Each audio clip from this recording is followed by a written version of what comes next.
Let me explain what I did. Can I kick it? Hold on. Yeah, I got some rings and a range. Can I kick it? Yeah. Don't ask me a thing. How I got her, how I did it. Yeah. Spend the whole half, had a blast. Can I kick it? Even with a sprain, pain. Can I kick it? Just to flex, I went and bought a chain.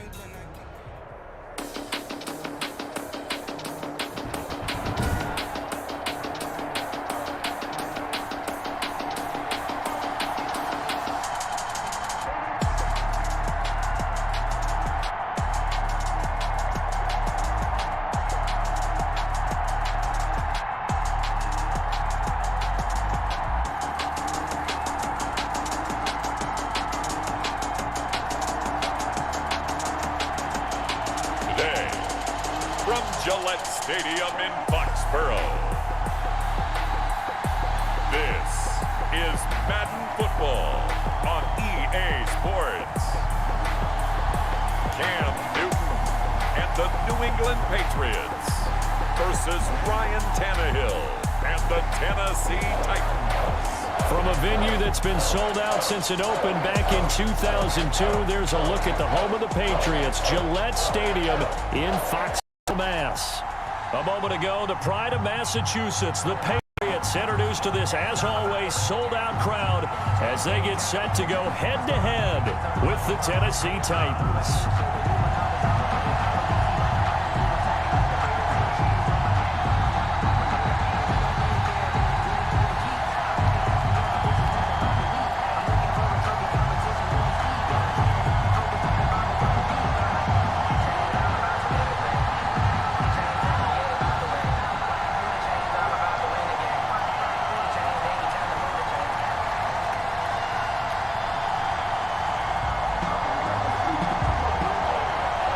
The Florida Atlantic man, Greg Joseph, ready to get this one started. And we are underway in Foxborough. Now Bolden on the return. And he'll be stopped up at the 25. The Patriots take over 1st and 10. So here come the Patriots getting ready on offense. And they'll be led out by the NFL's most valuable player from 2015. It's Cam Newton. Sony Michel, his first carry. And he'll be upended at the 28-yard line. Just a 3-yard gain there. That's just a pile of bodies there, and that's when you kind of find out who's a tough guy, right? Who can stand up and make a play. It was only a 3-yard run, but for both sides, they had to walk away from that feeling like, okay, I can stand up when the going gets tough in here. Here's 2nd and 7 now from the 28. From the gun, here's Newton. This one complete to Mohamed Sanu. And he's brought down after a very nice gain. 23 yards the pickup there. That's good for a Patriots first down. 1st and 10 at the 50-yard line.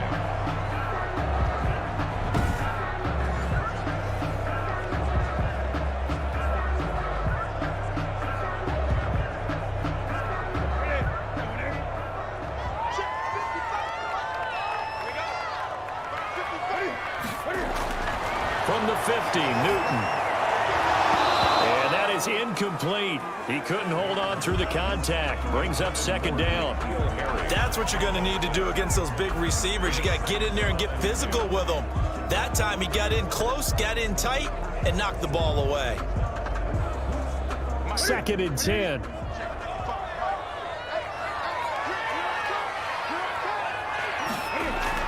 To throw again. Newton. That's caught by his tight end, Matt LaCosse. That'll leave him with a 3rd and 2 coming up. They got 8 yards there. I do believe we'll see a little bit more of this as this game progresses, because when you can have that type of a gain in the middle of the defense, it hurts them in so many ways, because most teams like to be strong down the middle. And if you can sting them there, that opens things up for you on the outside as well. But that's where their big tight end, is so good, that middle third, the seam routes, the end routes. Yeah, you're right. Probably see more of that. Yeah, it takes a lot of courage and fortitude to go in the middle as well, and he's got it. And this is going to be incomplete. A lot of times it's that first read that you have. Maybe you get it in pre-snap, and he locked in on his target, but he was covered quite well, and that one's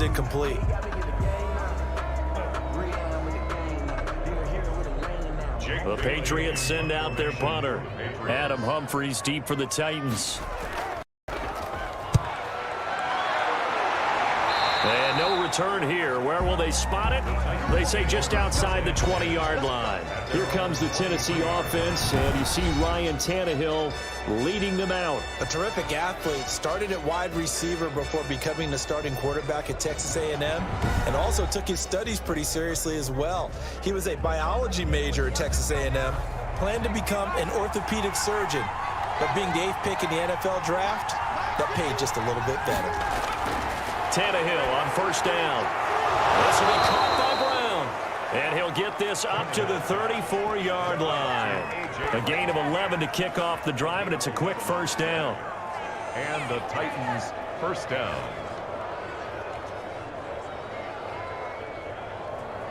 From the 34 now, here's 1st and 10.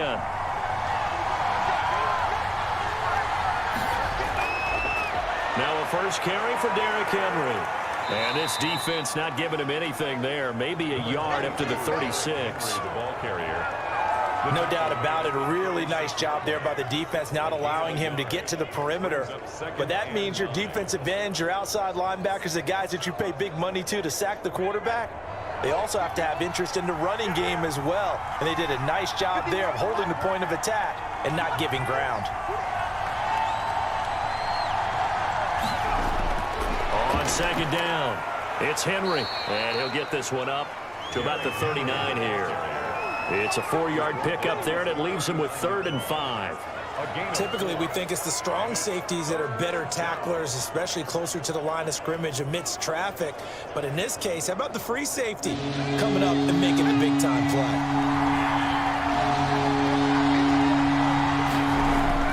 Here's Tannehill. They set up the screen for Henry. And he brings this up to the 46. Good enough for the first. It'll go as a gain of 6 that time, and it moves the chains as well. I like the screen being called here early in the game, especially on the opening drive, because, Brandon, when guys come out of the locker room, especially those pass rushers, they are so amped up to get to the quarterback that you can use that against them, and a screen pass is a great way of doing it. A lot of teams against good pass rushing teams, they want to run the screen 10 to 12 times in a game. Couple of first downs to kick off the drive. Here's 1st and 10 up at the 46. Tannehill going to turn and give this to Henry. And a minimal gain here as he's up to about the 47-yard line. Oh, that's a real nice job there by the defensive front. They just engaged and held their ground. But how about the guy who made the play? We often talk about whether they take a good first step or not. Many times you just don't take any step. Just get your feet moving, get your body going, and then once he made the read, he was able to make the play.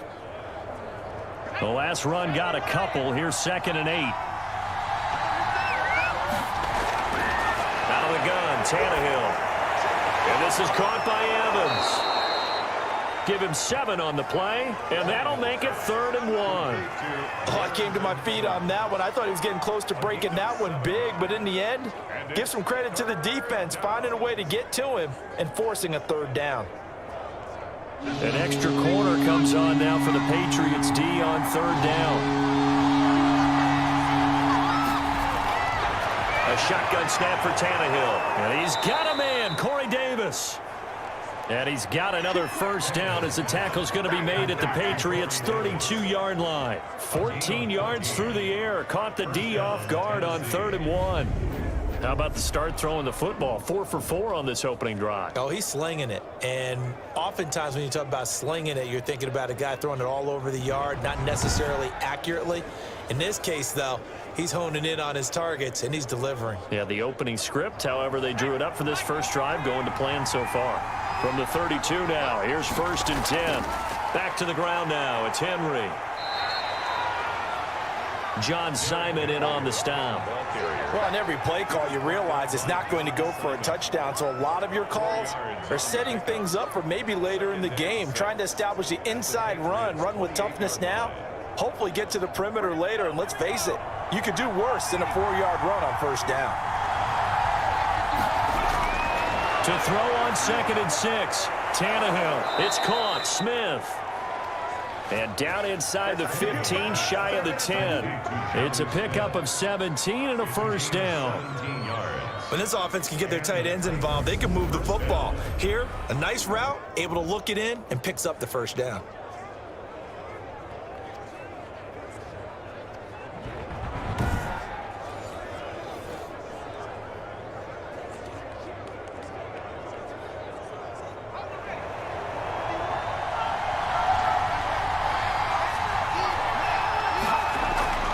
First down carry for Henry.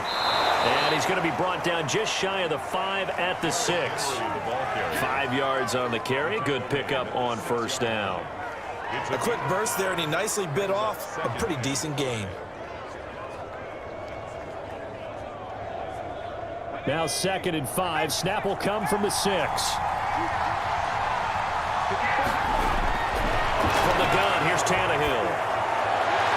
And it'll be intercepted. Picked off by Patrick Chung. And a big turnover there as his guys will get the football back.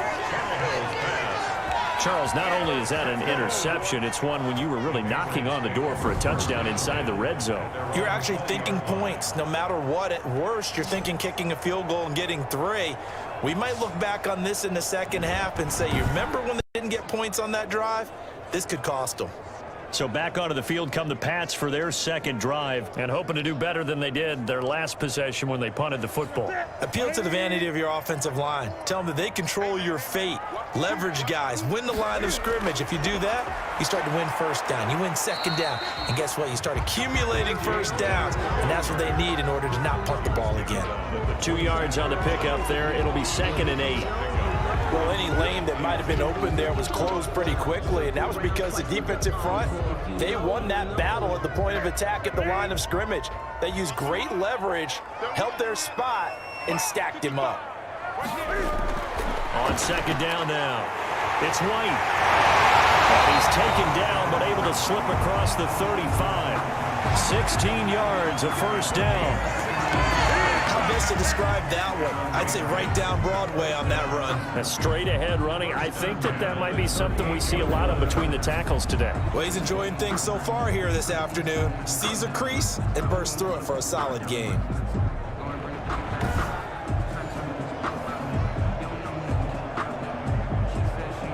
So here's a 1st and 10 at the 38.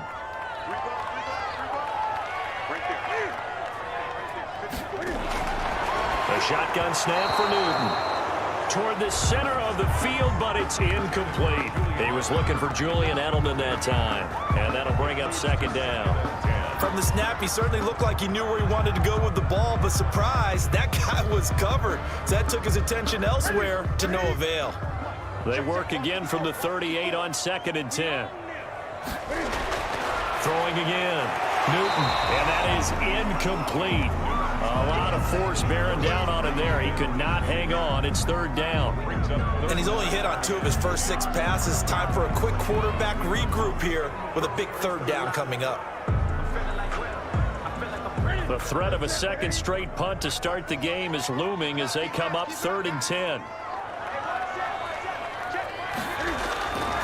Out of the gun, Newton. And that is incomplete. Well, they've moved the ball okay here in these first 2 drives, but this one's going to, again, amount to nothing. They've got to start dialing up some plays that allow them to finish drives with points. The Patriots send out their punter as he'll punt it away for the 2nd time.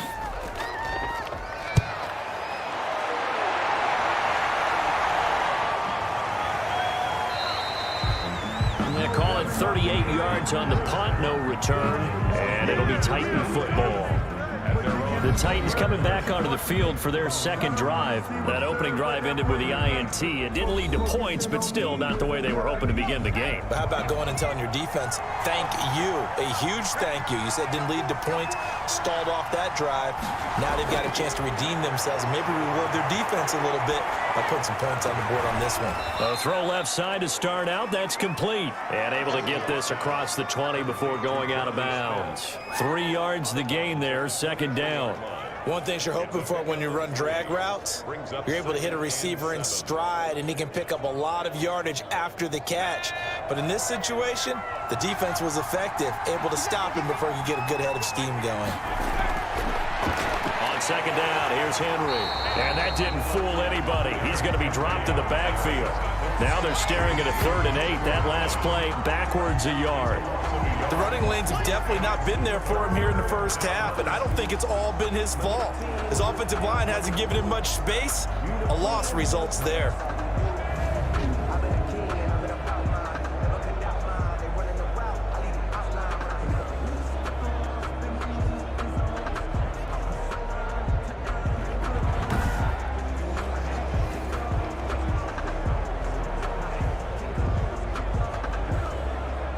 Now on 3rd down, a nickel formation here defensively.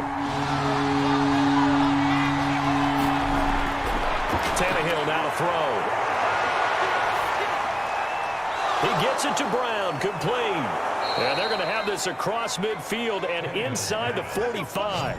The previous play, they barely got back to the line of scrimmage. Now they pick up over 30 yards. Quarterbacks have so many options when they have a 4 vertical route because they can hit any one of those 4 at any time, often for a big gain. But to me, the key is don't lock in on any one of them. It's best for him to look in one direction and throw in another. So the big play gets him across midfield now for 1st and 10.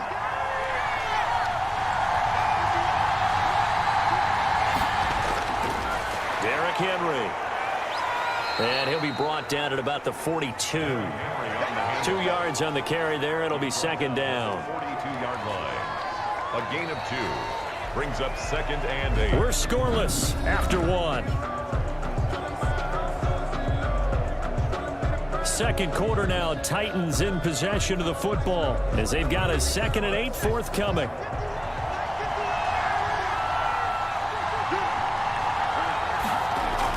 On 2nd down, it's Henry. And he's taken down inside the 30. Give him 14 on that one and a 1st down. And we were down on the field watching Henry warm up before the game.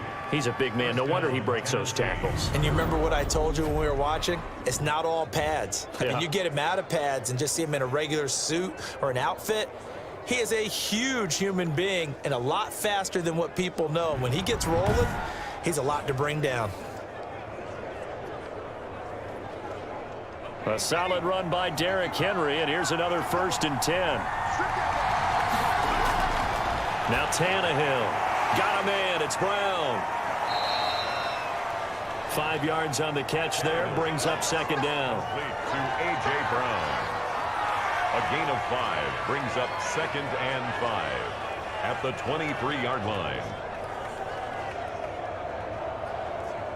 2nd and 5 after the 5-yard completion on 1st down. Now Tannehill. And this is caught at the 8. And all the way down inside the 5 to the 4. Back-to-back receptions for him, and it's another 1st down. I think it all came together there. In-breaking route, drove it with excellent pace. Money throw right there to move the sticks.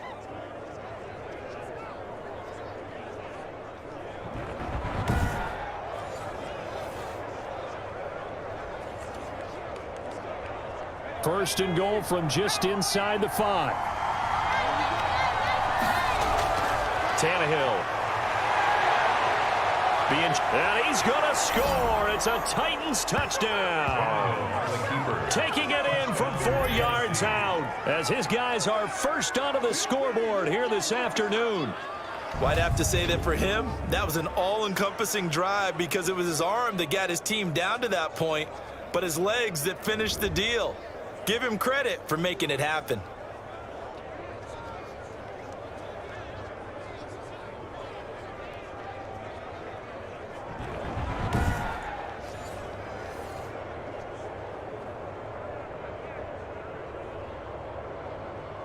Greg Joseph on for the extra point.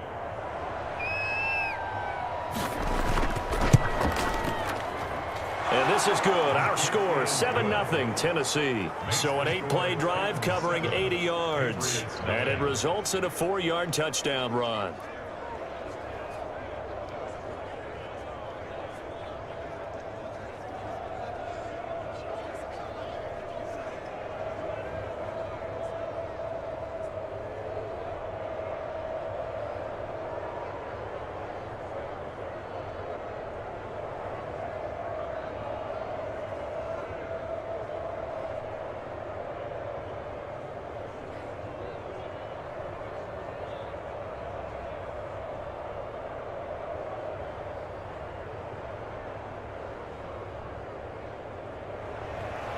Joseph now to kick this one away.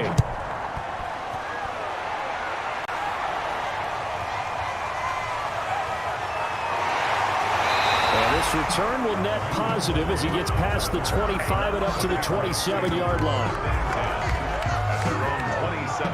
New England trying to get to place on offense. They've had it twice. They've punted twice. Not the start they were hoping for. Not at all, and let's face it, every facility we visit, everyone talks about converting on third down, how big that is.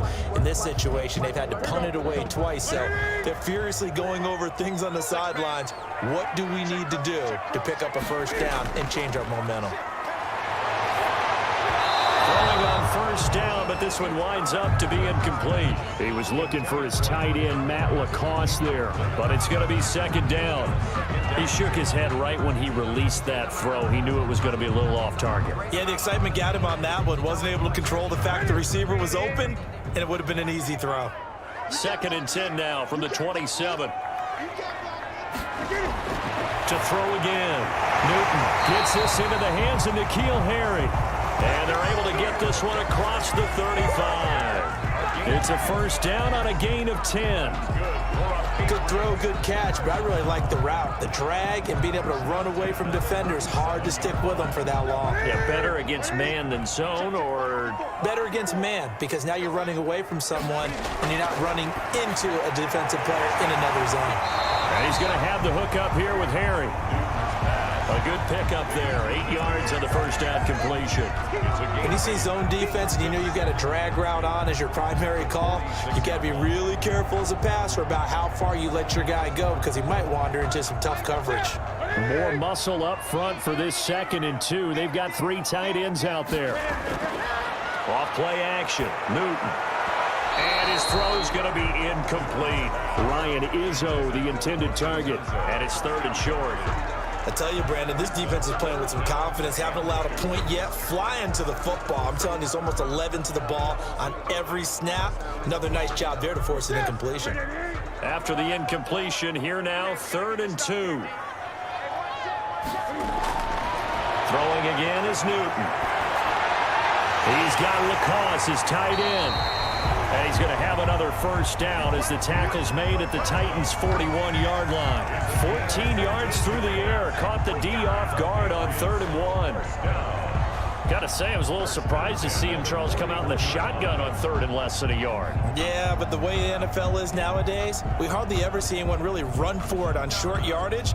So they're going to throw the football more times than not. That was a nice, easy rhythm throw right there, and they pick up the first down.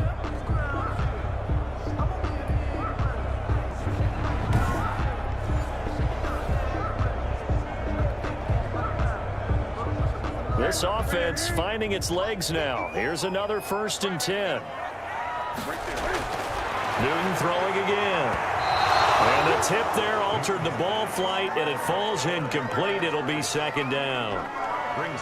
They've given up a few first downs on this drive, but getting the incompletion there, that should give them something to build on and maybe turn the tide. So now 2nd and 10 after the incompletion on first down. Throwing again. Newton. And his throw's going to be incomplete. James White, the man he was looking for out of the backfield. And that'll make it 3rd down. By the way, I got to apologize because I just realized for about the last 4 or 5 plays I'm eking over into your territory up here in the booth. My bad. I'm going to get back over to my spot. Yeah, we're not talking about our on-air commentary. I mean, what is all this extra paper? I mean, this is unusual for you. My bad. Normally you run a really tight ship. What's going on here? Just like that incomplete pass, I'm going to try to tighten things up here for this next play. And they'll wind up getting this one all the way down inside the 20. Newton able to use those legs and get past the marker to pick up the first. So an instance there of Cam being Cam. We know he can use his legs. And with that big body, it's hard to get him down, even if you get a clear shot on him. Plus, he moves it a lot faster than what people think.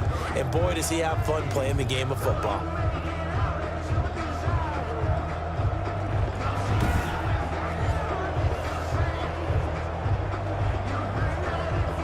The Patriots into the red zone for the first time. They've got a 1st and 10 at the 17. Off the draw, here's Michelle. Daquan Jones in on the tackle there. And the big fella stuffed that one up in a big way. I think doubling him has to be a priority because you can't move up to the next level if you don't take care of him first.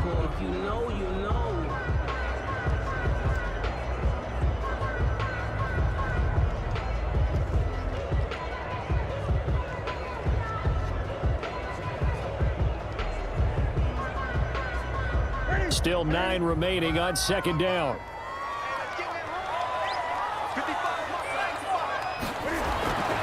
From the gun, Newton, and he's going to go down. He's sacked back at the 24. Jayon Brown coming in hard there on the blitz, and he gets him 7 yards behind the line of scrimmage.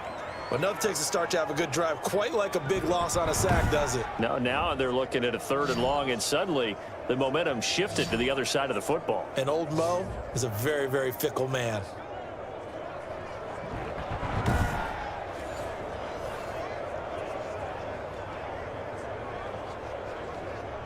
New England on 3rd down. They've hit 2 for 4 thus far. This is 3rd and 16. Operating from the gun, Newton. That's caught by the tight end, Lacoste. And he'll go out of bounds in the red zone just inside the 20. Just a 5-yard pickup, and it leads to 4th down. That's certainly playing down and distance very well by the defense, isn't it? Take whatever you want underneath, by all means.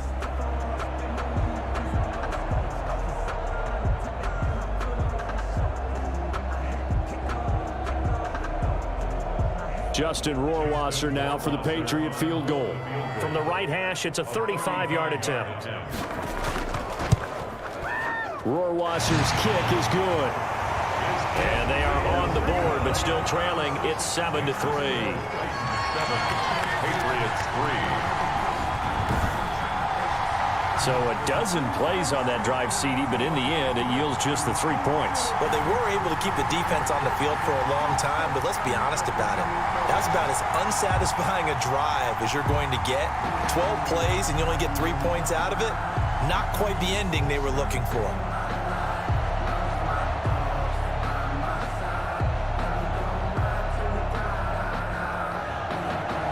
Now, after the field goal, Bailey will kick it away. Here's Khalif Raymond to return. And able to take it past the 25 and up to the 28-yard line. Take over 1st and 10 at their own 28-yard line. Here's Tennessee ready to begin this drive offensively. And for them, a touchdown their last go-around. Obviously, they'll be hoping to do that again. And when you start plotting for this drive, when you start thinking to yourself, okay, what are we going to do? You don't go away from what you did before because that worked. But you have to be prepared for wrinkles and counters because you know they'll make some adjustments. They'll only get a couple up to about the 30. Well, any lane that might have been open there was closed pretty quickly, and that was because the defensive front, they won that battle at the point of attack at the line of scrimmage. They used great leverage, held their spot, and stacked him up. 2nd down and 8.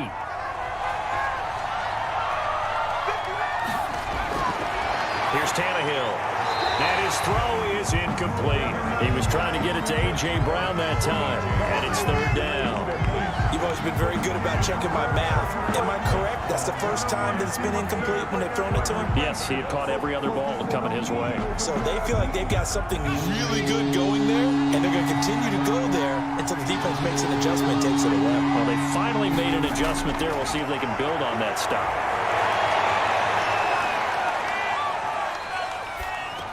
And this one complete to Smith. And he gets this up across the 35 before he's out of bounds.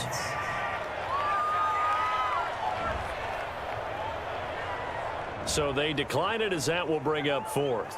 And I know that yardage and field position are keys to any game played, but you've got to consider downs when you're talking about penalties, and they wisely did not take that one and made it fourth down. On fourth down, here's Brett Kern to punt the football away. Back deep for the Patriots, Gunnar Olszewski. A 40-yard punt, no return, and the Patriots take over. Offense marching back onto the field, and our focus shifts here to Sony Michel. And for him, it's been pretty limited involvement down on the scoreboard. Maybe time to turn to this guy. And you know me well. Winning games to me means starting with the running game and continuing to press the running game. Maybe you go away from him a little bit now, but the bottom line is he hasn't touched it enough to make a difference. Well, they haven't established that running game yet. The question is, will they? Give him 13 yards on the opening play of the drive and also give him a first down. To win any route, you've got to break down the defender, and that's exactly what happened here on this really nicely executed curl route. So they'll come up 1st and 10 now from the 33. Now it's Newton. And he's got Edelman for the first time. That's complete. And getting this just shy of midfield, they'll spot it at the 49. Give him 15 yards on that one, and New England has a first down. The former 7th-round pick, Julian Edelman, just continues to have such a productive career. And has made himself into a receiver. Remember, he was a college quarterback, and not just a productive one, a very good one. At Kent State, right? Yes, a great leader, a guy who could make plays with his feet and his arm. Got to the NFL and had to convert into being a receiver and was drafted that way. And that conversion, oh boy, it's been good.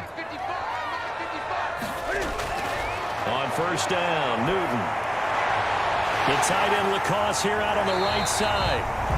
And taking it across midfield and just shy of the 40. 10 more there and another first down. That was a route run not just with dexterity, but with intelligence. Found the hole in the zone, made sure the quarterback saw him, and was able to make the sure catch and flip the down marker back to 1. They don't need to run another play here before the 2-minute warning. Let's see if they do it anyway. Now Newton on first down. Catch is made by Harry. And he works it past the 30, almost to the 25. Another nice gain, 16 yards there, and a first down again. First down. 1st and 10 at the 26-yard line.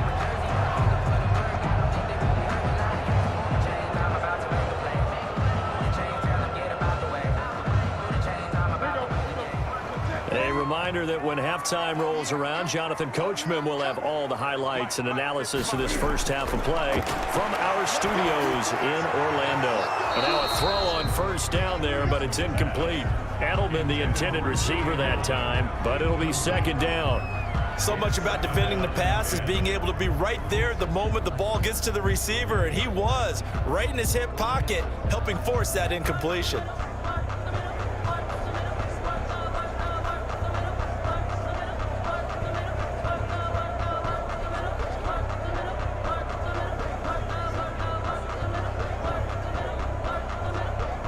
Once again, they'll come up on the 26-yard line, 2nd and 10. To throw again, Newton. Short throw caught by Lacoste, and he'll be a couple yards shy of the red zone here at the 22-yard line. 4 yards the gain, and it'll bring up a 3rd down. I know the halftime's approaching, but I don't think he's going to want to take a break. That's his 5th catch. Yeah, they've really been targeting the tight end. Now they'll try to convert on 3rd and 6 after the 4-yard completion. To the air again, Newton. This is White on the screen. And down inside the 15, shy of the 10.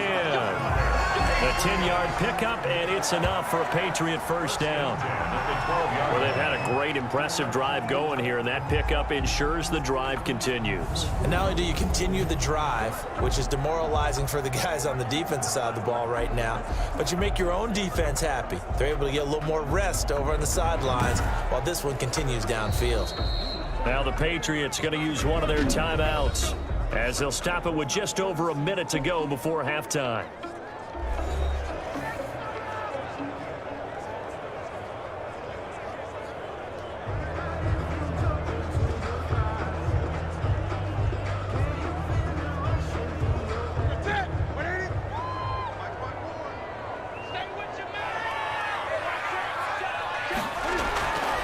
First and 10, Newton. And he's in. Touchdown, Patriots. A 12-yard touchdown grab. And the Patriots have taken the lead. And while that touchdown does not give them an insurmountable lead, it's still a lead, and that always feels good to a team. They'd love to take that into the lockers, but a little time left on that clock, so some work to do. I like that. I like how you're guarding against a letdown there. Are you looking forward? Coaching them up from right up here in the booth. A try here for the extra point. And it's through, and that makes the lead 10-7. So an 8-play drive covering 80 yards. And it's finished off by a Pats touchdown.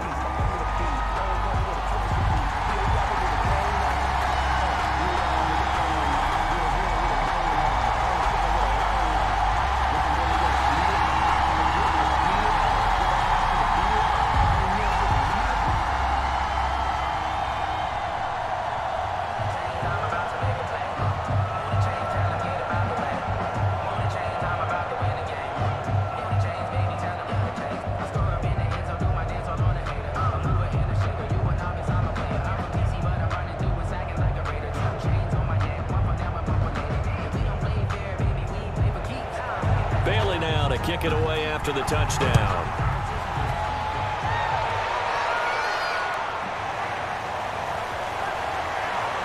And he'll be tackled just shy of the 25. Raymond on the reserve. The Titans take over first and 10 at their own 20. Now Corey Davis and the rest of his offense getting ready for their next drive. They've got to be thinking, how can we get him a little bit more involved here? Second quarter, you're down, and really, he's been out of the mix. I would agree with that, and oftentimes you hear, well, we're just taking what the defense is giving us, but sometimes that's just not good enough. Sometimes you have to take what you want, and that means getting him the football. Yeah, so far just a single catch in this game.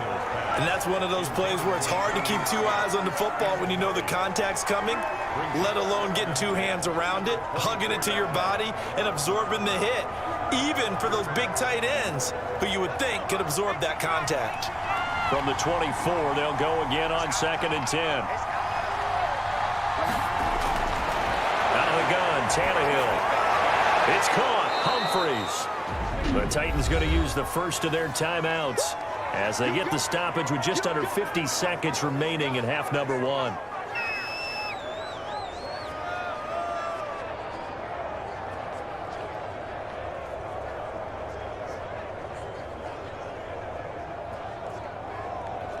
A second down completion got him 7. Now here's 3rd and 3. Here's Tannehill. Escaping the pressure right. And able to get this one across the 45 before he's brought down. Now Tennessee going to use the second of their timeouts as they'll stop it with 40 seconds remaining in this first half.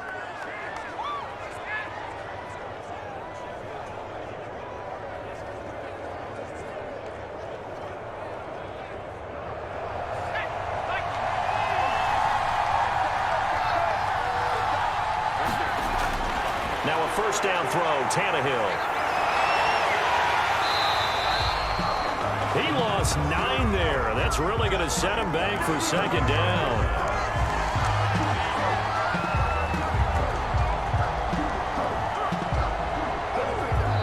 Now the Titans will use their 3rd and final timeout as the clock will stop with 21 seconds to go here in the first half.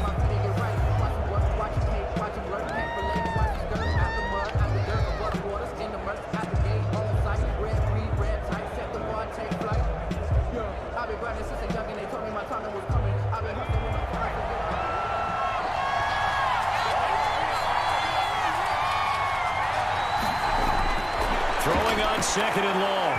Tannehill. His throw incomplete. Jonnu Smith, the tight end, is intended receiver, and it's third down. To this point, I've been impressed with the work defensively. They have not allowed a lot of receivers to run free. And there's another example, another incompletion. An incomplete pass on that last play, and that means they'll need to come up with something here on third down. 10th carry now for Derrick Henry. And a good swarm to the football defensively as they get him down at about the 40. Now the Patriots will use the second of their timeouts as they'll stop it with 14 seconds to go in this first half.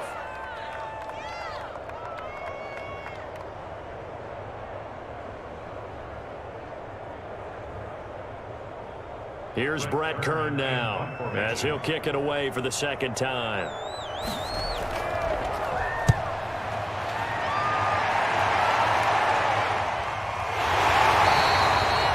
So possession goes over here on the punt. And control of the football switching hands with very little time remaining until the half. And they're just going to run it here up the middle. And he'll just push his way forward for a few as the clock will run. So we've hit halftime. Just a field goal separating these two teams at the break. As we'll get you down the coast to Orlando for Jonathan Coachman at our EA Sports Halftime Report. Coach! Okay, Brandon, thanks very much, and welcome everyone to this abridged version of the EA Sports Halftime Report. This one's been as good as advertised. Just a field goal separating these two teams as they've already made their way back out of the locker room. So to bring you the story of the second half, let's get you right back out to Brandon Godden. Thank you, sir. A field goal separates these two teams as we come back for this second half.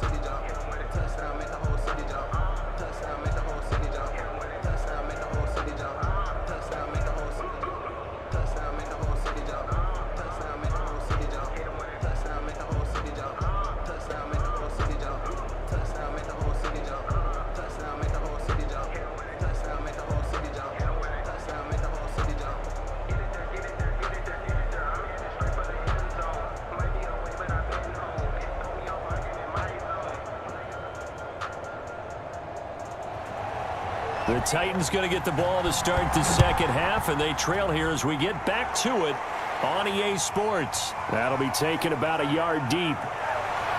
And they'll get him down right around the 25, actually the 26 officially, so a net gain of 1 there. And here comes Tennessee as they get set to take the field. They're close game, but they're going to need to do a little bit better probably here in half 2, no? I would agree with that totally. I would guess it in the locker room. They talked about cleaning up some of the errors, but overall, I think they wanted to be positive with them. Guys, we're right there. Just not playing as well as we need to. Let's pick it up, and we still have a chance to win this game. Yeah, they do. We'll see if they can pick it up. Brandon, all things considered, they have to feel pretty good about getting that type of a gain, considering the blitz that they just had against them. Second down at 5.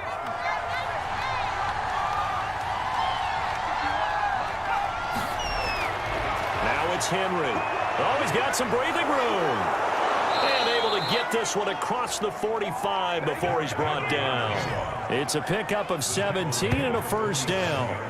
That's a nice run right there, able to get to the outside. And so many times defenses say, okay, we got you hemmed in. But if you're running the football, at least you know where everyone is coming from. You don't have to worry about the backside at all. That allows you to run with a little bit more confidence as you traverse down the field.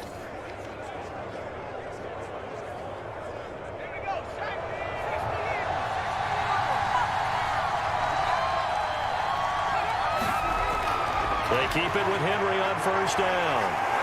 And they're well past midfield, just a yard or two shy of the 40. 12 more yards there and another first down. They really needed to get something going, didn't they? They had punted on the last 2 possessions.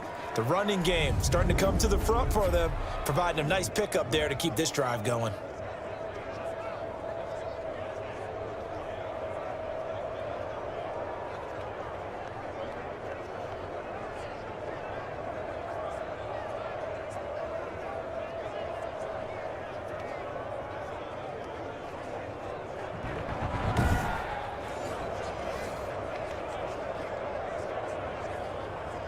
So into Pat's territory now. Here's 1st and 10 at the 41. They'll try the air now with Tannehill. This will be caught by Brown. And he'll get this one down near the 20-yard line, just shy of the 20. He continues to deliver a first down here. He had 4 catches in the first half, and this one number 5. Well, coaches always talk about finding balance on offense. I don't think you can get much more balance than this. Big-time run, big-time pass. A 1-2 combination. Looked pretty good. How about that? Let's see if they can continue to take that kind of a punch, though.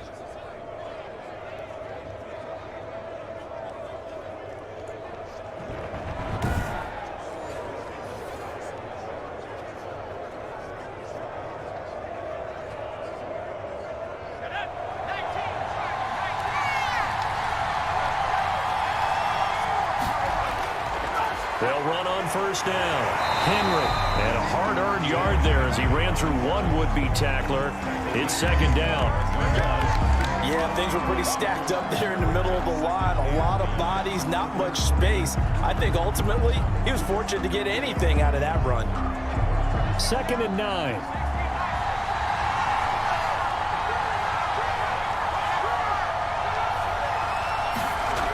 Oh, it's a jet sweep. Here's Davis. And he's only going to get a yard from the 20 to the 19. Well, they had that one sniffed out. Excellent run blitz. Stopped that one for a short gain. What makes a good run blitz a good run blitz? The ability to stay on task, to follow up your assignment, go to the gap you're supposed to cover, and not be deterred by anything else.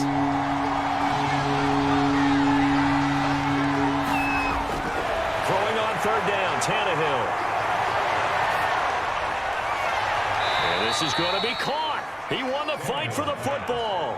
He was held without a catch in the first half, but he's got one here, and he also picks up a first down. Boy, the evolution of the game and how these guys on plays like that can get out of the pocket, keep plays alive, it just makes things so much harder for defenses. It really does, and we're talking about an era in the game where the quarterbacks are the most athletically gifted that we've seen in a bunch. I mean, when you talk about collectively, it's unbelievable. So their ability to move is practiced now. It's not necessarily, oh, he just took off and you guys figure it out. When he takes off, everyone knows where to go now. They know how to run routes, change. And he will take this one in for a Titans touchdown. A 3-yard touchdown run. And the Titans are going to retake the lead. People always talk about one of his biggest strengths running the football, vision, and he found the spot there, went into the end zone. You're exactly right about that. It wasn't just the vision, right? Once he saw the gap, decisiveness, made up his mind, and about the power to finish the play. Not only did he get good blocking, he created his own space as well. Joseph now to have the PAT.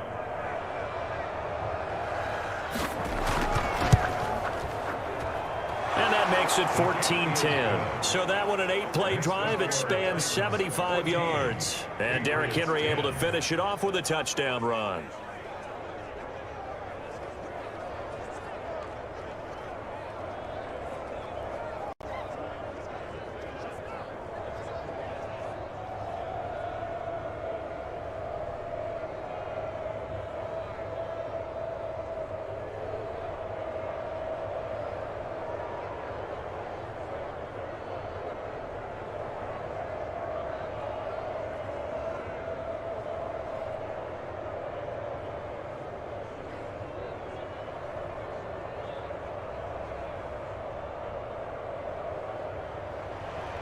Joseph now to kick this one away. Now Bolden on the return. And makes it across the 20 as his guys will set up shop at the 23-yard line. So here are the Patriots now. They get ready for their first possession of half number 2. They're down in this game. A chance for the offense, though, to put something on the board, get some momentum here in half 2. Try and get things kick-started for them. And you know at the half, they discussed how they were going to get that done. This is where scripting comes into play a lot of the time. How many plays do you script coming out of the second? Most of the time in the first half, you're scripting 12 to 16. I think in the second half, you're really scripting more like 8 to 10. Kind of a starter or an opener, whatever terminology they use. Just something to get you off to a quick start.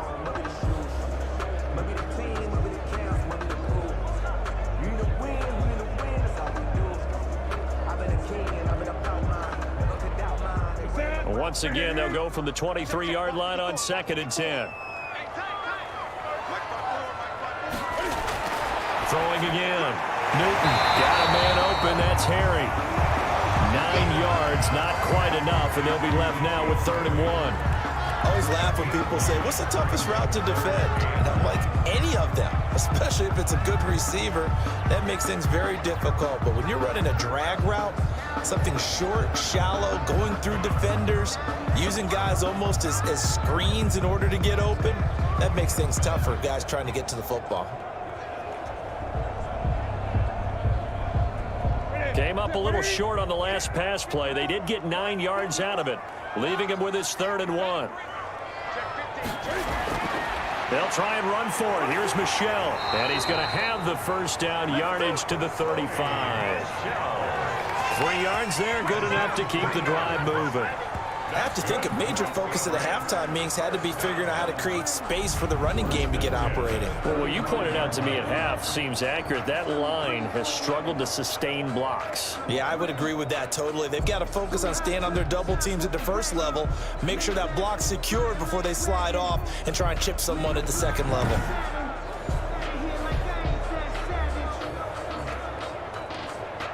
Ball up to the 35 now as they come up on 1st and 10.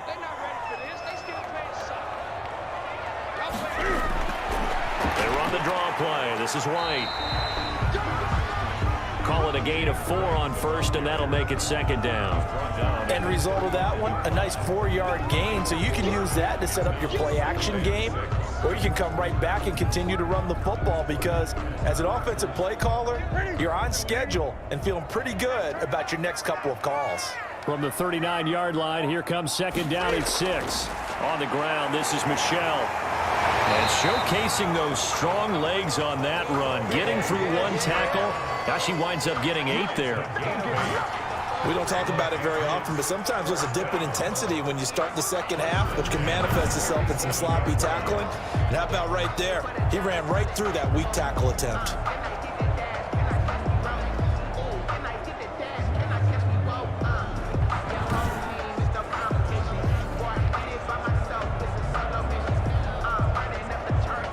Couple of first downs on the drive already, as they'll go from the 47 now on 1st down. Running out of the gun with White. And he's up over midfield and down into Tennessee territory. Give him 5 on the carry there, and it'll be 2nd down. That's a really nice job by them picking up the run blitz and detecting it and blocking it and turning it into a nice run. And a lot of times you think if you blitz a running play, you're going to smother it. But a lot of the blitzers, they come in a little bit high. They don't have great leverage, and they're easily blocked and turned to the side. Now this throw caught left side, and he's going to have another first down as the tackle's made at the Titans' 32-yard line. 16 yards, a first down. 10 at the 32-yard line.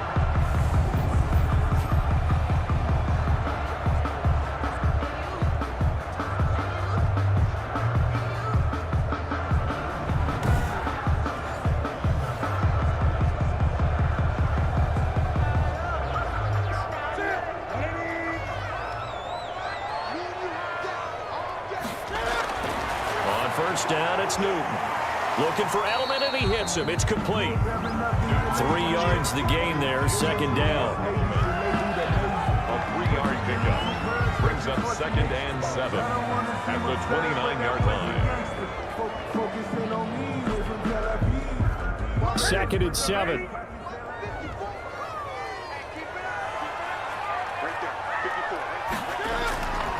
On the draw, here's White. And nothing doing. He's immediately taken down at the line of scrimmage. No gain on the play, and it's going to bring up a 3rd down. Brings up 3rd down. Delayed give there out of the gun. Defense was ready. And I'm not a big fan of a draw play out of the shotgun formation because the quarterback's not having much action where he's getting away from the line of scrimmage. He's catching the football, making a little head fake, and then handing it off. You should be able to read it as they did there. And he's going to have another first down as the tackle's made at the Titans' 13-yard line. It'll be a Patriot first down on a pickup of 16. Another Patriot Nice catch right there. Brings to mind the sentence, when in doubt, find your veterans. He used to laugh back in the day when they would call guys like him crafty veterans. You get up in your 30s, you're still playing receiver, but you're around that long at that position, you're doing something right. Just remember this. When he was young, he thought the crafty veteran was simply a guy who couldn't run anymore. Now he understands a little bit better. Here we go.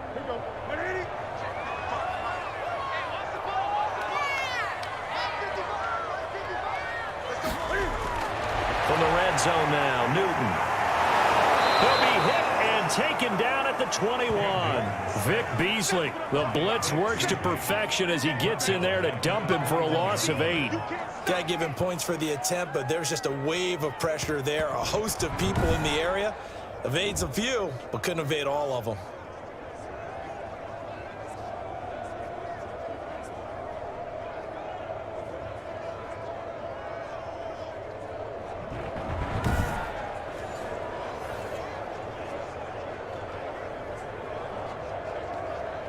So that complicates things a bit here. 18 yards to go now on second down. Out of the gun, Newton. And this is caught. Touchdown, Patriots. Mohamed Sanu there to make the grab. And the Patriots have retaken the lead. And it was a tight window. He knew he had to rocket that thing in there. He got it done. And when you're able to complete one like that, your confidence has to just go sky high. You just mentioned it. Tight window, zings it in there despite excellent coverage. Result, touchdown. Justin Rohrwasser now for the PAT.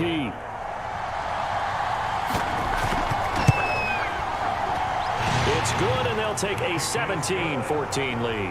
That one in the books as a 12-play drive, and it ends with a New England touchdown.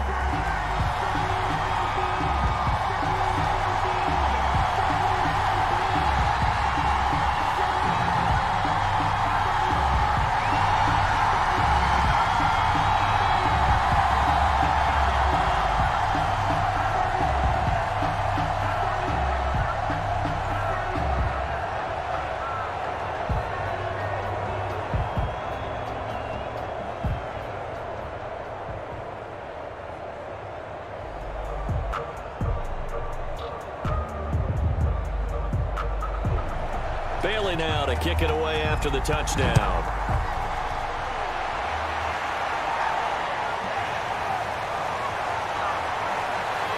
And out a little across the 25 to the 27. The Titans take over first and 10 at their own 20. The Titan offense now working their way back onto the field. It seized the lead there for a little bit with a starting drive in the third quarter, but a moment ago the touchdown that puts them back behind. So their defense is under siege a little bit right now because they have not able to solve their opponents.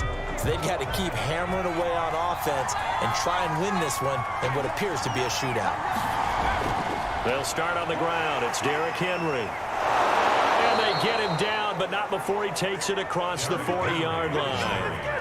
First down yardage on the first play of the drive. Give him 14. I remember watching Derrick Henry come out of Alabama and sitting with some scouts, and one of the debate points with him was, while at Bama, how often did he have to deal with contact near the line of scrimmage? They were so good up front that he often got to the second level pretty easily. I think he's starting to answer those questions with runs like that. He's a physical guy.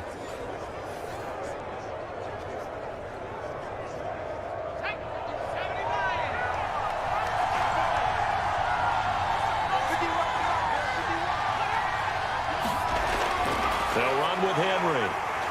And a good physical run that time. He's going to wind up gaining 5 on that one. That's a really nice, tough run inside, and they gained 5 yards on it. And to be frank about it, most offenses don't expect to get 5 yards on a play call like that. So when they do, they go back to their huddle with a little pep in their steps. They're starting to think that they're starting to dominate the line of scrimmage. And as they come to the line, they will not be able to get off another play as time has run out on this third quarter. We'll return with more after this break. You're watching the NFL on EA Sports. Second and 5 now. Tannehill complete. Smith has it. And he's got another first down as the tackle's going to be made at the Patriots' 40. Give him 14 on that one and a first down. And after that completion, you can understand why so many teams in the league are emphasizing speed on defense at every position. The tight ends have created so many tough matchups now. If you can't run with a tight end as a linebacker, this is going to be the result every time. And he's got this down almost to the 20 before he's dropped. A good gain again. That's now 31 yards combined on those last two plays. Tell you what, he's been able to put the ball in some tight spots all game long. That throw, no different. Yeah, a lot of people would call it a gutsy type of a throw. I think he looks at it as, I can do it, so it's not that big of a deal to me, and I'm going to keep firing.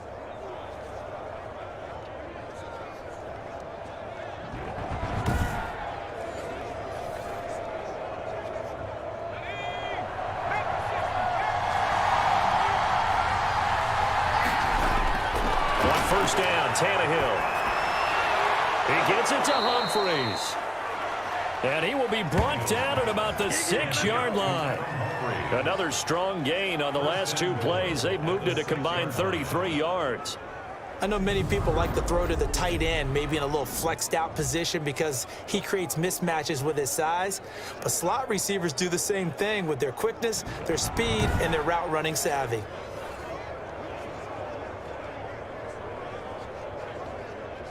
Two big plays in succession. Not sure this D knows what hit him, but now they got to get ready. It's 1st and goal.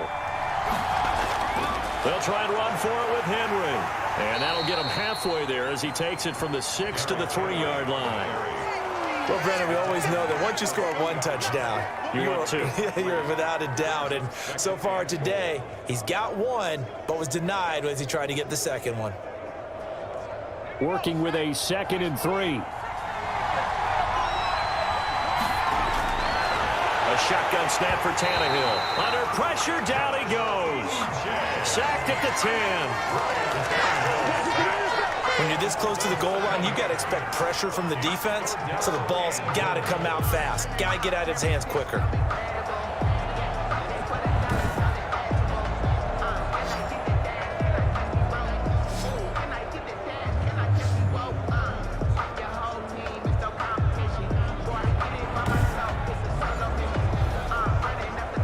Big play coming up. Here's 3rd and 10. I would expect to see some pressure here.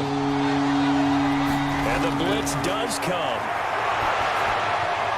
Got a man, and it's taken in for a Titans touchdown. Jonnu Smith there to make the grab. And the Titans have taken the lead here in the 4th quarter. No surprise there. 3rd and goal down here. That's where they're going to look for their tight end. Yeah, you want that big guy running his routes because it doesn't matter who they cover him with. If it's another big guy, he might use his bulk against him. If it's a shorter defender, might go over the top. Either way, you tend to find a little bit of a mismatch in that area. It's up and good to make it 21-17. So that drive takes him down the field in 8 plays. And it ends with a Tennessee score.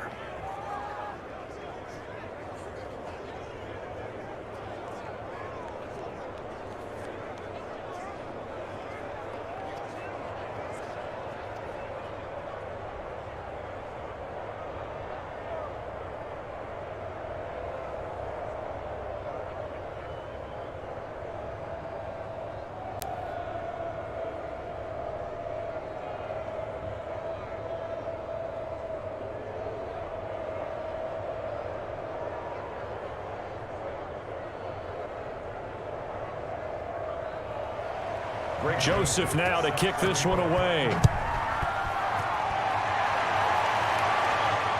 This will make it into the end zone. And no return for Bolden. It's a touchback, and out it comes to the 25-yard line.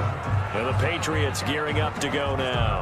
And they will be looking to answer the touchdown. Their defense just surrendered. Still a good chunk of time remaining here in the 4th quarter, and a chance to regain the lead in a tight one. Now a first down throw for Newton. And he's going to have the hook up here with Harry. And they work this well upfield across the 45. A good pickup there, 21 yards. Barney sold the go route really well. Thought he was going deep, then curled it back inside for a nice completion. DBs love when they pump the brakes, don't they? Yeah, that's really a whole lot of fun. It's almost like you said, listen, if you're going to sell the go, just go. Well, let's see who's faster. A big hitter to start the drive has him up near midfield here for 1st and 10. Newton to throw. Looking for Harry. He airs it out deep. And that's going to be incomplete. Too tough to hold on to that one. It's 2nd down. I remember a coach telling me a long time ago the difference between playing corner and safety in the NFL. Corner is like the Autobahn. Everybody just flying by, and these corners have been really busy in this game, although they got it done on the last play. On the last play, yes, but there have been some good numbers put up against them offensively. On 2nd and 10, Newton. He's got a man complete. It's Julian Edelman. And he's going to have another 1st down as the tackle's made at the Titans' 41-yard line. A gain of 13. It's a 1st down.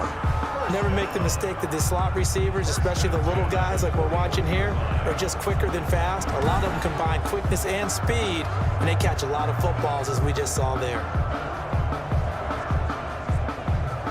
So operating from Tennessee territory now. Here's 1st and 10 at the 41. Again, Newton. And nearly picked off there, and it would have been a great time for their first pick. Instead, it's 2nd down. I think he's got to be careful not to force anything into coverage right there. There weren't really any throwing lanes, but the best part for him, he's got 2nd and 3rd down to fall back on.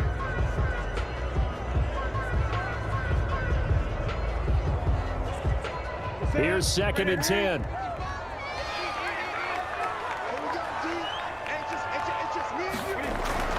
They'll fake the handoff. Now Newton. And this one brought in by Sanu. And he's going to have another 1st down as the tackle's made at the Titans' 25-yard line. 16 yards, a 1st down. Partner, this is one of the best routes anyone can have in their offensive playbook. Tough to defend because you think it's a go route, and then he breaks it back on the comeback. There's one other thing you need as well. A well-thrown ball. Exactly right. You have a guy who has some precision in throwing the football because of the timing of the route.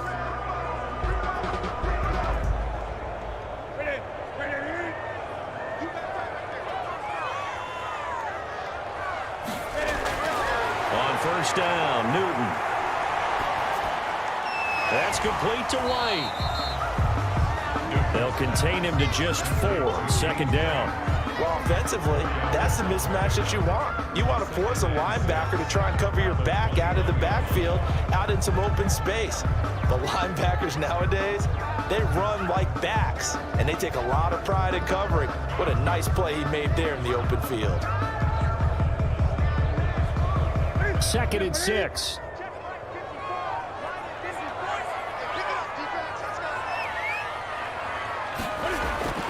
Newton throwing again. Caught by Sanu. And he'll get him inside the 15 down to the 14-yard line. 7 yards there and a 1st down. I think that's a big pickup for a 1st down because when you run a drag route against zone, you're sometimes asking for trouble because you might run into a defender. Yeah, well, there they ran into a 1st down. Executed it to perfection.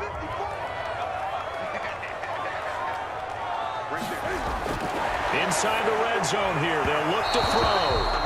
And his throw here's incomplete. You and I watched film yesterday, and you told me to watch his feet. Well, for whatever reason, his footwork just looked off on that throw. And you always love it when an ex-defensive back talks quarterback mechanics, right? Well, but you're good at it. Well, I try, all right? I don't know how good I am, but it doesn't take much to tell. His mechanics are off a little bit, exactly what you described. Footwork, that led to the incompletion. And this Tennessee defense for the 2nd straight play gets him behind the line. They're not messing around. It'll go as a loss of a yard, so now they deal with 3rd and 11. This linebacking core, they've done a good job of keeping that running game in check, haven't they? They certainly have, and what they'll also do when this game is over is thank the guys up front, the big defensive line, because they've kept them clean, so to speak, not letting blockers get to them, allowing them to run to the football and keep that running game bottled up. New England on 3rd down. They've had good success, 5 for 8 to this point. This is 3rd and 11. And it's Michel once again. And he's going to come up well shy of the first here as the tackle's made right around the 12. Give him 3 yards there as that'll take us to 4th down. Well, they certainly had success throwing the ball on this drive and not as much running it as we just saw once again on that last play. Stopped after a very short gain. But I wouldn't abandon the run totally because otherwise, pass rushers just tee off on your quarterback. Makes it very, very difficult for him in that situation.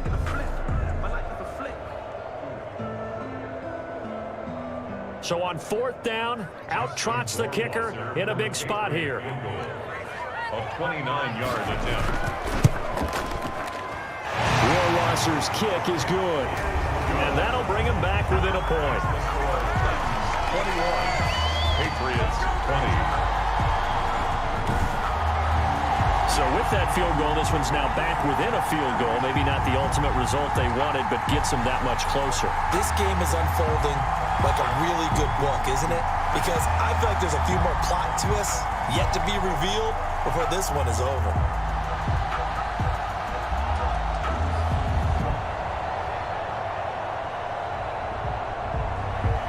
Now after the field goal, Bailey will kick it away. That'll be taken about a yard deep. And they'll get him down right around the 25, actually the 26 officially, so a net gain of 1 there. The Titans offense now, they get ready to do battle again here. A little less than 4 minutes remaining, and the margin for error is small with this slim lead. Operate within your 4-minute offense here, Charles? Definitely. Remember, the 4-minute offense doesn't always correspond to what's up on the clock. What they need to do is play a little bit of keep away right now. Run the clock down, make sure their opponent doesn't get the ball back.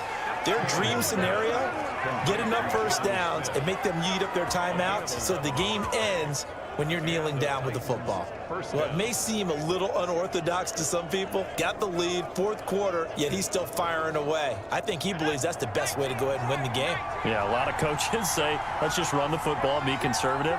He's sticking to his game plan. No, that is his game, and that's what they're going to ride. A throw over the middle, taken in. And he'll work it across midfield inside the 45. Tennessee getting the first down on a big play of 18 yards. Fired that one in there, able to make connection on a nice in route. With those faster passes when they're going that fast, any hesitation as a quarterback that the deflection, if you miss, might be bigger and lead to an interception? Yeah, and the deflection works both ways. Maybe a defender gets a hand in the way and it pops in the air. And sometimes you throw it so hard your receiver can't handle it, and he pops it up in the air for the defenders to grab as well. But a moot point there as they were able to connect.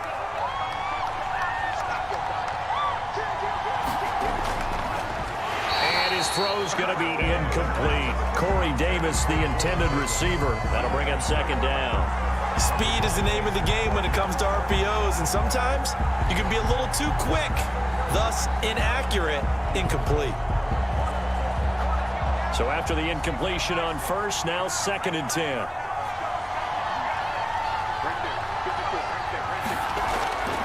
Throwing again is Tannehill, and that'll be incomplete. We do have a penalty flag down, however. Let's see what that's about. So the flag thrown for the contact, mark off the yardage. And sometimes you just read a hitch route way too fast. You get there before you're supposed to, and there's the penalty. He's brought down at the 34. Call it a gain of 4. And quickly, we're going to get another stop here with 1:54 left as they call the timeout defensively.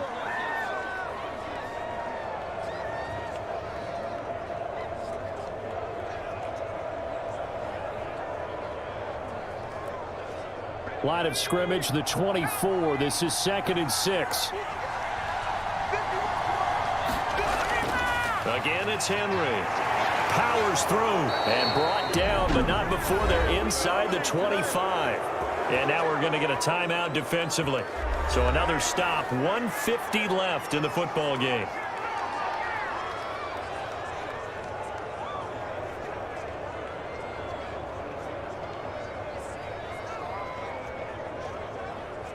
Not totally home free yet, but it's looking good as they come up 1st and 10. A 20th carry now for Derrick Henry. He's able to force his way through one man, but he can muster only about a yard on the play. 2nd down.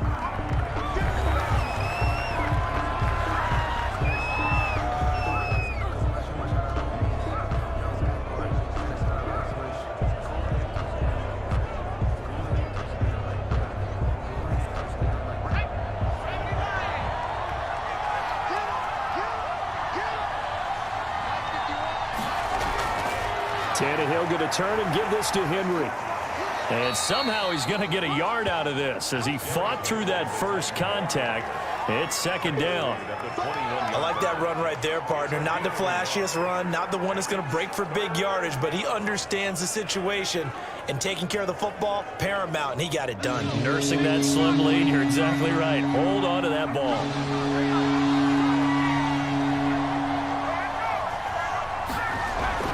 Now it's Tannehill.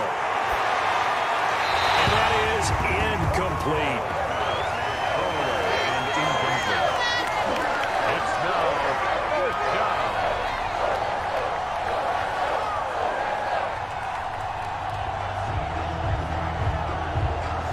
A little extra pressure with this one for Greg Joseph.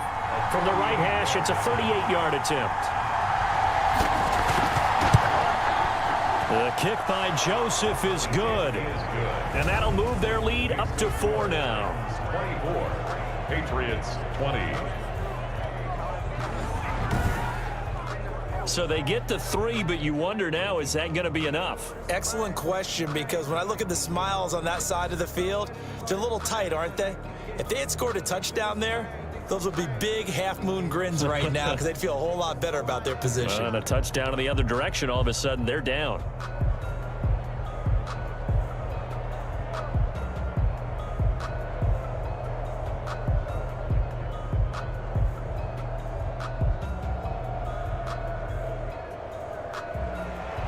Joseph now to kick this one away.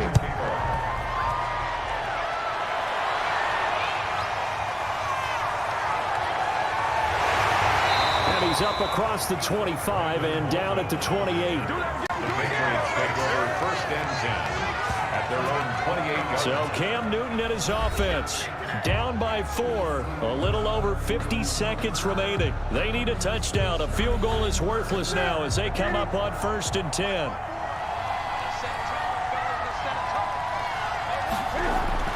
He'll look to throw. He's got White here. And he's going to be down at the 35. Gain of 7. No timeout. You got to go quick here. Brings up 2nd and 3 at the 35-yard line. Clock now under 30, ticks and running. They'll look to throw. But it's incomplete. N'Keal Harry was the intended target, and it's 3rd and short. A couple extra defensive backs out there in the dime, and because of that, really not many places to throw the football, if any. And typically, what would you want to do against that dime? Run the football. You want to run the ball, but you can't do it in this situation. Not nearly enough time on the clock. You having to really navigate against a tough defense presented against you. He's got Lacoste, his tight end. He's going to get this all the way down inside the 35. Well, they only needed a small gain on 3rd down. They end up getting over 30 yards. That's good for a Patriots 1st down. 1st and 10 at the 33-yard line.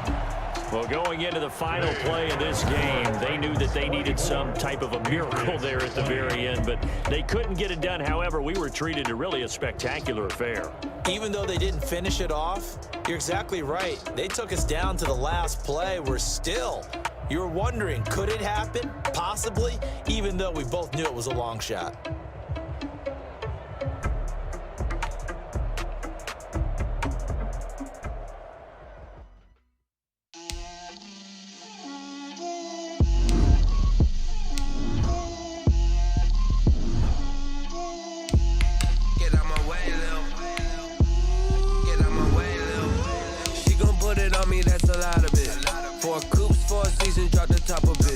Bust down, but my wrist time to talk a lot of. I got both my girls head to toe designer. Drip, little bit. Let me feel myself a little bit. Little bit. You ain't talking big. Get out my way a little bit. I can't hear the hate, got a lot of it. Take these bands to the bank, let them rot in it. So much ice on me, I wish I had 2 necks. I got homies that can sleep without 2. I got homies that can sleep without Gucci and Chanel, I got a lot of it. Walk up in the spot like, hey, what poppin' in? Gon' pop it for me cause I'm rich and poppin' in. Yeah, drip, little bit. Let me feel myself a little bit. Little bit, you ain't talking big.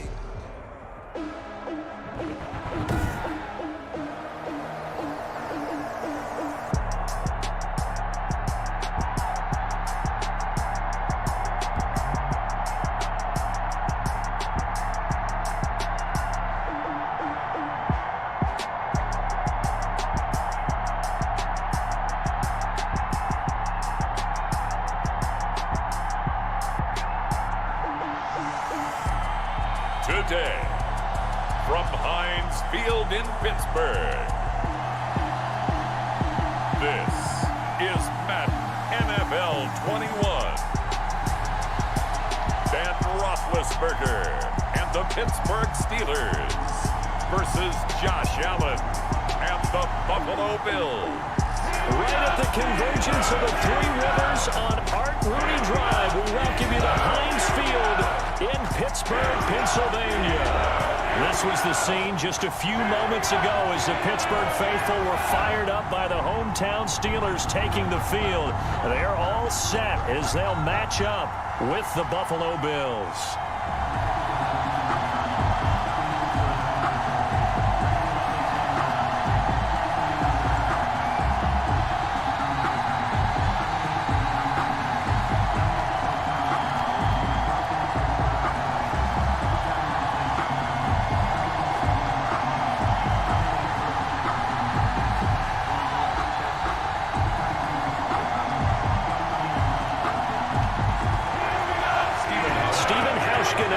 Set to get this one started. And with towels waving, we're underway from Heinz Field. And able to get this out to the 25. And here comes Ben Roethlisberger out onto the field ready to lead this Steeler offense. We talk so often about his physical attributes. Of course, the Big Ben nickname, his ability to take hits in the pocket, his ability to extend plays and get outside of the pocket. But how about this for efficiency? Top 10 in career NFL passer rating. He's one of the top 5 winningest quarterbacks in NFL history. That's pretty darn good. That ball caught by the former Toledo Rocket, Deontay Johnson. A good pickup there, 21 yards. One of the feature points of the end route is being able to make a nice throw to the middle part of the field. And for a quarterback, that's one of the better throws and better looks that he'll get. But he has to be careful not to wait too long and let his receiver wander into some tough territory. If he's late with the ball, he can get his receiver hit and hit hard.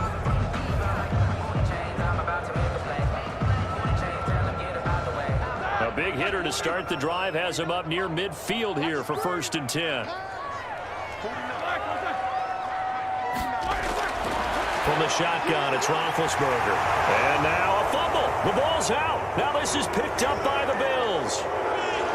There he goes right side. And this is going to be brought back for a Bills touchdown. And he has great speed, defensive back speed. Once he got it and took off, there was no catching it. And I know every team tells you to hustle no matter what the play, but there was no chance of catching him. Maybe if it had been a defensive tackle running with the ball, but not in this case.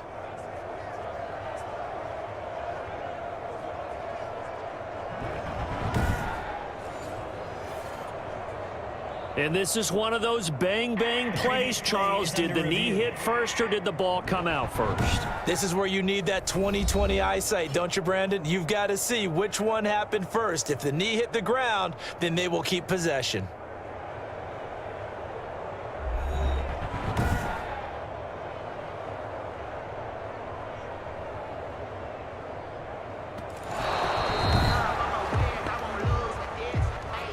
Second and short now following the fumble. the gun, it's Roethlisberger. Ebron with it over the middle. And he'll get it inside the 40 to the 39. And the tight end is certainly a position built to move the chains because they can control space underneath. If they've got good hands, then, of course, they're a dynamic target. But one other thing is they're right in the sight lines of a quarterback on just about every play, and that makes it easier for the quarterback to pick him out and deliver. Play fake to Connor. Now Roethlisberger. And a flag comes in as that one falls incomplete. Well, let's see who this is on.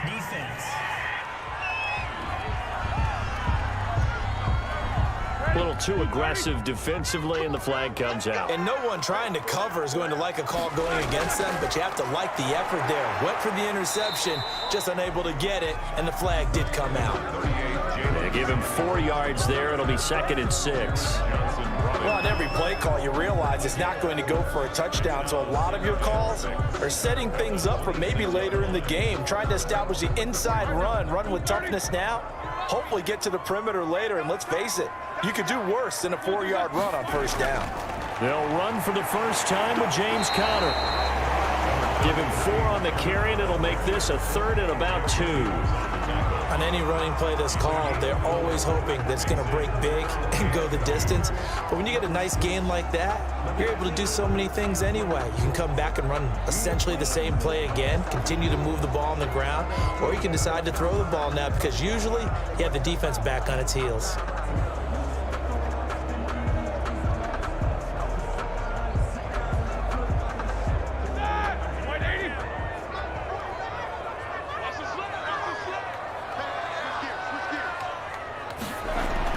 They'll try and run forward with Connor. Yeah, boy, it is tough to bring him down that time. He surges forward. He's going to get a full 6 out of that. 2nd down.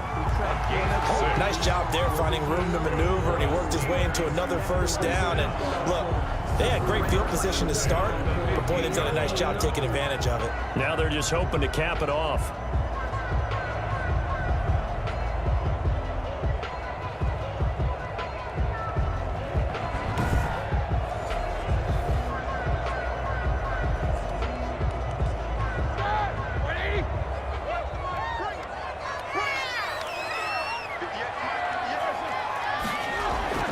On first down, it's Roethlisberger. That one into the hands of his tailback, Samuels. And they'll lose yardage here. Knocked back to the 19-yard line. Not what they had in mind there. That's going to go as a loss of 4.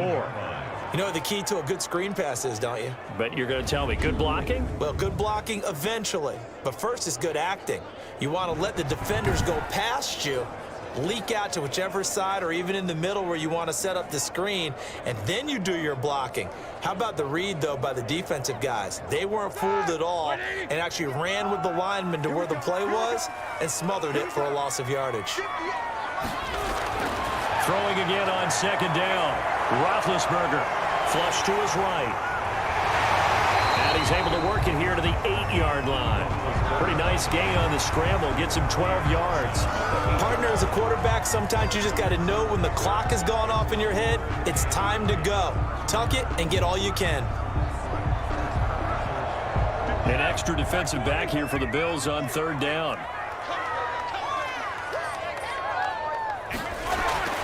From the gun, it's Roethlisberger. The Buffalo defense does its job, and it's 4th down. Coverage was awfully tight there on 3rd down. They actually closed off all the passing lanes, forcing the incompletion and bringing up 4th down.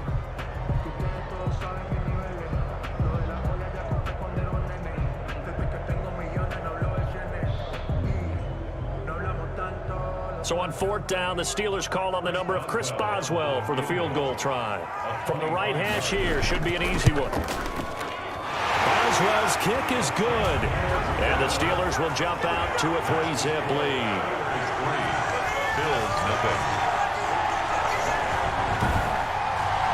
That drive took him inside the 10. Good job defensively to hold him to 3. Yeah, I like how you did that. Give a little tip of the cap to the stop troops there because they didn't give up a touchdown in that situation, right? Made them kick the field goal. And yeah, points went against them, but that feels a whole lot better running off the field.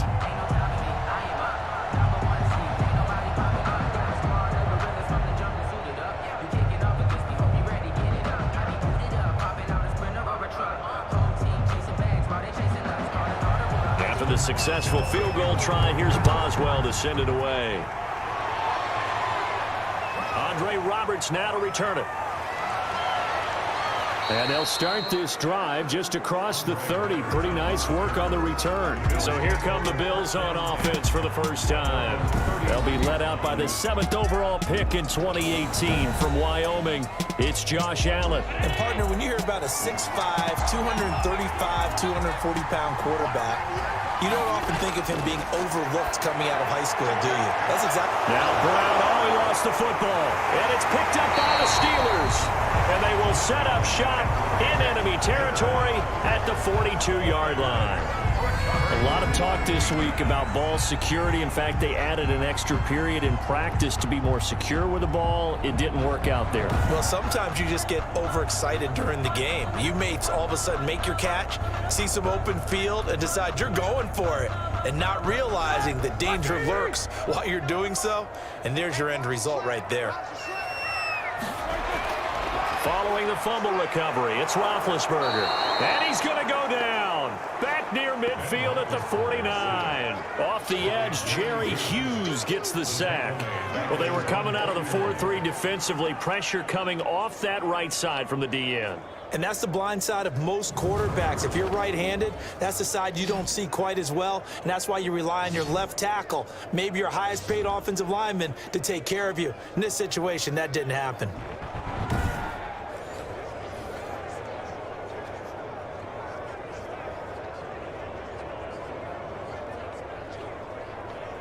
Back quite a ways here, facing 2nd and 19. Roethlisberger. And that one goes incomplete. He's maybe lucky it wasn't a fumble as he got hit as he threw it. Well, as we get ready for 3rd down, let's go back and recap here. The sack on the first play of this drive, that threw a wrench in what they were trying to accomplish because they were compelled to throw the ball on 2nd down. A running play was not in the works. And that incompletion set up another passing down here on 3rd and long. Now Ben on 3rd and long. He's going to find his running back. It's complete. And he gets this only to the 41. Not near enough for the first. A gain of 9, not enough, and it's 4th down. We can make this one pretty simple. Locked up all of his progressions downfield, forced to get it to his running back. But how about the way they ran to the football and knocked him down to force a 4th down?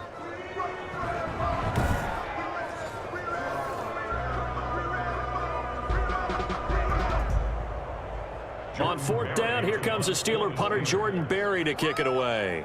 Andre Roberts is deep for Buffalo. And this one will not be returnable as it sails out of bounds. So here come the Bills out for their 2nd drive. They fumbled the last time they had the football. Fortunate that it only led to a field goal. 3-0 the score as they start 1st and 10.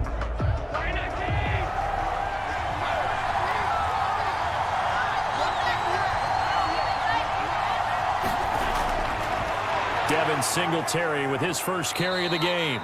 And he'll take it ahead to the 28-yard line. A solid run on 1st down. Gain of 7 leaves him with a 2nd and 3. That's a really nice job by them picking up the run blitz and detecting it and blocking it and turning it into a nice run. And a lot of times you think if you blitz a running play, you're going to smother it. But a lot of the blitzers, they come in a little bit high. They don't have great leverage, and they're easily blocked and turned to the side. And this won't be enough to pick up the first. A gain of 2, 3rd and 1. Not a whole lot there. The defense was ready, it looked, for that run-pass option. You get the sense the next time he has that opportunity, he may keep it himself and get to the perimeter. Probably owes his back a little bit of an apology on that one, huh?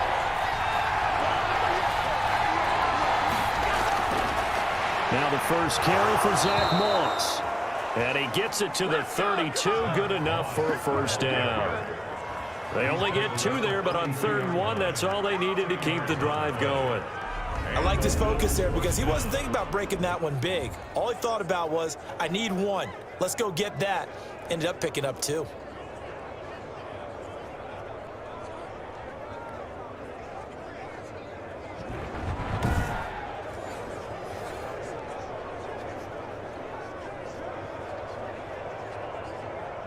From the 32 now, here's 1st and 10. This is a draw play. Allen gives to Singletary.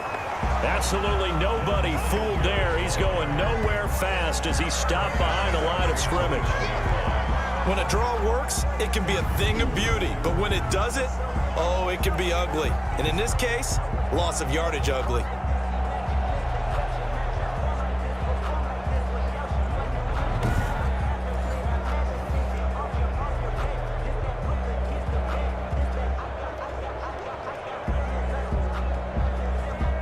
Yards remaining on 2nd down.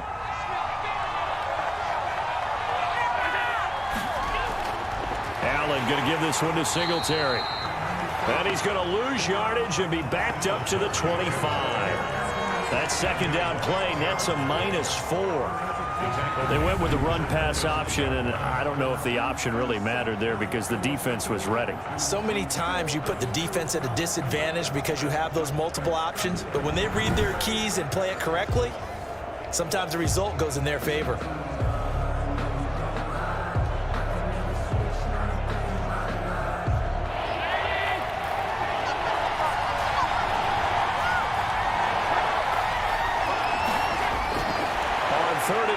It's Allen. And he's got his man out of the backfield. That's complete. And he's going to be brought down by the face mask. Here come the flags. This is going to get him a 1st down. So they'll take the yardage and tack on 15 more for the face mask. Talk about a play that absolutely costs you in the end. Just trying to do your job, right? Trying to get him on the ground. Next thing you know, they're marching off another 15 against your squad. So the penalty yards marched off on the face mask. Here's 1st and 10. On the ground, it's Singletary. And a missed tackle there as he pushes forward for a gain of 4. Well, at the end of all that hitting and hollering, it was a 4-yard run, so the offense is going to go back to huddle and feel pretty good about themselves. Defensively, you have to feel okay because you didn't let it turn into a bigger run, but the goal, shut it down for 2 yards or less. That's when you start to feel good about yourselves. Here's Singletary. And they go backwards here, losing yardage back at the 48-yard line. This will be a loss of 3, and now a much tougher 3rd down looming. Sometimes you just sit back and marvel at what he can do defensively. Speed, strength, quickness, he's the whole package, and that package just wrapped up the runner for a loss.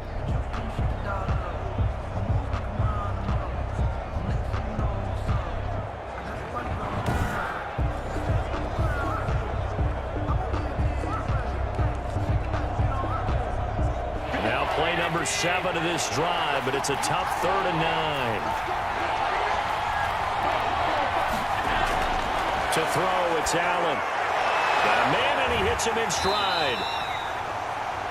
And this won't be enough. A good secure tackle, and they stop him a few yards shy at the 46. That one good for only 6, and it leaves him with a 4th down. How about that strategy there, Brandon? 3rd down. They just said, we've got faith in our tacklers. We'll give you the short stuff, and just decided to protect the sticks. So every time I hear fans telling me tackling's not a part of the game anymore, plays like that, I can clip and save and show them you have to tackle well if you want to be a good defense. On 4th down, on is Corey Bojorquez to punt. And no return possible here as they angle this one out of bounds. Now it appears we're going to get whistles and a stop. A man down on the return. We'll check on his status when we get back.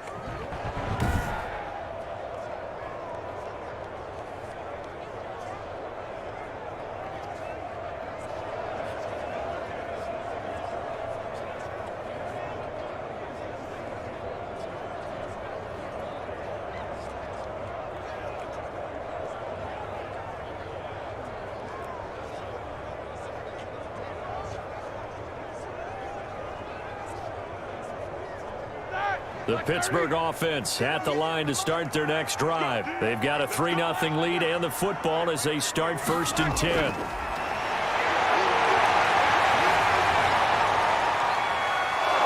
Under pressure, and he'll go down.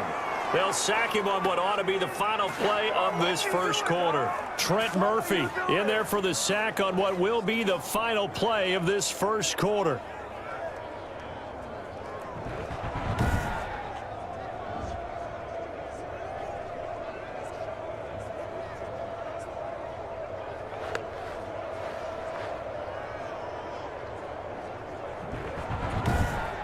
Three 3-0 after one on EA Sports. Steelers 3, Bills 0. Gotta imagine the pass rush will be equally intense here on second down following the sack. It's 2nd and 18. Here's Roethlisberger. To the right side to Eric Ebron. That catch good for 5. It's 3rd down. Well, they were unable to make anything really big out of that, but it's not a bad idea to find your tight end and give him an easy completion and keep moving things forward. Almost his bread and butter. It's a good running back dive play. And the Steelers on 3rd down, just 1 for 3 thus far. This is 3rd and 14. Now it's Roethlisberger. And able to catch it on the left sideline, but they're going to rule him out of bounds. So it'll be incomplete. Certainly one they'd like to have back as it brings up 4th down. How about some applause for the defense there? They forced him to throw that one into coverage, and just like that, they're staring at a 4th down. Well done.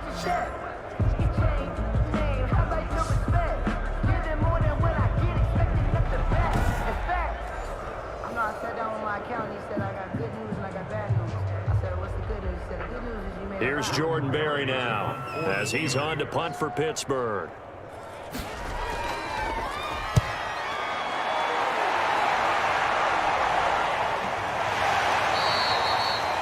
That'll be a 43-yard punt, just a single yard on the return. And the Bills will take over the football with a 1st and 10. Buffalo set to get the football back here. And the results for them have not been strong to this point. 2 drives have ended in a turnover and then a punt. So would it be too snarky for me to say that they've shown improvement? Because you had two drives with turnovers. Now they punted it away, so at least they didn't turn it over. So that's good, right? You're going to get some angry users reaching out to you on social media. Well, I don't mean to be. I was actually looking for the positive. Silver lining, you know. Nothing fancy on 1st down, but a very consistent type of a play. Hit that slant. A lot of people call it an extension of the running game, and it can be if that pass is completed, because you hit a guy on the run like that, he often can go for big yardage. Sets him up nicely for 2nd down, staying ahead of schedule.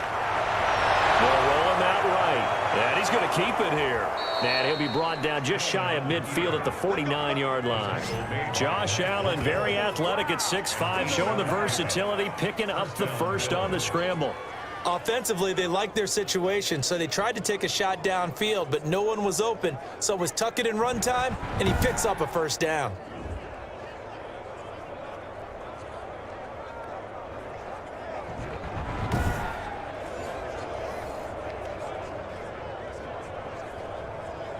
Back-to-back good plays have them on the move on 1st down. They'll run out of the gun with Singletary. He's got the 1st down and more inside the 40. And finally brought down at the 38. It's a gain of 13 and a Buffalo 1st down. That was good, tough running right up the middle. And if the defense can't penetrate and make him slow his pace or change direction, that's often the end result.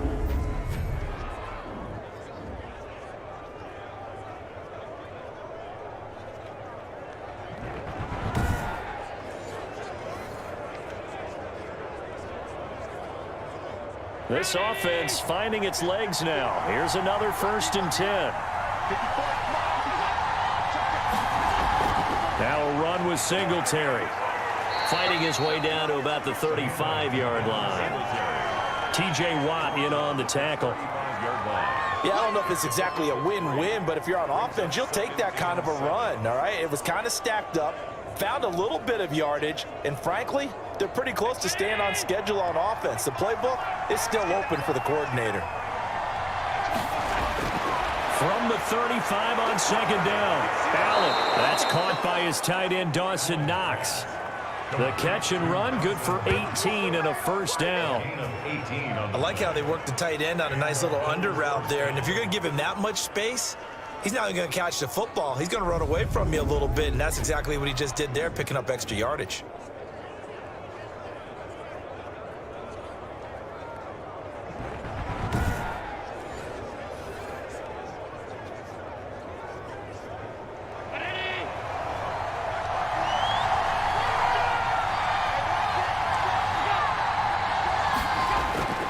They'll run on first down with Singletary. And he's eaten up at the line of scrimmage. Might have gotten a yard down to the 16. Well, he hasn't made much of an impact in the running game thus far, and after that last run, not much is going to change in that area. He hasn't been able to get anything going, and really the offensive line not helping him much.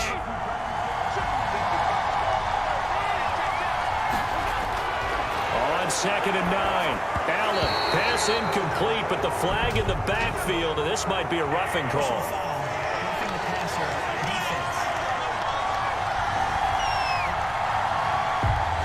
The hit comes late. We saw it. There's your flag. And we know that there's a guideline, right? Ball's gone. You get one step. If you're within one step of the quarterback, you can hit him as long as it's still done legally. But anything outside of that, looks like an extra step was involved. Yeah, that one sailed on him. You've got to make sure you give your receiver a chance to come down inbounds because they are very gifted. They'll make the circus catches, but they make them out of bounds. That does you no good. Nothing on first down, so the ball remains at the 8-yard line, 2nd and goal. Singletary here running out of the gun. And he is met at the line of scrimmage, and he goes down right there. Call it no gain that time, and now it's 3rd and goal. Partner, it's been my experience that after 2 stops like that near the goal line, defenses only become bolder. They don't back off at all. I think they continue to bring pressure and force them to make a really big play against them. Had the incompletion, then the run for no gain. Let's see now. That's caught by Brown for a Bills touchdown. 8 yards on the touchdown pass, and the Bills have retaken the lead. And he's a little bit on the shorter side as a receiver. Maybe sometimes for the defense, tough to find the little guys, right? Yeah, sometimes they get lost in the traffic, but usually what it means is that rather than just winning with height or even speed, they use their quickness to find a way to get open. Well, tall, short, wide, skinny, whatever, there it results in a touchdown. And this is up and good to make it 7-3. That time a 9-play drive. And it ends in a Buffalo touchdown.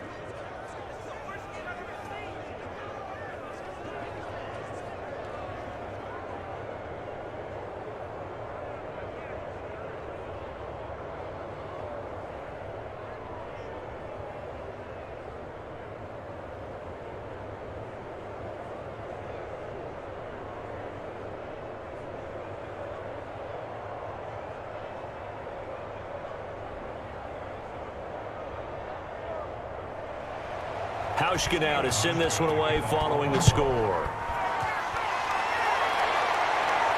Here's Kareth White on the return. And a nice return sets him up pretty good here right at the 30-yard line. The Steelers take over 1st and 10 at their own. And Pittsburgh getting set to take the field. And on the last go-around, they really couldn't get anything going. They had to punt from deep inside their own territory, which means they're going to lose the field position battle as a general rule. What they're looking for now is a little more consistency, move the ball at least a few times on offense, get a couple of first downs, and hopefully flip the field. Yeah, just something to build off of. That's what they're looking for here. That one good for 10 yards.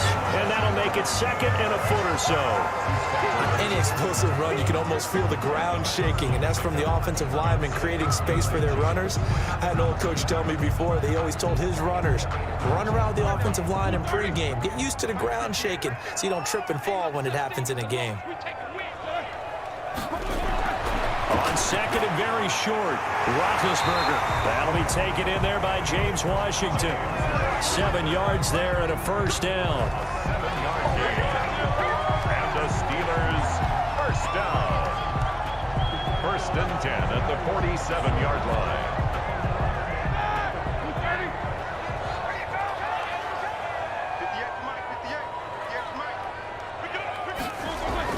They'll throw on first down with Roethlisberger.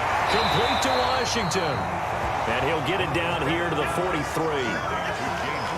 That was a nicely run slant route, and what the receiver's trying to do is make the defender think he's going upfield for a deeper route and then breaks it off, usually after about 3 to 4 steps, and cuts towards the middle of the field. And now what he's trying to do is use his body to keep the defender away from the football and give the quarterback a really nice target.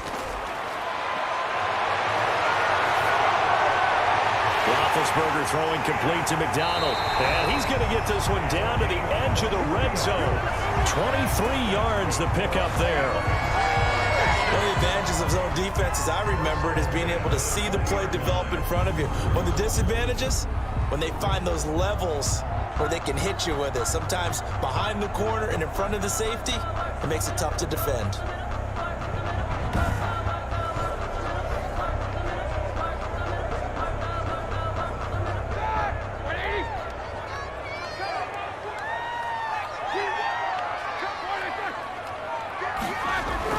From the red zone now, here's Roethlisberger on first down. And yes, complete to the tight end McDonald. Another strong gain on the last 2 plays. They've moved it a combined 33 yards.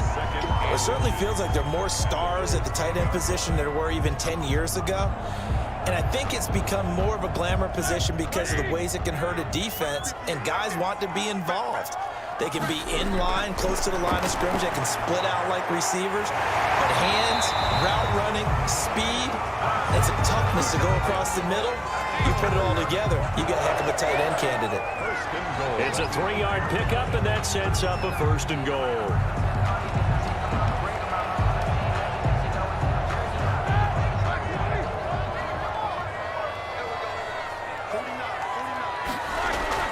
They'll run here with Connor. That's a gain of 7, and we'll leave them with 2nd and goal coming up. That's a strong pickup right there on first down, and as this drive goes on, we're seeing an offensive line and running game imposing its will. 2 minutes to play in this first half. 7-3, our score.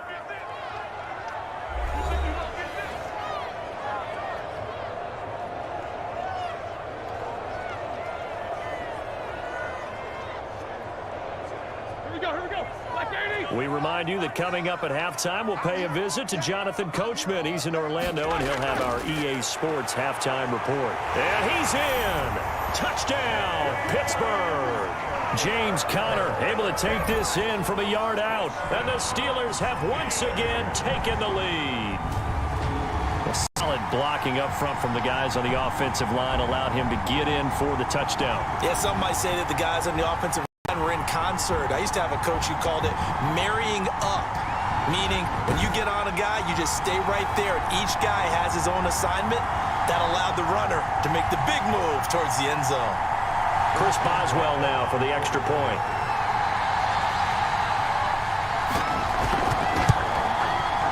And it's through, and that makes the lead 10-7. So that drive goes 8 plays. And it was a touchdown run by James Conner that was the exclamation mark.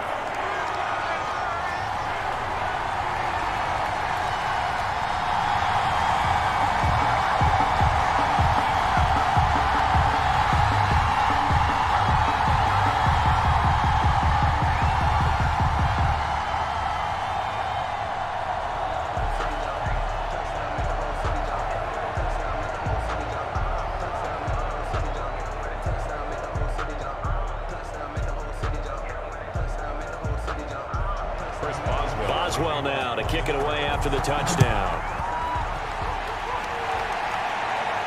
Here's the all-pro returner from 2018, Andre Roberts. And they will wrangle him down a couple yards shy of the 30. Bills take over 1st and 10 at their own 28-yard line. Here's the Buffalo offense now as they get set to take over here. And they're hoping to redo their efforts in the last drive when they got into the end zone. And just think of what it's like now on the sideline, because when you score a touchdown, you have to go over and look at the tablet and see what you did on the last drive. When you scored points, it's a whole lot better view than when you're trying to figure out how to fix things there. They go over the middle, and it's complete to start the drive. And down right around the 32-yard line, 4 yards on the pickup. A gain of 4. They'd love to just strike back with a touchdown right here, and if it's a long play, so be it. But the main goal, get a couple of first downs, run some plays, run some clock, allow their defense to get a chance to catch their breath, settle down, and relax a little bit after they just gave up a score. Now a nice throw here, right side. He hauls it in. A gain of 28 yards there and give him a first down. A 28-yard gain. First down, Bills.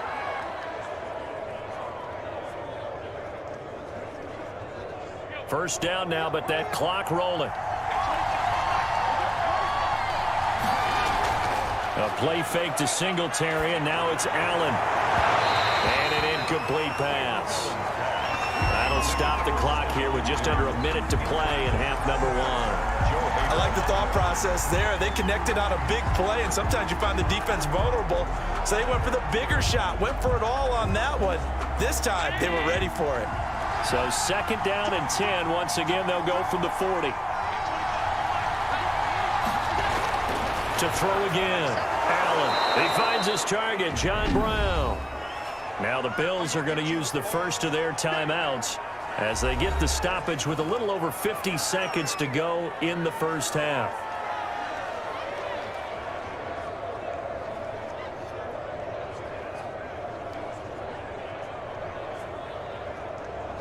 A second down completion got him 7. Now here's 3rd and 3. Again, they'll throw with Allen. The Steeler defense locked in, forcing an upcoming 4th down. They went with the dime look that time on defense, just flooded the field with defensive backs, blanketed everyone, took away all the passing angles, thus the incompletion. So off goes Allen, and on comes Stephen Hauschka for the Buffalo field goal. They'll put it down right at the 40, so call this a 50-yard attempt. And this won't get there, won't be on line either. It's no good, off to the right, but there is a flag down. He might get another shot at this. Well, we looked at each other right away. We knew that flag was coming out. And I always enjoy the conversation post because officials always tell you, I don't want to throw the flag, but you caused the play. You did it. I had to. Well, forget the field goal to try to tie this thing. They'll have a chance to take the lead here with 1st and 10. Quick slant to Brown. And able to get him down, but he does reach the 5. Now the Bills will use the second of their timeouts as they'll stop it with just over 40 seconds to go in the first half.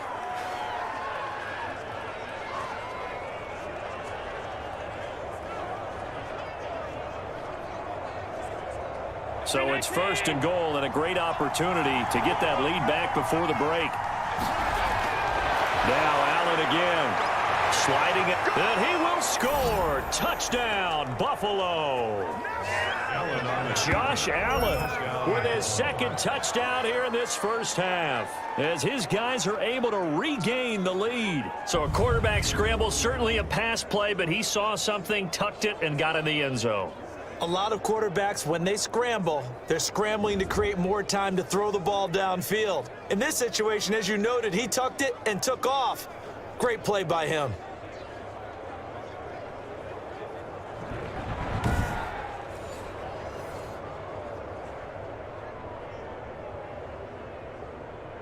Now Hauschka to tack on the extra point.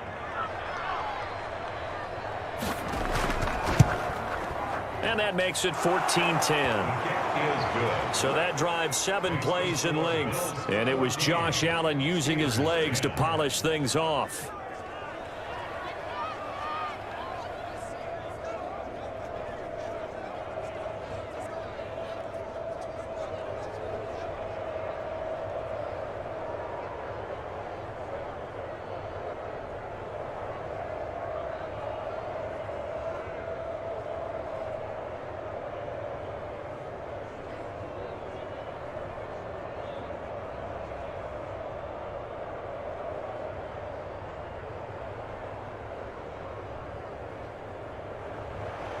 Hauschka now to send this one away following the score. Here's White. And a good return as he'll be stopped just shy of the 30-yard line. James Conner and the Steelers ready to get their next drive going. They've given him some touches. They haven't had a lot of success on the ground. Do you maybe keep going to that well, or do you mix it up more? I think you mix it up more, try and loosen things up. Get the defense to react to other people, other plays, but don't forget about it. That's your horse. You know, Secretariat lost twice in his career. So educational. That's very true, kids. Look it up. Now the Steelers use the first of their 3 timeouts as they get it right at the 30-second mark of this first half.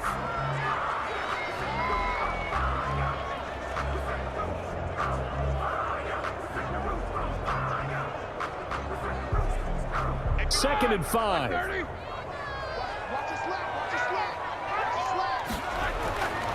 To throw here, Roethlisberger.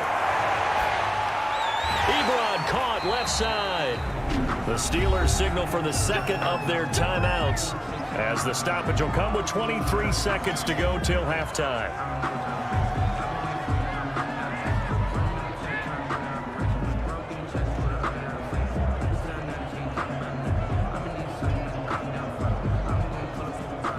So from the 39 now, they'll come up on a 1st and 10.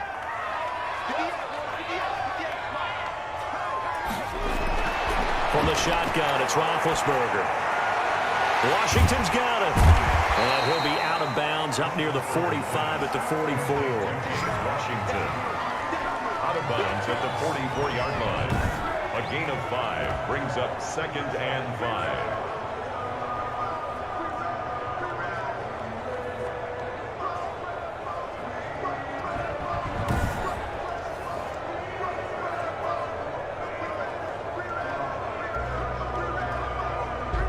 Second and 5 after the 5-yard completion on first down. Out of the gun, it's Roethlisberger. And it's complete. He gets this one to Washington. And he's going to be out of bounds, but not before he takes it inside the 40. Back-to-back receptions for him, and it's another first down.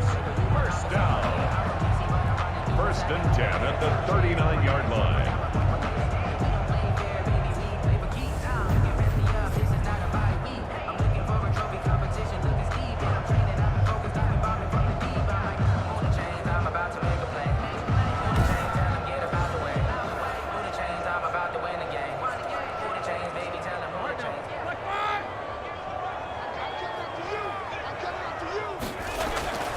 On 1st and 10, it's Roethlisberger.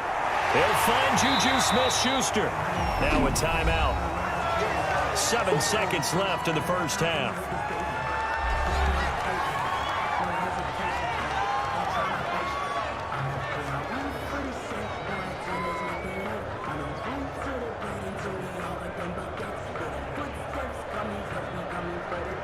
So on 2nd down, the field goal unit is on here as they try to get 3 before half. He hit his first. Now this one from 48 yards away. And this one looks good. It is good. Right down the pipe. And the lead is down to 1 now at 14-13. So a big play before the end of the half to get him into this spot, and they cash in with 3. How about the 1-2 to the solar plexus on that one? The big play, the field goal, not much time left on the clock. That's the way to go into the half.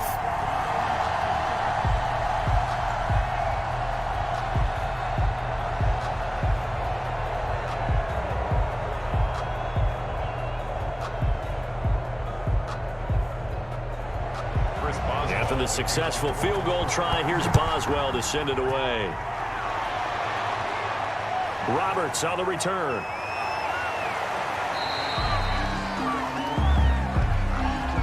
We have hit halftime. Still 2 more quarters to go. We'll take a timeout. We'll be back after this. You're watching the NFL, and it's on EA Sports. It's in the game. Okay, right, Brandon. Thanks very much. And welcome in, everyone, to this slimmed-down version of the EA Sports Halftime Report. This one has the look of a game that could very well go down to the wire. Just 1 point separating these 2 clubs at the break. But they're ready for the second half, and we are too. As we'll kick it right back out to Brandon and Charles. All right, Coach, thank you, and we welcome everyone back for quarter number 3. Ridiculous for words, such a force of nature. I don't want to seem absurd, but that boy's a gangster. Focusing on me, way from Tel Aviv. Barbados with the hustle pockets, LIDs. Distinctive destinations, all I want to see. Oceanfront residences, 3 different ones a week. Cause I deserve that. It's time to learn that. Mess around and put that thing up where your permit. 6 figures every year, yeah, I earn that. At the front of this line is where my turn at. Sometimes you need a friend, not the ones that just show up and don't put nothing in. Boswell on now to kick this one away. Fielded a couple yards into the end zone. And he's up past the 20 to the 22-yard line. The Bills take over first and 10. Out come the Bills now as they'll go on offense first here in this third quarter. They have the lead now. They'll be looking for some separation here as we begin the third quarter. I like the way you term that because now I think they go a little bit deeper into their playbook. They like what they did in the first half. That worked okay. But in order to get the separation that you just talked about, change things up a little bit.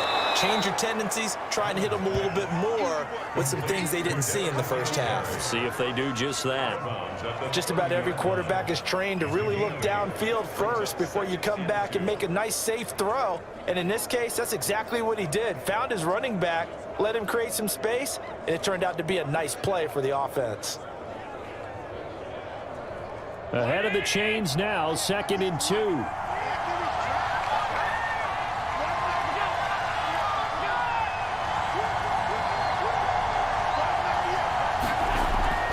So they fake the handoff. Now Allen. And the Steeler pressure too much here. He's going down. So they come out of the locker room trailing, but plays like that, they won't be trailing much longer. Defense really starting out well this second half. Yeah, they knew they had to jumpstart things a little bit. They really struggled in the first half trying to slow them down, but now they had a plan, made that adjustment that we always talk about, and it worked very well on that play.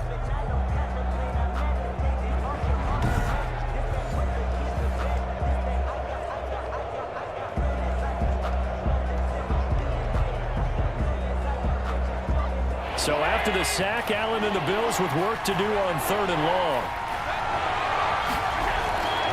From the gun, it's Allen.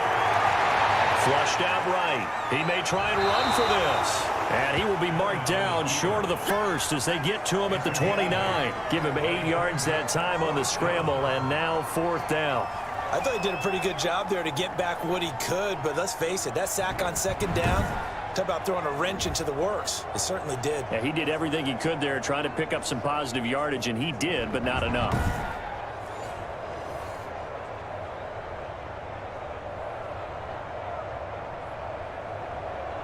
The Bills send the punter out as he'll come on to kick this one away.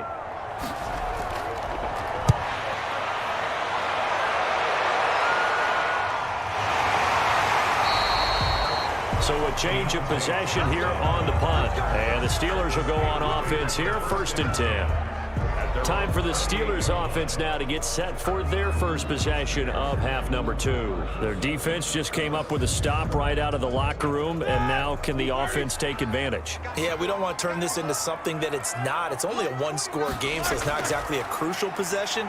But at the same time, they'd like to get things started and at least come away with 3 points. And only able to get 2 here, stopped at the 30.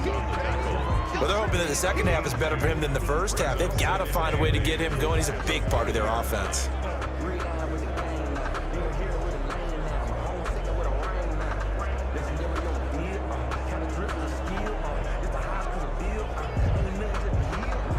Eight yards to go on 2nd down.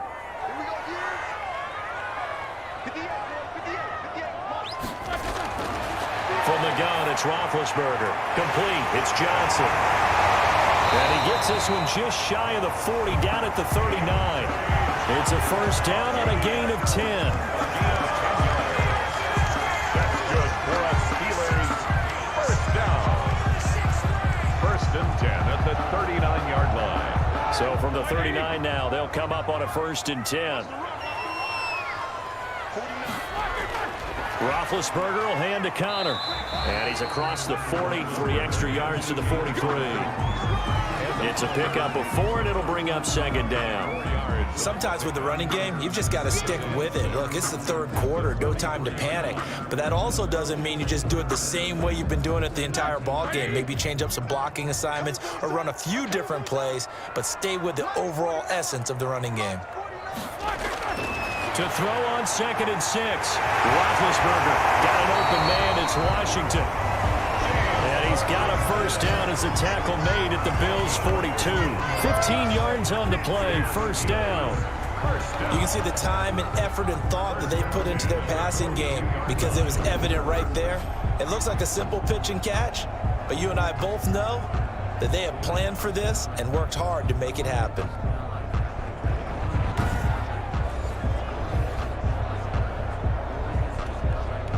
So 1st and 10 now in Buffalo territory at the 42-yard line.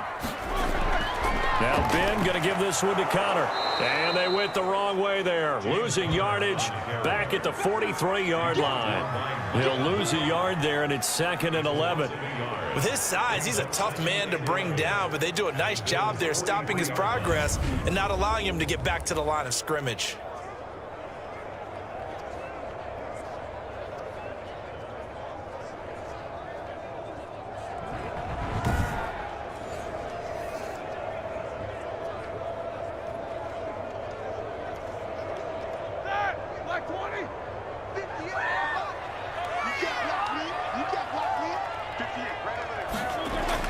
On 2nd and 11 now.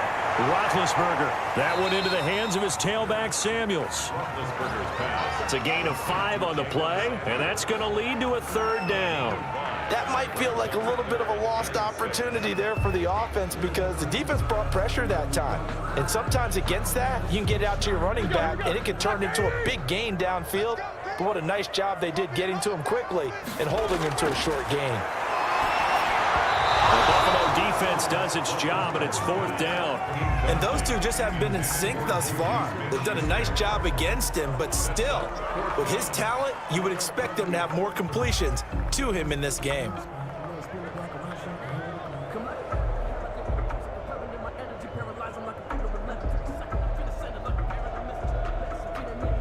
So now here comes the field goal team for the 3rd time today. This from 54 yards away.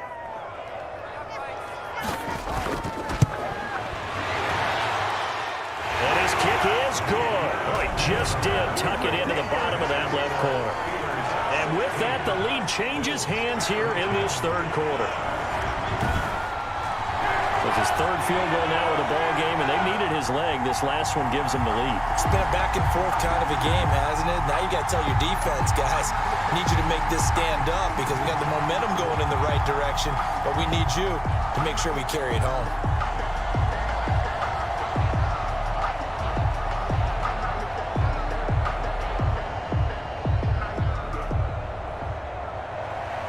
After the successful field goal try, here's Boswell to send it away. Roberts now on the return. And it's a pretty good return here as he'll get this up to the 29. The Bills take over 1st and 10 at their own 29-yard line. Buffalo set to get the football back here. And a tight game after punting last time. See if they can get something going on this drive. As they head to the field now, with the game this close, you've got to feel there's a sense of urgency for them going on offense right now. But they have to do it without letting panic creep in and affect their play. And they get him down, but not before he takes it across the 40-yard line. 1st down yardage on the first play of the drive, 14 yards. One of the selling points of the in route is it gives the quarterback a really nice sight line to his receiver and almost on a direct shot able to throw the ball into the middle of the field and have a great chance of success as they did on that play. 3 yards on the pickup there, and it'll be 2nd down. Now, they struggled to get him rolling on the ground in the first half, and that's sort of continuing here in the 3rd quarter. Yeah, but I don't think it's time to abandon the running game. I would say keep feeding the horse, and I believe he'll eventually reward them, especially as we get deeper in the game.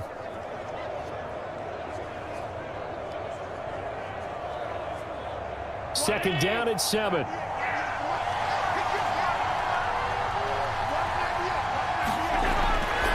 the shotgun snap to Allen. And his throw's going to be incomplete. That one was intended for John Brown. And it's third down. So many times when we talk about coverage, we're just about a defender running with a receiver, but a big part of it is understanding where the football is, finding it. In this case, when it arrived, it wasn't a surprise, and he was able to bat it away. They head to the line facing a 3rd and 7 following the incompletion on second down. He's going to hit his man out of the backfield, complete. And he goes out of bounds, it looks like right at the 50. He did his best to just get 4 out of that, but not enough. And now 4th down. And we see another pitch and catch there to the running back. This position just continues to evolve. They become just as critical to the passing attack as a lot of receivers, tight ends, because their ability to make people miss in the open field can really generate big plays for an offense.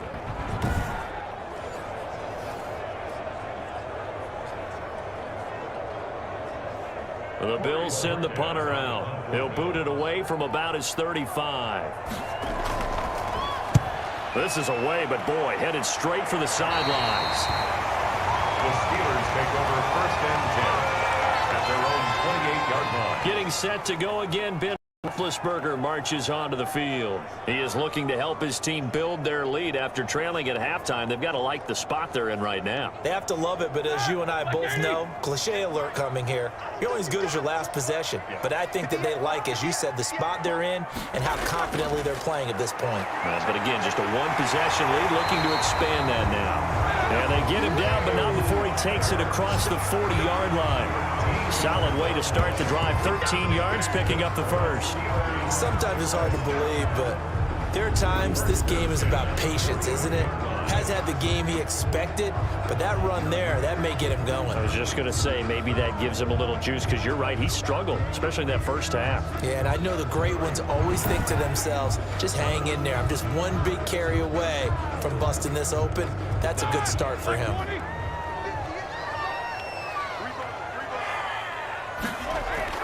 On first down, it's Samuels. A good run there on first down, and it'll leave them with a 2nd and 2. Well, you certainly have to give a little credit here because they're playing this game now at their pace. This is ball control football, sustained runs, taking their time and making it work. 8 yards the gain on that last run. Here's 2nd and a couple.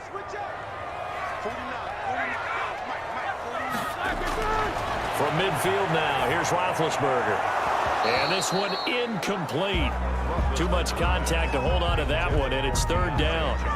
As his old brain remembers, when I see 5 wide receivers on the field as a defender, I know the ball's coming out hot. They expected it and got there and popped it free. After the incompletion, here now, 3rd and 2.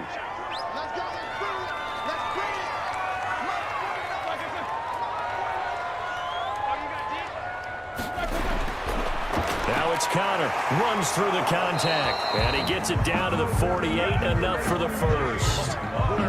Give him 3 yards and a fresh set of downs. We all love to have a home run hitter in the backfield. Guy can take it the distance, but in short yardage, trying to pick up first downs, that big guy, always a nice luxury to have, isn't he?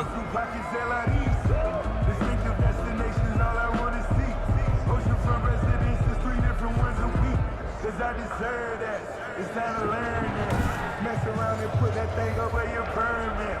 6 figures every year, yeah, I earn that.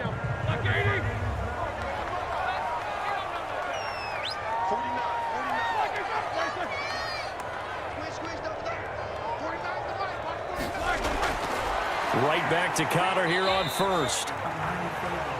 Give him a couple on the carry there, 2nd and 8. Certainly a nice job there by the defense rallying to the football and getting him on the ground, but I think the play gets made by the defensive front because if they can't get upfield, their job is to go ahead and get low, almost get into a ball sometimes, stack things up, and make it difficult for the runner to find a hole. On 2nd down, Samuels. And he'll be close to a first down as the tackle made at the Bills' 39. Well, you certainly have to give a little credit here because they are playing this game now at their pace. This is ball control football. sustained runs, taking their time, and making it work. Heavy set out there on 3rd and 1. Counter. And that one going nowhere from the start as he's met in the backfield and goes backwards. Tough sledding. They lose a yard there on 3rd. Just a simple run play there on 3rd and 1, but this D was up to the challenge and stopped them, bringing up 4th down.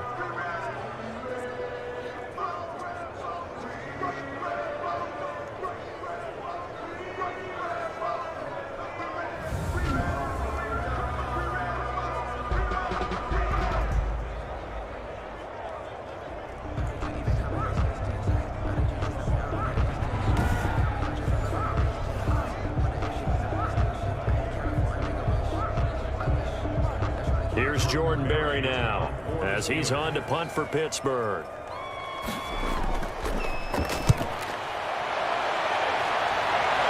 And this will be out of bounds. Now it's a question of where they'll mark it. And they'll say it crosses at the 11-yard line. Josh Allen leads the offense out for their next possession. He's hoping to channel his first half play. They had the lead at halftime, was playing well.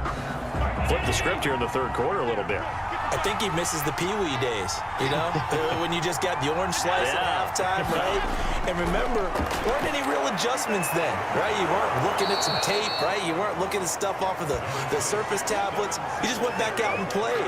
Right now, maybe the adjustments have caught up to him. Well, we'll see. Maybe he just needs a couple orange slices here for this drive. And 3. 2nd down and 3.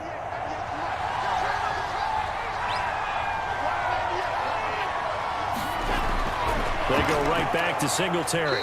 Limited running room as he'll get about 3 to the 21. Carrier. He was brought down by Bud Dupree. It's a gain of 3. Brings up 3rd and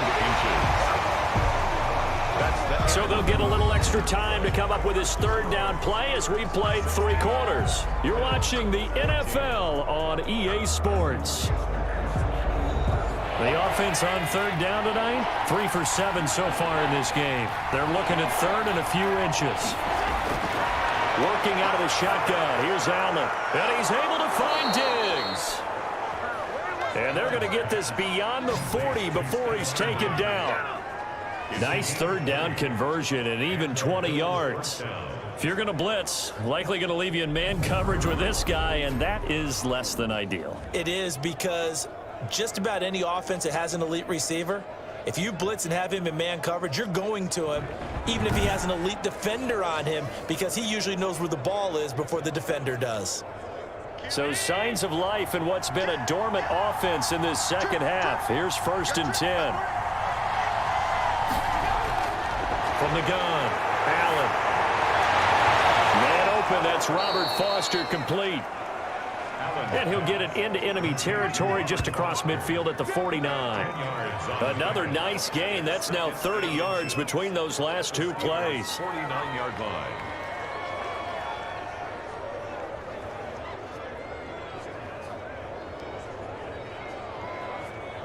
Options galore here. 2nd and a few inches.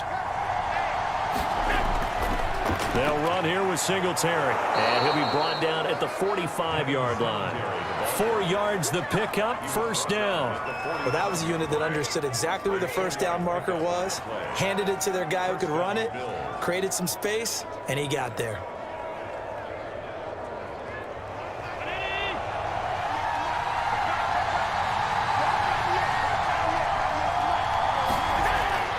Here's Allen on 1st and 10. Finding Knox there, complete. 5 yards on the catch there, brings up 2nd down. One thing I think that's safe to say defensively, the tackling's been really good. And because of that, it's been very, very hard for them to move the ball because you're not getting the benefits of run after catch. They're tackling them almost on the spot. That means they have to run extra plays, harder to move it. Ball at the 40 here for 2nd and 5.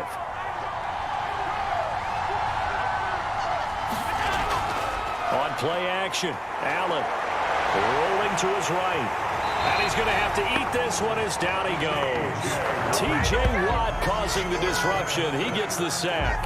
Well, that play was the very definition of fast, quick, and in a hurry. Suddenly, he was there. Yeah, blink of an eye. That happened fast and a big sack.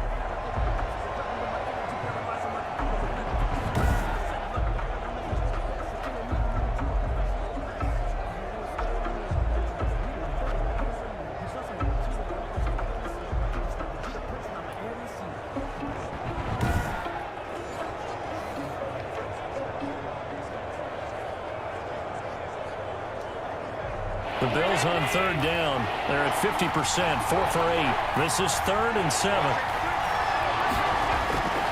Operating from the gun. Allen looking for his running back, and he's got him. And he gets this only to the 41. Not near enough for the first. They'll get only a yard out of that, and it'll bring up 4th down. One hallmark of good defenses is understanding the game, understanding positioning, and tackling immediately in the secondary after catches. I think we just saw that on display right there. Got to him before he ever had a chance to think about turning it upfield.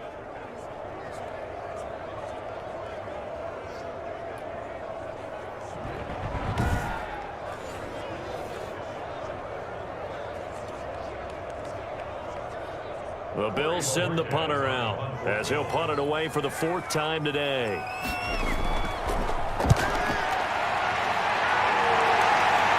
This one will sail out of bounds. It'll depend on the spot here. And the side judge says that went out at the 7-yard line. So they'll play the field position game here as a very nice punt is going to pin them back. Yeah, it's almost like watching a game of tennis, or do you prefer ping pong? You know, back and forth like that? But it definitely was excellent, wasn't it?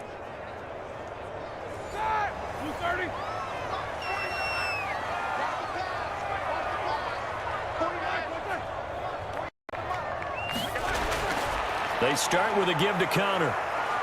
And he's going to be taken down shy of the 10, right around the 9-yard line. 2 yards on the pickup there. It'll be 2nd and 8.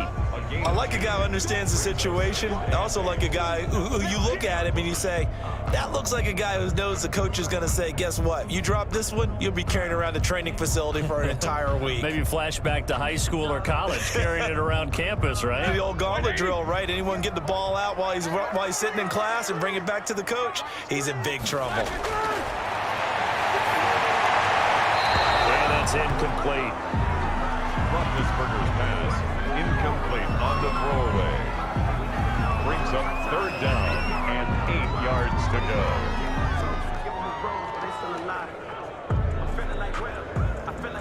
The Steelers on 3rd down, lacking much success, just 2 for 7 to this point. This is 3rd and 8. But it's brought in by Washington. And he gets this one just shy of the 35 to the 34. Excellent play there on 3rd down. Give him 25 yards.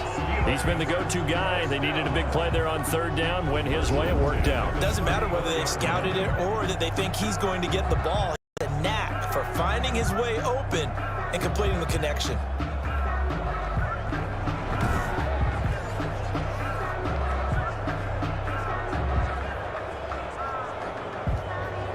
From the 34 now, here's 1st and 10.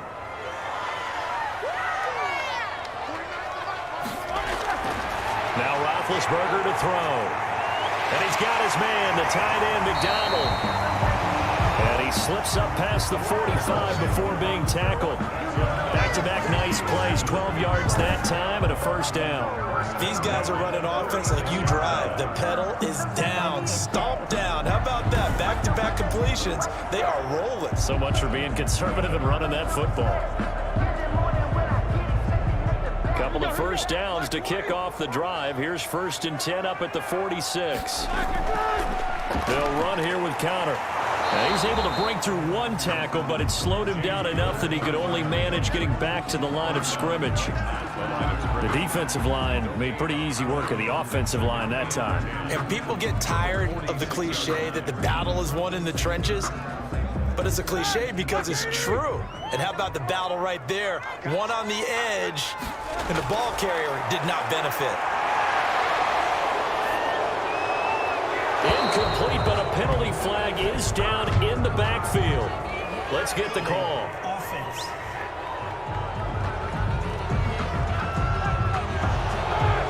Looking to throw, holding in the big right tackle. That's real simple, partner. Keep your hands inside in the chest area. You're probably okay. You get it out on the shoulders, get them wide. Usually going to pick up a holding call. And he puts his head down and gets up to the 42 for a gain of about 6. That's it. That's what you want. Straight ahead positive gain. Just keep that clock ticking. That's a gain of 6. Makes it 3rd and 14.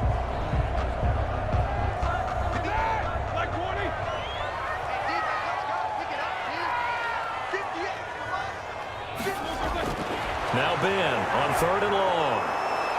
A hit as he throws there, incomplete. Incomplete. Intended for Jalen Samuels. They really had a good drive going there, but a nice recovery by the defense these past few downs, able to knock that one away on 3rd down and bring up what I think for the offense, an unexpected 4th down here.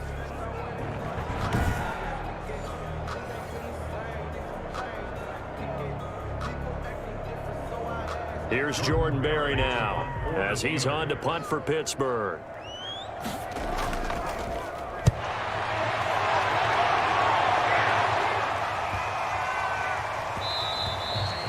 Yeah, he was looking for the checkup bounce, didn't get it. That scoots all the way into the end zone now for a touchback. And here come the Bills. Their defense accomplished step 1 of the mission. They forced the punt. Now they'll look to erase that deficit and take a 4th quarter lead. Allen and the Bills now with a 1st and 10 at their own 20-yard line. From the gun, Allen. And now he'll tuck it and run. And he is brought down at the 22 after a gain of 2, and it brings up 2nd down. How about a tip of the cap to the defense? They're working against a very mobile quarterback, but all day long they've kept him under wraps. And on that play, they held him to a short gain.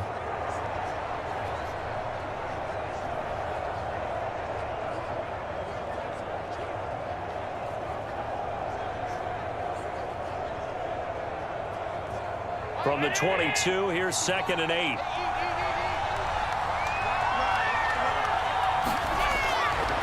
Operating from the gun, Allen forced out to his left. He'll try and run it. And this one will go to the 28-yard line. 6 yards there off the scramble, but it'll still leave him with a 3rd down. It's a gain of 6, and it's 3rd down. This is 3rd and 2, maybe the biggest play in this football game.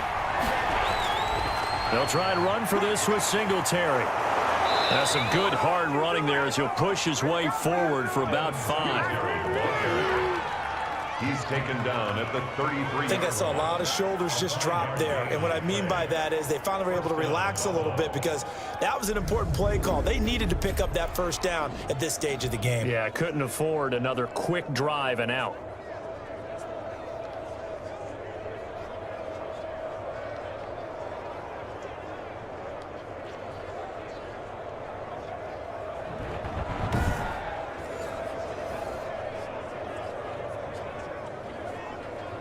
So signs of life in what's been a dormant offense in this 2nd half. Here's 1st and 10. And now they'll throw with Allen. And he's going to find the man out of the backfield. That's complete. And he'll go out of bounds, it looks like, right at the 40. Call it a pickup of 7, and it'll make it 2nd down. It's a gain of 7. Brings up 2nd and 3. Able to get 7 on that 1st down pass play. 2nd and 3.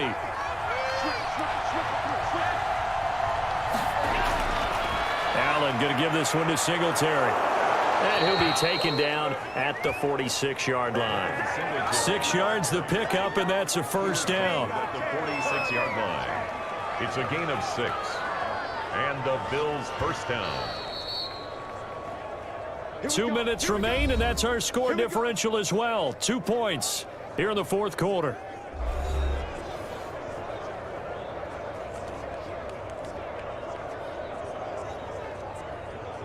So it's Bills football here as we get you reset.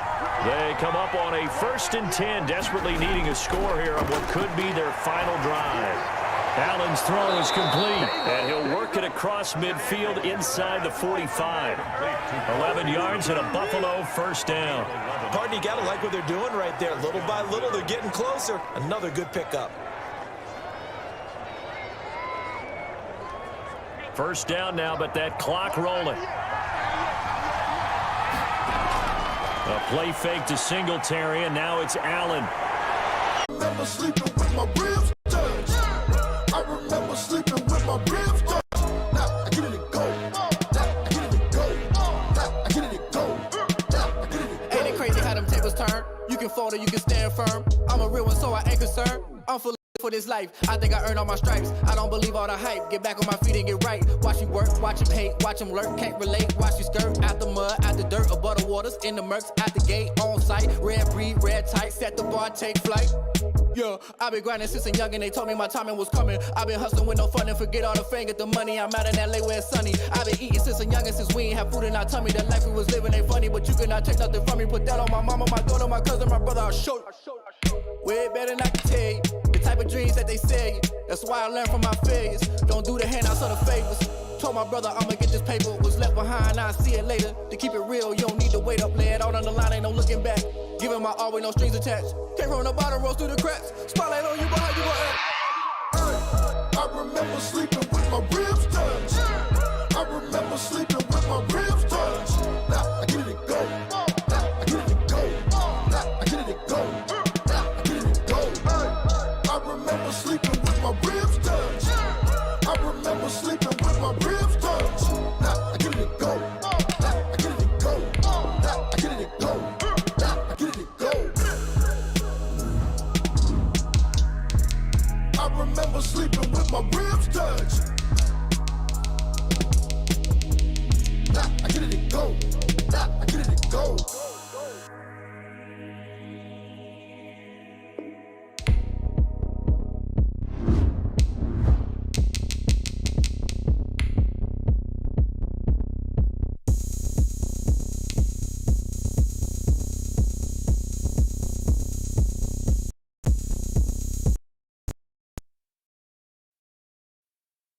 Bet you can't do it like me. Can't see me when I get on the ground. Game on, it's about to go down. A juke can shake it all up. My moves make 'em run them up. I'm lit so you know what's up. I got the party going up. A champ with the ground.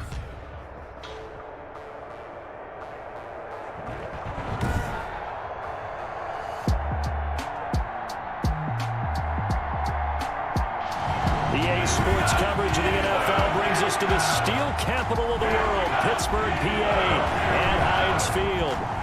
Today, we're set for a good AFC matchup between the Buffalo Bills and the Pittsburgh Steelers.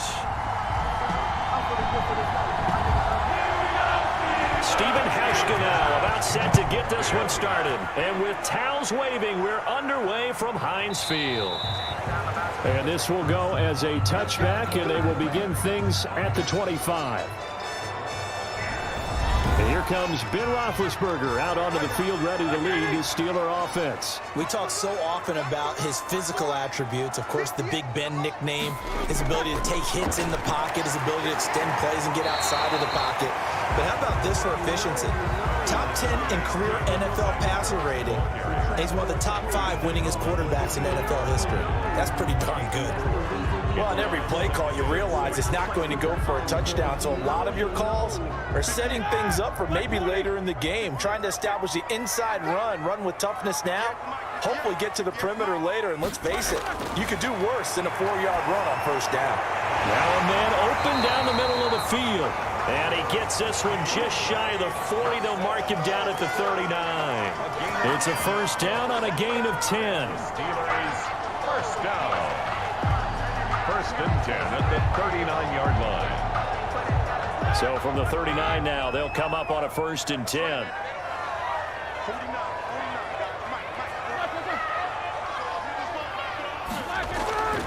They'll run for the first time with James Conner. And able to get this one all the way up to about the 46-yard line. It's a 7-yard carry to set them up with a 2nd and 3. Well, you often say that sort of opens the playbook now, second and short. What do you think, early shot here? I like where you're going. Obviously, we've been together for a while because you know me. I want to take that shot early and loosen things up. Throwing on 2nd and 3.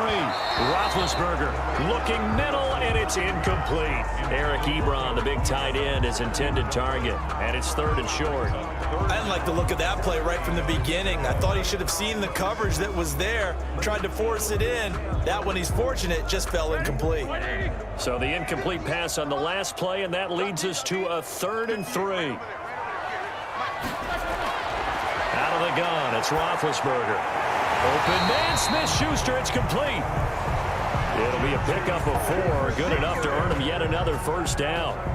That throw's not going to get them a whole lot, but that really didn't matter, did it? They got what they needed on that throw. Picked up the first down, and I'm going cliche here, game of inches, partner. Absolutely. And you talked a lot about opening drives, how key those are to set the tone.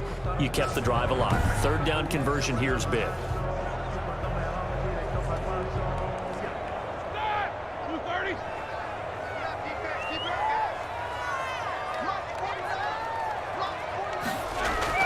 From midfield now, here's Roethlisberger.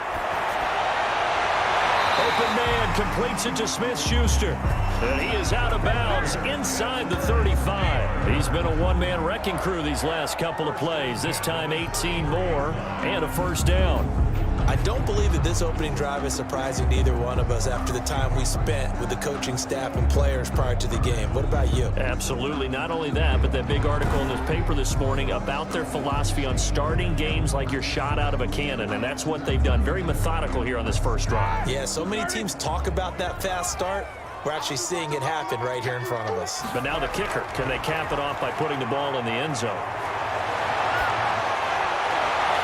Now Roethlisberger getting this one into the hands of Smith-Schuster. And he's going to be out down inside the 20 at the 15. Another 18-yard gain. They had 18 on the previous snap as well.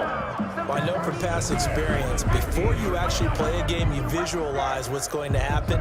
And I don't know anyone who doesn't visualize themselves being in the center of what's going on. That's 3 catches for him here in the early going. He's got to like the way this is starting. Absolutely. 3 catches on any drive is good. Opening drive, that's a tone setter.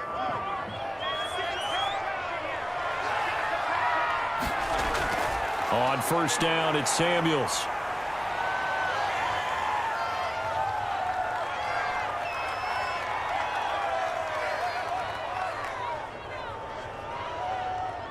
And he'll get about 3 just outside the 10, stopped at the 11. Well, that call makes sense because they've been throwing it well on this drive, and once again they show passing formation, showing the shotgun. Then they ran out of it. That's a nice play by them defensively, though, to hold it to a short gain.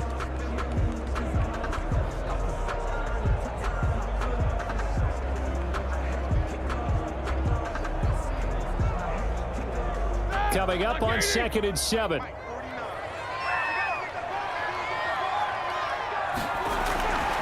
From the shotgun, it's Roethlisberger. And he's going to be taken down, sacked back around the 18-yard line. Ed Oliver busting through to get him for a loss of 6. Well, enough takes to start to have a good drive, quite like a big loss on a sack, does it? Now they're looking at a 3rd and long, and suddenly the momentum shifted to the other side of the football. And old Mo is a very, very fickle man.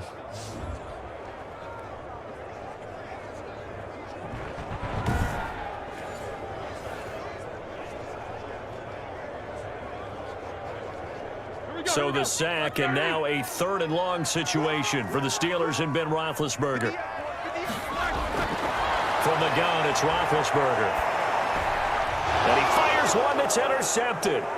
Tre'Davious White with a pick. He's at the 50, 30, 10, and he will score. Touchdown, Buffalo. It was 3rd down. Defensively, they were just hoping to make a play and get off the field, get their offense on. Instead, they did one better. Pick it off, take it into the end zone. Well, they did what you said. They got off the field. They're going to have to come right back on. They're going to come right back on, but happily, right? They put the ball in the end zone. That's the way you start a game. That's the way you set the tone. Stephen Hauschka for the point after.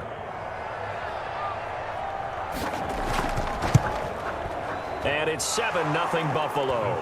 Is good. So the defense creating some points, not only getting the interception, but then returning it to the end zone for the pick six.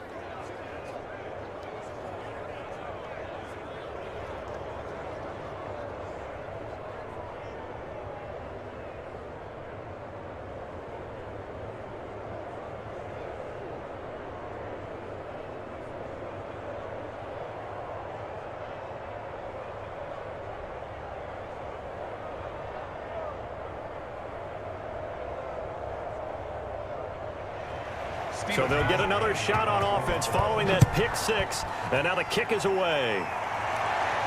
Here's Kareth White on the return. And he'll be stopped up at the 25. At their own 25-yard line. So Pittsburgh retakes the field for their second offensive possession. And following the pick six, and they had decent field position and throwing that pick six. We'll see how they attack this drive. And I think all you say to your guy is, listen, let's just take care of the football a little bit better. Make some better decisions on this drive, and they'll probably help him a little bit with maybe some really high percentage throws early to let him get settled back in. But they told him, and they told us, they've got confidence. That's not a problem. Yeah, not a problem at all. They just want to make sure they get things settled down a little bit for their offense and give their defense a little bit of a chance to rest. They'll break the huddle, come up on 2nd and 8 at the 27-yard line. Here's Roethlisberger. That one into the hands of his tailback, Samuels. It's a 4-yard pickup, and that's going to lead to a 3rd down. That's a good job there by the corner. We do talk about this a lot, that a lot of corners see their job as simply covering receivers. Tackling isn't everyone's thing. But in this case, he came up quickly and made a nice, sure tackle. From the gun on 3rd down, it's Roethlisberger. This is Johnson. He's got it. And he'll be taken down, but not before they work it across midfield. Give him 22 there on the 3rd down conversion. Of course, the catch was nice, but how about what happened after? Able to stay on his feet and gain all that additional yardage. So many of these slot guys, I think, have running back in their background.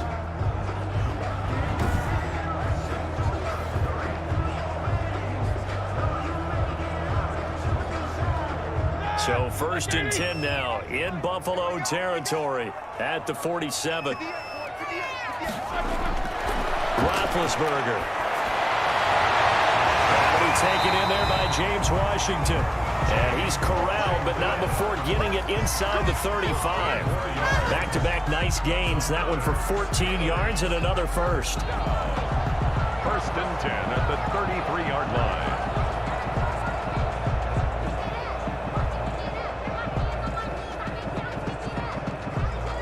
So they'll come up 1st and 10 now from the 33.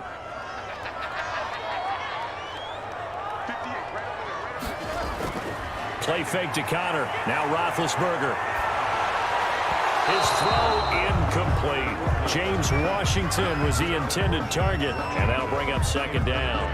As defensive coordinators around the league tell me all the time, that throw is not for every quarterback because you've really got to drive the ball downfield. It's going to be a tight window for him to fit that one into. In this case, unsuccessfully. Roethlisberger will hand to Connor. And a good physical run that time. He's going to wind up gaining 5 on that one. Decided to hand it off that time on the run-pass option. Appeared to be an easy decision. Just gave it inside. Nice steady gain.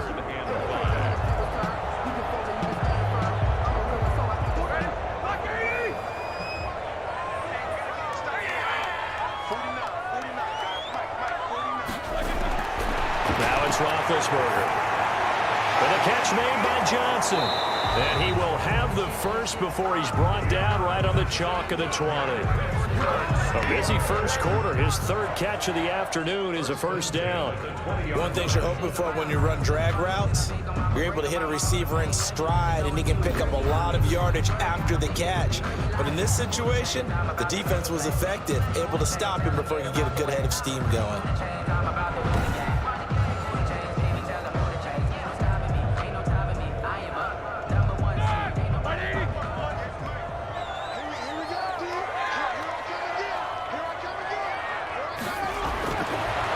end zone now. Here's Roethlisberger on first down. Looking right sideline, but it's incomplete. Yeah, that one sailed on him. You've got to make sure you give your receiver a chance to come down inbounds because they are very gifted. They'll make the circus catches, but they make them out of bounds. That does you no good. 2nd and 10.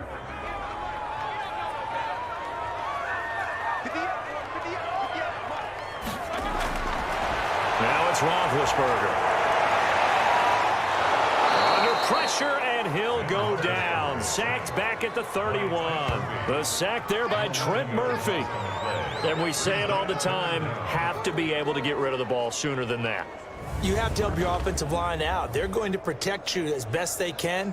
And if you're getting 3 to 5 seconds to throw the ball, they're doing a really nice job. But when you hold it and give up a sack, you're really almost discrediting their work.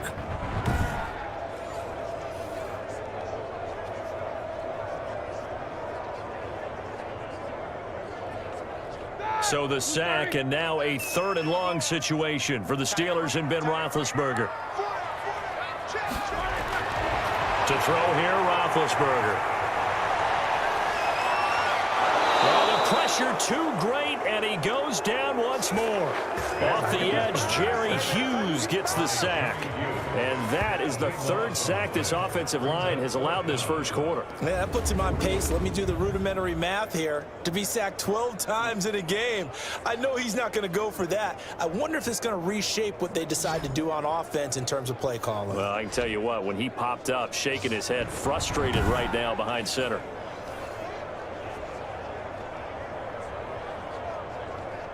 On 4th down, here comes the Steeler punter Jordan Berry to kick it away. Andre Roberts is deep for Buffalo. And this will be out of bounds at the what here? The 12-yard line. So here are the Bills now backed up to get this drive started.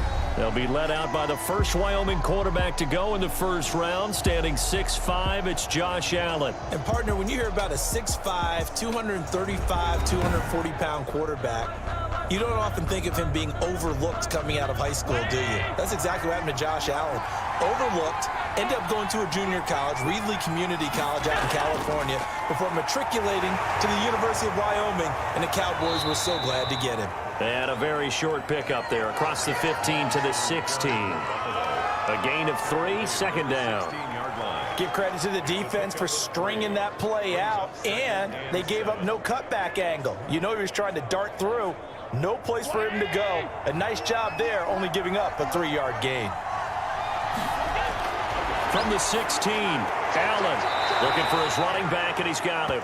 And he'll be just shy of the 20 at the 19 as he goes out of bounds. 4 yards on the pickup, and all of a sudden here, it's 3rd down.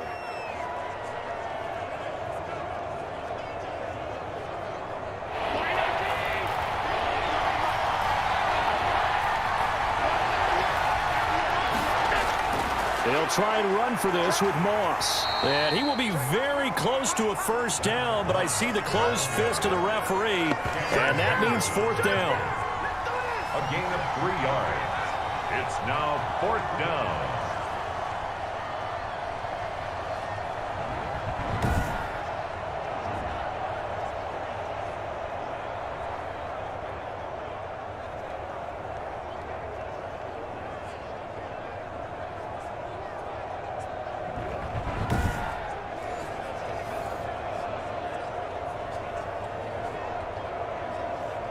On 4th down, on is Corey Bojorquez to punt.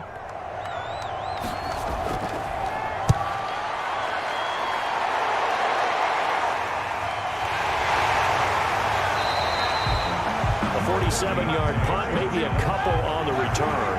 And the Steelers will go on offense here, 1st and 10. Here's Roethlisberger.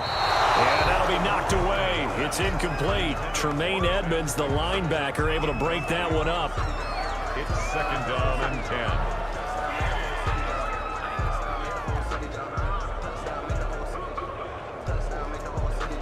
10. And this should be the final play before the quarter ends. On 2nd down, Samuels. And he'll get this up only to about the 33. They do get a couple, but they'll be left staring at a 3rd and 8 coming up. After 7-0 on EA Sports. And the Steelers on 3rd down. They've converted 3 out of 5 thus far. This is 3rd and 8. Roethlisberger will throw. Got a man, and he hits him in stride. Yeah, boy, he is very close to a first down, but from where they're spotting that football, he's going to be a foot or so short. Well, it wasn't a big strike, but that completion put them in really great range. What do we have now, 4th and inches? Yeah, it's not more than a half a foot. You know what I would do here? You would always go for it. I'm one of those guys.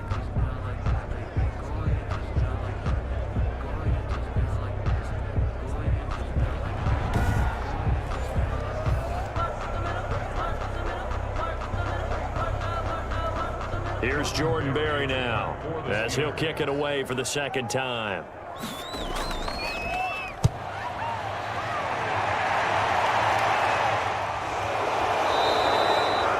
37 yards on the punt with no return.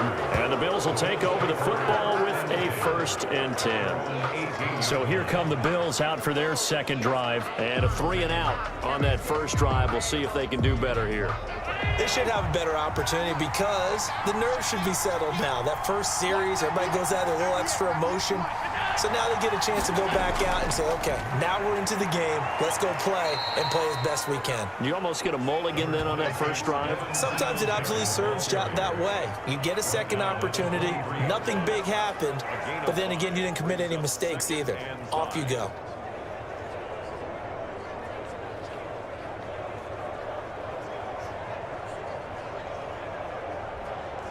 Working with 2nd and 5 now.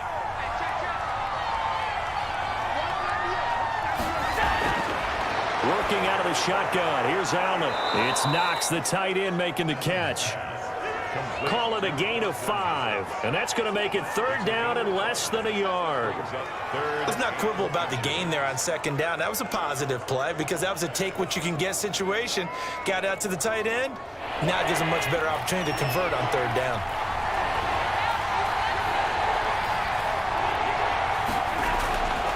They'll try and run for this with Singletary. And he's going to have the 1st down yardage as he's down at about the 30-yard line. Officially a gain of just a yard there, but they do convert on 3rd and inches. I think I saw a lot of shoulders just drop there. And what I mean by that is they finally were able to relax a little bit because that was an important play call. They needed to pick up that 1st down at this stage of the game. Yeah, couldn't afford another quick drive and out.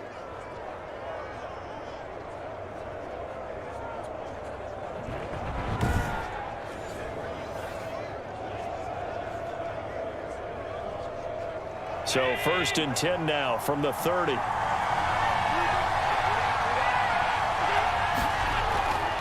They'll run here with Singletary. And tough going there as he'll only get it up to about the 31. Credit him with a 1-yard gain there to make it 2nd and 9. No doubt about it. A really nice job there by the defense, not allowing him to get to the perimeter. But that means your defensive ends, your outside linebackers, the guys that you pay big money to sack the quarterback, they also have to have interest in the running game as well. And they did a nice job there of holding the point of attack and not giving ground. On 2nd down, here's a run with Moss. Now Moss hit, and the football pops free. And it's picked up by the Steelers. And they'll set up shop right near midfield at the 49-yard line.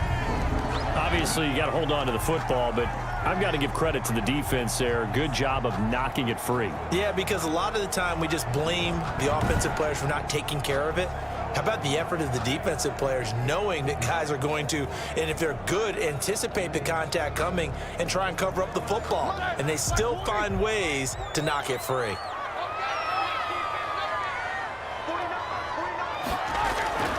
On 1st down, Samuels.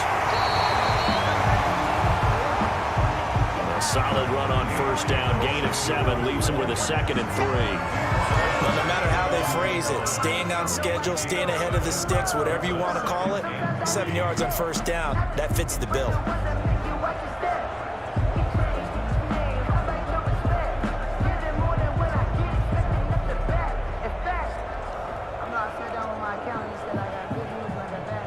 Second down and 3. Now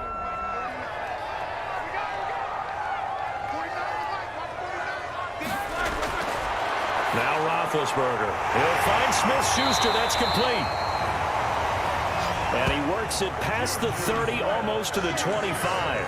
16 yards, a first down. That's good for a Steelers first down. 1st and 10 at the 26-yard line.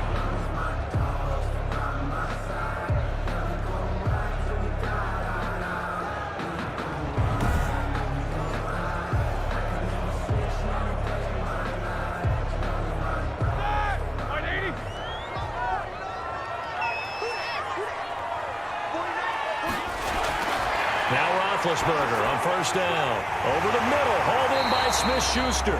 And they'll work it inside the 15-yard line before it's all said and done. Back-to-back receptions for him, and it's another first down. When the hitch route is run really well, that jab step off the line of scrimmage by the receiver, which is designed to back up the defender and give him a little bit of space, all you want there, get that space, catch the football, and then make a move and pick up extra yardage. And that's exactly what he got done there. This offense finding its legs now. Here's another 1st and 10. Now whistles here before the snap, and it looks like one of the Steelers may have moved. And maybe they were coming with a blitz that time, and it caused a jump. I think if we saw it, you know that they saw it. Might have been a little discussion down there. Bad guys coming, pick them up, and someone jumped. Now the pass finding its way into the hands of Eric Ebron. 3 yards the gain there, 2nd down. I know when you got a top tight end like this, you want to get him involved, but when you do, you're hoping for more than that. You certainly are. You got to try and get him some space where he can make a play downfield, or at least an opportunity for some rack yardage, right? That run after catch.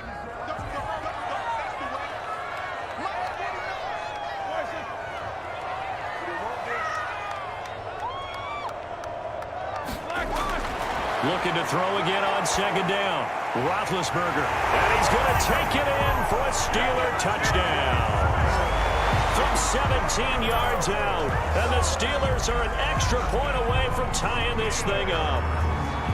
And on that one, able to catch it, also able to have the wherewithal to take it in for the score. And how about the phases of a successful catch and a completion of a play? Look the ball in, secure the catch, and then, of course, the run after the catch that ends up in the end zone.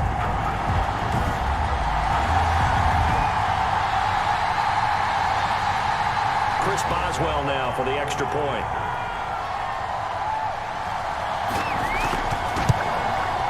It's up and good, and we're tied at 7 here in quarter number 2. So that drive spanned 5 plays, and it ends with a Pittsburgh touchdown.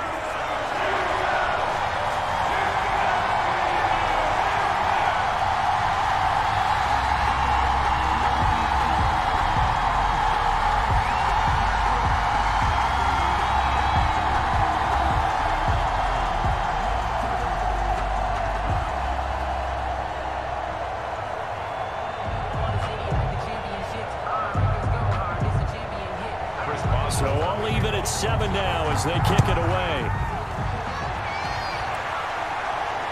This will make it into the end zone. And Roberts choosing not to bring this one out. At their own 25-yard line. Buffalo set to get the football back here. And this is a unit that, to be frank, doesn't look like they've woken up yet. I mean, a punt and a turnover on their first 2 drives. And I think the game's starting to take shape a little bit now. And I'm going to take it into the basketball world.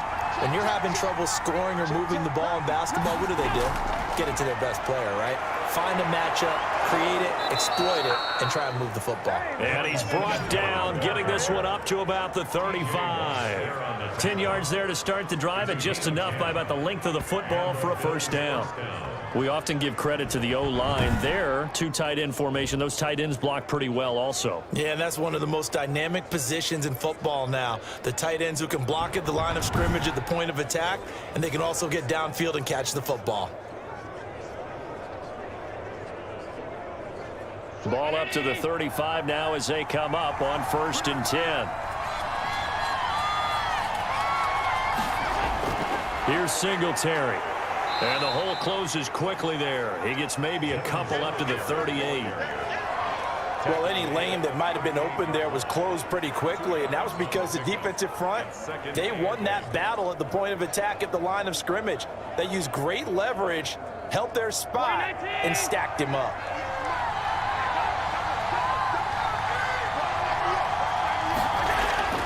On second down now, it's Moss.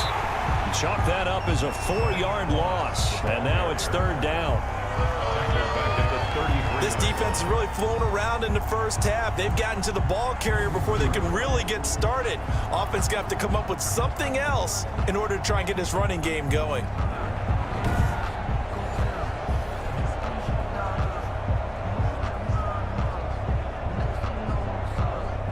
The Steelers now in the nickel here on third down. From the gun, it's Allen. And this is going to be incomplete. You can tell they wanted to get that ball downfield. They had nothing working in the secondary, so he dropped it off to the running back. That one ended up incomplete.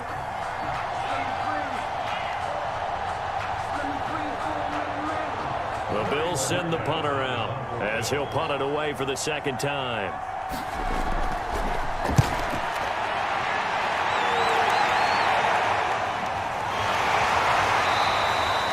So possession goes over here on the punt. And possession will switch hands, 1st and 10. We focus our attention now on the quarterback, Ben Roethlisberger. And maybe he's starting to wave the white flag a little bit. He's playing pretty well, but the pressure, it's got to him.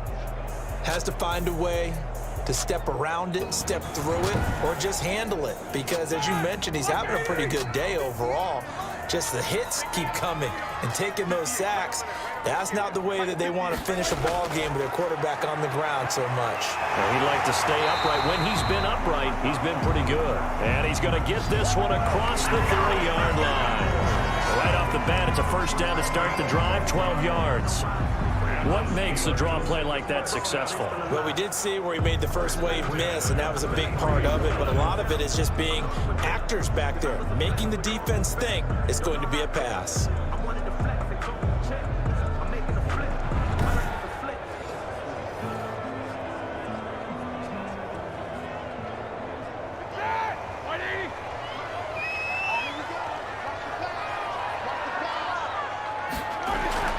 Throwing now, Roethlisberger on first down.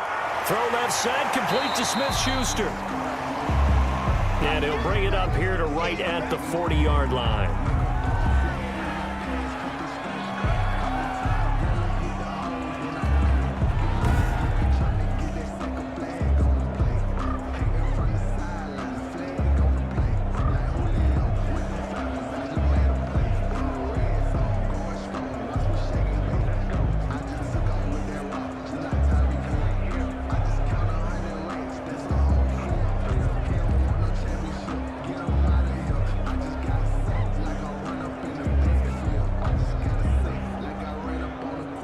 Able to get 7 on that first down pass play. 2nd and 3. Shotgun handoff to Samuels. And this play will be blown up. He'll lose yardage back at the 38. 2 yards the loss, and now they go from 2nd and 2 to a tough 3rd and 4. The defense was ready for the run-pass option, diagnosed it perfectly. Not only did they stack him up at the point of attack, but he was met by a host of light-colored jerseys.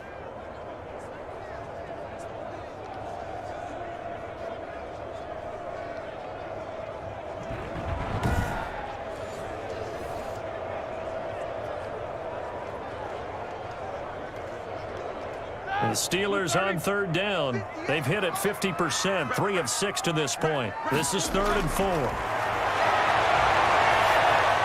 He's got the first down and more past midfield. And he's got a first down as a tackle made at the Bills' 45-yard line. That'll put him over 100 yards receiving now here in this first half of action. First down. 1st and 10 at the 45-yard line.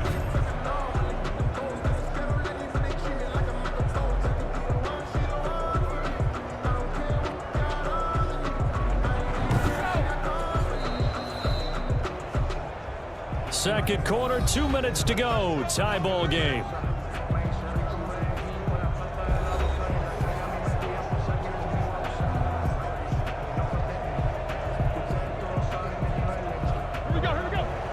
We remind you that coming up in 2 minutes' time, we'll hand you off to Orlando, where Jonathan Coachman will have highlights and analysis of this first half of action. They'll throw on first down with Roethlisberger. Ebron with it over the middle. And this winds up a gain of 4 to the 41. I know exactly what's going to be said about that play from the defensive perspective. What's that? That's why I tell all you guys we need more than one tackler to the ball. He broke the first tackle. Luckily enough, there were more people there to get him down. Roethlisberger got to get his guys to the line as quick as he can. To throw again on second down. Roethlisberger. And it's complete. He gets this one to Washington. And he's got a first down as the tackle made at the Bills' 26. 15 yards on the play, first down.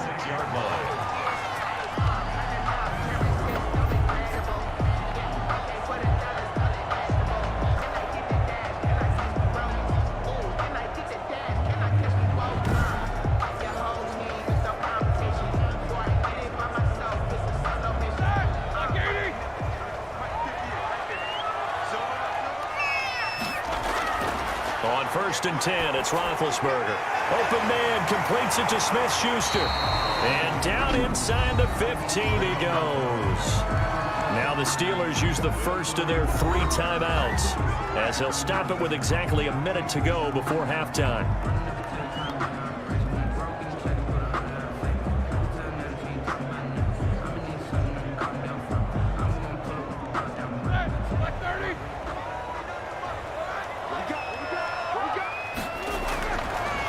Zone now. They'll look to throw. That's complete right around the 8. And he's in. Touchdown, Steelers. From 13 yards out. And the Steelers have taken the lead. CD for them. This has just been an offensive explosion here in the second quarter. Yeah, held scoreless in the first quarter. Now they find the end zone again here in the second. Sometimes you just have to have some patience. A lot of people think it's always an adjustment. You have to change what you're doing. Sometimes you just have to do your game plan just a little bit better. And I think that's part of what we're seeing here. Extra point now by Boswell.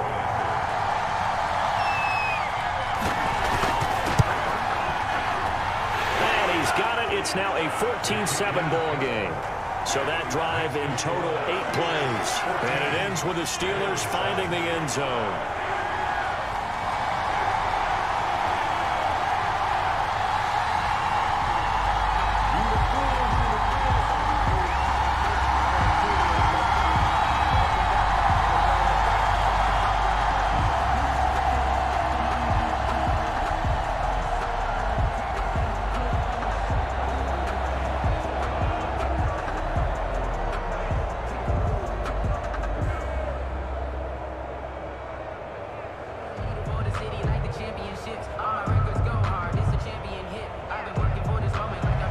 Boswell now to kick it away after the touchdown.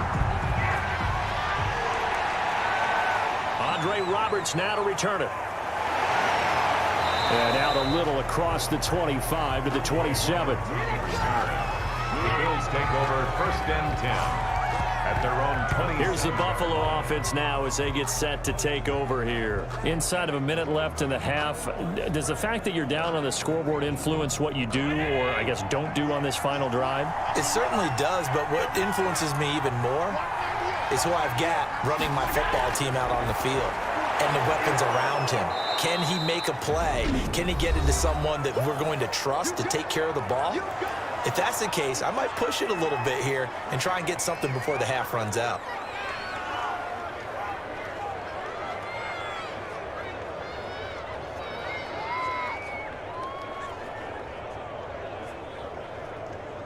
Second and 5.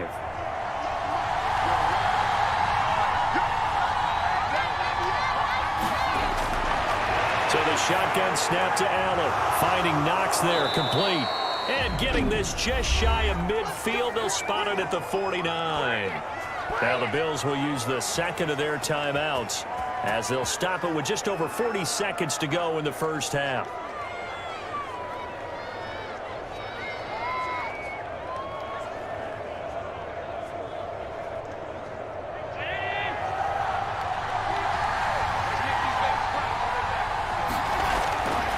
Here's Allen on 1st and 10. On the move to his left. And he's going to keep it here. And he's able to take it across midfield before going out of bounds. He'll wind up getting right about 4 there on the scramble, and it's 2nd down. They brought the blitz that time, and I thought they were going to get to him, but instead, he flipped it on its ear and ended up picking up positive yardage. I thought he was dead to rights, but you are exactly correct, sir, able to turn that into a positive gain.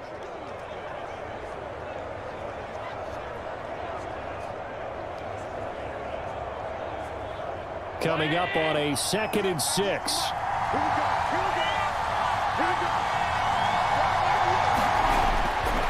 Now Allen. And that is incomplete. A lot of force bearing down on him there. He could not hang on. It's 3rd down. So much about defending the pass is being able to be right there at the moment the ball gets to the receiver, and he was right in his hip pocket, helping force that incompletion. So after the 2nd down incompletion, they'll come up now against a 3rd and 6. From the gun, Allen. And that's caught by Beasley. And he will have a 1st down here at about the 40. The Bills are going to go ahead and use their final timeout as the clock will stop with 21 seconds to go here in the 1st half.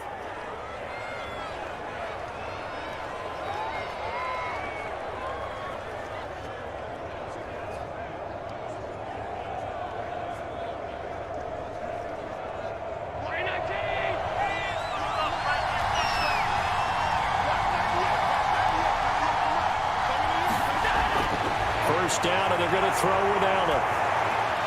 And that is incomplete. So 17 seconds now on the clock here. Well, I think that was good strategy there, trying to go right back to him after the last completion. But this time, the defense was all over it, and they got there to break that one up. So 2nd down and 10. Once again, they'll go from the 40.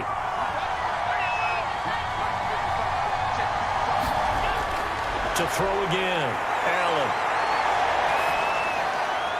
He's going to hit his man out of the backfield. Complete. He'll get only 3 there, so it leaves him with a 3rd and 7 ahead. And it's 3rd down. So we have reached halftime with a touchdown. That's the difference on the scoreboard. As we'll send you down to Orlando, and we check in with Jonathan Coachman for our EA Sports Halftime Report. Coach. Okay, Brandon, thanks very much. And welcome in, everyone, to an abbreviated version of the EA Sports Halftime Report. This game's had a little bit of everything thus far, and certainly plenty to look forward to, as the teams are right back out there for the 2nd half. So we'll get right back out there as well, as we'll turn it back over to Brandon Godden.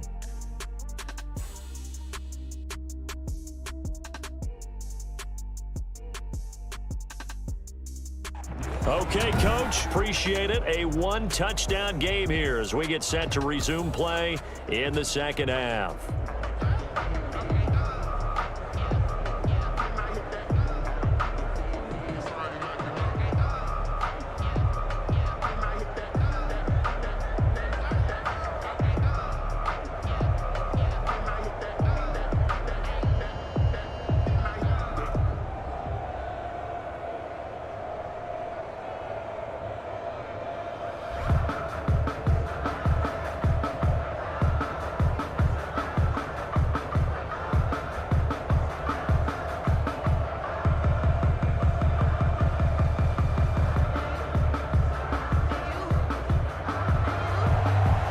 Trailed here, but they will get the football first as we are back underway on EA Sports. Here's the All-Pro returner from 2018, Andre Roberts. And a decent return out to the 27-yard line. The Bills take over 1st and 10 at their own 27-yard line. Out come the Bills now as they'll go on offense first here in this 3rd quarter. They're close game, but they're going to need to do a little bit better probably here in half 2, no? I would agree with that totally. I would guess it in the locker room. They talked about cleaning up some of the errors, but overall, I think they wanted to be positive with them. Guys, we're right there, just not playing as well as we need to. And he's going to lose a yard or 2, taken down behind the line. Cameron Hayward Able to collapse the pocket, get to him, and drop him for a loss of a yard. You know, despite the scoreline, I think they've got to like where they are here. They're on the road and just one big play away from getting right back in this game. I'm going to follow right along with you because the spot they're in now is a credit to their defense. They've kept them in it by making the plays that they've made, and that just means you're one big score away from being right back there. Now the question is, can this offense step up and make that play, because that's been an issue for them in this game.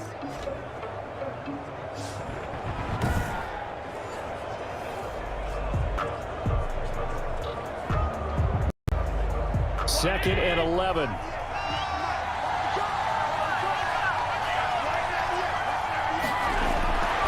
Operating from the gun. Allen. He's got it complete to Stephon Diggs. They'll wind up getting 10 back as that sets them up for third down. It's a game of matchups, and that's why you take your receivers and move them around a bunch, especially your best guys. And when they work out of the slot, you often hear the coaches talk about how great it is because it gives you a two-way go. You can break out or you can break in. That makes it hard to defend. On third down, they go with Singletary. And he's got the first before he's brought down at the 39-yard line. A third down gain of 3 yards, and that'll be enough. I know the game's changed. A lot of people would say it's evolved. Look, I'm a little bit Neanderthal, okay? I love this. No exotic formations, no misdirection. Just line up and run the darn ball and pick up the first down. I love it. Yeah, third and short, that's what you're supposed to do. Like you said, old school, smash mouth football.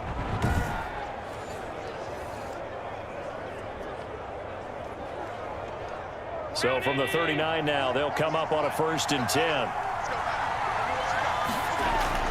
Now a run with Singletary. And this time they were ready for him as they'll stop him right at the line of scrimmage.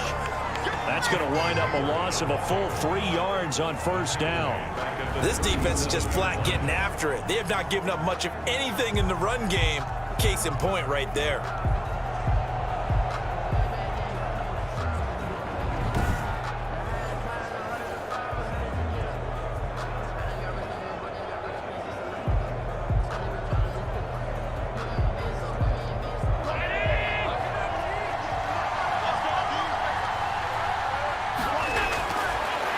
Second and 13.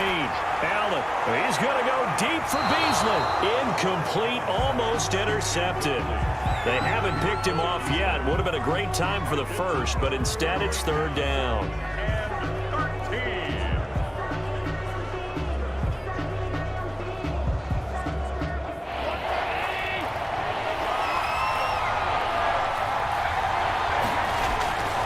From the gun, Allen, he can run for it, and he will. Able to pick up a dozen yards there on the scramble, but not enough. 4th down.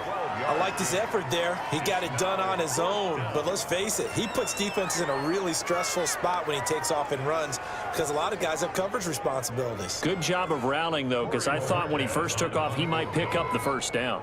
The Bills send the punter out as he's on here to punt it away.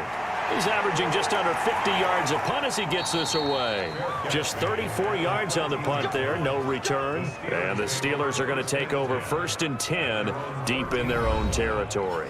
Juju Smith-Schuster and the rest of this offense heading back out there. And I know that they've double-teamed him a couple times, but not a ton. Whatever they're doing isn't working. He's up over 100 yards. We'll see how they adjust. And when they do that, they weaken their defense in other places as well. And how many times have we done games where we've seen a guy have a big game like this, but it's usually not by himself, is it? Usually it opens it up for other people to have big games as well. And somehow he's going to get a yard out of this as he fought through that first contact.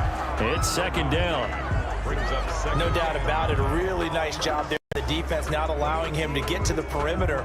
But that means your defensive ends, your outside linebackers, the guys that you pay big money to sack the quarterback, they also have to have interest in the running game as well. And they did a nice job there holding the point of attack and not giving ground. Give him 9 on the play, and that'll bring up what looks to be a 3rd and inches. Can't be more than a half a foot. That's tough to play zone defense when they can just curl up right there in front of you. Yeah, absolutely. Well, we talk about finding the soft spot defensively. How do you make sure they don't find the soft spot like they did there? tough to do because what they normally will do is run routes that'll pull you out of that spot that they want to get into. That's what we call not taking the cheese, right? Don't go for the mousetrap. But it's hard to do because when you see a guy cutting that in that direction, you tend to go towards him. And he's going to get the first down as they bring him down at the 23. Officially a gain of just a yard there, but they do convert on 3rd and inches. 1st and 10 at the 23-yard line. I'm fully built for this life. I think I earned all my stripes. I don't believe all the hype. Get back on my feet and get right. Watch him work, watch him hate, watch him lurk. Can't relate, watch his dirt. Out the mud, out the dirt, above the waters, in the murk. Out the gate, on sight. Red, green, red, tight. Set the bar, take flight. Yeah, I've been grinding since a young and they told me my timing was coming. I've been hustling with no fun and forget all the fame.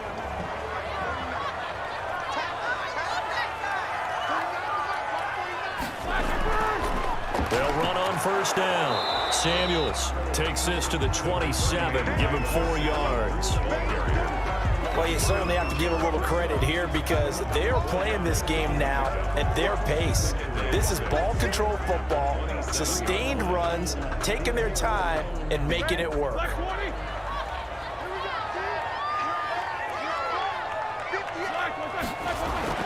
From the 27, Roethlisberger. And he's got his favorite target yet again. It's complete.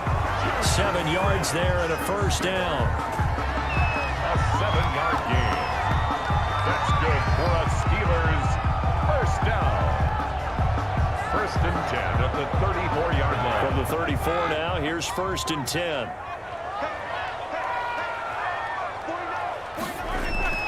Now Ben going to give this one to Connor. He'll get about 4 as he's past the 35 to the 38-yard line.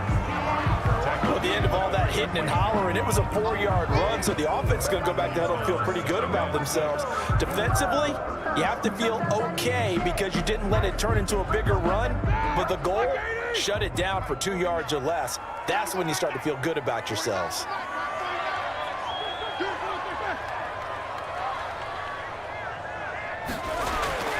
Again, it's Connor. And he'll be taken down, but not before he works it past the 50. A gain of 13. It's a first down.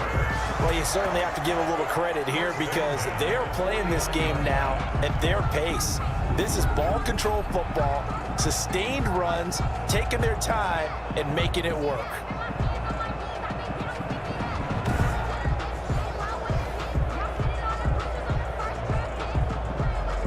So 1st and 10 now in Buffalo territory at the 49-yard line. On 1st down, Samuels. And they're going to stop him right at the line of scrimmage. Just no cutback lane to be found whatsoever. 2nd and 10. Maybe I'm wrong, but it looked like even if he had opted to keep that, I don't think there was going to be much to gain. Seemed like it was perfectly defense. And know what they say? Those guys on the other side, they get paid too. A 2nd and 10 forthcoming here. 3rd quarter action in the Steel City of Pittsburgh, PA. Here's a throw out wide complete to his running back right side. 9 yards, not quite enough, and they'll be left now with 3rd and 1. For a second there, I thought that might break big. Screen pass, looked like it was coming together, looked like there was an opening. Still, ended up with a solid gain. 9th play coming up here on this drive. This is 3rd and a yard. From the shotgun, it's Roethlisberger. And he'll find Washington. That's complete. And he's able to get it to the 33. Good enough for a first down. That one good for 7 as this long drive continues and the chains move again. Gotta say, I was a little surprised to see him, Charles, come out in the shotgun on 3rd and less than a yard. Yeah, but the way the NFL is nowadays, we hardly ever see anyone really run for it on short yardage. So they're going to throw the football more times than not. That was a nice, easy rhythm throw right there, and they pick up the first down.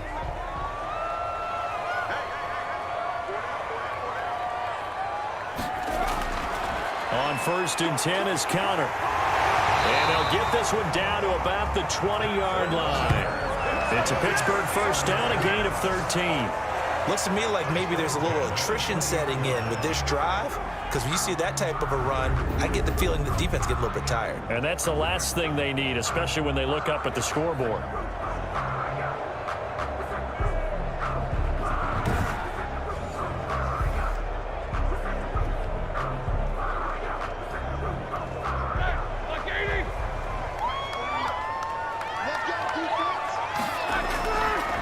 back to Connor here on first.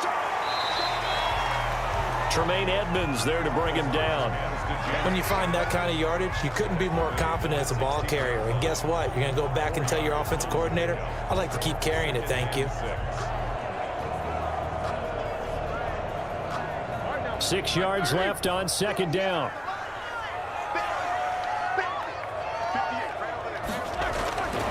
Out of the gun, it's Roethlisberger. And that one goes incomplete. He's maybe lucky it wasn't a fumble as he got hit as he threw it. Nothing doing there as the 13th play of the drive proves to be unlucky. I think he had to unload that one before he wanted to. He was right up in his grill. I think he was a dentist there without a license, don't you? Just not enough time for the play to develop. Just lucky it wasn't a fumble, really. On third down, Roethlisberger. The Buffalo defense does its job, and it's fourth down. So 2 third-down conversions on this drive, but not able to get a third, and now they deal with fourth down. They really had a good drive going there, but a nice recovery by the defense these past few downs, able to knock that one away on third down and bring up what I think for the offense, an unexpected fourth down here. So on fourth down, the Steelers call on the number of Chris Boswell for the field goal try. This a 33-yard attempt. Boswell's kick is good. And they will move up by 10 now, 17-7.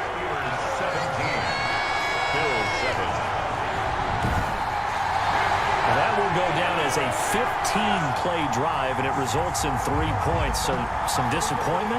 It's funny, we had our conference before the game with the offensive coordinator.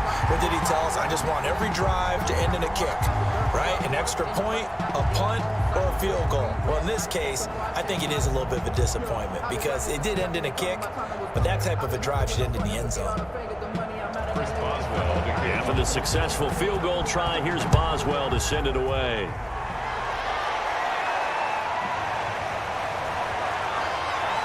And makes it across the 20 as his guys will set up shop at the 23-yard line. The Bills take over first and 10. And now out come the Bills. And here we are almost through 3 quarters of play, and this passing game still has not really found any kind of rhythm. Put it mildly, because they're not even over 100 yards yet. And in today's NFL, where it's a pass-first league, that is quite surprising. Not many teams patient enough to stick with the run. Everybody wants to advance the ball through the air. They've got to get their timing back. T.J. Watt in on the tackle. Sometimes with the running game, you've just got to stick with it. Look, it's the third quarter, no time to panic. But that also doesn't mean you just do it the same way you've been doing it the entire ball game. Maybe change up some blocking assignments or run a few different plays, but stay with the overall essence of the running game. Ball at the 26, 2nd and 7. Singletary again. Singletary, a first down and more. He's at the 40, 20, 10. And he'll finally be taken down at the 2-yard line. A big play here for Buffalo. 72 yards. At the 2-yard line.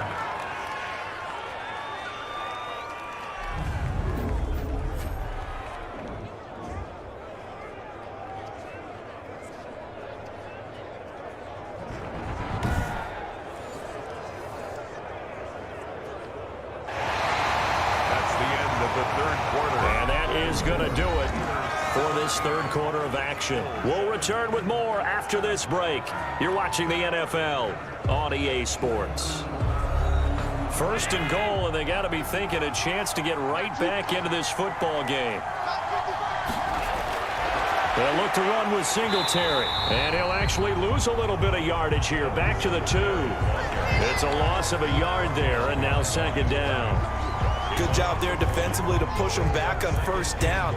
I'm not sure if this is 4-down territory or not because they can kick the field goal and get it back within a score, but you know that's not what they're thinking right now. A field goal has to be their last option.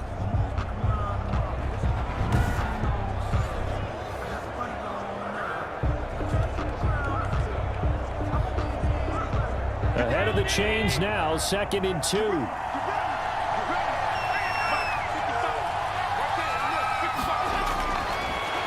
Allen going to give this one to Singletary. Oh, no, he lost the football. And it's picked up by the Steelers.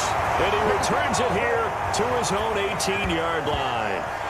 Pardon me, you know how often we hear about the red zone, right? From the 20-yard line going in, that's scoring zone, getting points on the board. A lot of teams call from the 10-yard line in the green zone. That's your money zone. He fumbles the ball inside the money zone. You have one job, take care of the ball. That didn't happen. Big Ben and the Steelers with a 1st and 10 at their own 18. They start the drive with Connor. Able to break through that initial contact and winds up getting about 3 there. It's 2nd down. Well, Brandon, pace comes into play now because they've got the advantage. They've got the football, but they've got to be very careful about what speed they're going to play. You know, my music teacher back in New Paltz, Mrs. Bythema Bagley, used to say, don't go prestissimo when you really want to go largo. And what she meant by that is don't go too fast when you really want to go at a nice, slow, deliberate pace. I am speechless. I am without speech.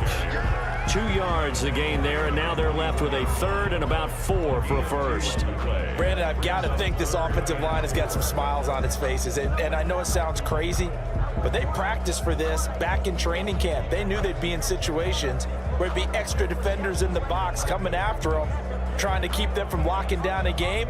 Right now, they want to show the world they're up to the challenge.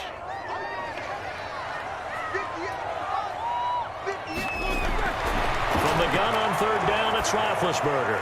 Got an open man, it's Washington. And he picks up the 1st before he's taken down at the 29. 5 yards on the play there as the drive will continue. I think it all came together there. In-breaking route, drove it with excellent pace. Money throw right there to move the sticks.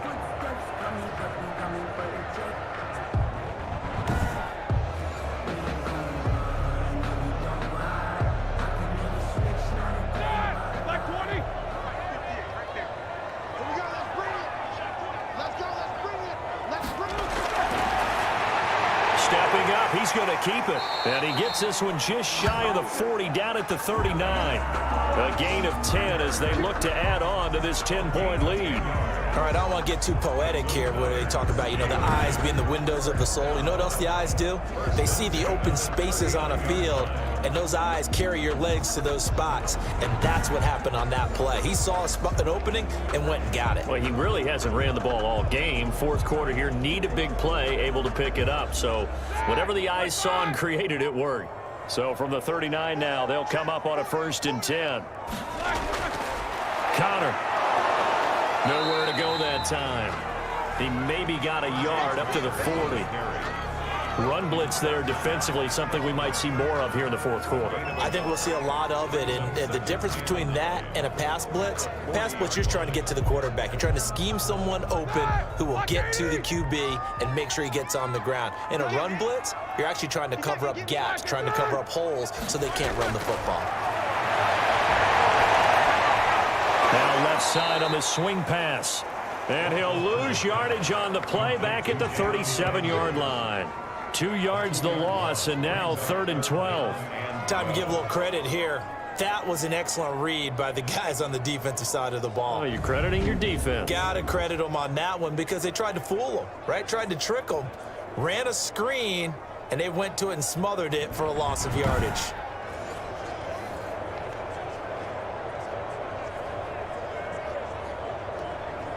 And the Steelers on 3rd down. Now, they've converted 7 times and could use another right now. This is 3rd down and 12. He's going to go for a big play downfield. And that is incomplete. Critical play in this football game because if they pick up the 1st there, that clock keeps rolling. It has to be a little frustrating for them because they know that if they pick up a 1st down there and continue to eat away at the clock, really increases their chances of closing this one out.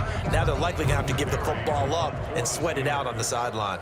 Here's Jordan Berry now as he's on to punt for Pittsburgh. Now Roberts. 8 yards on the return following a punt of 41. And the offense will take over with a new set of downs. Now the Bills offense gets ready to head back onto the field. Their defense was able to force the punt. That's the good news. But this is still a 2-score game, and they need points on this drive and in a relatively quick manner. Stepping up, he's going to keep it. And they get him down, but not before he takes it across the 40-yard line. Opted to run for it. The decision a good one. Picking up the first, getting 14 yards on the scramble. All right, partner, I'm a defender, but I've got to express my admiration there. Moving around, making it happen, and instead of worrying about protecting himself, he goes and gets the first down. I've got to give it to him on that one. Normally, you don't want your guy taking shots, your quarterback, but it's winning time here in the fourth quarter. If he needs to make those plays with the legs, go ahead, right? Yeah, no doubt about it. At this stage of the game, all protections, they're off. Allen now on first down. And Diggs has it. And taking it across midfield and inside the 45. Another nice gain. That's now 30 yards between those last two plays. All right, this is the time of the game where they're down a couple of scores, and they've really got to get some yards in chunks, and they know the defense doesn't want to give those up, but they've got to find a way to take them anyway. Now the question is, can they string a few of those together?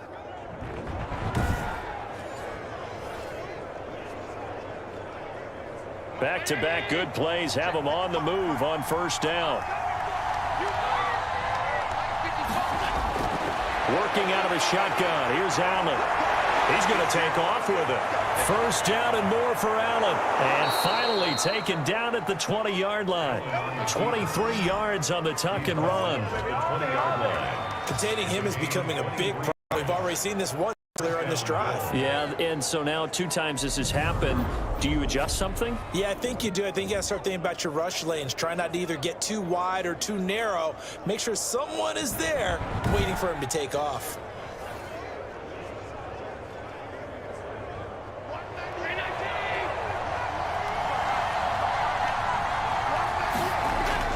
Operating from the red zone now. Allen.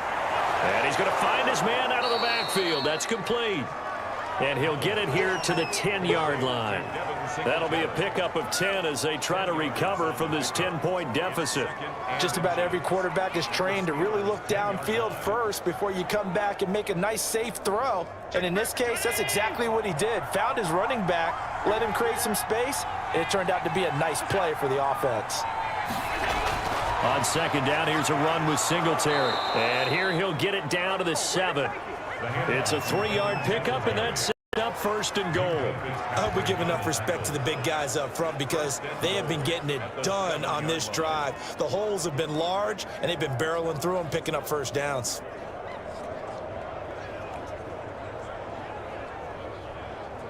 First and goal, and they got to be thinking a chance to get right back into this football game. Operating from the gun. Allen. Under pressure, down he goes. Sacked at the 10. Stephon Tuitt able to shake free and get home for the sack. Well, there's still time to rectify this situation because the silver lining, they took a sack on first and goal. But that close to the goal line, that still definitely hurts.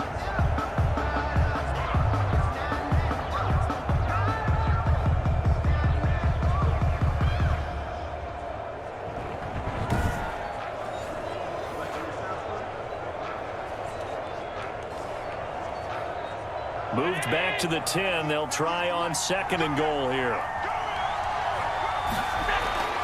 They will run with Singletary. And they'll lose yardage here. They go backwards to the 13-yard line. He lost 2 there, and it's third down. I think it might be time to move to a different section of the playbook there because back-to-back runs, both for loss. Now they have 3rd and long coming up.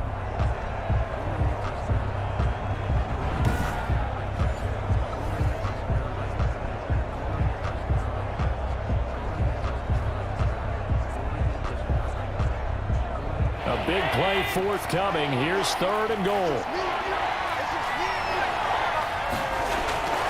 From the gun, Allen.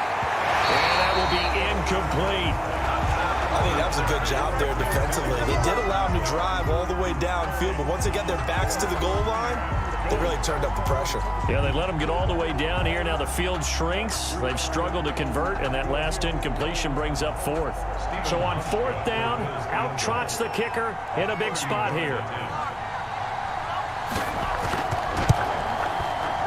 And the 12-year veteran knocks it right through, and they're back within a touchdown. It's 17-10. Bills 10. All right, so they needed 2 scores to get back in the game. The field goal there, maybe not exactly what they wanted, but the necessary first step. There's still time remaining, and there's enough time to get it done. They've got to get it at least a 3-and-out here to get the ball back, preferably a takeaway.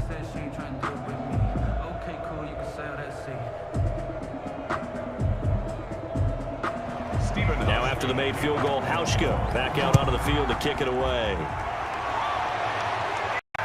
Fielded a couple yards into the end zone. And he'll be stopped right around where he would have been had he gone down to a knee, maybe a yard shy of there at the 24. Getting set to go again, Ben Roethlisberger heading back out there. And the stats on the screen tell the story. A great start. This defense, they made some good adjustments, though. He's fallen off since. Have to like what they did at the half, but you also have to like the fact that they hung in there. Despite the fact they had a tough first half, he was locked in, right? Rocking and rolling. They came out, made their adjustments, got their confidence back. Now they're causing them all sorts of trouble. A big play that time for Pittsburgh. 41 yards. Well, that's a carry they have to be satisfied with. And throughout this game, they've been satisfied with what he's given them. Whenever they've needed a big run, a first down, he's the guy they've turned to. And it doesn't matter what the defense thinks. They feel like they've got the confidence to keep handing it to him and keep picking up good yardage. So how about that for a chain mover? All the way down inside the 40 now for 1st and 10. From the gun, it's Roethlisberger. To the right side to Eric Ebron. A gain of 6 there on first. Fourth quarter, down to the final 2 minutes, and we've got a 1-score game.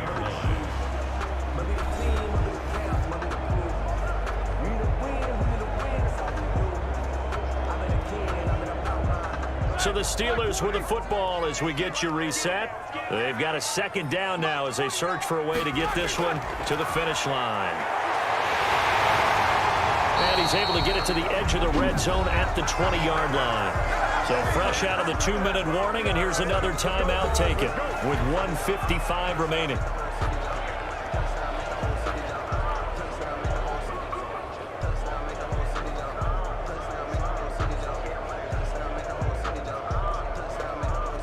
Not totally home free yet, but it's looking good as they come up 1st and 10. This is Connor. Whistles now and a timeout. So defensively they burn it here with 1:51 left.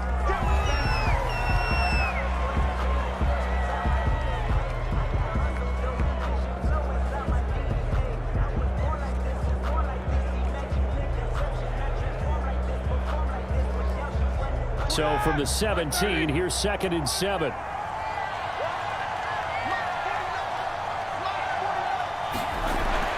Roethlisberger to throw. He'll find Smith-Schuster. That's complete. And he'll be out of bounds, taking it just shy of the 10 at the 11 or the 12. That catch good for 5. It's 3rd down. Timing is everything, and they work on this cut all the time. They work on all the timing patterns, and this time it paid off for them.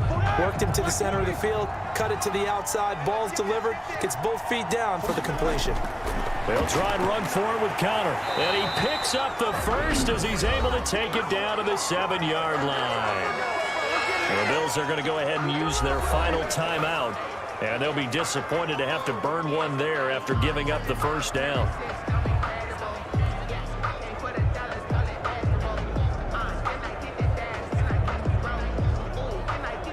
It's 1st and goal, and a late touchdown at this stage could officially salt this one away. Roethlisberger going to throw it. And it's caught. And he's going to take it in for a Steeler touchdown. A 7-yard touchdown grab. And the Steelers are going to add on to their lead. Well, it'd be real easy to say that they are firmly in control right now, but I'm looking at your face and I'm thinking I've got to be careful with that. Well, it's a 2-score game. You're inside of 2 minutes. I think you can breathe relatively easily now. Yeah, you can, but still, you got to stay vigilant. Can't give up anything cheap and easy. That could put you in some jeopardy.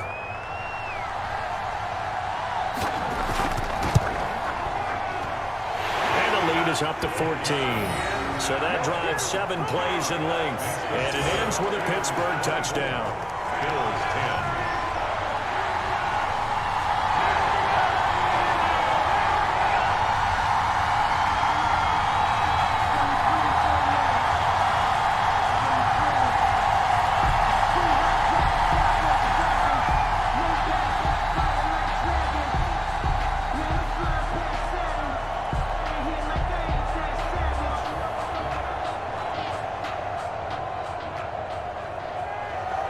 Boswell now to kick it away after the touchdown. Roberts now on the return. And they'll get him down inside the 30 at the 27. There again is the running back as he trots onto the field. And as we peer at the numbers, he got off to a struggling start, but since then really found his rhythm. And I think that comes together with not just the halftime adjustments, but just that quiet confidence. If you just keep doing the things you've been working on, eventually there will be creases. You know, find those gaps in the defense, keep working on them, and maybe what didn't happen very well for you in the beginning of the game, it starts to open up as the game moves on. And they get him down, but not before he takes it across the 40-yard line. Successful start to the drive, 17 yards, and moves the sticks. First down now, but that clock rolling. Throwing on first down is Allen. Looking sideline, incomplete.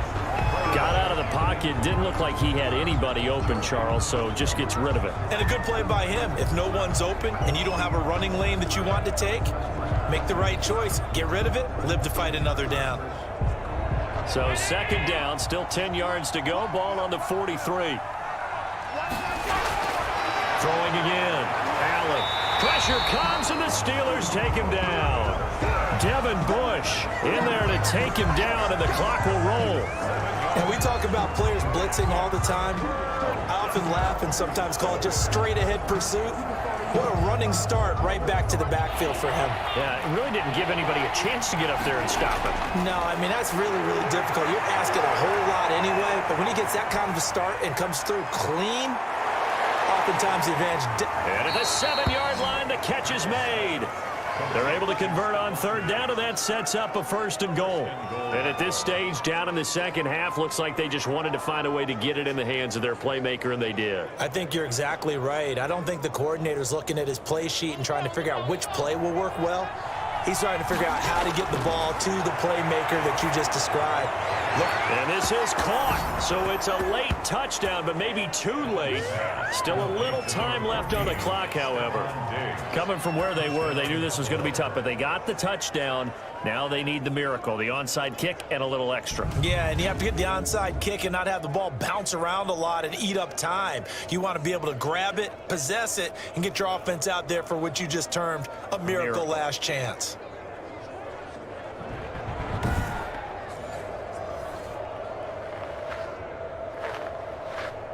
Hauschka now for the extra point.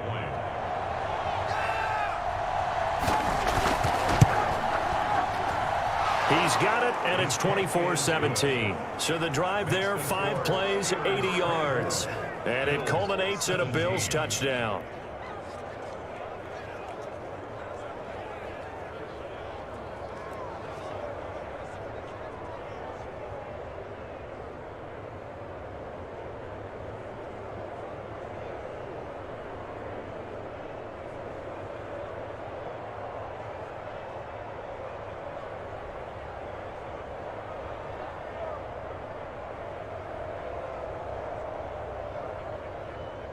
So now with little time remaining, they'll have this and maybe one more play.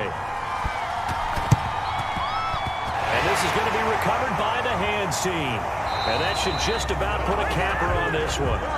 They had to go for it with no timeouts remaining, though, now. This one's as good as over. They gave it an effort. They tried their best, did everything they could to try and get the ball on the onside kick. You're exactly right. They had to try it. It was their only option. And now this game is done. Just take it, kneel, and call it a day. So this one in the win column for the Pitt. Flag on the play. Yeah, yeah. That's a flag on the play. Yeah, yeah. Flag on the play. Hold up. That's a flag on the play. Let's go. Touchdown, I just scored a whole bucket. I just dropped the bag on the tag, ain't nothing. Make them throw a flag when I pass, come through stunning. Call me tired, girl, and hit the hole, then I'm running. Get money, you ain't trying to get that second flag on the play. Hating from the sideline, a flag on the play. Like Julio with them Falcons, I just made a play. In the red zone, going strong, watch me shake and bake. Let's go. I just took off with that rock, just like Tyreek Hill. I just count 100 racks, that's a whole field. He don't want no championship, get him out of here. I just got a set like I run up in the backfield. I just got a set like I ran up on a quarterback. Shake and bake, make a play just like a quarterback.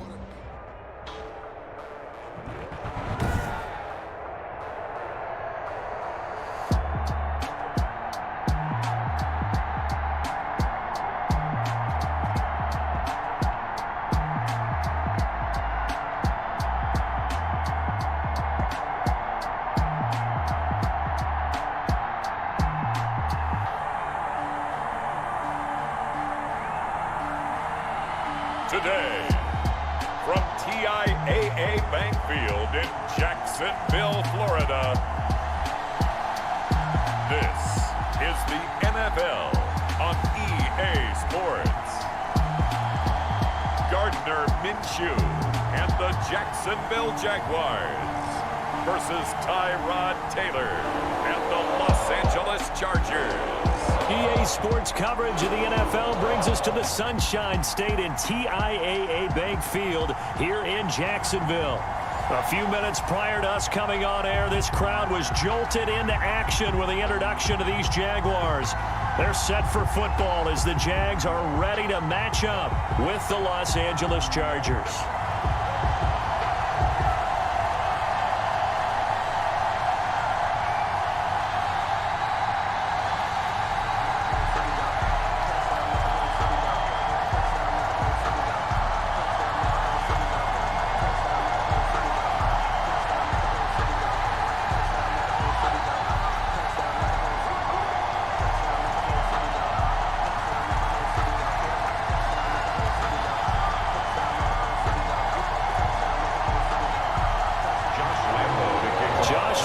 Set to go, and we are underway here in Jacksonville. And taken down just past the 20 at about the 21-yard line. The veteran Tyrod Taylor gets set to lead this Chargers offense as they take the field. His athleticism in college was never in question. In fact, many NFL scouts thought he might be better suited to play receiver, but always believed in himself, always wanted to be a quarterback, and continues to prove his worth at that position in the NFL.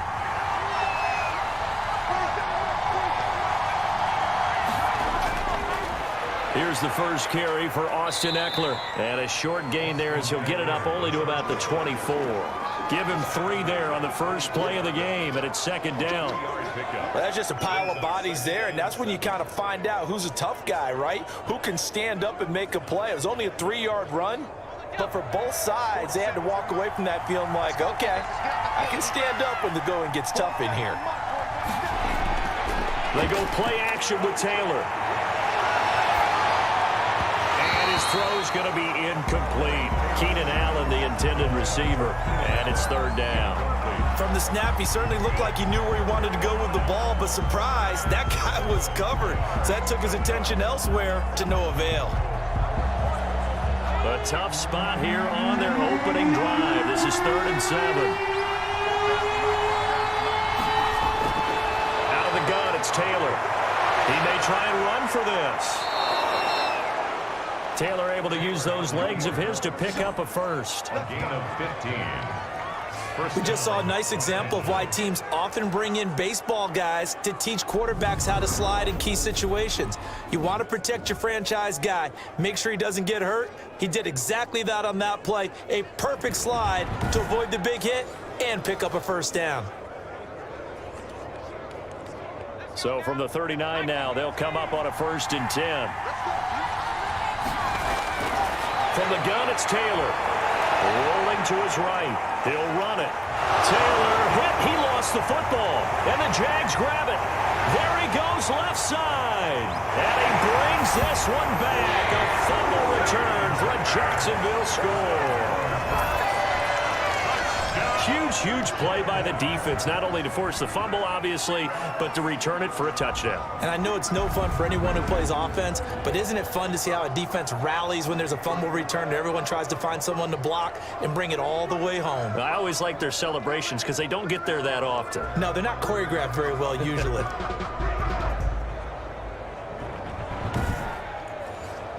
Josh Lambo now for the point after.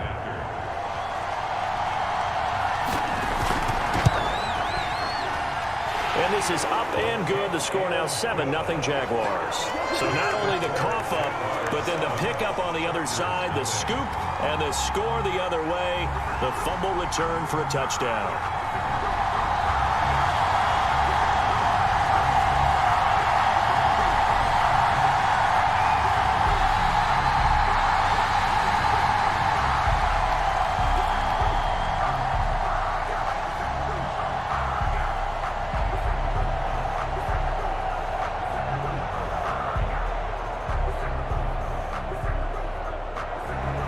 So here's the kickoff now as they'll get it again following that fumble return for a score. Joe Reed returning. And he'll go down as this drive will start at the 25-yard line. At their own 25-yard line. The Chargers get set to go here for their second drive.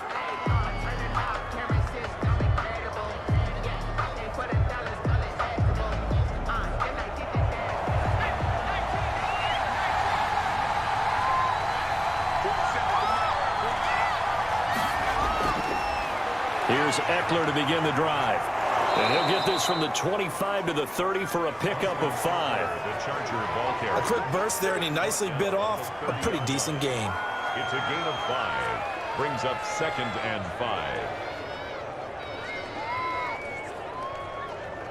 5. Ball on the 30. They'll come up with a 2nd and 5. From the shotgun, it's Taylor. Hunter Henry brings it in. And he'll get it out near the 40 to the 39. 9 yards to pick up there, and it's a first down. When an offense reads blitz, doesn't matter where it's coming from, tight ends know that they become a big part of the passing game because they should be an easy outlet when all those extra bodies are trying to get to the quarterback. A hot route, so to speak. Running on first down, Eckler. And he'll be brought down just shy of the 45. DJ Hayden, the corner, in on the tackle. Well, the end of all that hitting and hollering, it was a 4-yard run, so the offense is going to go back to huddle and feel pretty good about themselves. Defensively, you have to feel okay because you didn't let it turn into a bigger run, but the goal, shut it down for 2 yards or less. That's when you start to feel good about yourselves. From the 44, Taylor, and caught by Henry. And he's going to have another first down as the tackle's made at the Jaguars' 44-yard line. 12 yards there and a first down. Like so many tight ends nowadays, they have no problem at all putting him in the slot and letting him go to work, and that's a nice pitch and catch right there for a first down. So in Jacksonville territory now, here's a 1st and 10 at the 44-yard line. Operating from the gun, Taylor, complete, Hunter Henry with the grab. And he gets this inside the 35-yard line. Consecutive catches for him. That good for 11. I got a kick out of that one, partner. You and I talk often about trying to hide receivers in certain situations, but a guy of his size, can't really hide him. But the tight end drag route, definitely an effective way to sneak him across the formation for an easy completion and a first down. Meanwhile, a throw by Taylor is incomplete. Keenan Allen, the intended target, but it's going to be second down. They've given up a few first downs on this drive, but getting the incompletion there, that should give them something to build on and maybe turn the tide. Taylor incomplete on first down. Here's 2nd and 10.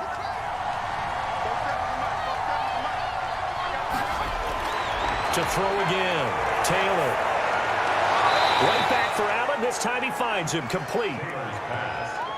And he is out of bounds inside the 30. 5 yards. Now it's 3rd and 5.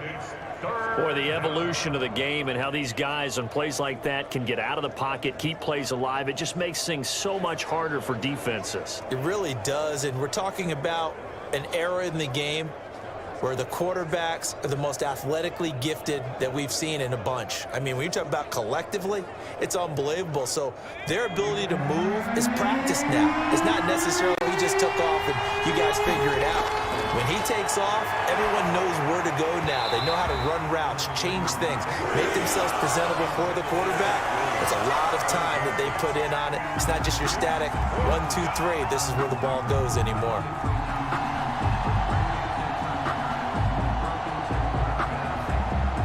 So on 4th down, on comes the Charger kicker, Michael Badgley. From the right hash, it's a 46-yard attempt. Badgley able to punch this one through. And they are on the board, but still trailing. It's 7-3. Chargers 3. So the scoring drive encompasses 9 plays, and the net result, 3 points. Take your disappointment and put it aside. 9 plays. Yeah, they want to end up in the end zone with a touchdown. I get that. But sometimes those 9-play drives pay dividends later with another 9-play drive that culminates in a touchdown when they wear down a defense.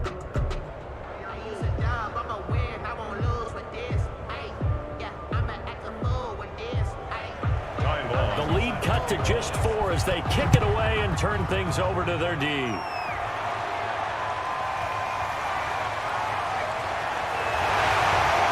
out a little across the 25 to the 27. The Jaguars ready to go offensively for the first time with Gardner Minshew, former 6th-round pick at QB. And what I'm looking for from him today, the things every quarterback is looking to do.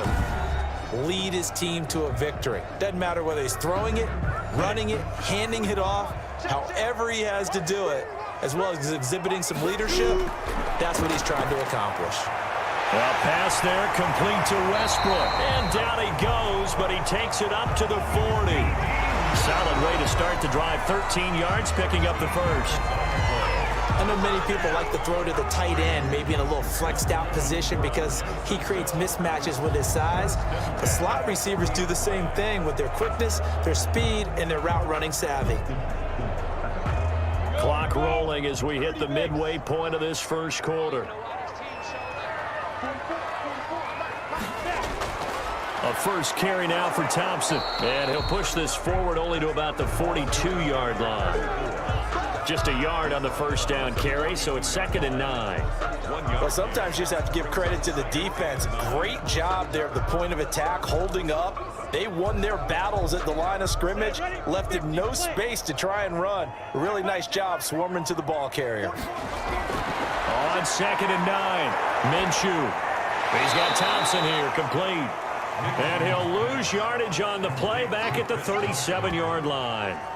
That'll go as a loss of 5, and that'll make it 3rd and 13.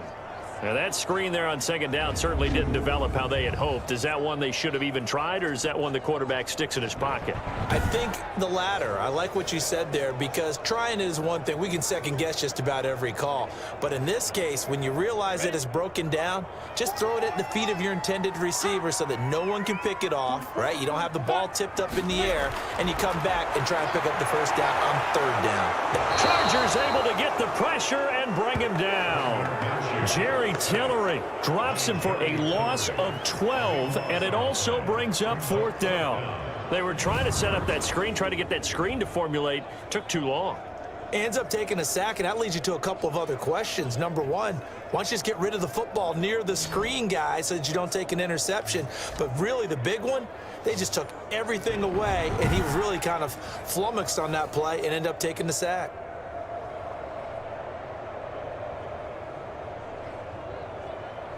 On 4th down, on is Logan Cook to punt. Deep for the Chargers, Desmond King.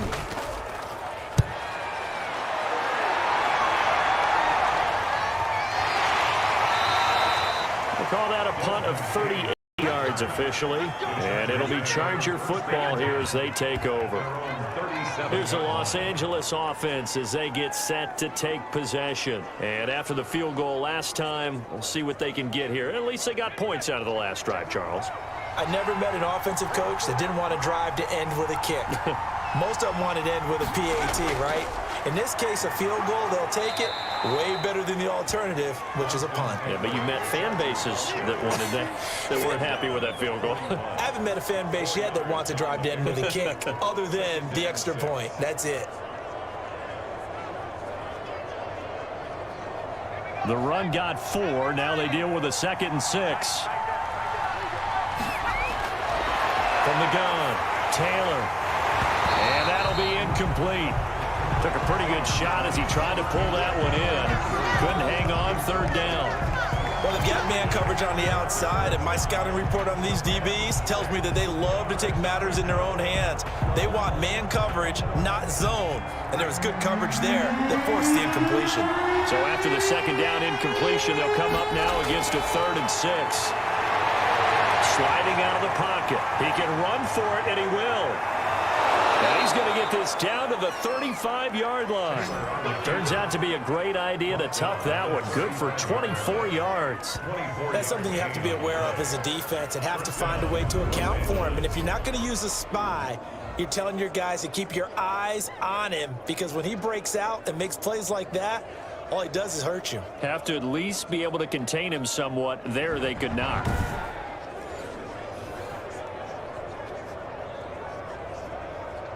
So in Jacksonville territory now. Here's a 1st and 10 at the 35-yard line. Taylor a handoff. It's Eckler. Officially, it's a 1-yard loss. That's going to bring up 2nd and 11. The running lanes have definitely not been there for him here in the first half, and I don't think it's all been his fault. His offensive line hasn't given him much space. A loss results there.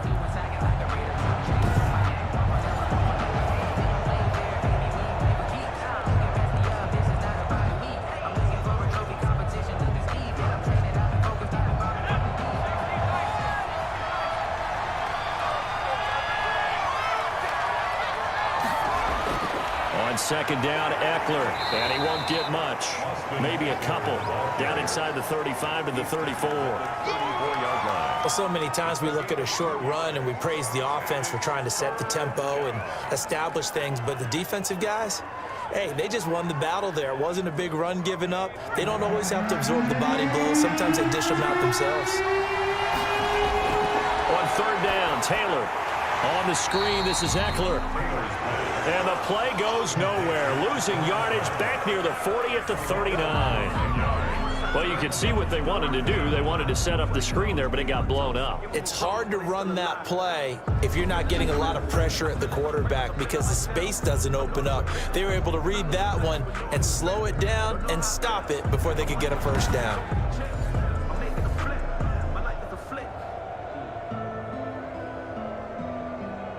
Now the 2nd-year kicker, Michael Badgley. He hit from 59 as a rookie. This will be from 56 yards out. And this kick is not going to be close. It's well short, well right to boot. And this score will stay right where it is. 7, Chargers 3.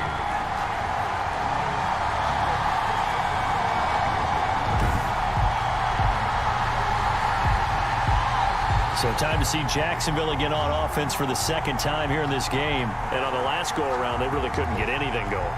They had to punt from deep inside their own territory, which means you're going to lose the field position battle as a general rule. What they're looking for now is a little more consistency, move the ball at least a few times on offense, get a couple of 1st downs, and hopefully flip the field. Yeah, just something to build off of. That's what they're looking for here. Chris Conley, the intended receiver, but it'll be 2nd down. A lot of times it's that first read that you have. Maybe you get it in pre-snap, and he locked in on his target, but he was covered quite well, and that one's incomplete. Here's 2nd and 10.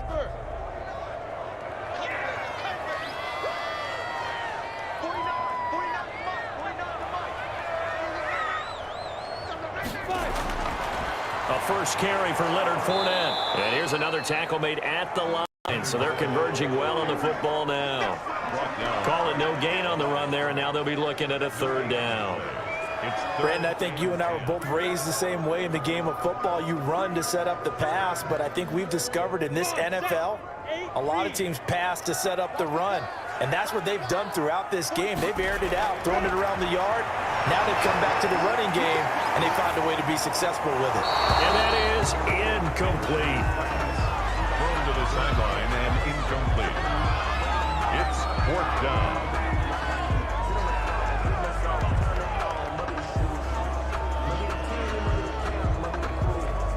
Here's Logan Cook now as he's on to punt for Jacksonville.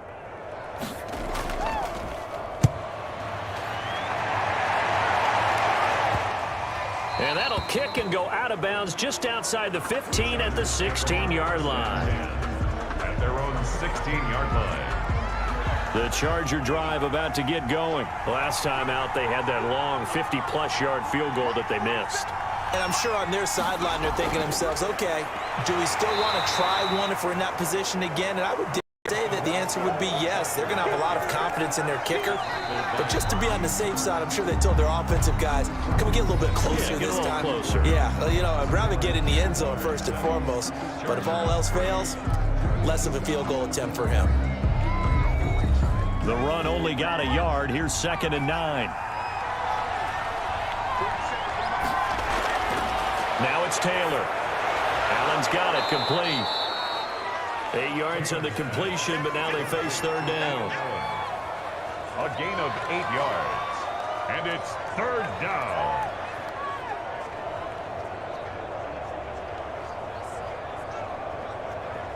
The Chargers on third down. They've hit 2 for 4 thus far. They're up against a 3rd and 1 situation. They'll try to pick up the first with Eckler, and he's got the first as they'll bring him down at the 28-yard line. It's a first down following a gain of 3. That's a tremendous group effort there, because when you talk about offensive lines, the best ones, talk about guys that play in harmony, in sync, and getting things done, and they did that on that play. Yeah, especially on 3rd and 1. Got to be in sync, and they were.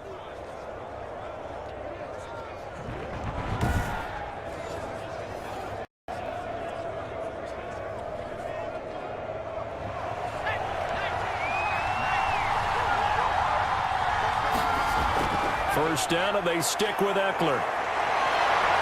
He'll have a first down past the 40. The 40. Past the 20. Touchdown, L.A. Austin Eckler, 72 yards. And the Chargers have taken the lead. They blitzed defensively there, but he was able to slip through that first layer, and then he was gone. I think they won the leverage game, didn't they? Yes. Right? They saw the blitz coming. That got to him a little bit, but they leveraged it perfectly and found not just a crease, a gigantic hole. And off he goes, and he's still going all the way to the end zone. Michael Badgley on for the extra point. And it's through, and that makes the lead 10-7. A drive there of just 4 plays. And a pretty good run there in the end to top it off.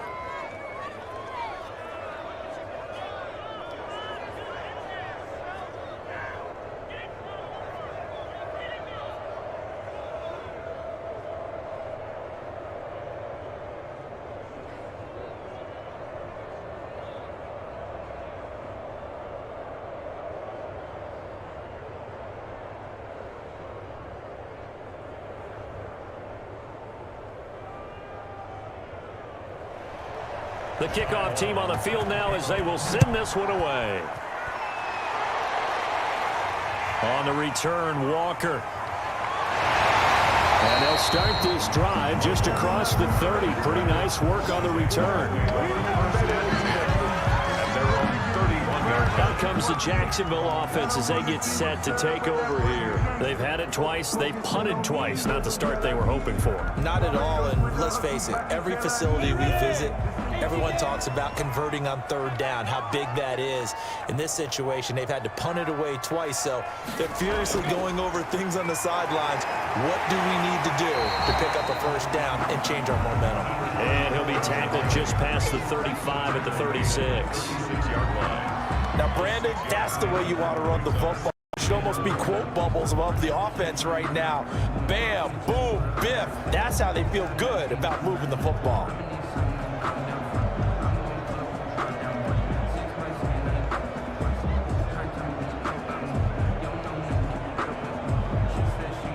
The last run got 6, now 2nd and 4.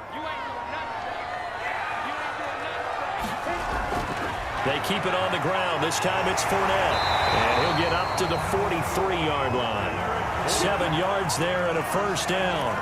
So many teams want to throw the ball in this situation nowadays, but I love watching a team that has enough confidence to go ahead and run the football. In that situation, that's almost a tendency breaker. 3 tight ends in the ball game here on 1st and 10. Now Leonard Fournette. And this one's going to go the wrong way. Losing yardage back at the 42.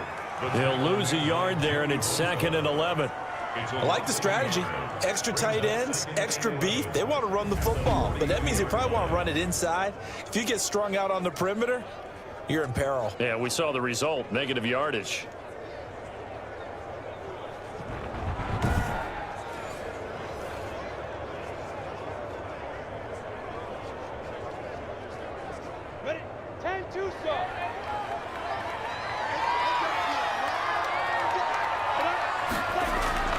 On 2nd and 11 now. Minshew, the connecting here with DJ Shark. And he's brought to the ground with another first down at the Chargers' 44-yard line. Give them 14 on that one and a first down. 1st and 10 at the 44-yard line. So from Charger territory now, here's a 1st and 10 at the 44-yard line. From the gun, Minshew to go. The open man is Westbrook. 3 yards the gain there, 2nd down. To D.D. Westbrook. It's a pickup of 3. Brings up 2nd and 7 at the 41-yard line. They'll break the huddle and come out with 4 receivers, 3 of them to the right side, 2nd and 7. Minshew sets to throw. Looking left sideline, incomplete. And now following the incomplete pass, we'll get a timeout here for an injured player. While the trainers take a look, we'll step aside.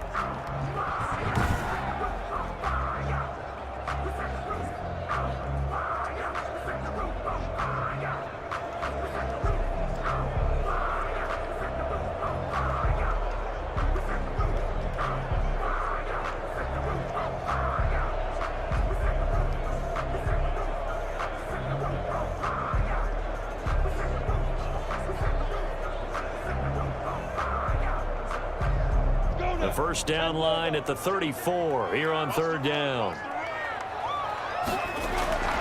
Again, Minshew looking to throw. And Eifert has it. And he's brought to the ground with another first down at the Chargers' 21. His first catch, and it's a pretty big one. They get the conversion on 3rd down. When this offense can get their tight ends involved, they can move the football. Here, a nice route, able to look it in, and picks up the first down.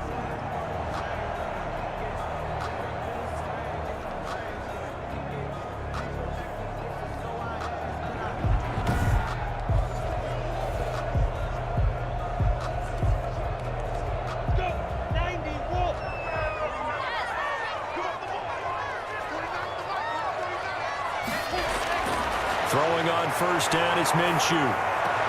He's got it complete to Thompson. He was unable to shake free there, and they'll cover him for a loss of a yard. And never good on a pass completion there to go the wrong way. Lost yardage.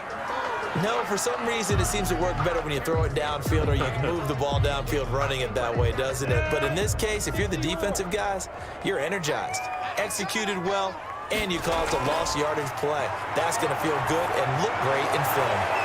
And this is caught at the 8. And he will reach the 8-yard line before going out. Sets him up nicely. First and goal. It was a pickup of 14. There are so many things to watch for when you play defense, and reading your keys, you always hear about that, and having your eyes in the right place. Sometimes your eyes can fool you. How about that action there? And it sprang the big guy, didn't it? Able to dump it over the top to him. And he's going to get forward for about 5, but then may be coming back. What say you, Mr. Referee?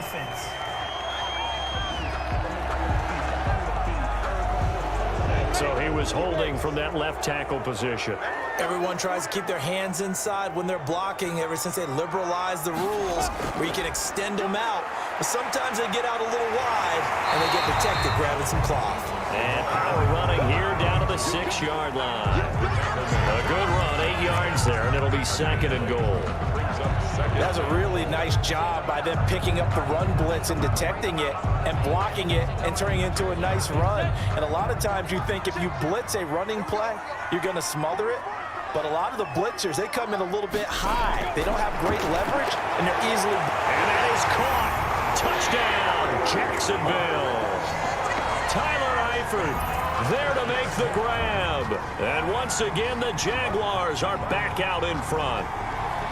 You got to figure down by the goal line. This is where a tight end earns his money in the high traffic area. And he's able to work free in the middle of the end zone and grabs that one for a touchdown.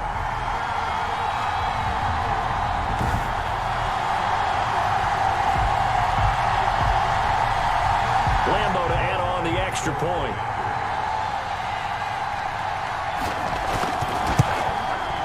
And that makes it 14-10. Is good. So that one a long 11-play drive, and it culminates in a Jags touchdown.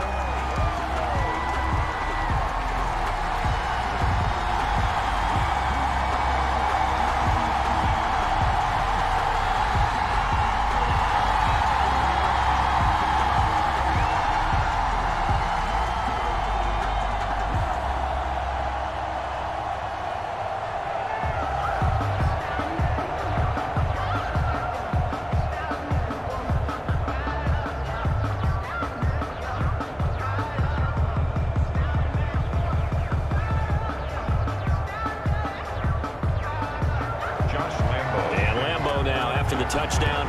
He'll kick this one away. Taken about 7 yards deep. And no return here for Reed. This will be a touchback. At their own 20. The Charger offense set to take over, led by Tyrod Taylor. His feet, what he's been able to do individually running the ball, it's kind of kept him in this game. No doubt about it, because if he's not making the plays... The Charger drive about to get going. After the long touchdown drive we just saw, you wonder if maybe that's taken a little of the wind out of this offensive sails, because they had it going pretty good last time, too. Had to sit over there for a little while, didn't they? You know, they were eager, amped up to get back on the field after just scoring, hoping to get the ball back quickly. That didn't happen, so I'd say come out, just kind of get started again. You know, it doesn't have to be anything dramatic. Just get moving, get loose again, and see if they can get it downfield. 2nd and 7.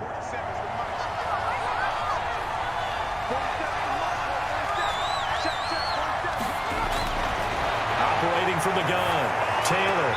This one complete to Patton.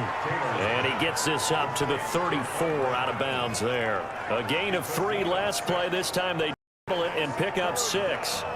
All that practice time came to fruition on that play. All those timing routes that they work on through training camp, OTAs, mini camp, and just regular season, they got it done on that one. An outcut, ball was delivered, and picked up the completion.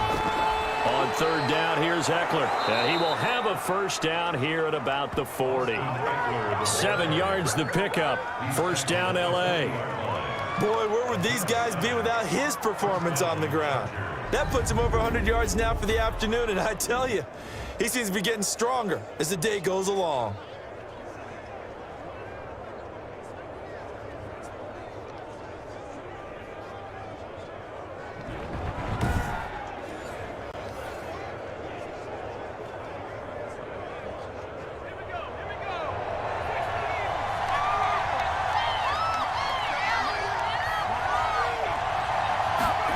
Gets it into the hands of Allen on the jet sweep. And a pretty little juke move there on a nice gain.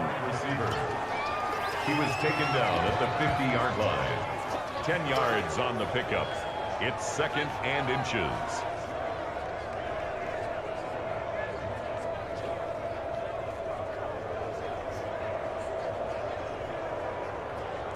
Options galore here. 2nd and a few inches.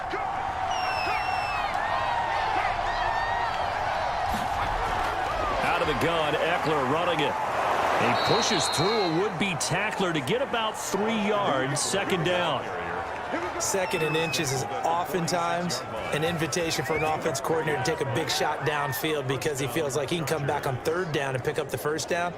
But sometimes you just don't want to break tendency. Stay with what you are, stay with who you know, and go get the 1st down. That's exactly what they did. Play action, it's Taylor. They'll roll him out right. He's going to take off with it. The improv on the scramble there gets him 6, and it'll be 2nd down. 2 minutes remaining in this first half of football. Brings up 2nd and 4 at the Jaguars' 41-yard line.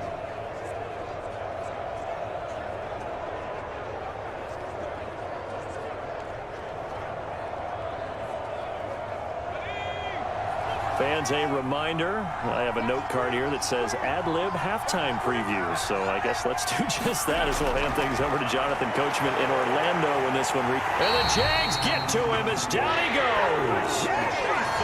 Great job defensively. I think he was trying to go through his progressions, find someone to get rid of the football. Before he knew it, he was on his back. So that just brings us right back to what you said in the beginning. A great job defensively. Nowhere to go with the football. That led to the sack. They'll get to the line here, but remember, it's also 3rd down. From the gun, Taylor. And the catch made. It's Patton. And he'll get this to the 40, but that's still going to be a few yards short of the 1st down. They get 7 there, but it brings up 4th.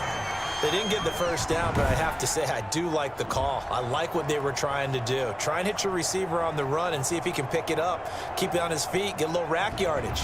Yeah, but a nice job defensively to get to him and keep him short of the 1st.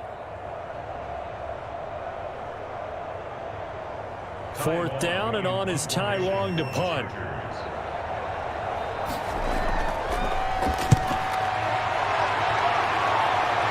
And they'll play keep away from the returner as this one will be marked out of bounds at the 13-yard line. Pretty good spot. Jacksonville back on offense and ready to take over. You're under a minute to go here in the half. Field position not really in your favor, but still time to try and move the ball and get in field goal range. Yeah, you've got the lead. It's definitely a thought. Let's go ahead and try and increase it. But at the same time, I don't like the odds. I don't like where they are on the field. Now Minshew has it knocked out. Fumble.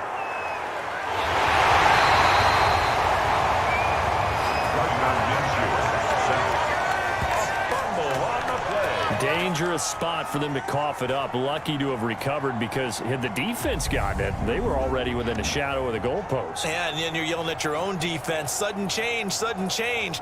That's not what you want to hear on your sideline. That means you got to run out there and try and stop an offense who has the ball in a very advantageous position. So they keep the football, but now face 2nd and long.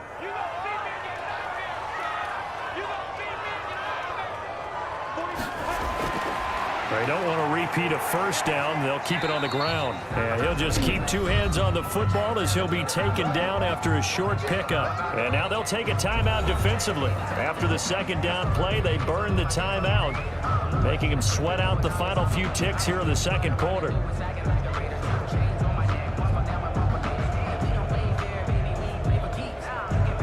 The white flag coming out as they line up to kneel on it. All that remains is to snap this once, and that'll do it for the first half of play. And they're going to take a timeout defensively. So with 4th down coming up, they go ahead and burn it and say we'll see what happens.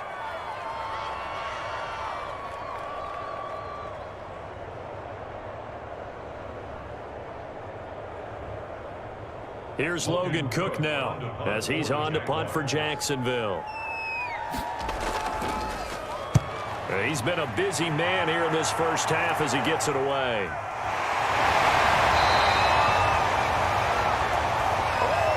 We have hit at halftime. Still 2 more quarters to go. We'll take a timeout. We'll be back after this. You're watching the NFL, and it's on EA Sports. It's in the game. All right, Brandon, thanks very much. Welcome, everybody, to our abbreviated version of the EA Sports Halftime Report. This one has been a hard-hitting affair to this point, and you got to expect we'll see more of the same in the second half. And to bring the action your way, let's get it right back out to Brandon Gaudin.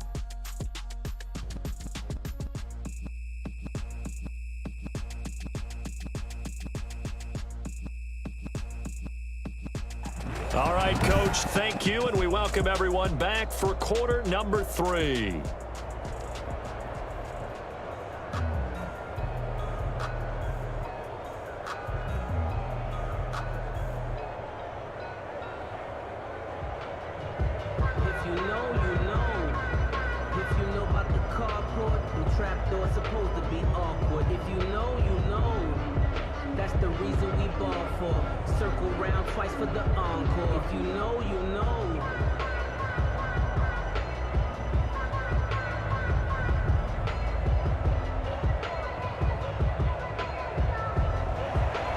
The Jaguars in possession of the lead, and they will get the football as we are underway in the second half. That'll be taken about a yard deep. And he'll be stopped right around where he would have been had he gone down to a knee, maybe a yard shy of there at the 24. Out come the Jaguars now as they'll go on offense first here in this third quarter. They have the lead. Now they'll be looking to extend that lead. And this is where I enjoy talking about one of my favorite subjects, tendency breakers, or counters as I also like to call them. You've done things in a certain way in the first half, and they've had the ability to see what you've done. They're going to make their adjustments. So guess what? You adjust yourself and try and stay ahead of the pace because you are looking for some separation in this ballgame. The adjustment to the adjustment. Without a doubt. Show them one thing, hit them with something else. They'll come up now 2nd and 4 from the 31. Out of the gun is Minshew. And he completes it to Westbrook. And he'll get it out near the 40 to the 39. 2 catches in the first half. Now he's got a third here, and it's good for a first. That's good for a Jacksonville 1st and 10 at the 39-yard line. So from the 39 now, they'll come up on a 1st and 10. They'll run on 1st down. It's Thompson. He'll get about 3 as he's brought down right around the 42. He's brought down. Not a whole lot there. The defense was ready, it looked, for that run-pass option. You get the sense that next time he has that opportunity, he may keep it himself and get to the perimeter. Probably owes his back a little bit of an apology on that one, huh?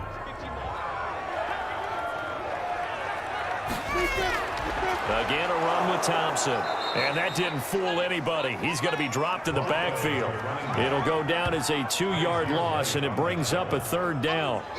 And that's what this defense is going to need to do more in the second half. Good pressure that time, forces some indecision in the backfield.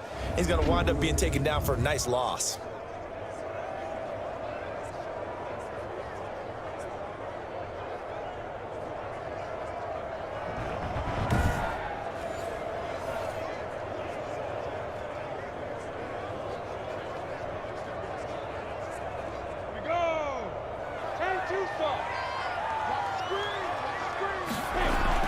Minshew throwing on 3rd down.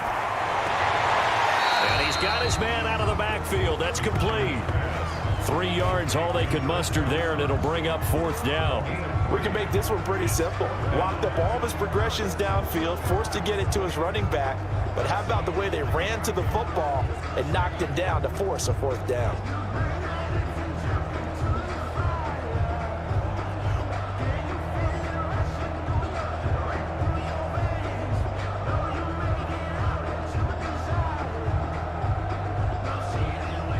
Here's Logan Cook now as he'll punt it away for the 4th time today. 44 on his first punt, and this is a good kick as well. And he couldn't get it to check up. That kicks all the way into the end zone for a touchback.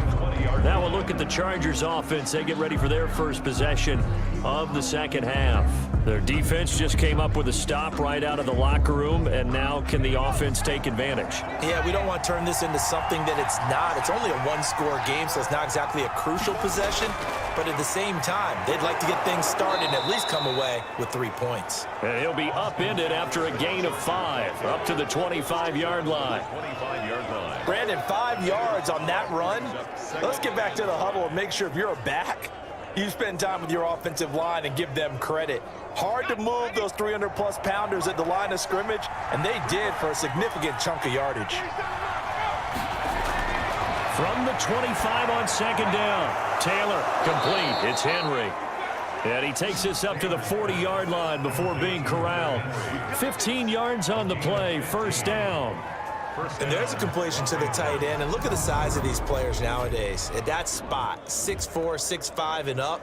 A lot of guys used to be basketball players, somehow came back to football. And that's really good for the game of football. You're getting better athleticism, great hand-eye coordination, guys who know how to control their bodies when they run their routes.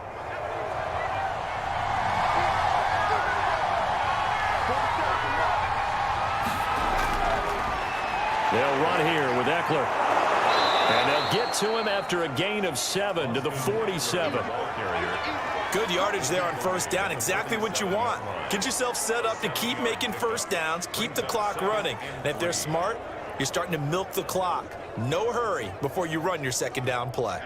So they'll come up after the gain of 7 on a 2nd and 3. Once more, here's Eckler. And he'll be brought down at the 48-yard line. A gain of 5, good enough for the first down. That was a good, nice, crisp run for a first down. I wonder if the defense might have been loosened up a little bit, maybe anticipating a pass instead of the run that they got. So in Jacksonville territory now, here's a 1st and 10 at the 48-yard line. Gets it into the hands of Allen on the jet sweep. And he was able to shed the tackle, but the reserves come in for the stop. 5 yards on the carry. Good pickup on first down. Brandon, all things considered, they have to feel pretty good about getting that type of a gain, considering the blitz that they just had against them.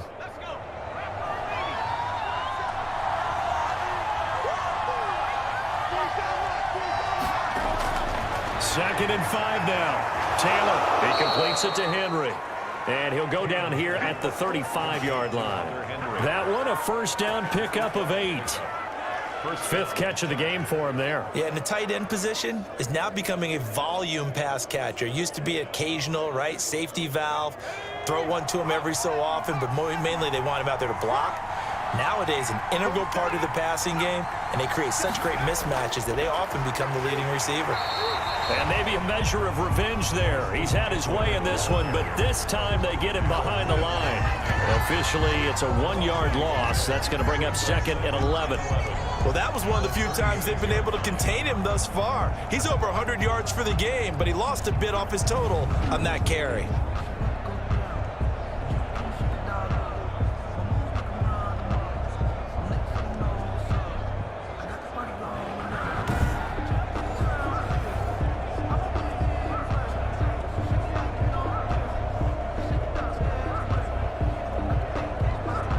Maybe just a slight detour on what's been a strong drive. Here's 2nd and 11.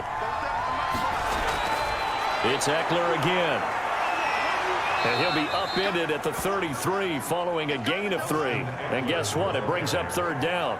Well, that's not a run that's going to make any of the highlight tapes, but they've been moving it well all game on the ground. This is another one that keeps them moving forward.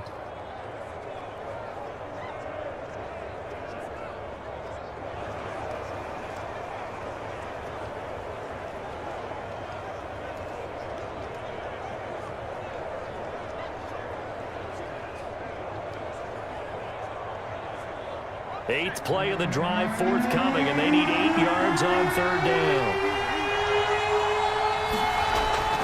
Operating from the gun, Taylor steps away. He may try and run for this. And he's going to have another first down as the tackle's made at the Jaguars' 17-yard line. A nice job there on the escape and scramble. A first down, a 16-yard gain. Well, that was man coverage. So once he decides to run with the football, there's no one to account for him, and he turns it into a nice gain.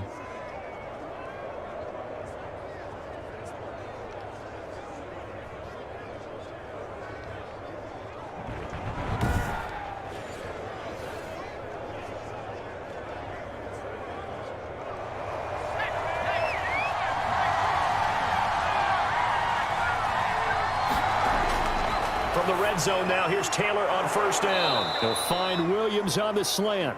And able to get him down, but he does reach the 5. Back-to-back nice plays. 12 yards that time and a first down. I think a lot of people ask the same question all the time. Why do we see so many slants in the red zone? Well, the windows are tighter. Everything's more condensed. It has to be quicker, and you've got to deliver the ball on time. Your biggest worry? Ball gets tipped. And he's into the end zone. Touchdown, Chargers. Austin Eckler, his second touchdown of the afternoon. And the Chargers have once again taken the lead. He's given him a little jolt, just gave him the lead there, but 2 TDs now in the game. And that jolt puts them in the lead. What a terrific job by him. He is carrying the ball and simply saying, I want to win. And now he's hoping his defense has that mentality as they try to hang on to that lead. Here's Badgley now to try to add the PAT. It's good, and they'll take a 17-14 lead. A pretty long drive that time, 11 plays all told. And it's finished off with a 5-yard touchdown run.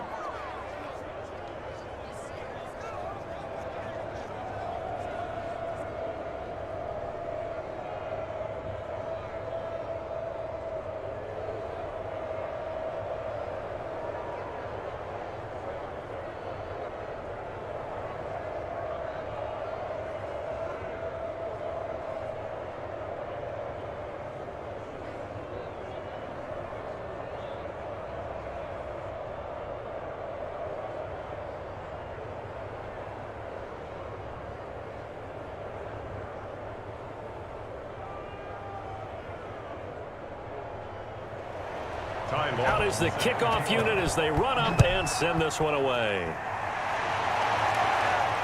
And this carries into the end zone. And a touchback here as Walker will sit on this one. At their own 25-yard line. The Jags offense now gets set and heads back onto the field. These guys had to punt their last possession, and that's become too familiar of a refrain. Too many of these drives just wound up going nowhere. But you know how in baseball, when the pitcher gets a base hit and he's on base, they bring his jacket out to him to keep him warm? A lot of times the punter goes to the sideline, puts on sweatpants or a wrap over his leg to keep it warm. He might need a massage from the trainer right now from all the work he's getting. He'll try and run it. And up to the 35 before they're able to knock him down. Give him 10 that time, escaping the danger, running with it, and picking up a first down. Well, he did a nice job keeping his eyes downfield, waiting for someone to get open. But once the pressure forced his eyes down to see the rush, it was time to make a break for it.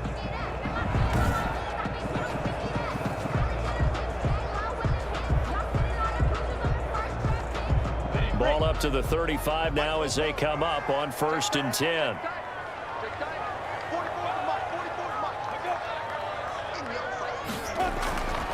Shotgun handoff to Thompson. And this defense not giving him anything there. Maybe a yard up to the 36. He was brought down by... This is what happens sometimes when you abandon the running game. It's hard to get back to it because once guys get out of that mentality of firing out and hitting people, hard to get them started again occasionally. Here's 2nd and 9.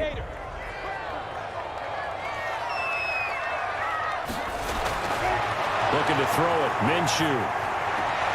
He's going to find his running back. It's complete. It's a loss of a yard, so it's back to 3rd and 10. If you're a selfish player and you're throwing the ball, you're cool with the completion. Maybe not so cool with the yardage loss, though, huh? Yeah, you went backwards on the yardage. Hey, it kind of works like a sack for the defense there. Yeah, it's a really big play for them, right? Able to figure it out, sniff it out, and finish it off.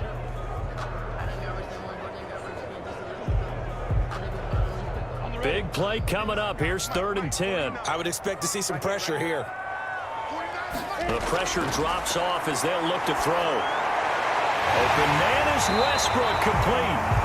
And he's brought to the ground with another first down at the Chargers' 45-yard line. Nice 3rd down conversion and even 20 yards. The goal for any offense versus his own defense, find the holes where guys are available and put the ball on the receiver before any defender can step up and fill it. They did it well there. Perfectly executed crossing route. It's time to learn that. Under a minute to go in this third quarter as they come up 1st and 10. They'll run with Thompson. The tackle goes there to Linval Joseph.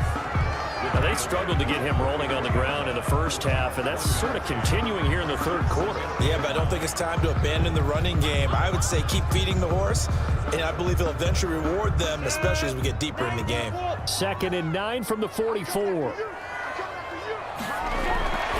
Now Minshew. He'll set up the screen to Fournette. And he'll lose yardage here, back at the 47. That'll go as a loss of 9, and it leads to 3rd down. Brings up 3rd down.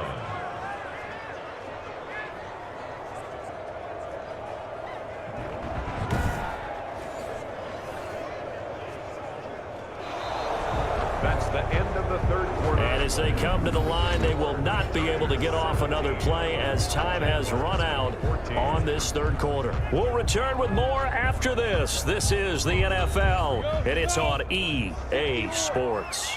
The Jaguars on 3rd down. They've converted just 2 for 6 thus far. This will be a tough 3rd and 18.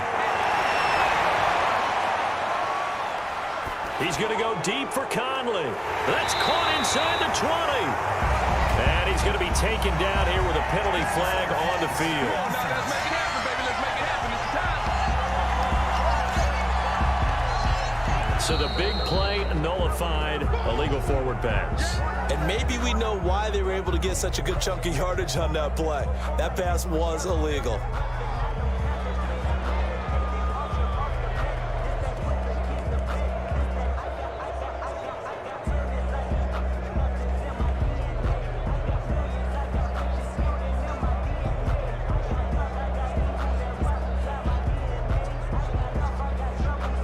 Here's Logan Cook now as he's on for the 5th time here today.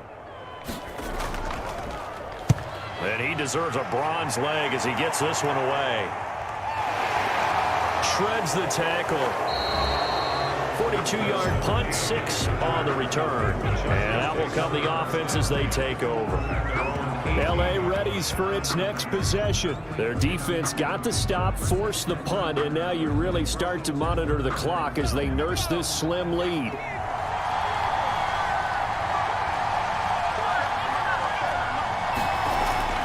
Now Taylor on 1st down. Over the middle, and it's incomplete. The intended receiver there, Allen, and that'll bring up 2nd down. We always talk about receivers. If the ball hits your hand, you're supposed to haul it in, but it is hard to adjust to a pass thrown a little bit behind you. That one was all the momentum going forward. Couldn't contort his body back to grab it. Taylor incomplete on 1st down. Here's 2nd and 10. Throwing again. Taylor got his man. It's Williams. And he's got it past the 30 before he's hit and dropped. 15 yards on the play, 1st down.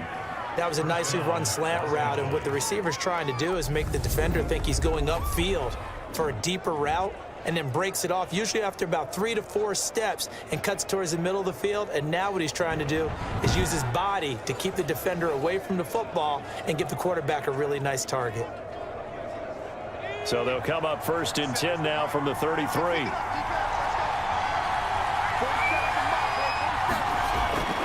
From the gun, it's Taylor. For Keenan Allen, that's complete. And he's able to take this one up to the 35-yard line. That catch good for only a couple. A gain of 2. Brings up 2nd and 8 at the 35-yard line.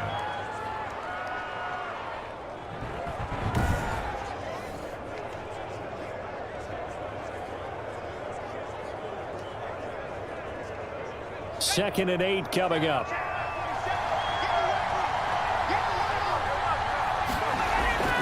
Throwing again, it's Taylor. And this one incomplete. Too much contact to hold on to that one, and it's 3rd down. They went with a dime look on defense. 2 extra defensive backs on the field and covered up essentially every blade of grass. That allowed them to disrupt the play. The Chargers on 3rd down. They've had good success, 5 for 8 to this point. This is 3rd and 8. Again, it's Taylor. He'll buy some time right. He can run for it, and he will. He's got a first down and then some at midfield. I guess no need to force it when you can do that instead. First down, 18-yard gain. That is an absolute backbreaker. That was a design passing play, wasn't a draw. You think you got him stopped, good coverage downfield, and he's able to pick up the first with his legs. Defensively, that kicks into your psyche and hurts a little bit, doesn't it? It certainly does, and here's the thing. Anytime you give up a first down, it hurts you psychologically, but it hurts more when they get it this way because you've covered everything. He didn't have any place to throw the football. He takes off running and picks it up anyway, and now you have to stay on the field for an extra set of downs. And really could have used that stop trailing here in the fourth. That throw into the arms of Allen. They'll contain him to just 4. Second down. A gain of 4. It's now 2nd and 6 at the Jaguars' 43-yard line. 4 yards on that last completion, so that sets up 2nd and 6. Out of the gun, it's Taylor. And now he's going to use his legs. Oh, that's just not fair, and now room to run. And he's going to have another first down as the tackle's made at the Jaguars' 31-yard line. 12 yards there and a first down. How many times have we seen this late in the fourth quarter? Because you know the pass rush is getting after him, and they get upfield, get that great push, and what do they create? Space, and he takes off.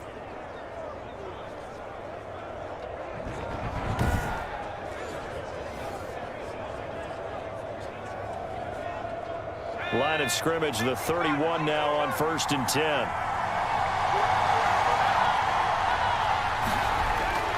Here is Eckler. The tackle made by the linebacker, Joe Schobert. Offensively with the lead, you want to run the ball, keep the clock going, but you also want to still kind of be in attack mode too, right? So how do you do that and not come back on your heels? Yeah, think about all the practices we've watched where they have that tempo period to go over things just like this, where they describe the scenario, tell you what they're looking for, and make sure that they're still attacking, yet at the same time not going so fast as to leave too much time on the clock. Dancing to his left. Now he'll pull it down, and he'll be brought down at the 21, just shy of the 20 in the red zone. A good decision in the end to pull it and run, gets him 9 yards and a first. I think we have to give credit to him for buying time and extending the play, but you know there's some really upset defenders on that one. They thought that they had him. Instead, he was coated in Teflon and got away.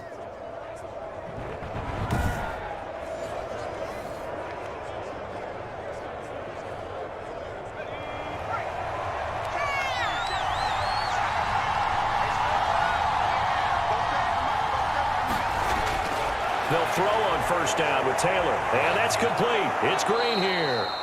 And brought down, but not before they get it inside the 10 to the 7. The Chargers passing game rolling a bit here. They've got another first. These guys are running offense like you drive. The pedal is down, stomped down. How about that? Back-to-back completions. They are rolling. So much for being conservative and running that football. So 1st and goal, 6 points here would go a long way toward wrapping this one up. From the shotgun, it's Taylor. Out to his left. And he's going to keep it here. And just shy of the goal line as he's out of bounds right at the 1. The improv on the scramble there gets him 6, and it'll be 2nd down. And goal at the 1-yard line.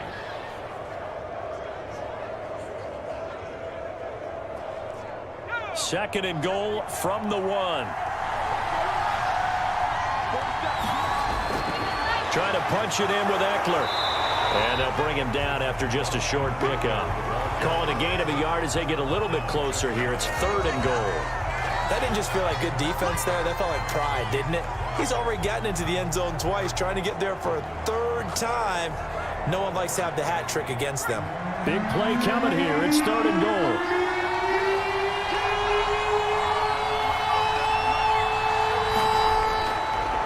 They'll try to run this one in. And he's going to run into a brick wall right in the middle of the field, and I don't think he got there. Nothing doing there as the 13th play of the drive proves to be unlucky. This is a long drive offensively. Wouldn't you hate to end this with just 3 points? Doesn't it feel like during a ball game you have certain narratives going on and there's certain drives that seem to take on just a bit more importance than others? This feels like one of those, doesn't it? To me, 3 points here, a major letdown. This is the time to go and put 6 on the board. So the field goal unit is on the field as this is a big spot right here. Less than an extra point attempt here. This is an 18-yarder. Badgley's kick is good. And they stretch the lead to 6. It's 20-14 now. Jaguars 14. So they get the 3, but you wonder now, is that going to be enough? Excellent question, because when I look at the smiles on that side of the field, they're a little tight, aren't they? If they had scored a touchdown there, those would be big half-moon grins right now because they'd feel a whole lot better about their position. And a touchdown in the other direction, all of a sudden they're down.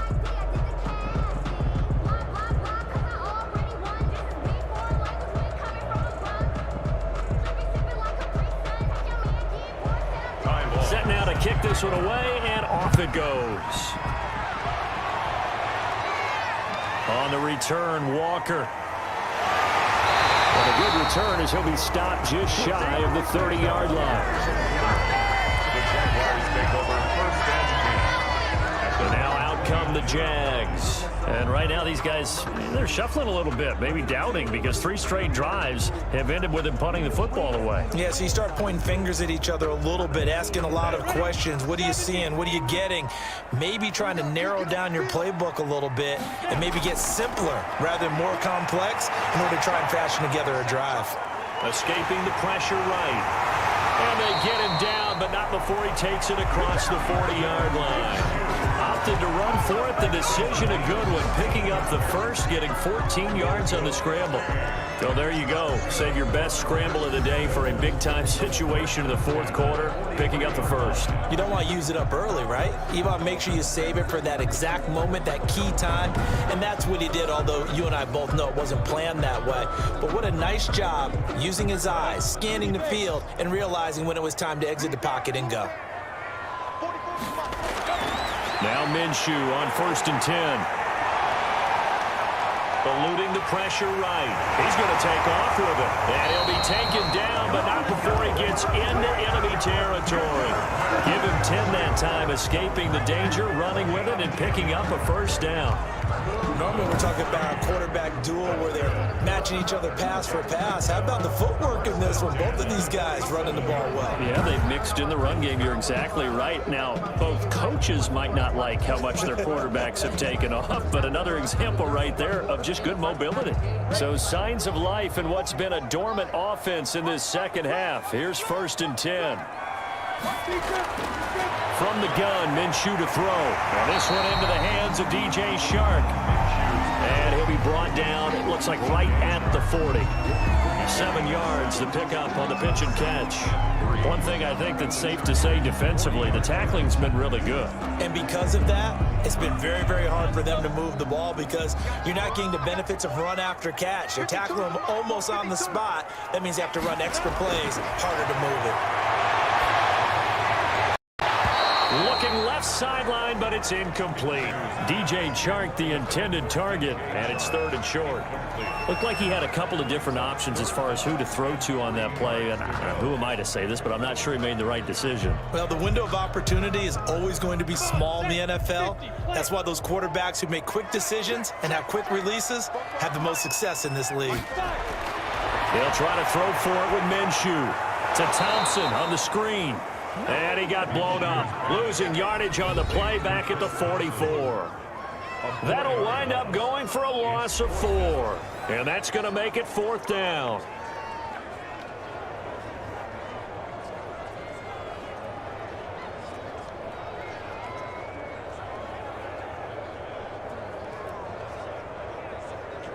So it's Jaguar football here as we welcome you back.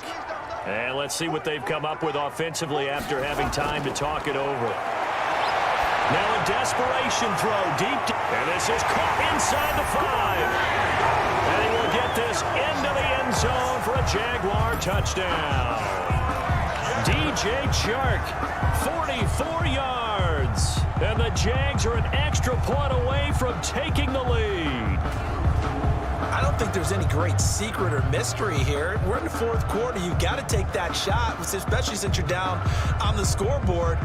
But I have to understand what was going on defensively. They've got to know that as well, don't they? Absolutely, but they look lost defensively, and they took that shot, got in the end zone, now in position here to take the lead. Still an important piece of business to take care of, the extra point. And that is going to put them up by 1, and it sets us up for quite a finish here. So the drive there took 6 plays, and it results in a touchdown for Jacksonville. That's the reason we ball for simply round twice the down because you know.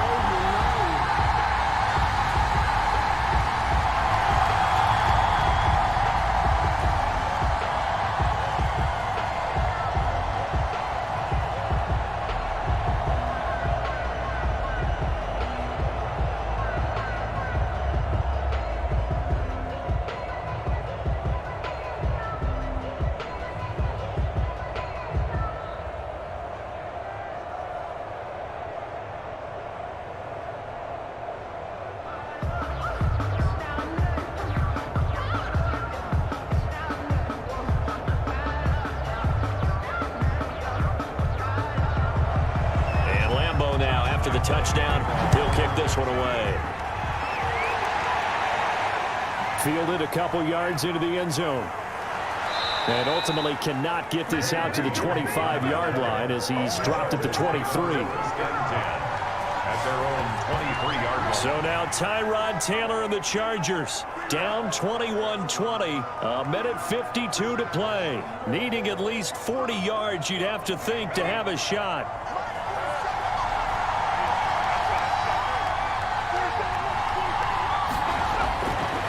To throw. He'll get this to Eckler. And this will leave him a yard short. Nice pickup of 9 yards on first down.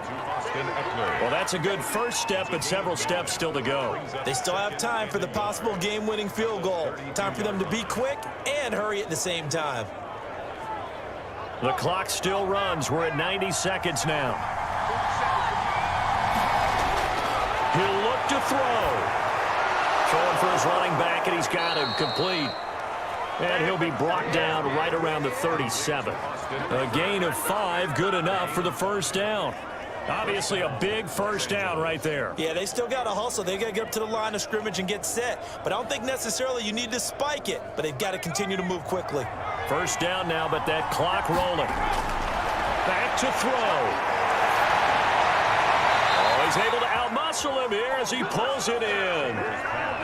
A good pickup there, 21 yards.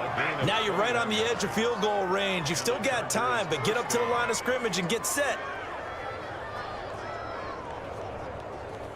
Now the Chargers hustling, trying to get up and get set. Now it's Taylor. Throwing middle, but it's incomplete.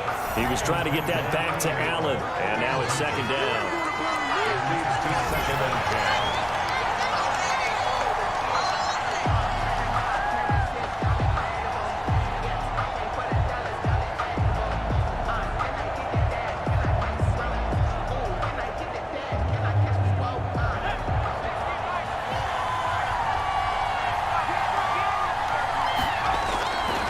Back to throw. Rolling to, and he can't get a throw away. He's taken down. And the Chargers going to signal for the first of their timeouts as the clock will stop with just under 30 seconds left to go.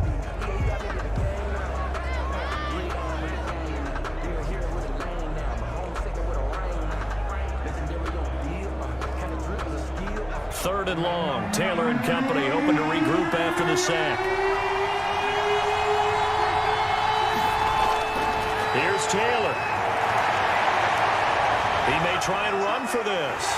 Boy, he almost did that himself, but it looks like he's about a foot or two short. That scramble good for 13 yards, but not good enough for a first down. It's fourth. Man, defensively, that hurts. They got him out of his rhythm. They had him hemmed in, but somehow he was able to tuck it away and get away for a gain.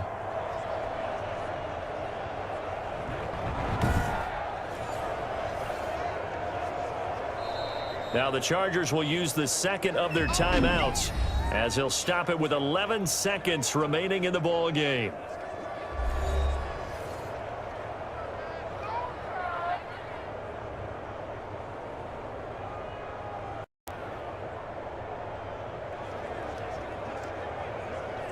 So on fourth down, out trots the kicker in a big spot here. The Jaguars going to go ahead and use their first timeout. That'll leave them with 2 remaining. We'll be back after this.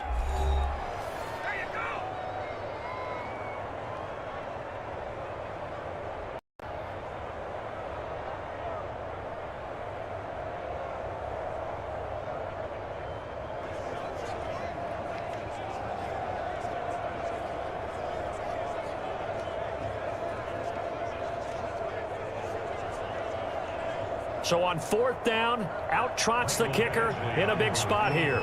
This to almost certainly win the football game. And this is right down the middle as he puts it through. And it's celebration time on that sideline as they have taken the lead in the final seconds.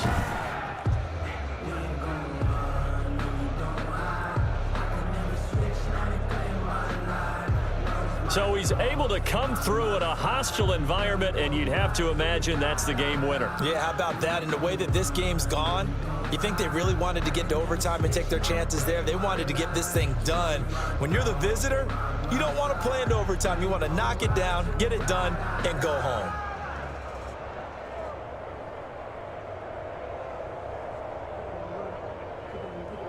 Time on. The kickoff unit is out on the field, and they will send this one away. On the return, Walker.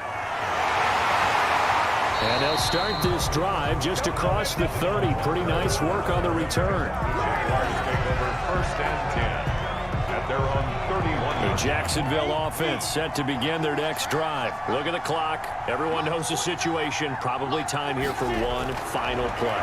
And we know what that play is going to be. It's got to be some sort of Hail Mary, throwing it towards the end. And, a crusher there as it's intercepted. Derwin James with a pick. And that is going to seal this victory as time runs out. 23. Well, we were on hand for a fun and entertaining game here, coming down really to that last play. Great job defensively to get the pick and seal it. And we know that every play during a game matters. You're never sure which one's going to be one of the key ones. But at the end of the game, when you analyze it, 3, 4, 5 plays are going to be the ones you focus on. And that last play was one of them. The last shot had to take it, and they came up with the interception and sealed their victory.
Lion, tigers, meteors inside my mind. Kamikaze, spaceship power, baby. Sold me towards the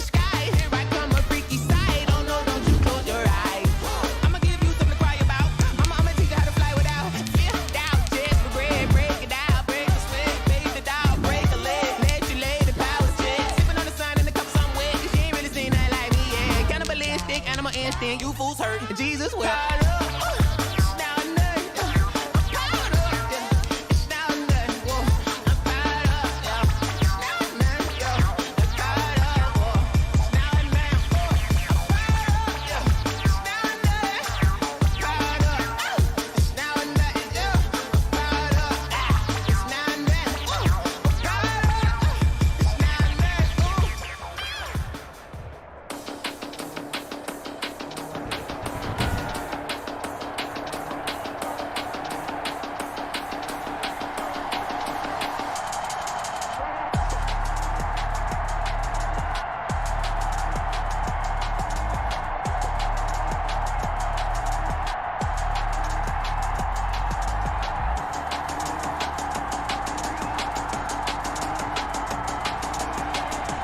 Today, from CenturyLink Field in Seattle, Washington,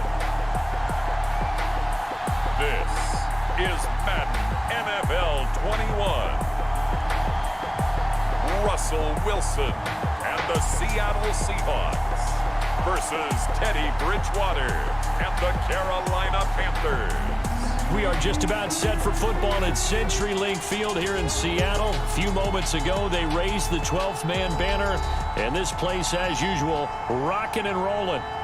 These folks love their football in Seattle. This was the scene a moment ago as the home squad came out of the tunnel, and it was just absolutely deafening in this building. They're set for football, so are we, as the Seahawks get set to match up with the Carolina Panthers.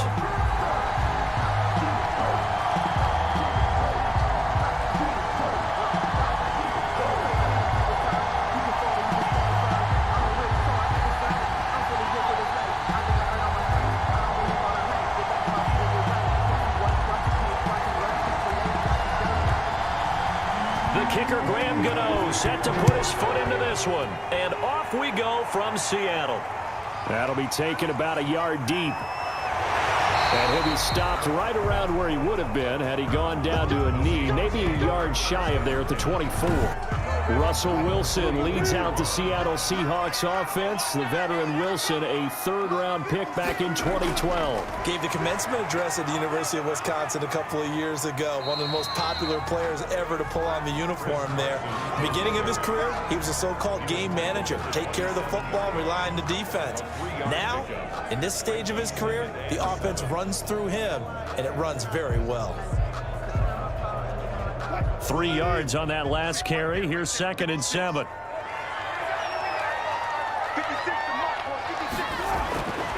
Here's Wilson. And the catch is made here by Tyler Lockett.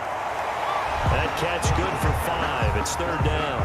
One thing we do know, he's going to get his catches. So as they move forward defensively, got to continue to focus on not giving up the big play when he does catch the ball in the secondary. A couple extra tight ends in the formation here as they line up 3rd and 2. They run it with Carson. And he's going to have the first down yardage to the 35. Give him 3 yards and a fresh set of downs. Defense had a chance to get off the field here on the opening drive, couldn't do it. I know that we go into these meetings with coaches, and sometimes maybe we can get, a little bit numb because they're always going to talk about how important 3rd down is, aren't they?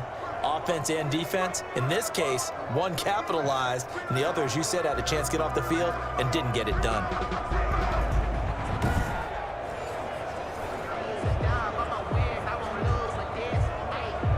Ball up to the 35 now as they come up on 1st and 10. Out of the gun, here's Wilson. He'll find Metcalf. A gain of 3 last play. This time they double it and pick up 6. An ex-teammate used to tell me all the time, I hate experienced quarterbacks because no matter what, you really can't hide what you're doing. And I think that right there, he knew right away where the blitz was coming from, where his primary guy was going to be, and he ended up going to a secondary target for a nice game. I was just going to ask you, that wasn't the primary target. He's so good at that, isn't he? I think he knew right away that he wasn't going to get to his primary guy. I think he read that as soon as he got to the line of scrimmage, knew where the pressure was going to come from, and said, I know how to beat that, and that's what he did. Minus 9 yards on the play, and now it's 3rd down. They'll come up now on a 2nd and long after the hold. Wilson. And boy, that one drops incomplete, but if he was hit a fraction sooner, it may have been a fumble. Pressure, and that's certainly going to be a key to this game going forward. And that time, they were able to get in there and influence the throw. And remember, quarterbacks got to get rid of it. They don't have the Tucker rule that they can fall back on anymore.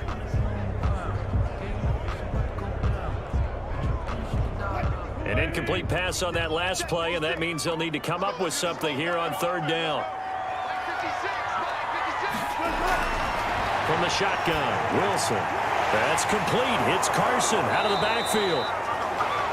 And they stop him up short of the 1st down as they get him at about the 43. They'll get 11, but it'll still lead to a 4th down.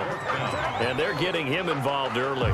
You feel like they saw something on tape, or they just have a sense with him because he's had a good week of practice or something in that area that they want him involved. Just as you said, they want him to touch it either in the running game or the passing game, but they must like the matchups they're getting.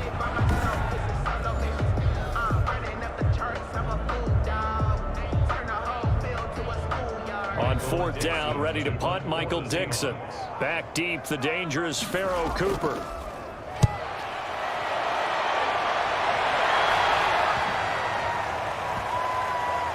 And great special teams work here. This is knocking on the door of the 5. They'll spot it at the 6-yard line. Offensively for Carolina, Teddy Bridgewater will be at the controls, the talented quarterback out of Louisville. So this is what we find out about the game plan and the trust factor, don't we? In this situation, the natural thing is take care of the ball, run it inside, everyone cover it. Just, get yourself some room and let your punter punt it out of there. But when you really got a QB you can trust, you might want to take a little shot early and try and create some space. And right away, he lost the football. But fortunately, he's able to recover his own fumble, or that could have been trouble. Fumble on the play. Defensively, well done to jar that free. I'll tell you what, though, offensively, he's got to be lucky after the catch and the fumble that didn't go too far away from him. And the way the football is shaped, it's not built to bounce true, is it? It can squirt in any direction and move in any way. He was so lucky. Thank his lucky stars, he was able to get that one back.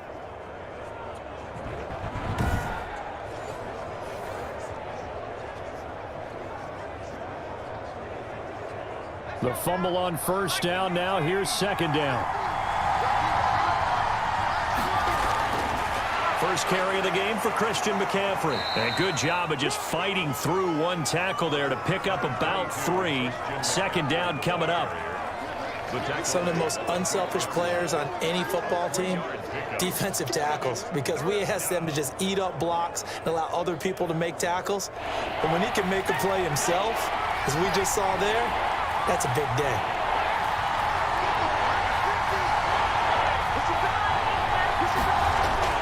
Bridgewater from the gun on 3rd down. Roberts got it. Well, this is going to depend on the spot, but it's not a very generous one. He looks to be about a yard or so short. They've now produced 3-yard gains on 3 straight plays. Leads us to 4th down. Well, we hear so often how tackling has become almost a lost art in the NFL game. But it's so important to tackle well on these receivers, especially in a play like this one. 3rd down, they gave him the underneath stuff. You got to go up and make the tackle right away.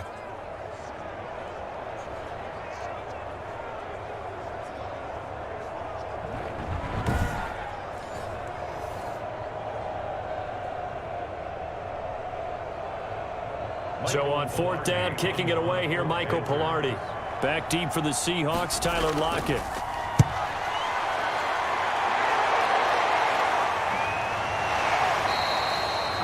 That'll be a 43-yard punt, just a single yard on the return.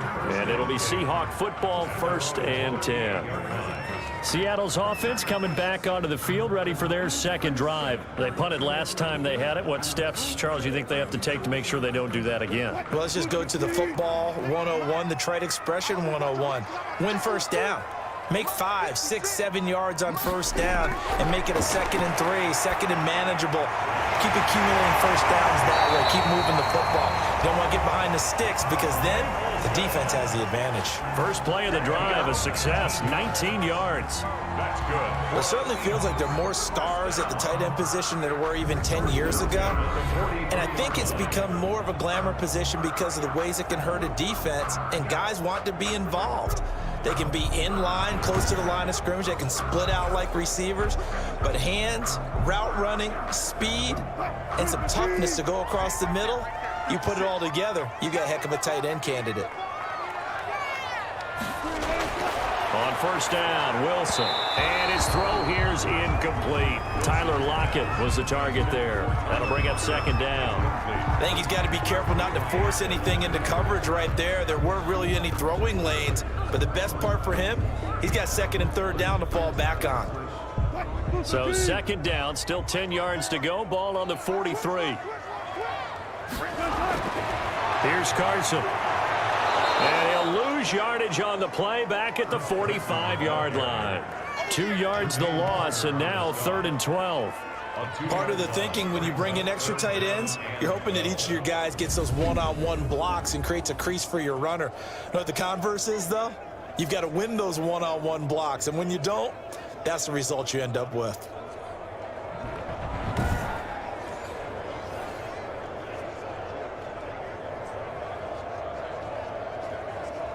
The Panthers turn to their nickel set here as they get ready for third down.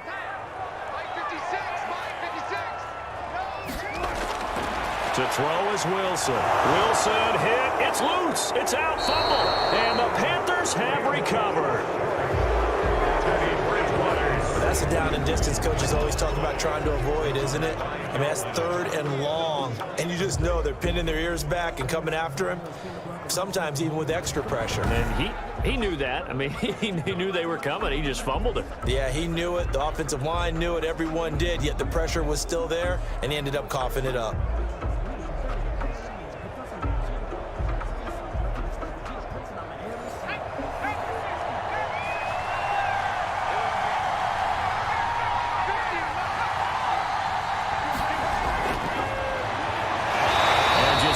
Chance of turning the corner. He can only get back to the line of scrimmage.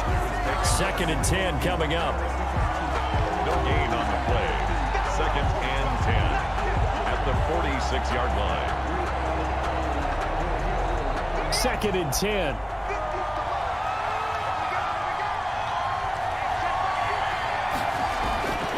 Out of the gun, Bridgewater. And this is incomplete. Give credit to K.J. Wright. He was disrupting defensively.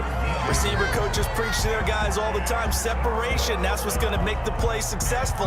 That time there was very little, and I think they were actually fortunate that it was only knocked away and not intercepted.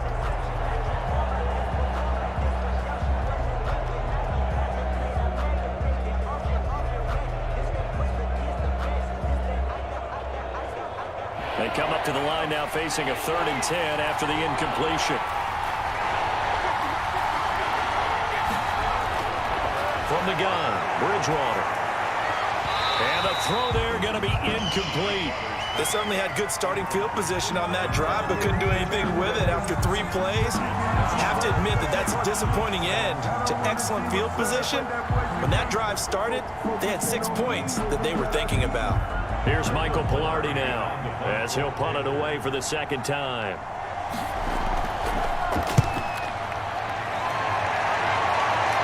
And this will be out of bounds, and they spot it at the 15-yard line. Not too bad. At their own 15. Seattle again getting ready to take over offensively. We've seen both of these offenses still sort of in that figuring things out phase, but I suspect some action on the scoreboard soon as they start out here 1st and 10.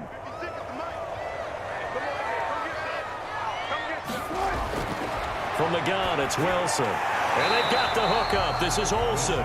And from the 15, they're able to work this up to the 20 for a pickup of a handful. We've seen quite a bit of the short passing game here early on first quarter, haven't we? We have, and I think it works a couple of ways for this team because, number one, you throw the short game until they stop it. And if they're not going to stop it, you keep throwing it, and occasionally you'll break a tackle and turn into a bigger game.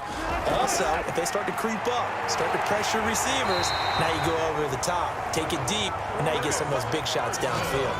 That one, a first down pickup of 8.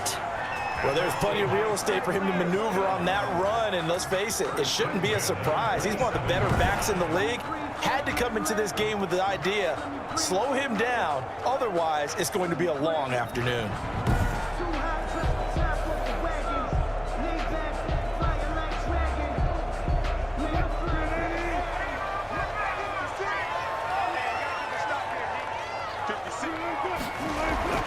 Throwing now, Wilson on first down.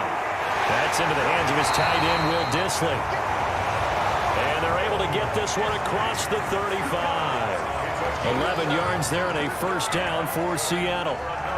Partner, it's a lot of fun watching the NFL now, isn't it? Because when the big fella runs routes, it used to be when we were kids, he'd run about 3 different routes, and that was it. Now he can run anything and catch the ball, as we just saw there.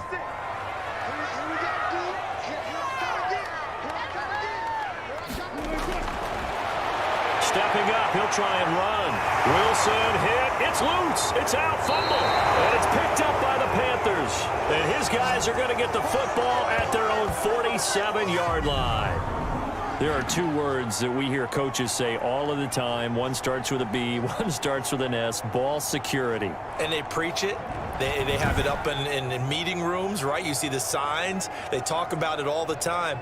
But still, when you've got defenders out there who are preaching, hey, we're going to take the ball away from you, no matter what position you play, you've got to take care of the rock.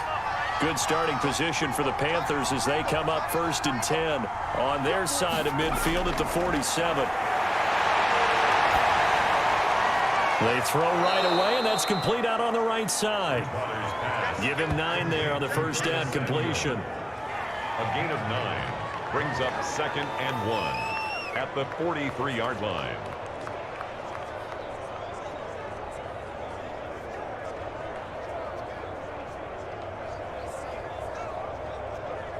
Here's 2nd and a yard.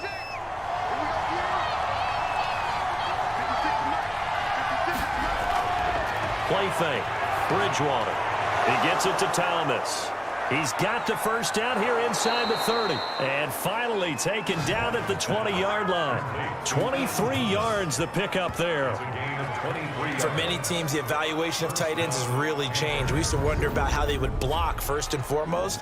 Now we want to know how these guys can run, because we envision them in offenses, catch the ball, how much yardage can they gain after that? And that on display there for a good pickup.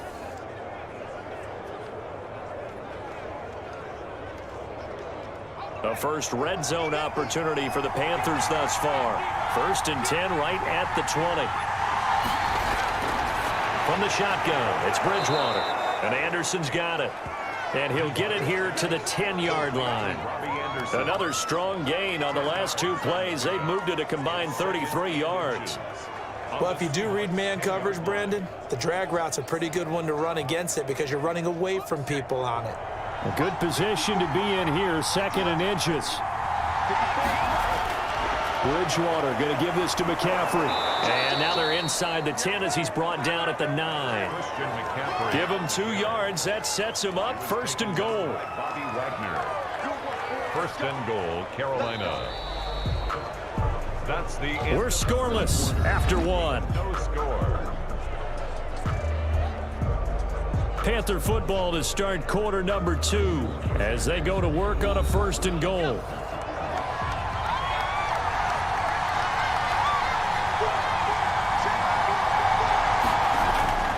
Throwing, Bridgewater. Looking end zone, but it's incomplete. So much for the best laid plans and best designed plays. That was good coverage along the sidelines. No place for that one to get in there. It sails incomplete.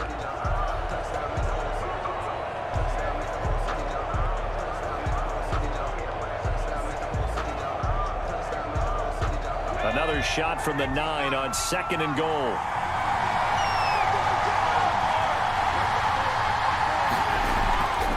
Shotgun handoff now to McCaffrey. Able to break through that initial contact and winds up getting about 3 there. It's 2nd down. Defensively, I think they can smell a stop. Ball right around the 5 here, brings up 3rd. And I think what they've done is they put doubt in the minds of the offensive guys. What do we do? Because now you don't have a go-to play. Either side they pick, throwing it, running it, it won't be easy. About a half yard from the end zone, 3rd and goal.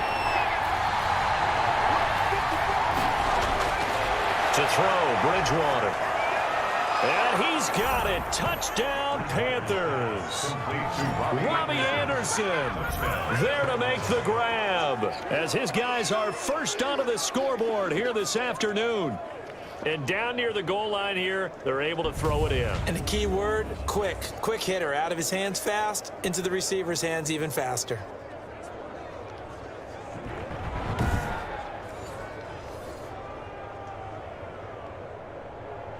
Graham Gano on for the extra point.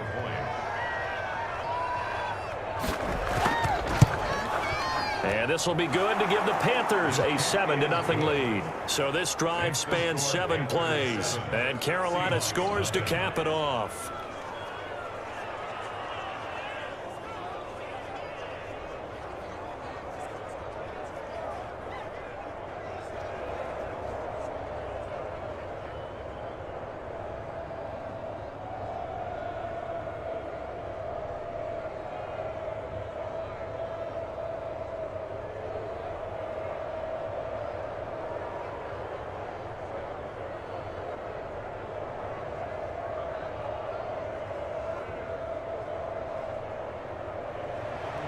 Gano now following the day. That'll be taken about a yard deep. And he'll be stopped right around where he would have been had he gone down to a knee, maybe a yard shy of there at the 24. Chris Carson trotting back out there. He's just been looking for some space. I'm not going to pin it on him or the offensive line, but they need to get this run game going better. Sometimes you just have to credit the defense. They came in with a plan themselves. So I think now you try and mix things up a little bit. Get the ball in the hands of some other people, find some other playmakers, but always let the defense believe that he's still a threat. I was going to say, don't forget about it. No, don't take him totally out of the game. I tell you, Brandon, this defense is playing with some confidence. Haven't allowed a point yet. Flying to the football. I'm telling you, he's almost 11 to the ball on every snap. Another nice job there to force an incompletion. From the 24, they'll go again on 2nd and 10. To throw again, Wilson. He finds his man, the tight end Olsen. 5 yards, now it's 3rd and 5. Well, they're unable to convert that into much, but it's never a bad idea to try to get the ball into a tight end of his caliber's hands and see what kind of disruption he can cause. The last play on the completion got them half of what they needed. Now here's a tough 3rd and 5. From the gun, Wilson. And able to find Dorsett. And they get him down, but not before he takes it across the 40-yard line. First down, Seattle on a pickup of 13. Has a pretty good throw on the curl route there. 3rd down, and they pick up a first. Defense should be aware for that, right? They should be aware, but it was so hard sometimes. Yeah, it's not easy. Because when they sell that route really well, you think they're going upfield, then they curl back, show their numbers to the quarterback, and complete the play.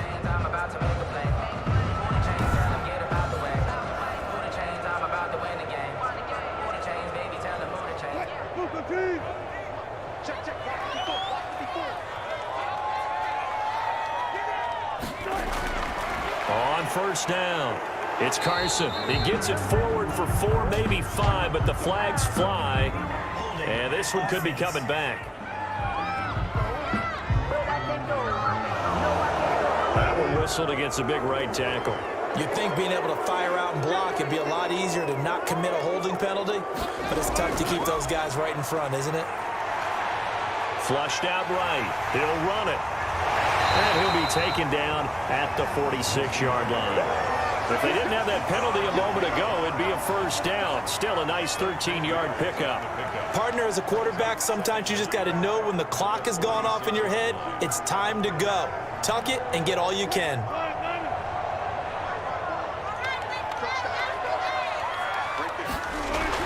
Throwing again on 2nd down. Wilson and Olsen over the middle. And they're going to have another first down as the tackle's made at the Panthers' 37. It's a pickup of 17 and a first down.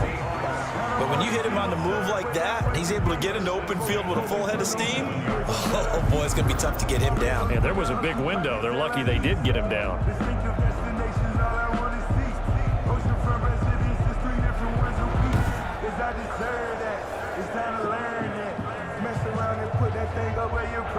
This offense finding its legs now. Here's another 1st and 10.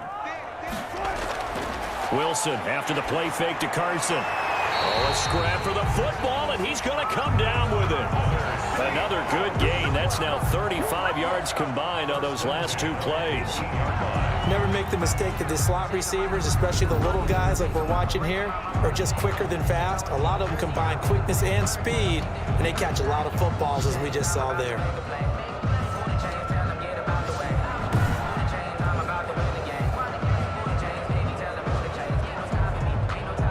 An inaugural trip to the red zone here for the Seahawks. They have a 1st and 10 at the 18. Operating from the gun, Wilson. Quick hitter here, it's complete.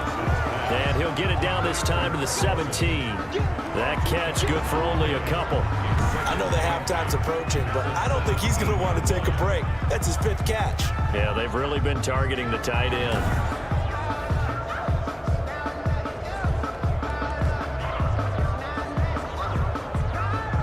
Second down and 8.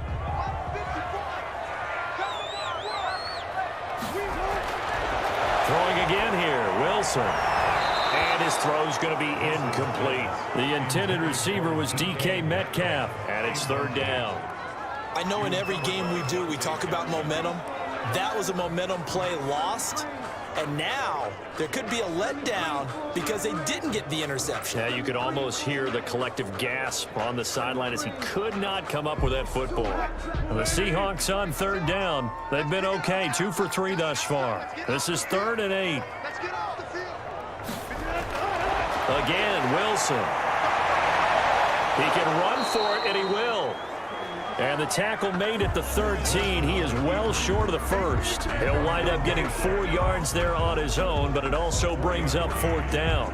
And they had an extra defensive back on the field on that play, and the coverage was excellent. He tried to pull it down and run for it, but they rallied to him and kept him short of a 1st down.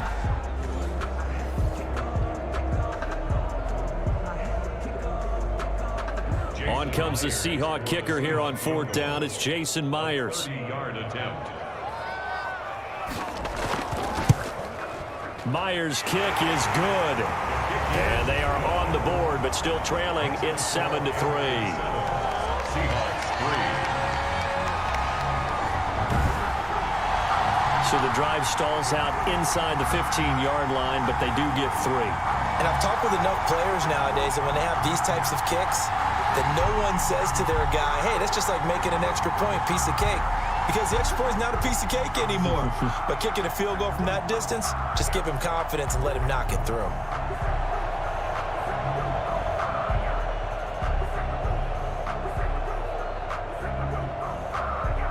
Jason Myers. Myers now converted on the field goal try. Now he's on to kick it away. On the return, it's Pharaoh Cooper. And a decent return out to the 27-yard line.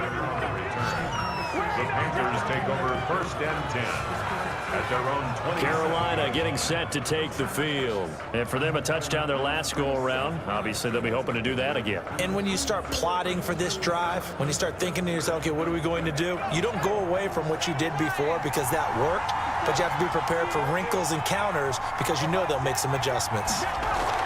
The drive begins with a run by McCaffrey. And he'll push his way forward to about the 32. 5 yards is the tally on 1st down. That brings up 2nd and 5. That's a really nice, tough run inside, and they gained 5 yards on it. And to be frank about it, most offenses don't expect to get 5 yards on a play call like that. So when they do, they go back to their huddle with a little pep in their steps. They're starting to think that they're starting to dominate the line of scrimmage. 5 yards remain on 2nd down.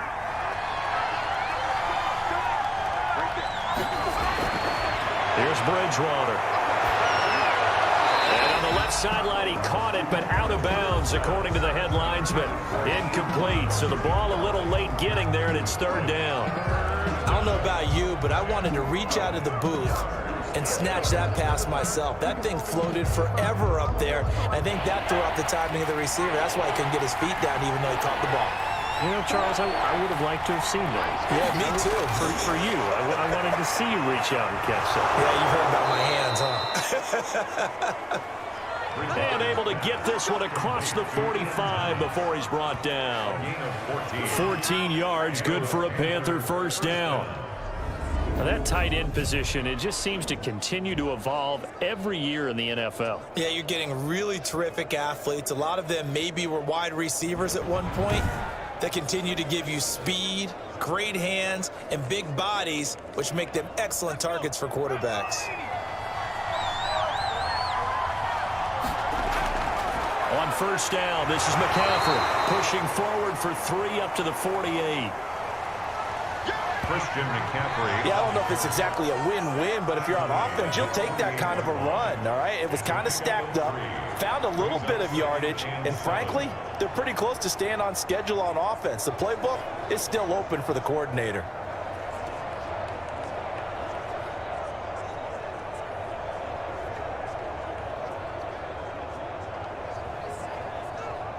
The last run got 3. Now here's 2nd and 7. Bridgewater now. And that is incomplete. A lot of force bearing down on him there. He could not hang on. It's third down. He did a fine job there of not hitting him before the ball arrived, and I've got to tell you, you can often mistime that play because of the angles of approach. When you're going to get him, sometimes you panic as well and think, I've got to be there right now. Instead, in this case, timed it perfectly and knocked it free. Steps away to his left.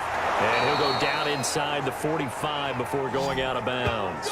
A good decision in the end to pull it and run, gets him 9 yards and a first. Someone knew exactly where he needed to get to pick up that first down. Now, I'm not so sure about the technique in getting there, but he went for it, and he got it. Exactly. He knew where he needed to get, because remember, if he slides, when that derriere dips, if you will, that play's over. The derriere dips, I like that one. Yeah, been working on it for a little bit.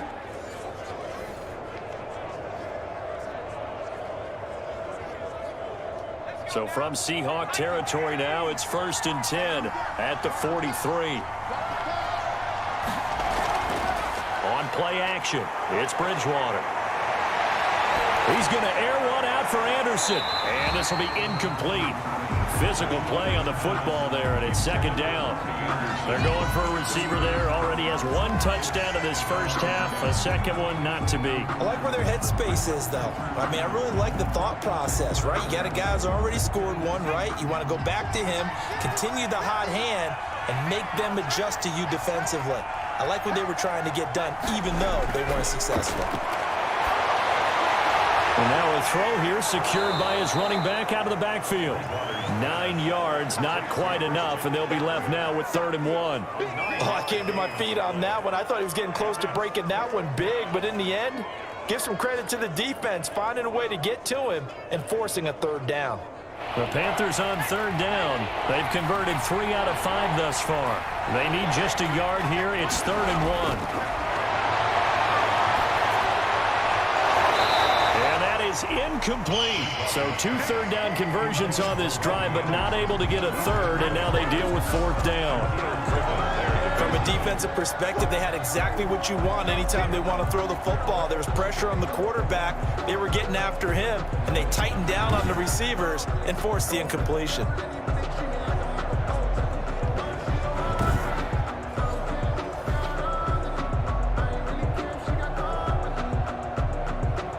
Down, and here's Graham Gano now in the field goal unit for the Panthers. On the left hash, officially it's called a 51-yard attempt. And this will split the uprights. It's right down the middle. And they push the lead up to a touchdown now at 10-3.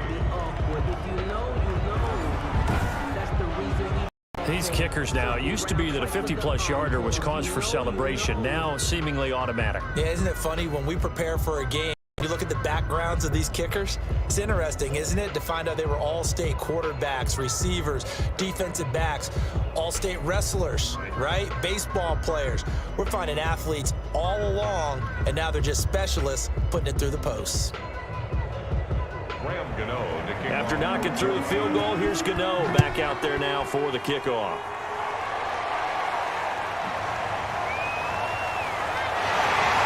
And able to get this across the 20, but not much further as he's dropped it to 23-yard line. The Seattle now ready to march out of the field. Just a lone field goal for them so far, trailing 10-3 as they come up 1st and 10.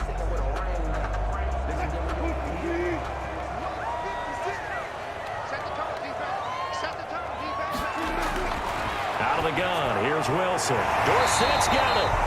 And he's taken down, but able to slip across the 35. First play of the drive going for 14 and also going for a first down.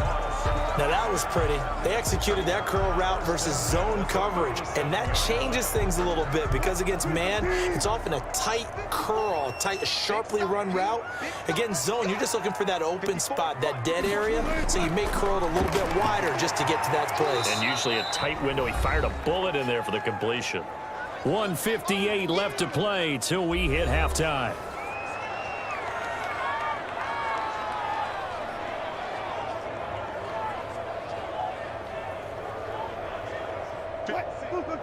Coming up at halftime in a little less than 2 minutes, we'll send you to Orlando where Jonathan Coachman is standing by. He'll have highlights and analysis of this first half. This throw complete. Wilson finding Lockett. And they're going to have another first down as the tackle's made at the Panthers' 43.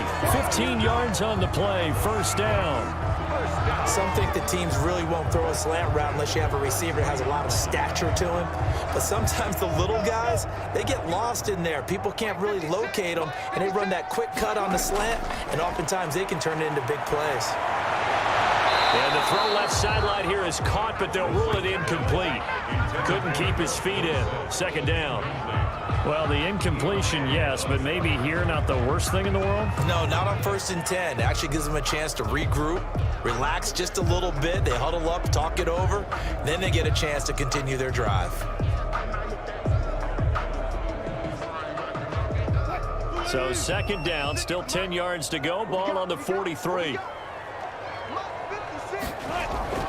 They go play action now. Wilson sliding out of the pocket. He's going to take off with it.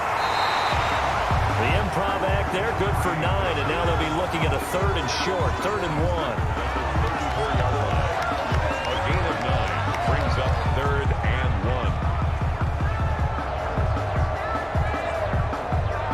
1. Creeping up on a minute to play in this first half. On 3rd and 1, Wilson. And he finds a man. It's Olsen. Now the Seahawks going to use the first of their timeouts as the clock will stop with 55 seconds to go until halftime.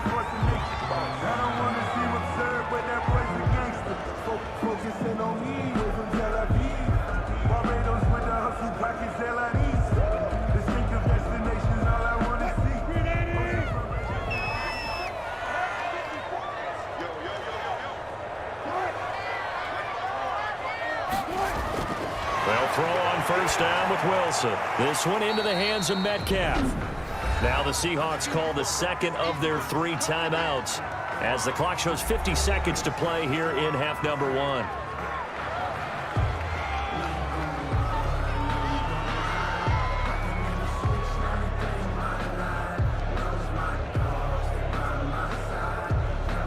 That first down completion only netted him 3. 2nd and 7. From the shotgun, Wilson. Here's Carson with a catch out of the backfield. Heck of a move, but only able to work his way down near the 23. They had 3 yards on first down, just 1 yard there. That might feel like a little bit of a lost opportunity there for the offense because the defense brought pressure that time. Sometimes against that, you can get it out to your running back, and it could turn into a big gain downfield. But what a nice job they did getting to him quickly and holding him to a short gain. Now the Seahawks forced to use their 3rd and final timeout as they'll stop it with 13 seconds to play in half number 1.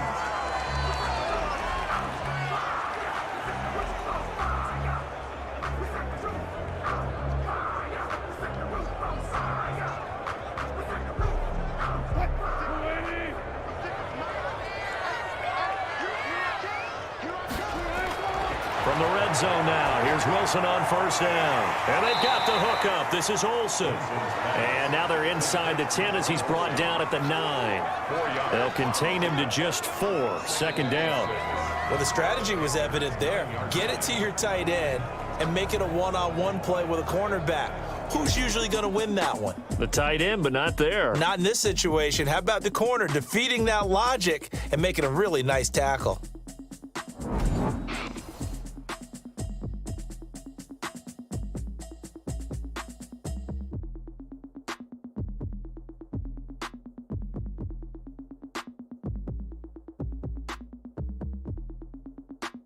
Okay, Coach, appreciate it. A one-touchdown game here as we get set to resume play in the second half.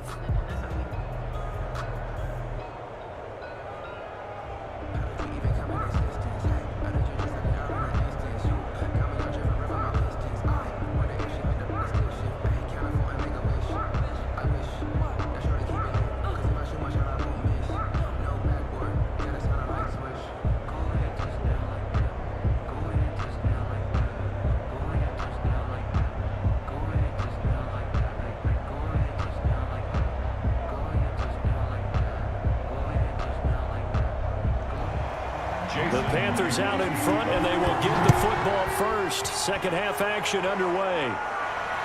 This taken in about 4 yards deep. And no return from Cooper. Out it'll go to the 25. Out come the Panthers. They'll have it first on offense in the third quarter. They have the lead now. They'll be looking for separation here as we begin the third quarter. I like the way you term that, because now I think they go a little bit deeper into their playbook. They like what they did in the first half. That worked okay. But in order to get the separation that you just talked about. The ball's out. McCaffrey lost it.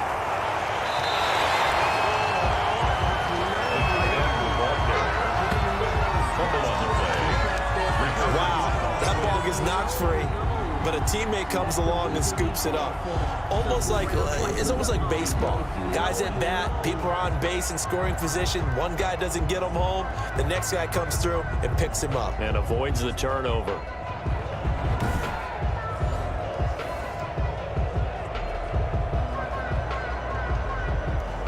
So they keep the ball, but work to do on second and long. From the gun, Bridgewater. And the Seahawk defense gets to him, and they bring him down. Benson Mayowa able to get him for a loss of about 3. So they come out of the locker room trailing, but plays like that, they won't be trailing much longer. Defense really starting out well this second half. Yeah, they knew they had to jumpstart things a little bit. They really struggled in the first half trying to slow them down, but now they had a plan, made that adjustment that we always talk about, and it worked very well on that play.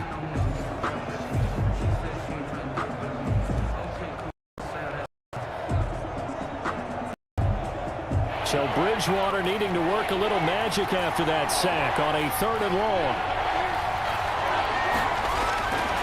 Out of the gun, Bridgewater. Trying to get it to Anderson, but it's intercepted. Shaquille Griffin with a pick. And he will take this one home. It's a touchdown.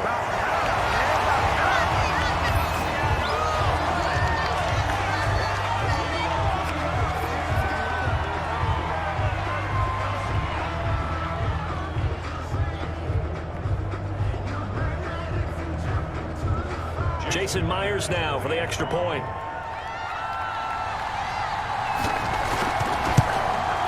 And he'll put it through, and that evens us up at 10 apiece. A heck of a play there defensively, getting the interception, navigating his way into the end zone for the touchdown.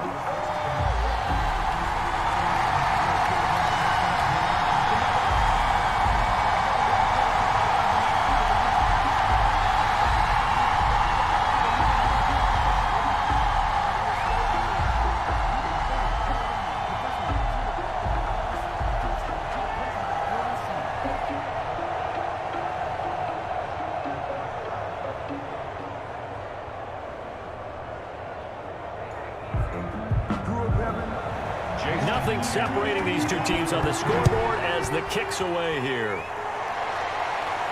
Cooper on the return. And a nice return sets him up pretty good here right at the 30-yard line. The Panthers take over 1st and 10 at their own. And the Panthers coming out now. Their defense has done the job. Now it's the offense's turn as they've got it 1st and 10.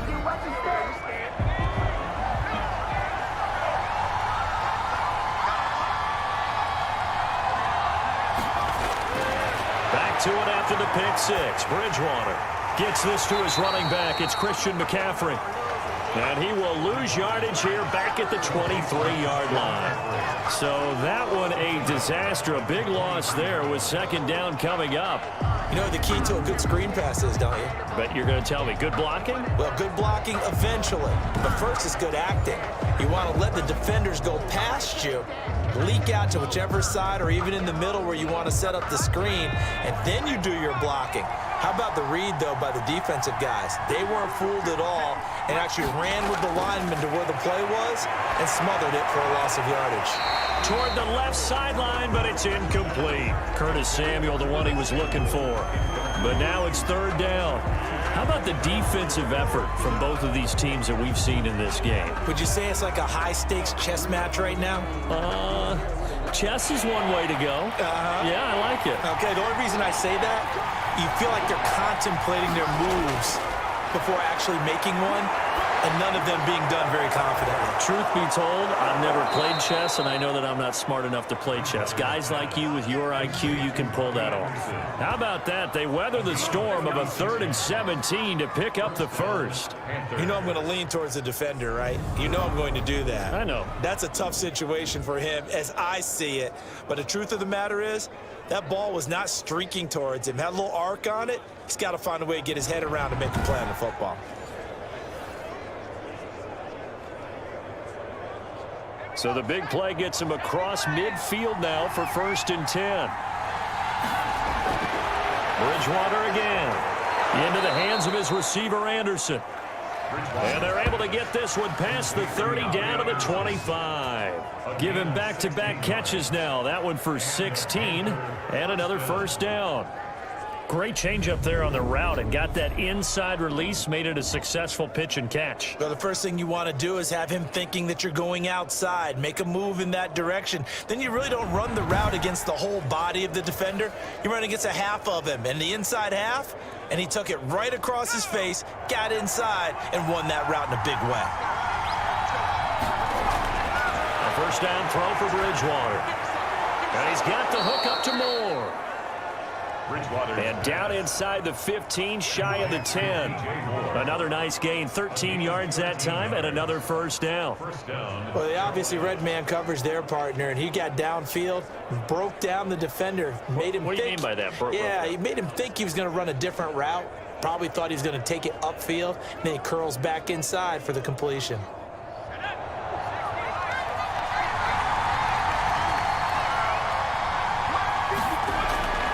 Bridgewater now looking to throw on 1st. This will be caught just inside the 10. And he'll be brought down this time at the 5-yard line. It'll be a gain of 6, and that'll make it a 2nd down.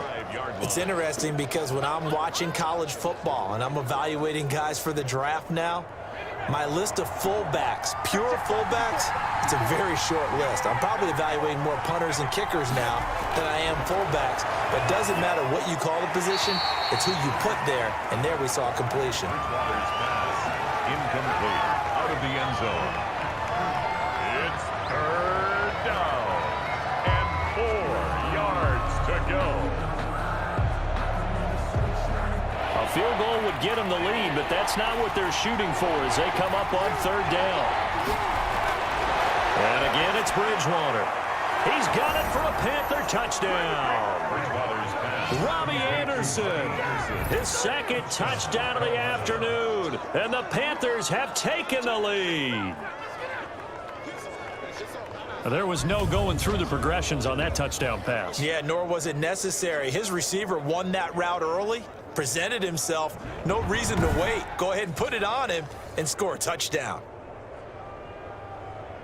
Gano now to add the extra point.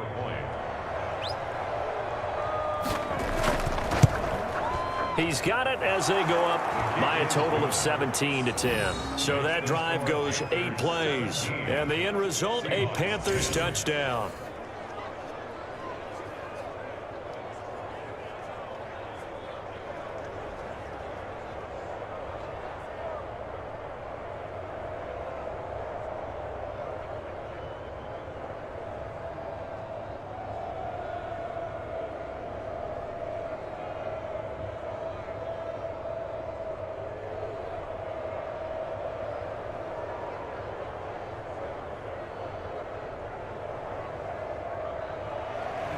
Gano now following the touchdown here to kick it away. Fields it in the middle of the end zone. And he'll just take a seat, and the drive will begin at the 25-yard line. The Seattle offense now set to come back out on the field. They're down here, but very much in this game. What's the tonality of a coach's talk when a game is within striking distance like this at intermission? Typically, what they're doing is emphasizing the things that went well in the first half and wanting more of that. Sure, you've got to go over some of the errors and clean up some things because there's a reason you're down. But overall, I think they want to stay positive, stay up with this team. We're just starting the second half, and we've got the football. Let's go ahead and punch it in, and then we'll take it from there. See how that recipe works.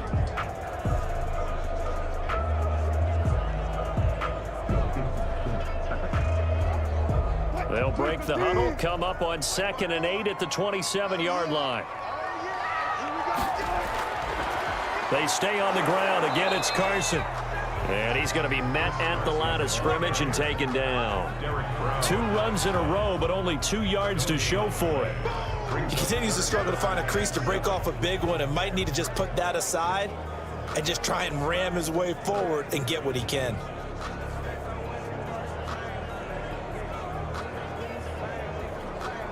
And it looks like we've got a dime set here defensively. 6 DBs in the game. From the gun, it's Wilson. And that will be incomplete. But coming into this one, we expected that this offense would have trouble with this defense, and that's exactly the way that this game has gone. Pressure in his face. Coverage downfield has been tight. That led to another incompletion. This defense, they're exactly who we thought they were coming into this one. Now here's Michael Dixon as he'll kick it away for the 2nd time.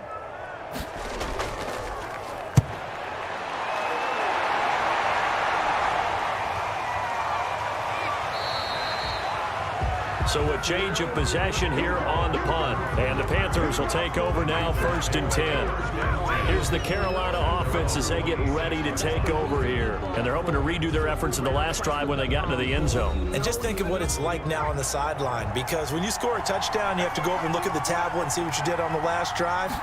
When you scored points, it's a whole lot better view than when you're trying to figure out how to fix things there. He'll get a nice chunk there on the 1st down run, and it's 2nd and 4.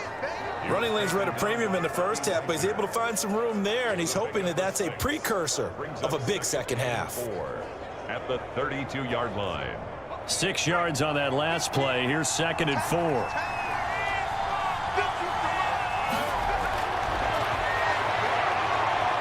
Now he's hit, and Bridgewater loses the football. And the Seahawks have picked it up. And his crew will take over with a football at the 35-yard line. He had the option there, decided to keep it, exposed himself and fumbled it. Yeah, and you worry about the hits he's going to take in that situation. In this case, not only does he take the hit, he coughs the ball up, as you noted. And out now come the Seahawks. And a tight game after punting last time. See if they can get something going on this drive. As they head to the field now, with the game this close, you've got to feel there's a sense of urgency for them going on offense right now. But they have to do it without letting panic creep in and affect their play. They'll run on 1st down. Carson, and he's tackled a yard short of the marker. Good gain of 9 on 1st down.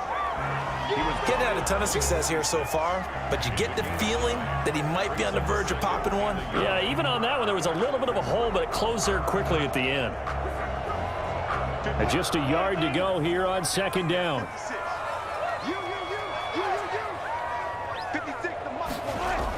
They run again with Carson. And he's going to get this pretty close to a first down. Stopped at the Panthers' 19-yard line. 7 yards there and a first down. 2nd and 1 is often an invitation to take the big shot downfield. I bet the offensive lineman said, are you kidding? We just get on our backs and let's go get the first down. They love being physical.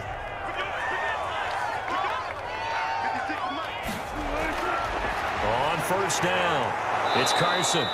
And he is met at the line of scrimmage, and he goes down right there. Officially no gain on the play, and it's 2nd down. Looked like he was trying to bounce it outside, but no success. Yeah, sometimes you got to just figure out where you're going to go, and sometimes you just have to take it to another spot. And trying to get it outside, the defensive pursuit was there and just ran him down. Now this one over the middle into the hands of his tight end, complete. And he'll get him inside the 15 down to the 14-yard line. 6 yards is the pickup, and that'll lead to a 3rd down. And when you're playing a quarterback with some experience and some moxie, you enter the danger zone when you decide to blitz him, because if he's able to diagnose as he did on that play, he can hurt you downfield. He reads defenses so well, doesn't he? He really does, and the best part about that play for him, I don't think that was his primary target. I don't think so either. I think he had the read, figured out where the blitz was coming from, and went to a secondary target for a really nice game.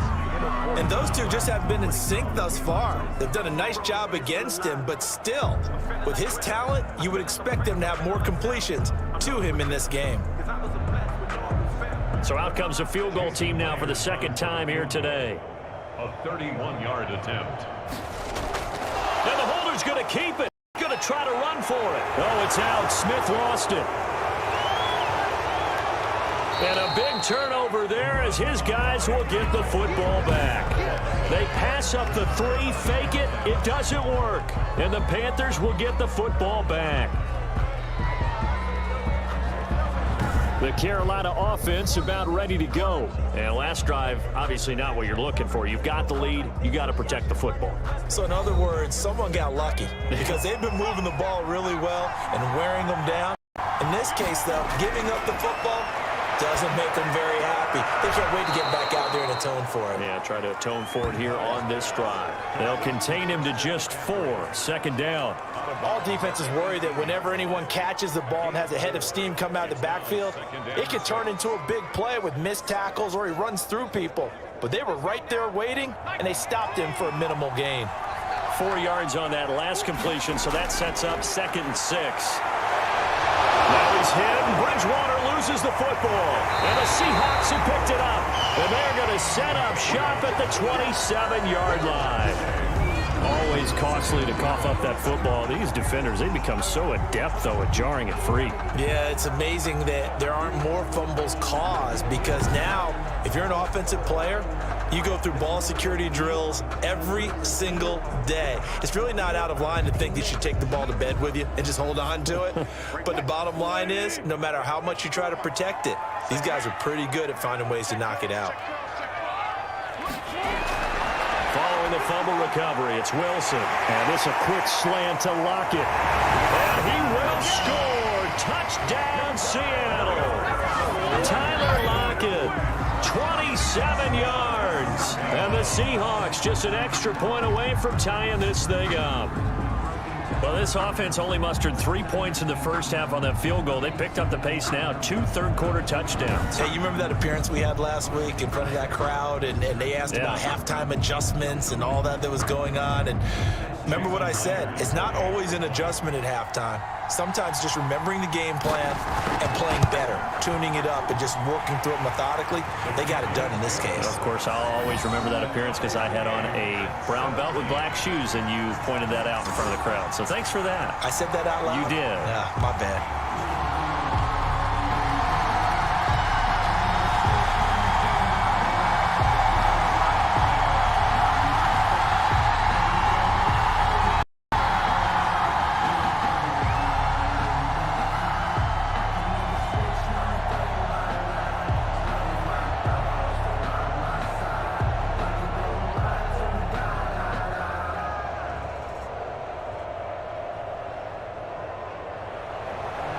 (17-17) the score. All even to this point as the kick's away. This will make it into the end zone. And no return from Cooper. Out it'll go to the 25. Here come the Panthers now, set to take over on offense. And their lead has evaporated in this third quarter. It's tied once more as they begin with a 1st and 10. I'm fully built for this life. I think I earned all my stripes. I don't believe all the hype. Get back on my feet and get right.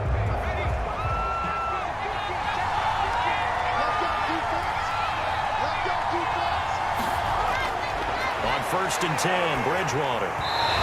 And he'll be hit as he releases it, and that'll fall incomplete.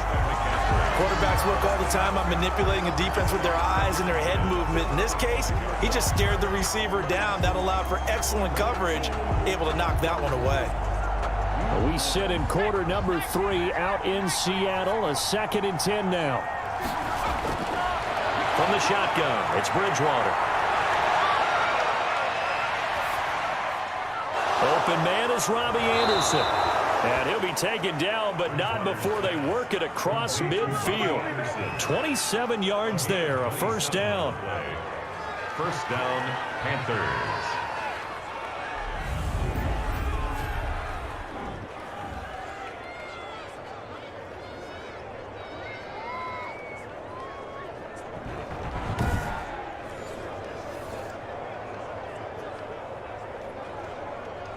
So from Seahawk territory now, it's 1st and 10 at the 48-yard line.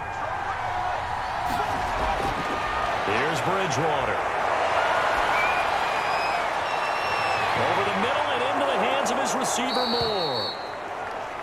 And they'll wind up getting this one all the way down inside the 20. Good yardage after the catch. Is that play good for 30 and a 1st? I think this defense was still trying to recover from that last play, so you wonder if they were ready for this one.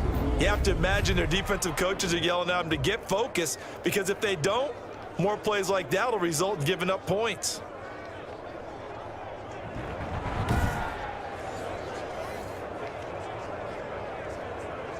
So the big play means just like that, they'll operate from the red zone now on 1st down. Now a run with McCaffrey. Able to fight for about 4 yards there to the 13. 22. Well, they're hoping that the second half is better for him than the first half. They've got to find a way to get him going. He's a big part of their offense. 4 yards on the pickup. 2nd and 6. Following the pickup of 4, here's 2nd and 6. They stay on the ground. McCaffrey again. And he will take it across for a Panthers touchdown. A 13-yard touchdown run. And the Panthers have broken our tie as they take the lead. People always talk about one of his biggest strengths running the football, vision, and he found the spot there, went into the end zone. You're exactly right about that. It wasn't just the vision, right? Once he saw the gap, decisiveness, made up his mind, and about the power to finish the play. Not only did he get good blocking, he created his own space as well.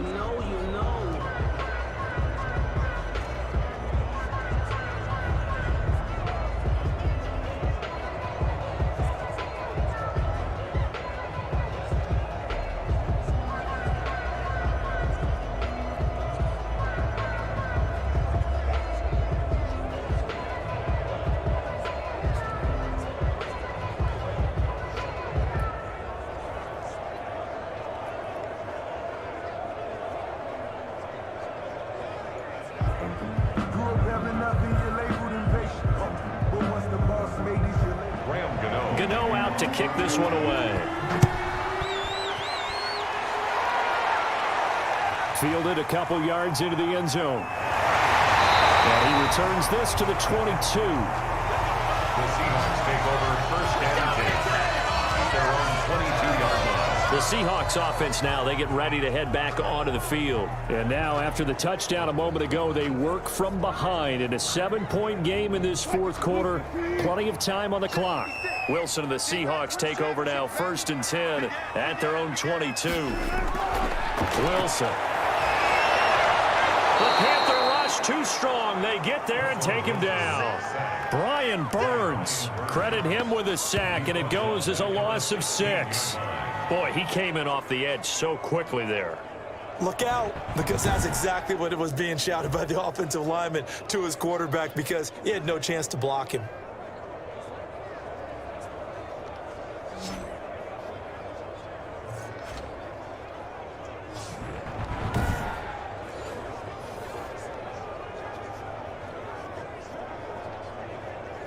Second and 16. Now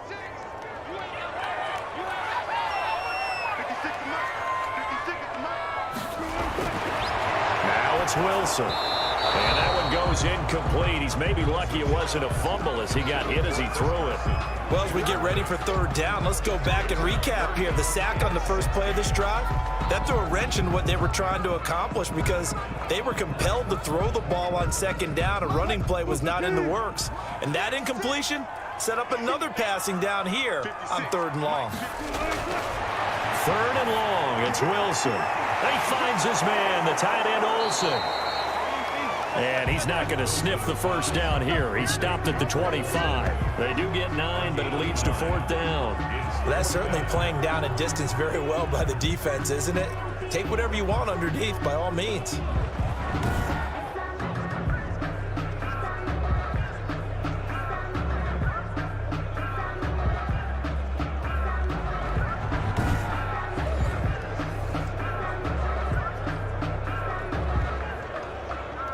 Now here's Michael Dixon as he's on to punt for Seattle. 46 on his first kick. This one in that neighborhood as well. A 40-yard punt, no return. And possession will switch hands, first and 10. Carolina getting set to take the field. They have the lead, obviously, late in the game. I guess the good news for them is if for some reason they would make a mistake, a field goal does the opposition no good. Everyone loves to have a little bit of a cushion, and that helps you immeasurably. But the bottom line is, do all the things that you're taught in order to close out the game. Don't even let that become an issue. Yeah, but still a one-possession game. This one not fully over yet. 2 yards the loss, second and 12. When a draw works, it can be a thing of beauty. But when it doesn't, oh, it can be ugly. And in this case, loss of yardage.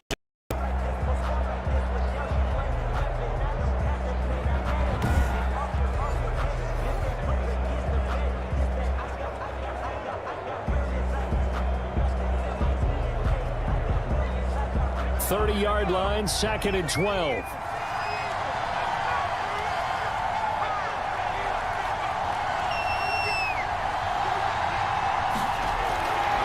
Bridgewater.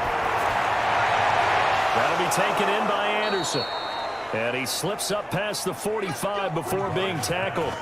That one good for a first down pickup of 18 yards.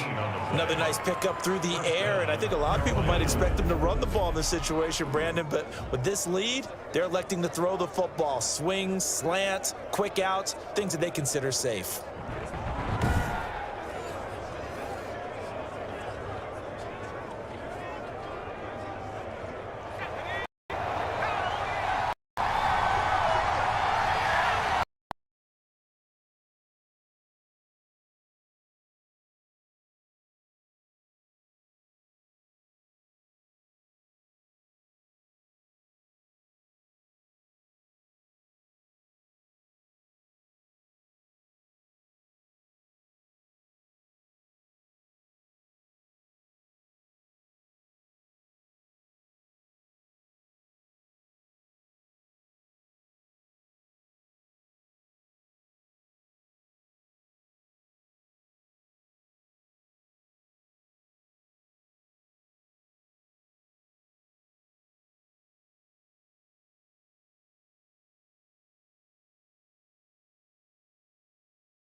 EA Sports at Raymond James Stadium in Tampa. It's the Buccaneers in possession of the football as we get back into it now in quarter number 3.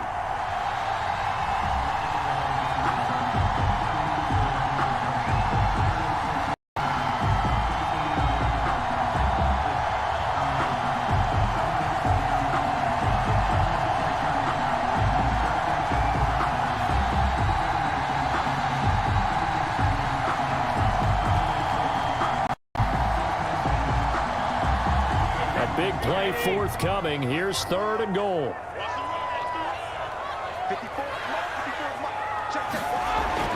Now Brady. Under pressure, down he goes. Sacked at the 10. Grady Jarrett in there to get him for a loss of 3, and it will be 4th down. And goal.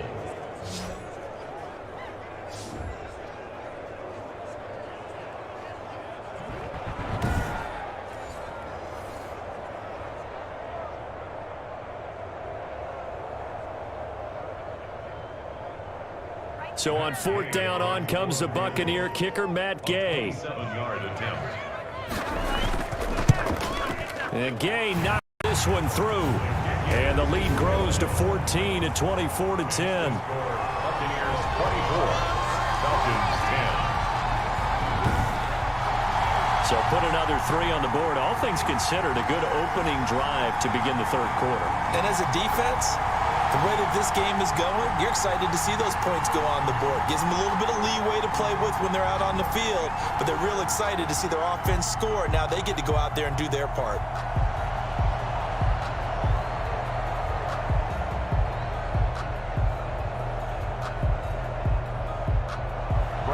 The punter Pinion now to kick this one away. From the 6. And a nice return sets him up pretty good here right at the 30-yard line. The Falcons take over 1st and 10. Here comes the Falcons offense. It's their first possession of the 2nd half now. They trail offense, first time to touch the ball in quarter 3, and we'll see what they can do. And I can't wait to see what they have planned, because some teams script to start a half.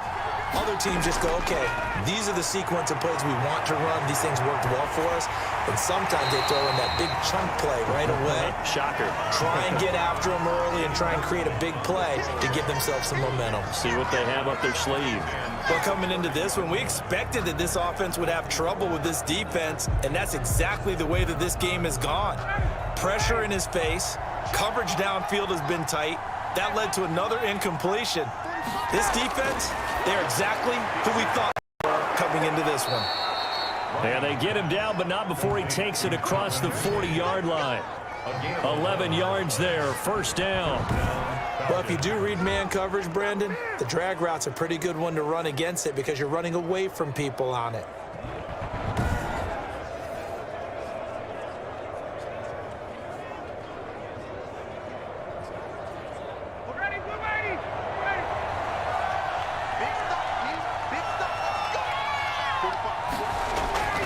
Throwing now, Ryan on 1st down.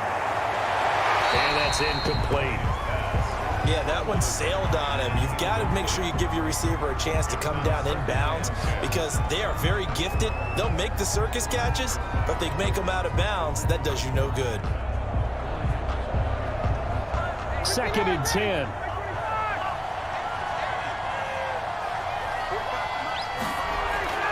To throw again, Ryan. This complete to Jones.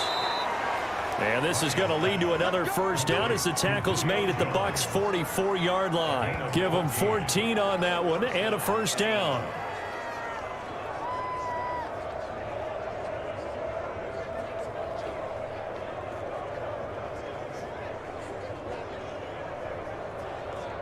So from Buccaneer territory now, it's 1st and 10 at the 44-yard line.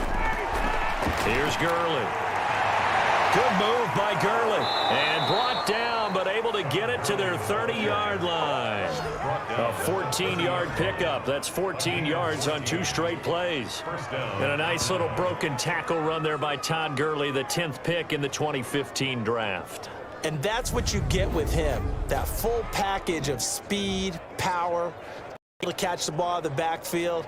Many people doubted him coming out because of the knee injury in college. They're seeing the full Todd Gurley now, and it hurts. So 1st and 10 now from the 30.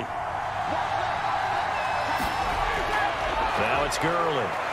He'll get about 6 there as he takes this one down to the 24-yard line. That's a really nice job by them picking up the run blitz and detecting it and blocking it and turning it into a nice run. And a lot of times you think if you blitz a running play, you're going to smother it. But a lot of the blitzers, they come in a little bit high. They don't have great leverage, and they're easily blocked and turned to the side. Here comes carry number 10 for Gurley. And he's going to be met at the line of scrimmage and taken down. No gain on the play that time, and they'll look to convert on what will be a 3rd and 4. As usual, the hallmark of a good run defense, linebackers making plays near the line of scrimmage. Absolutely nowhere to run there. This offense in desperate need of a conversion as they come up on 3rd down. Out of the gun, it's Ryan. Ryan hit, and he lost the football.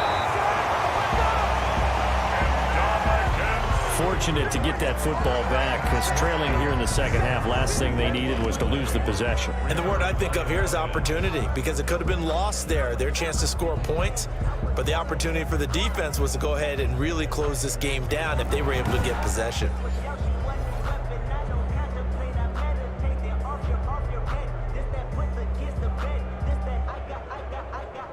So out comes a field goal team now for the 2nd time here today.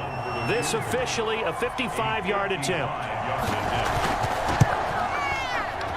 And he put enough leg into it, but it's well off to the right and no good. And this score will stay right where it is. 24, Falcons 10.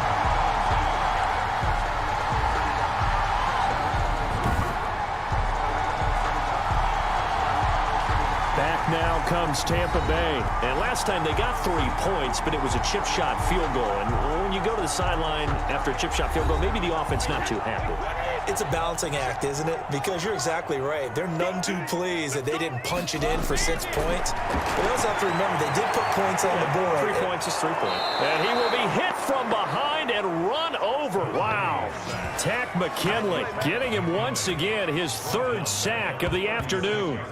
Well, so much for setting the tone of the drive offensively. Giving up a big sack that loses that kind of yardage, not a great start.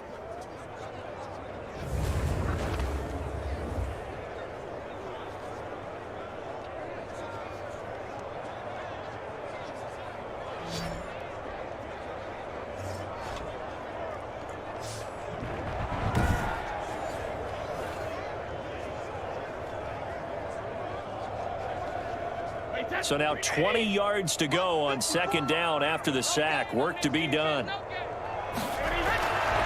Working from the gun, it's Brady.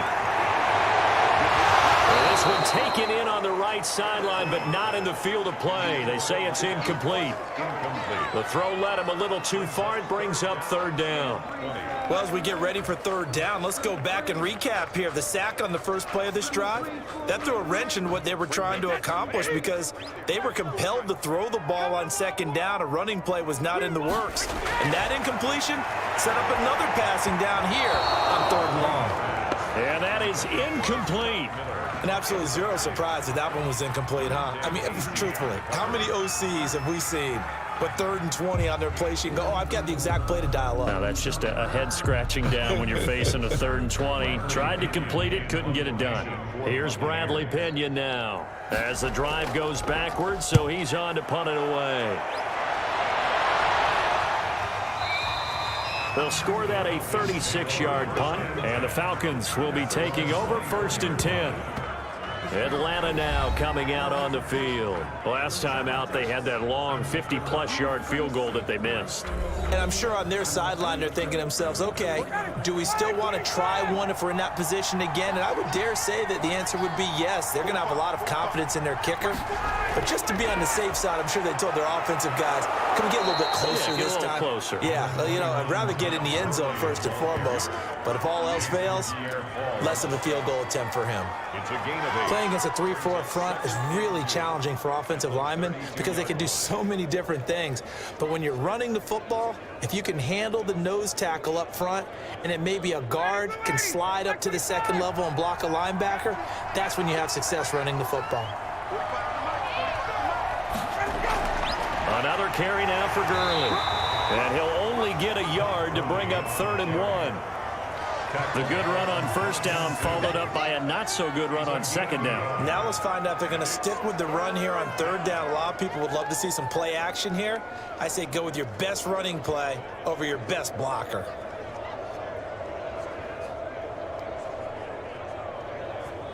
This offense in desperate need of a conversion as they come up on 3rd down. They'll try and pick up the first with Gurley. And he's going to have the first down yardage to the 35. They only get 2 there, but on 3rd and 1, that's all they needed to keep the drive going.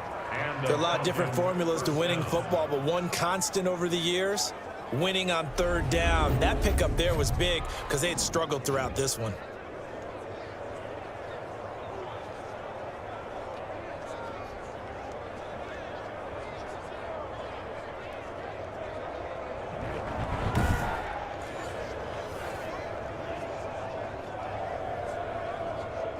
Ball up to the 35 now as they come up on 1st and 10.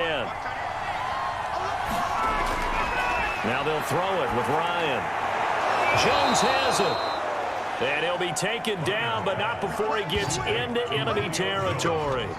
It's a gain of 16, 1st down Falcons. I think it all came together there. In-breaking route, drove it with excellent pace. Money throw right there to move the sticks.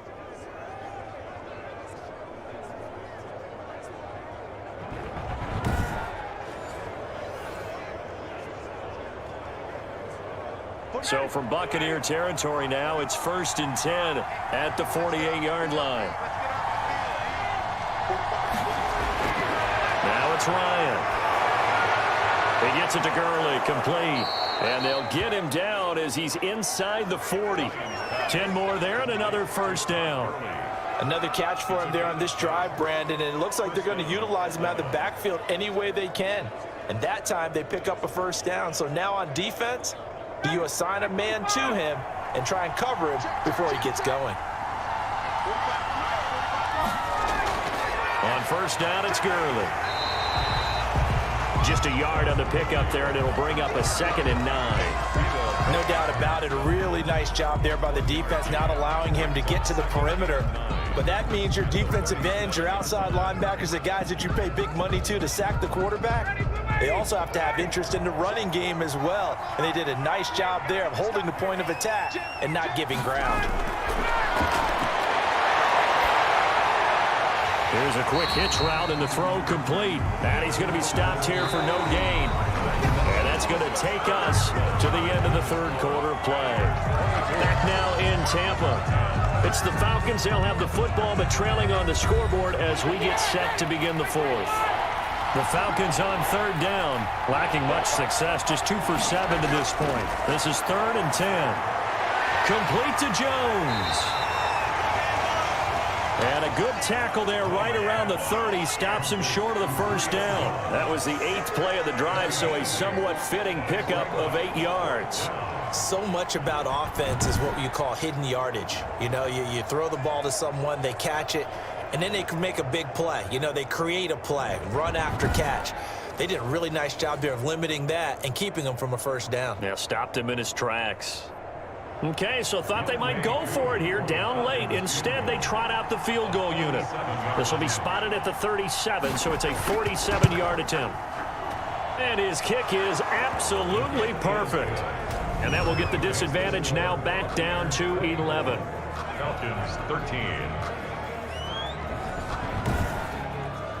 So the scoring drive encompasses 9 plays, and the net result, 3 points. Take your disappointment and put it aside. 9 plays. Yeah, they want to end up in the end zone with a touchdown. I get that. But sometimes those 9-play drives pay dividends later with another 9-play drive that culminates in a touchdown when they wear down a defense.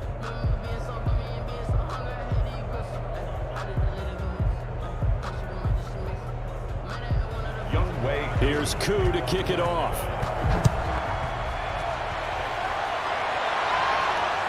Taken in at the 3. And a good return as he'll be stopped just shy of the 30-yard line. The Bucs take over 1st and 10 at their own 29-yard. And Tampa Bay trots out there now. Well, there are 2 scores on the plus side. Still time here in this 4th quarter, but maybe you start thinking about playing keep away? Yeah, I think here's the situation. You're not thinking touchdowns anymore. You're just thinking first downs. To keep up with your theme there, playing keep away, first downs, they can't touch the ball. Here's a throw out wide, complete to his running back right side. And they get him down, but not before he takes it across the 40-yard line. Right off the bat, it's a first down to start the drive, 12 yards. Another nice pickup through the air, and I think a lot of people might expect them to run the ball in this situation, Brandon, but with this lead, they're electing to throw the football. Swings, slants, quick outs, things that they consider safe.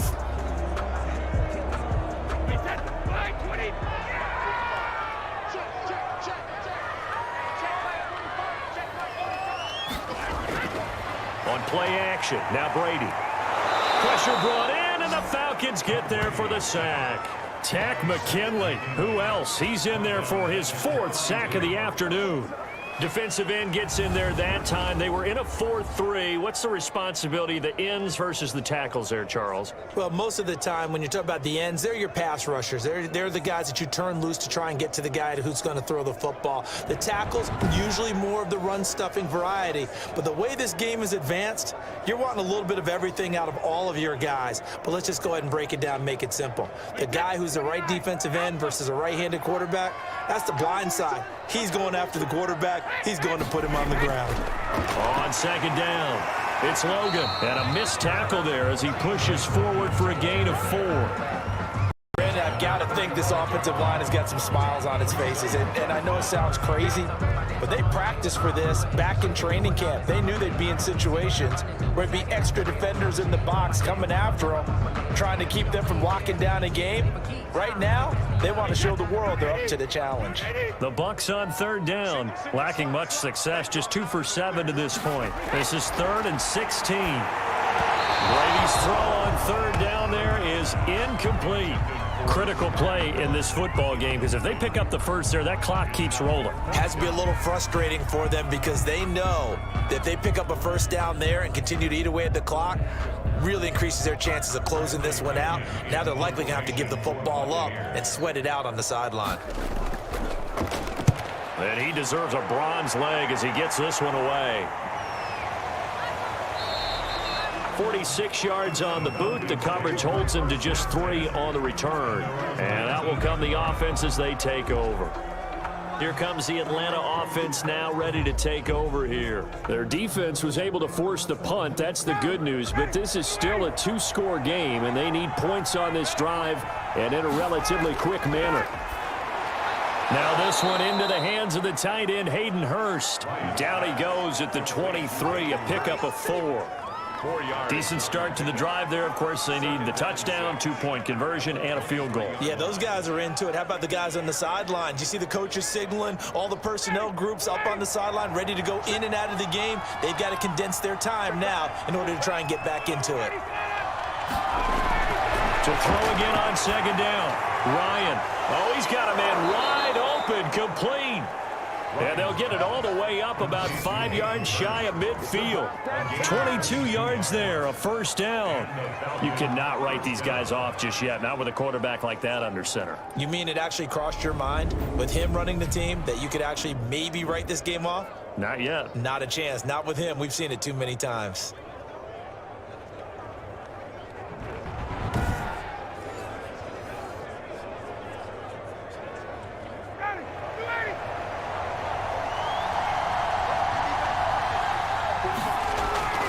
They'll throw on first down with Ryan. And this will be incomplete. Physical play on the football there, and it's second down. He did a fine job there of not hitting him before the ball arrived, and I've got to tell you, you can often mistime that play because of the angles of approach. When you're going to get him, sometimes you panic as well and think, I've got to be there right now. Instead, in this case, timed it perfectly and knocked it free. Ryan's throw caught by Jones. And he's able to take it across midfield before going out of bounds. They get 7 out of that, so they're left with a 3rd and 3. All that practice time came to fruition on that play. All those timing routes that they work on through training camp, OTAs, minicamp, and just regular season, they got it done on that one. An outcut, ball was delivered, and picked up the completion. Ryan now to throw on 3rd down. It's caught. Jones. And this is going to lead to another first down as the tackle's made at the Bucs' 38-yard line. Back-to-back receptions for him, and it's another first down. And in a 2-score game, obviously, every play, every 3rd down, like we saw there, magnified, big pickup. It was a huge pickup. What they really want, though, is to not even get to 3rd down. They've got to maximize time and conserve as much as possible.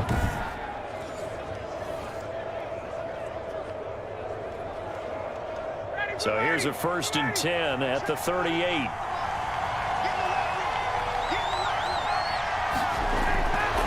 Ryan will throw again.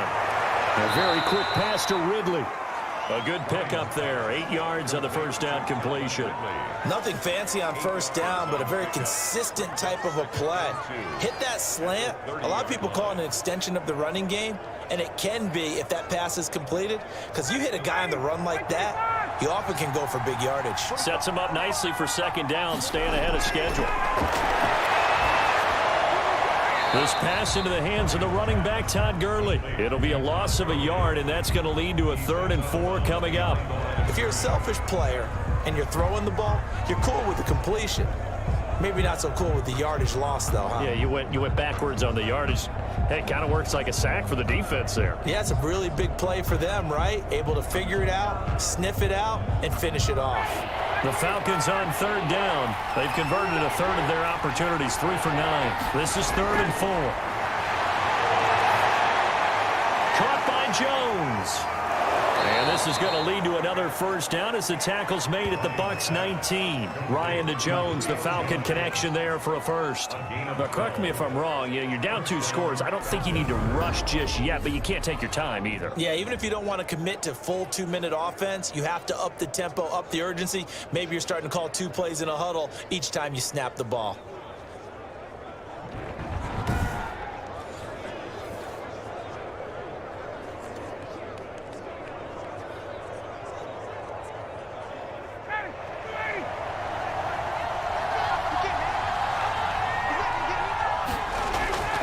From the red zone now, here's Ryan on first down. And that is caught. Touchdown, Falcons. Todd Gurley there to make the grab. And the Falcons draw a bit closer. Well, he wasn't the guy they were initially going for, but after going through the progressions, it worked. When you have plenty of people who can catch the football, you don't always have to go to your primary target, and sometimes that target is actually covered. Nice job coming off of that and getting it to someone who was open. And the man out of the backfield gets in for the score. Here we go now as we get set for a big 2-point conversion. Throwing again, Ryan. And they're going to get him. He's sacked back at the 10.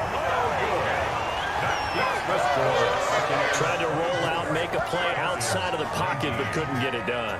When you don't have a lot of space for your receivers to operate, and down there it's really condensed when you're snapping the ball from the 2-yard line, rolling out, you extend a play, but you don't necessarily open up better avenues for people. And on that play, there's just nowhere to go with the ball, and you end up getting sacked.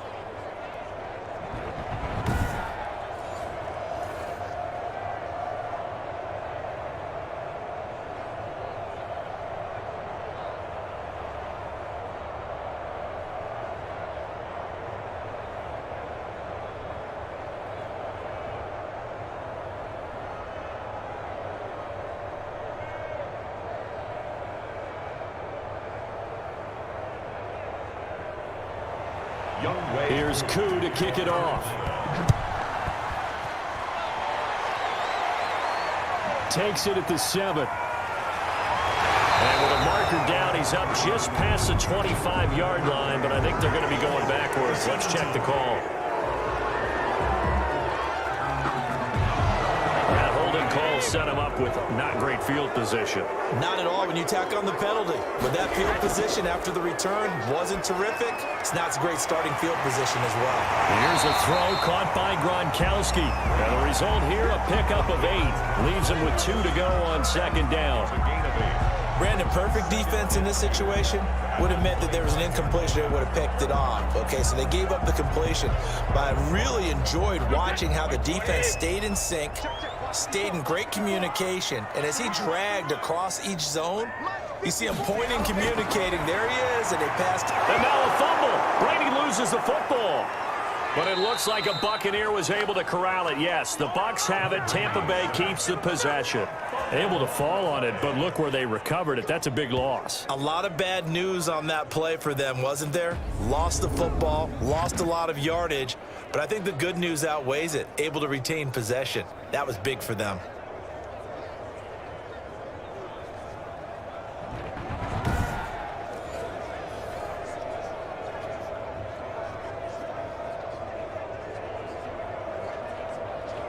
So danger averted for the moment, but now here's a 3rd and long.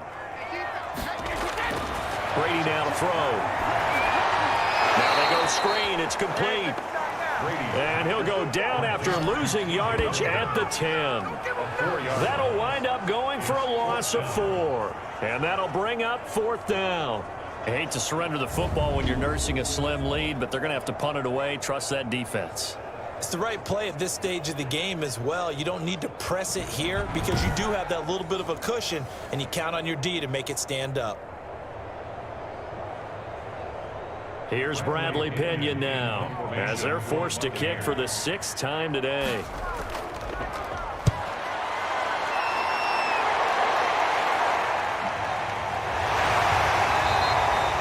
It's a 45-yard punt, just a 1-yard return. And possession will switch hands, 1st and 10. Todd Gurley and the offense, they get set and trot back out there now. And we have seen a decline in the numbers. Where does the fault lie? Just him? Maybe the guys up front? Combination? Well, as you and I both know, it's almost always a collective deal. But in this case, I think maybe the offensive line got a little overconfident. They had blocked so well in the first half, picked up on what the defense was doing. I think we've seen an adjustment now that they have not picked up on, and now they're being a little bit overwhelmed.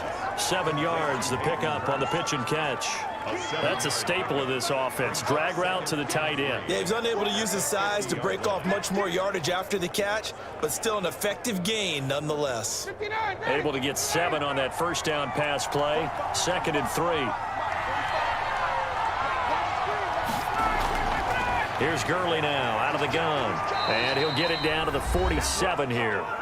We've got a 1-score game with inside of 2 minutes remaining.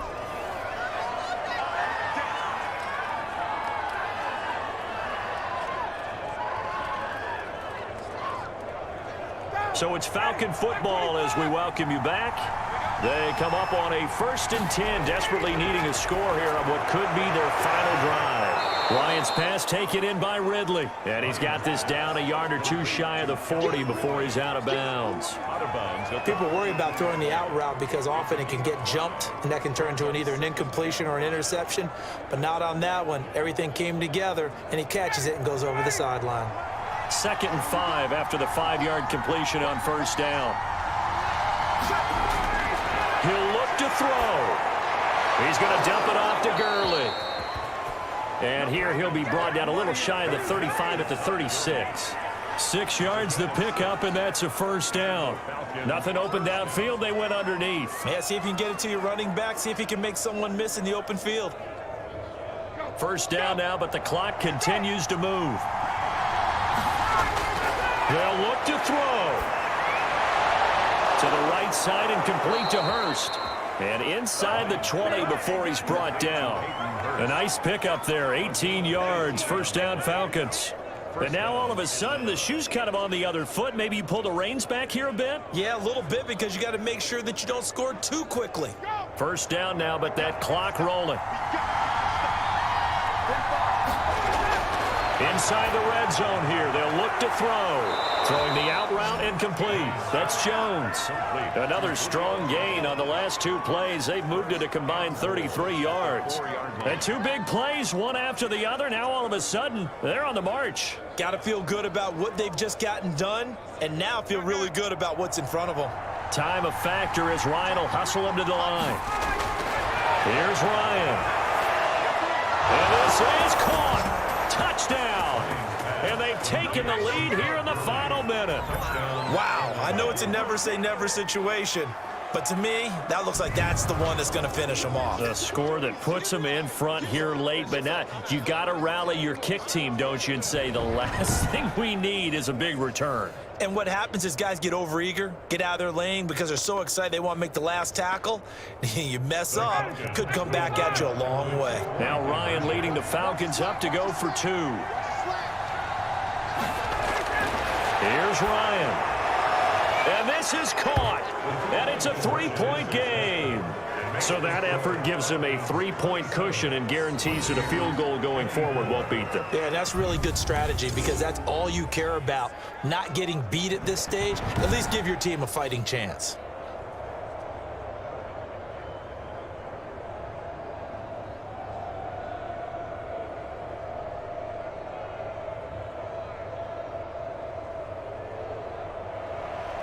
Here's Koo to kick it off. This one fielded at the 5.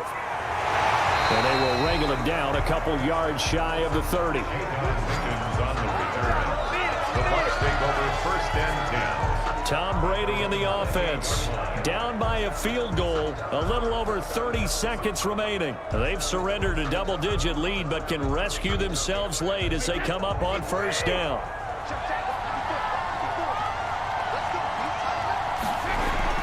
Back to throw, Brady.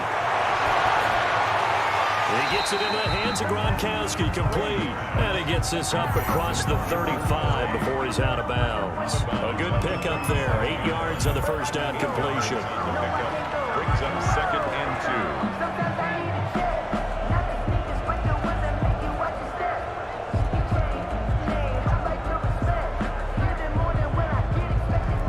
2. Only needing 2 yards on second down.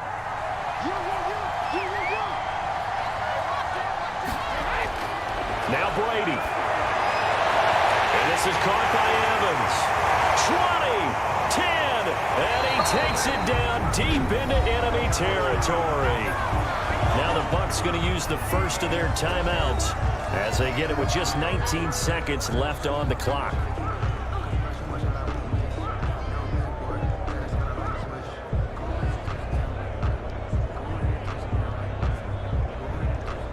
Only way to get the lead here, of course, with a touchdown, and that's what they're gunning for on first and goal.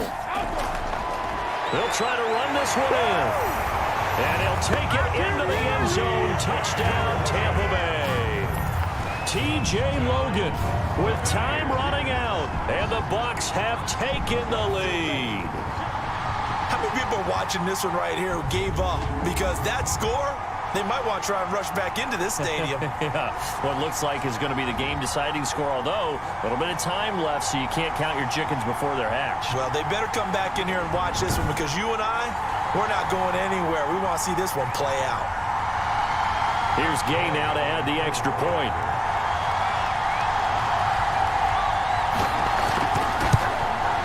And it would appear they're going to get out of here with a come-from-behind victory. So they only needed 3 plays on that drive. And it ends with a touchdown for the Bucs.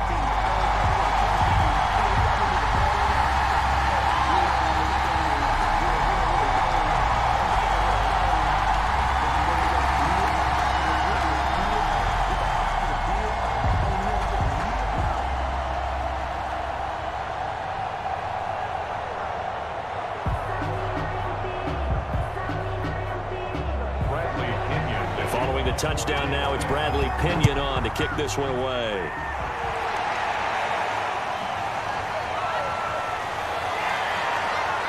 And he brings us out past the 20 to the 24.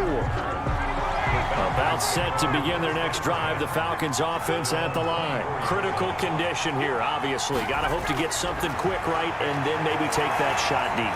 And once they do take the big shot, you've got to worry on defense. Of course, no one getting behind the defense and make it an easy throw. But nowadays, it's not just the ball being tipped in the air and people in the end zone in a cluster. It's that guy that's short in the end zone who comes up and ends up making the play because he goes unguarded. So there's a lot to think about if you're playing defense in this situation. We'll see if they can cover all their bases. From the 24, they'll go again on 2nd and 10. He's going to let it fly. And it's incomplete. So their final drive comes up empty. And with that, the ball game is over. Falcons. Well, going into the final play of this game, they knew that they needed some type of a miracle there at the very end, but they couldn't get it done. However, we were treated to really a spectacular affair. Even though they didn't finish it off, you're exactly right. They took us down to the last play. We're still... You were wondering, could it happen? Possibly.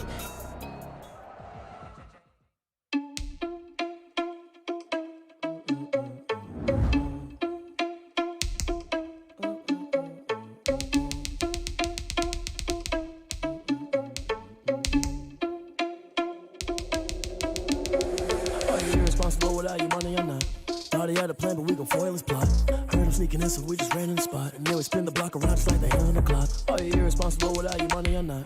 Thought he had a plan, but we gon' foil his plot. Heard him sneaking in, so we just ran in the spot. And then we spin the block around just like the hands on the clock. Come like a bat of the hell, I dare you to cross like a reverend. In my energy paralyzed, I'm like I'm finger 11. Take a second, I'm finna send it like I'm bearing a message. You the best, if it ain't me, then you need you a confession. You a mess. You was scary to me. Heard you was a leader, but that ain't apparent to me. Put dust on you like cheetah, run up there and I'm airing the scene. And I feel just like Vegeta Prince and I'm an heir to the seat. I mean, for real. Touch the driver's soft so I don't even grab the wheel. That's on my chest, but it don't mean the man is stealing. Man, I'm walking with some money, man, I mean a couple mil. Ew, think you need a meal. You ain't even eating while I'm feasting in the field. That's why I'm always cheesing, cause I feel like Uncle Phil. And all those losers think the freshman ain't half the man as well. Are you irresponsible without your money or not? Thought he had a plan, but we can fail this plan.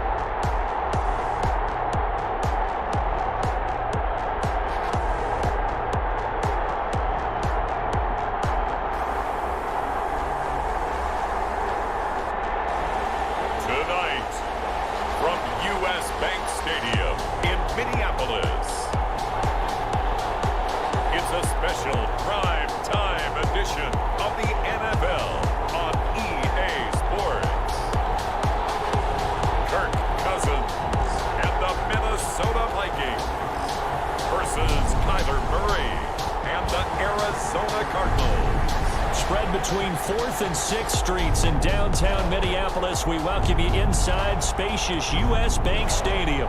It can certainly get loud inside this building. And just a few moments ago when the Vikings were introduced, it was downright shaking in here. They're set for football as the Vikings get ready to do battle with the Arizona Cardinals.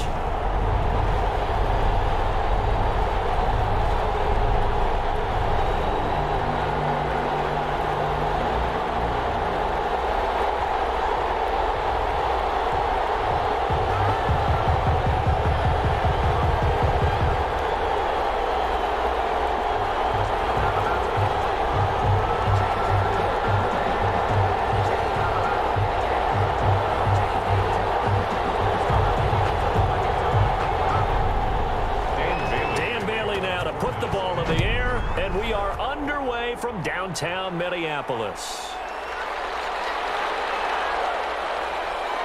And they'll get him down inside the 30 at the 27.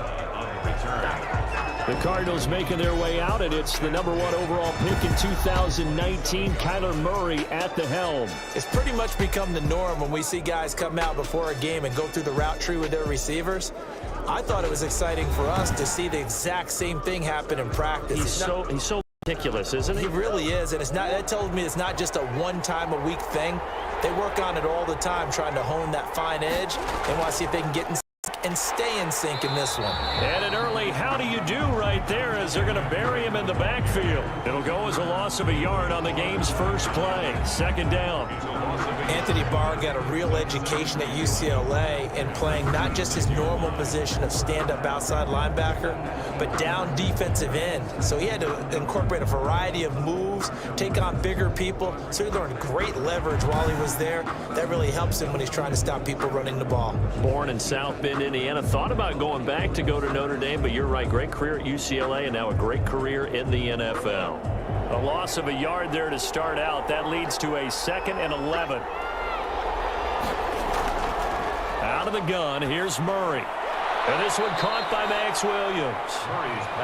They'll get 9 there as that sets him up better for third down. I do believe we'll see a little bit more of this as this game progresses, because when you can have that type of a gain in the middle of the defense, it hurts them in so many ways, because most teams like to be strong down the middle. And if you can sting them there, that open things up for you on the outside as well. That's where their big tight end, is so good. That middle third, the seam routes, the end routes. Yeah, you're right. Probably see more of that. Yeah, it takes a lot of courage and fortitude to go in the middle as well, and he's got it. A pickup of 5 yards. First down, Arizona. Defense had a chance to get off the field here on the opening drive, couldn't do it. I know that we go into these meetings with coaches, and sometimes maybe we can get, a little bit numb, because they're always going to talk about how important third down is, aren't they?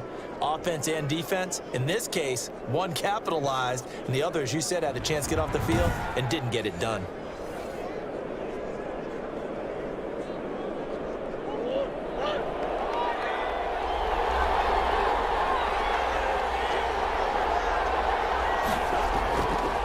First down, Drake again. And he'll work it across midfield inside the 45. Give him 16 yards there, and it's a Cardinals first down as well. Well, one unit I know you want to watch is that offensive line. If they keep clearing holes like that, it could be a long night defensively. No doubt about it, because when they are in sync, as we're seeing so far, when that continuity is there, and you can see that they're playing off of each other while controlling the defensive front and linebackers, you're exactly right. It could be a very long night for the defense, because someone's going to run for some big yardage.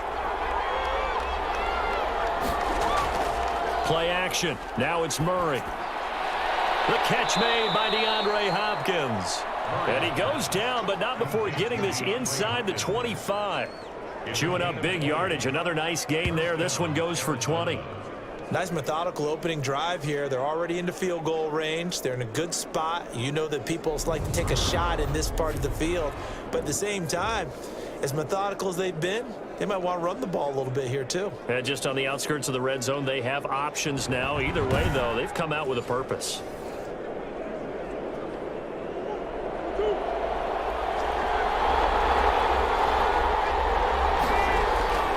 First down, Drake. That's some good hard running there as he'll push his way forward for about 5. Well, I think that's what they're going to need to do here in the first half. You've got to take some pressure off of this young quarterback, and no better way to do it than to establish the running game early. Working with 2nd and 5 now.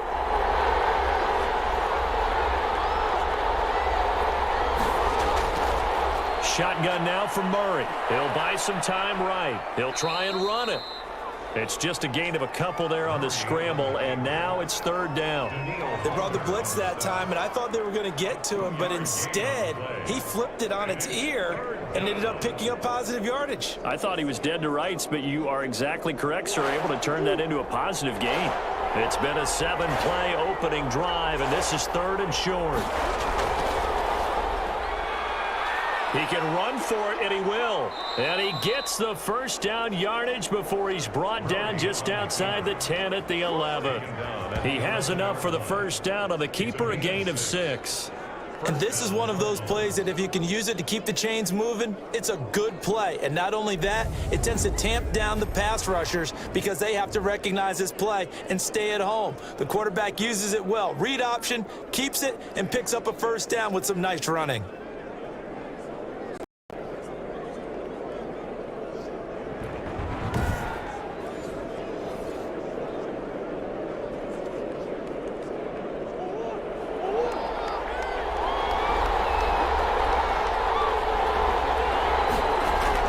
Murray now on first down. His pass caught at the 4. And the stop will come inside the 5 at the 4. 7 yards, the pick on the pitch and catch. Fired that one in there, able to make connection on a nice in route. With those faster passes when they're going that fast, any hesitation as a quarterback that the deflection, if you miss, might be bigger and lead to an interception? Yeah, and the deflection works both ways. Maybe a defender gets a hand in the way and it pops in the air, and sometimes you throw it so hard the receiver can't handle it, and he pops it up in the air for the defenders to grab as well. But a moot point there as they were able to connect. Call it no gain that time as it's going to leave them with a 3rd and about 3 to go. Then he got off the end there very quickly to make that play. Yeah, it was almost like the bullet train, wasn't it? I mean, just zoom, quick, quick, quick, and what a terrific play, holding them to no gain. Murray going to try to throw on 3rd down. That's caught at the 3. And he'll take this one in for the Arizona touchdown. From 3 yards out. And the Cardinals take it all the way down the field and score on the opening drive.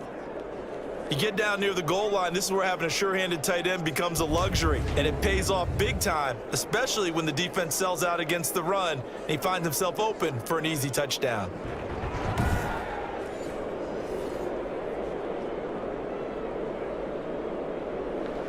Zane Gonzalez on for the extra point.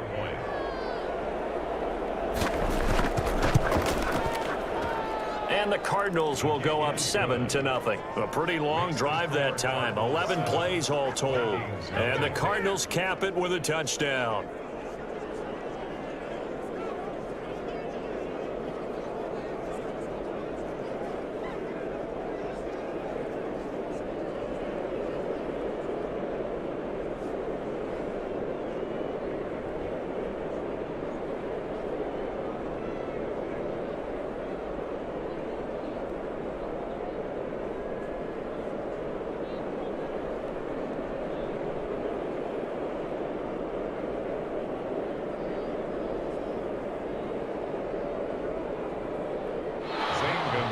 Now after the touchdown, here's Gonzalez on to kick it away.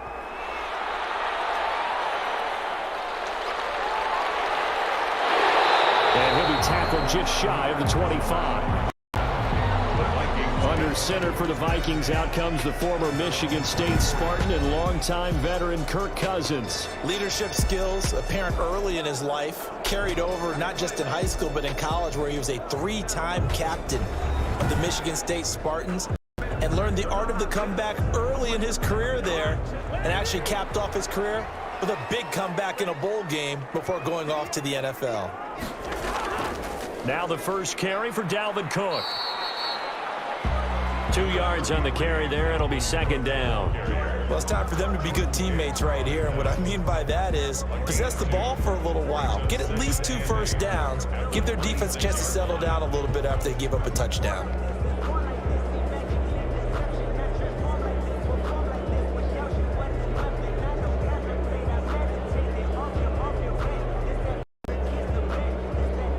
Second down and 8.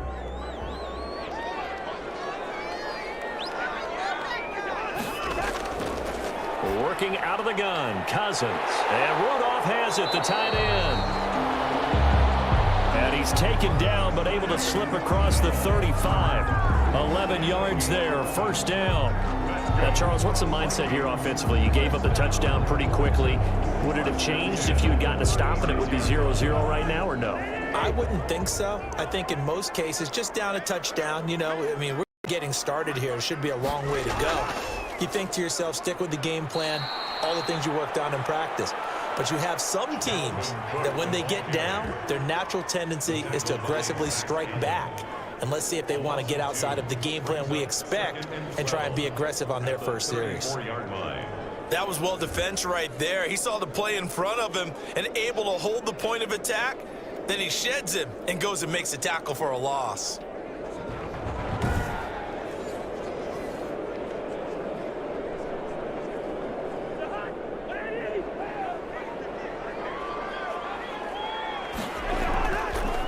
Draw play, Cousins to Cook. And he'll be taken down at the 46-yard line. job by them picking up the run blitz and detecting it and blocking it and turning it into a nice run. And a lot of times you think if you blitz a running play, you're going to smother it. But a lot of the blitzers, they come in a little bit high. They don't have great leverage, and they're easily blocked and turned to the side. They'll run it. Here's Cook. And he's got a first down as he's up to the 48. Just a gain of a couple, but good enough to keep the drive rolling. You know, it was tough for them to stand on the sidelines and watch the other team take it downfield and score, wasn't it? So they knew when they got on the field, it's on them. Pick up first downs, get downfield and score. How about them picking up that 3rd and short? I was just going to say, you and I were talking before the game, those 3rd down conversions are going to be huge in this one.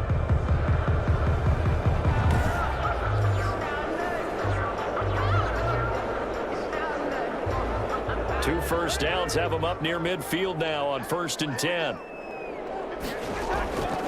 Cousins gives way to Cook. And he'll get 3 up to midfield. Look, all any running back wants is a little bit of room, a little bit of space in order to maneuver. But he also understands how difficult it is for his offensive line up front. So if they give him any space, he realizes his job to make more out of it than what they give him. Picks up 3 on that carry.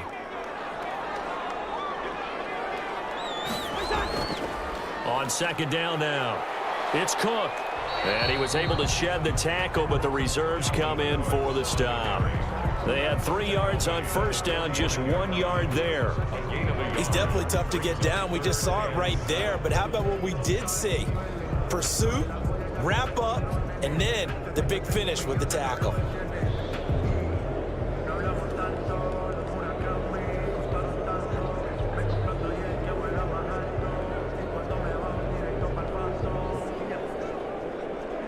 Here's play number 7 on the drive. This is 3rd and 7. To throw is Cousins. Setting up the screen for Cook. And he'll get it down to the 47 here. That's going to bring up 4th down. Only a gain of 2 there. Instead of throwing it downfield, Charles, they just tried to dump it underneath there. You like the call? I do. I think it's a high percentage play because you get the completion, and what you're counting on is your back to use his legs and his elusiveness to make people miss and pick up the first down. In this case, it didn't happen.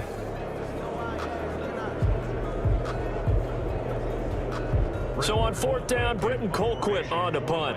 Deep for the Cardinals, Christian Kirk. And now where will the side judge stop his walk? That's the question. He says it crossed out of bounds at about the 17-yard line.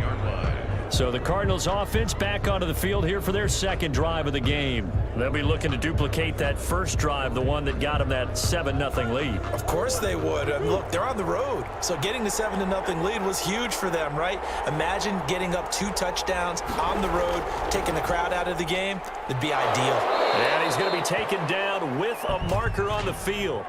So let's see about the call. Offense.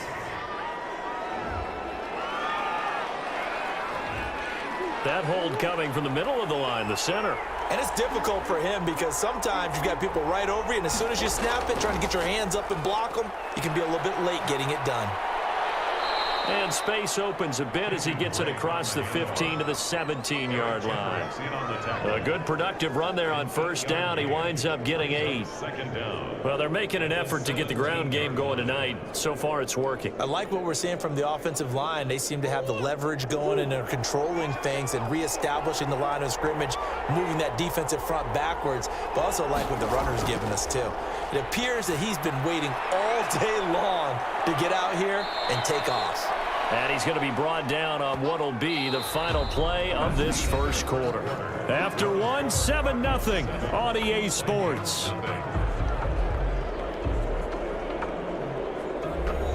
The Cardinals on 3rd down. A perfect 3 for 3 as they look to keep that streak going. Here it's 3rd and 2.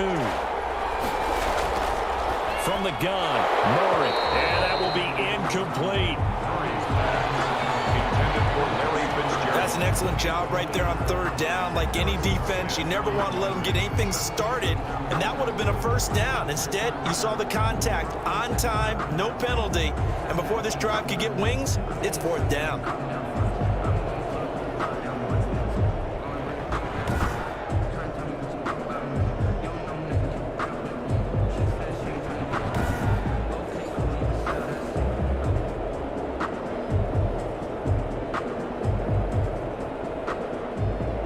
4th down, here's Andy Leon to kick it away.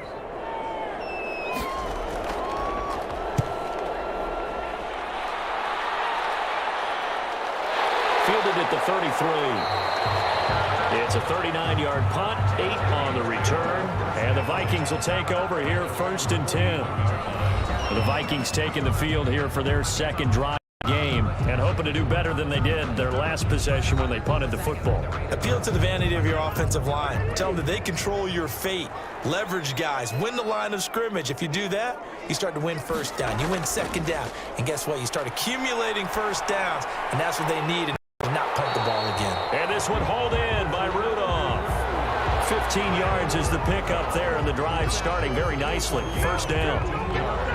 That's tough to play zone defense when they can just curl up right there in front of you. Yeah, absolutely. Well, we talk about finding the soft spot defensively. How to make sure they don't find the soft spot like they did there. Tough to do, because what they normally will do is run routes that'll pull you out of that spot that they want to get into. That's what we call not taking the cheese, right? Don't go for the mousetrap. But it's hard to do because when you see a guy cutting that in that direction, you tend to go towards him. 1st down, here's the run with Cook. Oh, he's got a little daylight. And they're able to get this one past the 30 to the 25-yard line. That good for 19 and a 1st down. All right, I got to ask you, with these RPOs, essentially the quarterback has 3 options, right? So what's different from that versus the triple option that we see the service academies run at the college level? As a general rule, the triple option at the college level, most things are called outside of the quarterback faking it to the runner and then keeping it himself and maybe having a trail back. What I mean is, in the NFL, that option to throw the football all comes about organically. It's a natural deal based on reads. In college, if you're going to throw the football from triple option, you've actually called that play. They run again on 1st down. Cook. And not much of a hole there as he gets it down to about the 24-yard line. Defensively, a solid response after giving up back-to-back 1st downs. Well, sometimes you just have to give credit to the defense. Great job there at the point of attack, holding up. They won their battles at the line of scrimmage, left him no space to try and run. A really nice job swarming to the ball carrier. Now this one to his running back out of the backfield. And he'll take it down here just shy of the 15 at the 16-yard line.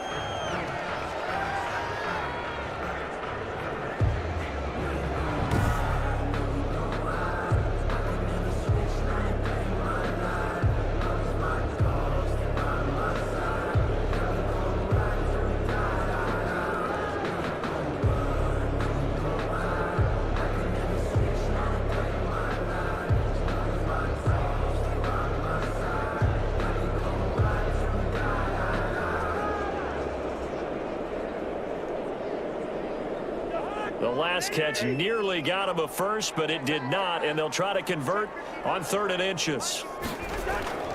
On the ground, it's Cook, and he gets the 1st down yardage before he's brought down just outside the 10 at the 11. A gain of 5. 1st down, Minnesota. That's a nice run right there, able to get to the outside, and so many times defenses say, okay, we've got you hemmed in. But if you're running the football, at least you know where everyone is coming from. You don't have to worry about the backside at all. That allows you to run with a little bit more confidence as you traverse down the field.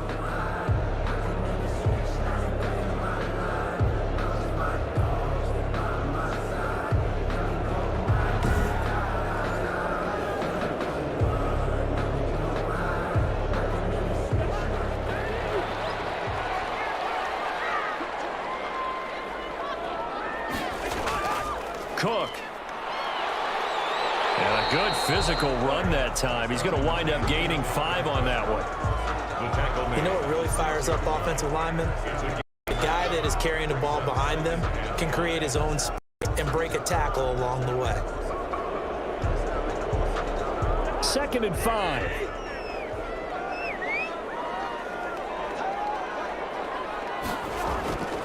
From the gun, it's a give to Cook. And he gets him a little bit closer. He takes it from the 6 inside the 5 to the 4. You know from experience that when you slow down someone's running game, you're now doing the dictating on defense. And guess what? Now you're getting ready to tee off on their quarterback because they have to throw it all the time. But you still have to be alert for the draws and other plays of that nature to make sure you don't get hurt. 3rd and short yardage, Cousins. Now they're staring at a 4th down as Arizona's defense does its job. I'm going to need some help with this one. How did he miss it? Wide open in the end zone. He's not hurried. He's not hit. And somehow, incomplete? Yeah. What happened? During film study, that's one where he's just going to shake his head, not be able to believe it. 6 points go by the wayside on that one. And Bailey able to knock it through. And they are on the board, but still trailing. It's 7-3. A good drive gets them inside the 5, but they could not punch it in. And credit the defense, too. Make sure that happens because that was the old bend but don't break approach. Made sure they contained them when they absolutely had to and forced the field goal attempt that went through.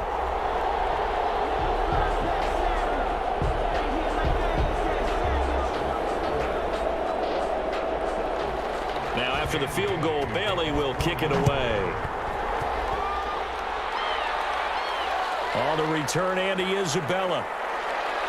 And a decent return out to the 27-yard line. The Cardinals take over 1st and 10.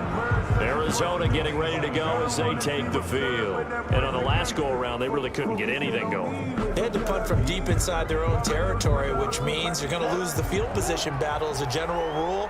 What they're looking for now is a little more consistency, move the ball at least a few times on offense, get a couple of first downs, and hopefully flip the field. Yeah, just something to build off of. That's what they're looking for here. Credit him with a 1-yard gain there to make it 2nd and 9. Well, they had that one sniffed out. Excellent run blitz. Stopped that one for a short gain.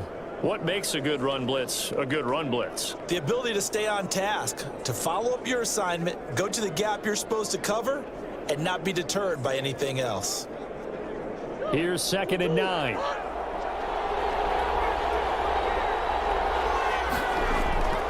Operating from the gun. Murray. Flush to his right. He'll run it. And he'll be brought down right around the 37. A good decision in the end to pull it and run, gets him 9 yards and a first. I think we have to give credit to him for buying time and extending the play. But you know, there's some really upset defenders on that one. They thought that they had him. Instead, he was coated in Teflon and got away.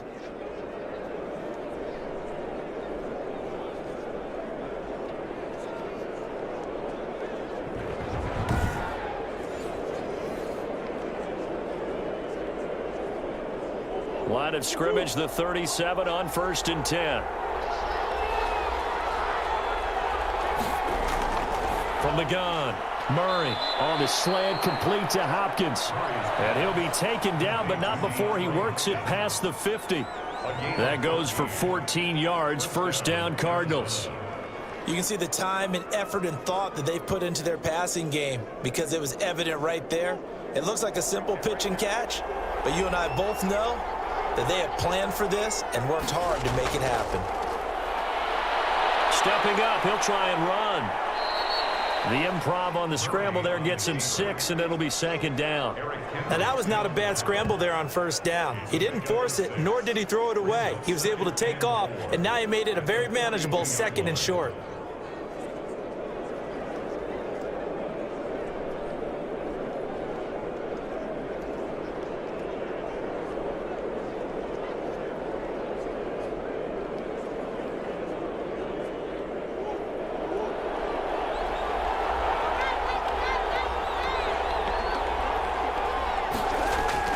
Looking to throw again on 2nd down. Murray, it's complete to Hopkins. And they'll be inside the 35 now at the 34-yard line. 9 yards to pick up there, and it's a 1st down. This has to go down as one of the simpler routes in the playbook, but oh so effective. Nice completion there. Keeps the sticks moving.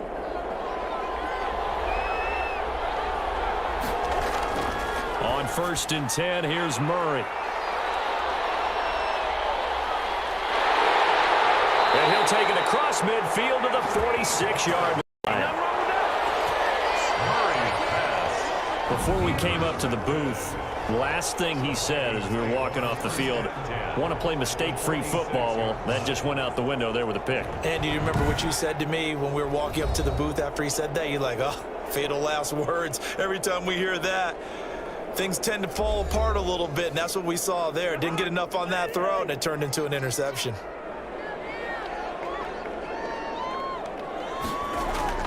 On first down, it's Cook. Tackle made there by Jordan Hicks. Brandon, 5 yards on that run. Let's get back to the huddle and make sure if you're back, you spend time with your offensive line and give them credit. Hard to move those 300-plus pounders at the line of scrimmage, and they did for a significant chunk of yardage. From the 41, Cousins. That's complete to the receiver, Thielen. And he'll go down here at the 35-yard line. 6 yards the pickup, and that's a first down. One thing you're hoping for when you run drag routes, you're able to hit a receiver in stride, and he can pick up a lot of yardage after the catch. But in this situation, the defense was effective, able to stop him before he could get a good head of steam going.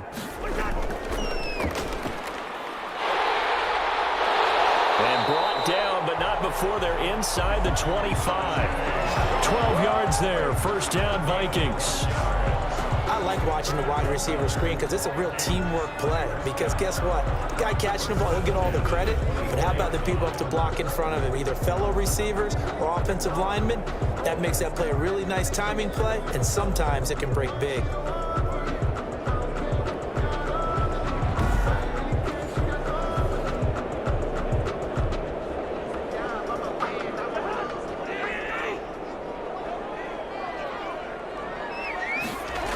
They'll run on first down. It's Cook. And they've got it inside the 10 at the 8. Another nice gain, 16 yards there and a first down again. It seemed like a couple sets of eyes were on the quarterback, so he decided, hey, I'm going to hand this off. Got a good gain out of it. And you know you need good blocking up front in order to gain yardage, but every one of these RPOs, if you do it right and they look the same, whether it's handed off inside or the quarterback keeps it, that allows you to fool the defense so often. And in this case, fooled them with the inside run. 2 minutes to play in this first half. 7-3, our score.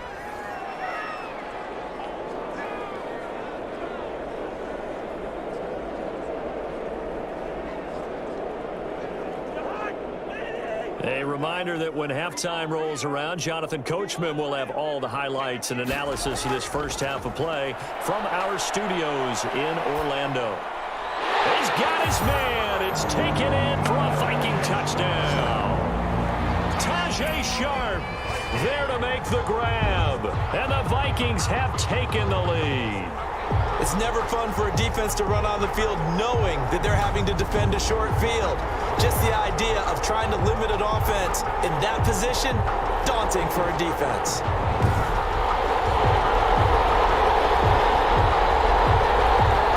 Dan Bailey now for the extra point.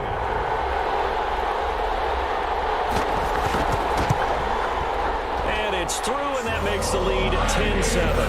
The drive summary that time, 5 plays. And it all culminates in a touchdown for Minnesota.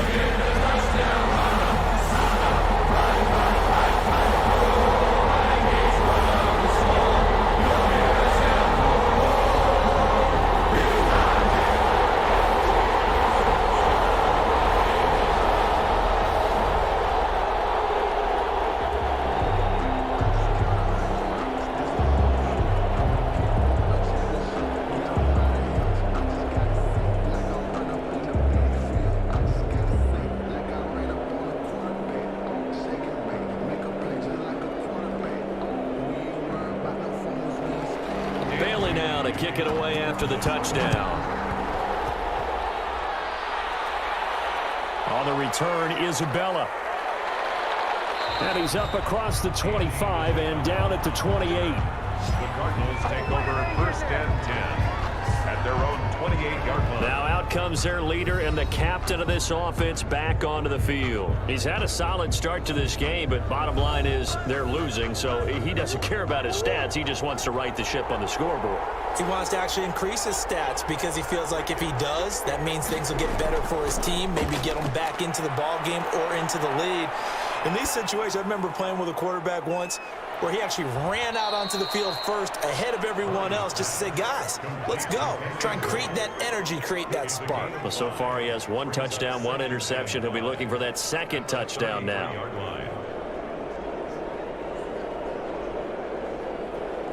Cardinals got to go quickly, hustling to the line. Throwing again on 2nd down. Murray, and he's going to keep it here. 8 yards that time, able to take off, and the result is a 1st down. The last drive, remember, similar situation. He forced a ball coverage through the pick. He learned better there. Yeah, similar to a golfer that's confronted with a shot that you just can't make. Sometimes you have to take your medicine, as they say, right? Just pull it down, take off, and go. Don't make something worse than what it was.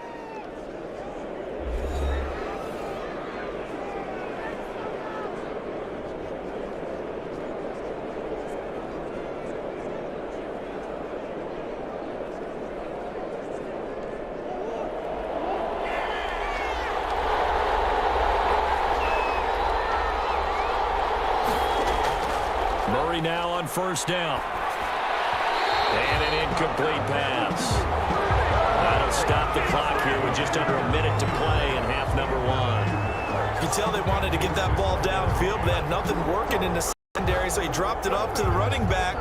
That one ended up incomplete. Here now is 2nd and 10, again from the 41.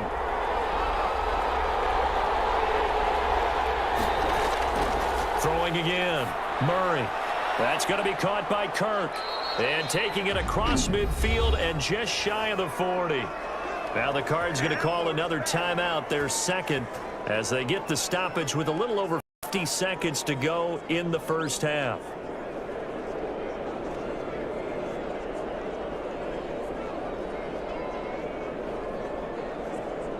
So the ball moves from their own 41 to the other 41 here for 1st and 10. Operating from the gun, Murray. Murray has the 1st down and more. And down to the 27-yard line. Opted to run for it. The decision a good one. Picking up the 1st, getting 14 yards on the scramble. Well, that was man coverage. So once he decides to run with the football, there's no one to account for him, and he turns it into a nice gain.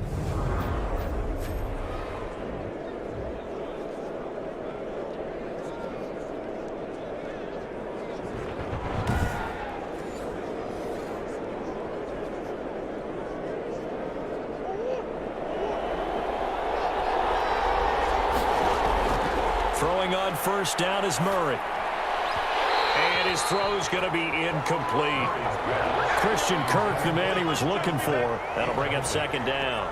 They've given up a few 1st downs on this drive, but getting the incompletion there, that should give them something to build on and maybe turn the tide.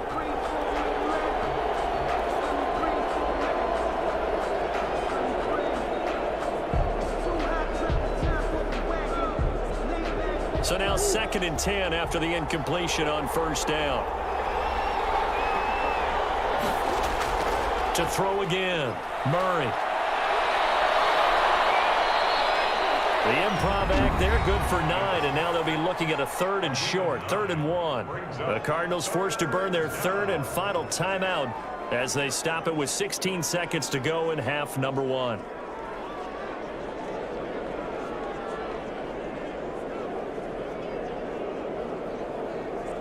On 4th down, here's Zane Gonzalez for the Cardinal field goal. From the right hash, it's a 35-yard attempt. Gonzalez's kick is good. And that will knot things up here late in the 1st half.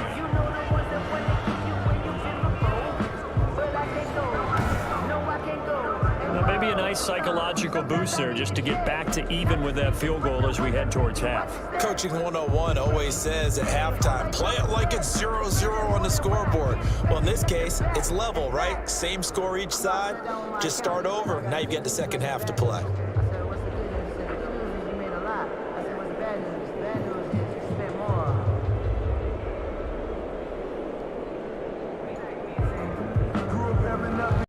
All level now at 10 apiece. as the kick's away. This will make it into the end zone. And not wanting to risk anything here late in the half, he'll just take a knee and they'll bring the football out to the 25. They'll indeed try to run it out as they start on the ground. And an anxious moment or two there, but they do get him down. Now a timeout taken. Perhaps a chance for one more quick play and then another timeout if they hurry. We'll see.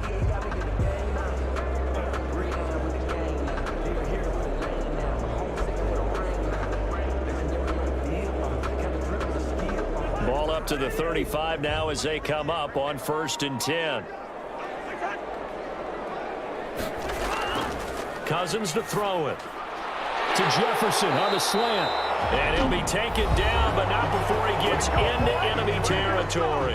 Now whistles and a timeout with 3 seconds left in the first half.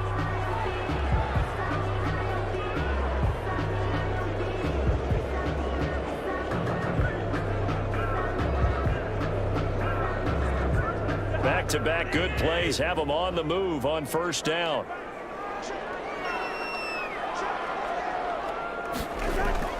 Final play of the half, Cousins. He's going to loft it deep right sideline. And that's going to be incomplete. Too tough to hold on to that one. It's 2nd down. So thanks to the late field goal, we are all tied up heading to intermission as we send you down to Orlando where Jonathan Coachman has our EA Sports Halftime Report. Coach. We thought this one would be a close battle coming in, and we have not been disappointed. But they are all even to this point. So to see if either side can pull away, let's get you right back out to Brandon and Charles for the start of the second half.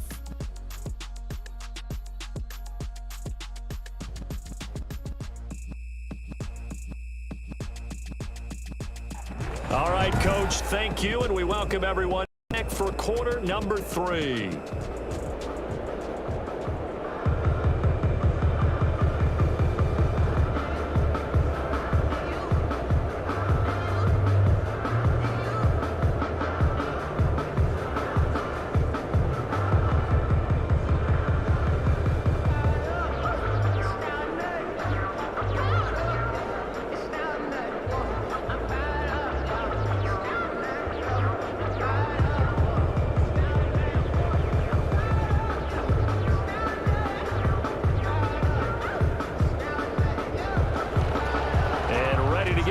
Started for the second half. It was an even first half, all tied on the scoreboard. That'll be taken about a yard deep. And they'll get him down right around the 25, actually the 26 officially, so a net gain of 1 there.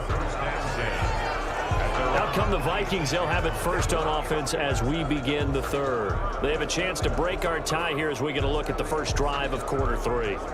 And it's such a tone setter, isn't it? Because both sides trying to seize momentum to begin the half.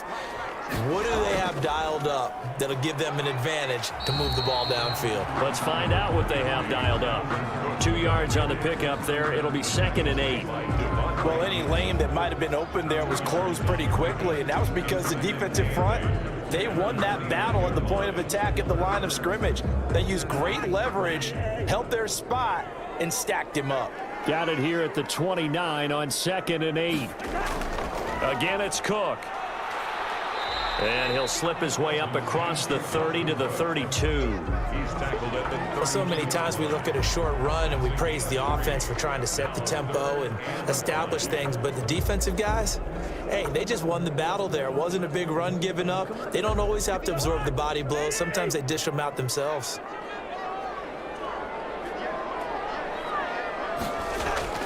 Cousins from the gun on 3rd. And that's going to be incomplete.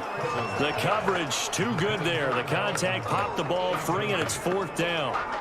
So stop here defensively to start this 3rd quarter. Just what's needed in a tie ball game. Yeah, good chance to build back some momentum on the defensive side of the ball. In fact, what they've done is give their offense a nice push in the back as they get ready to take the field. Colquitt on to kick as he sends it away. It'll be a 39-yard punt, 4 on the return, and the Cards will take over 1st and 10. The Cardinals offense now ready to get their first opportunity here in the second half. Their defense did its job, yielded no points. Now it's the offense's turn. And how much fun is that when you set things up to start a half and you just tell you guys, hey, if you can shut them down, get it back for our offense, we can roll. And they played out perfectly. Now, can the offense do what they wanted to do at the half, which is find those weaknesses and now attack them and score some points. And break this tie. So, Charles, tie game here. What are your keys as we continue to play this second half? I know people think it's always trite when you say the same things over and over, but they're tried and true in the game of football. Who's going to block better? Who's going to tackle better? In this case, to me, it's turnovers. You've got to take care of the football in order to win the game. Now the pass, and it's into the arms of Hopkins. And he slips up past the 45 before being tackled. It's a pickup of 17 and a first down. And the Cardinal first down.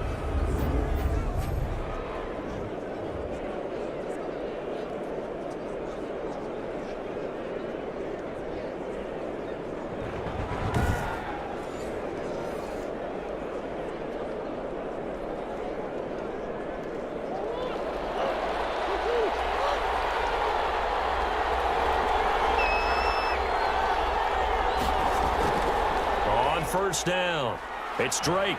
And a really good show of force there as he gets through for 4 tough yards.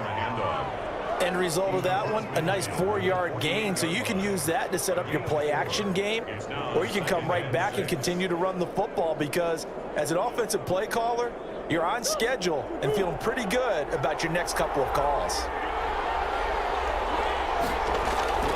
Right back to Drake. And he's going to be taken down here with a penalty flag on the field. Holding offense. So on the big tight end, holding. Each and every year, we talk about very few tight ends coming into the league that are polished blockers or asked to do it a lot in college. So it's a constant struggle and a constant fight to learn how to do it without holding. And this is going to turn into another first down as the tackle is made at the Vikings 40. It's a first down on a gain of 10. When an offense reads blitz, doesn't matter where it's coming from, tight ends know that they become a big part of the passing game because they should be an easy outlet when all those extra bodies are trying to get to the quarterback. A hot route, so to speak.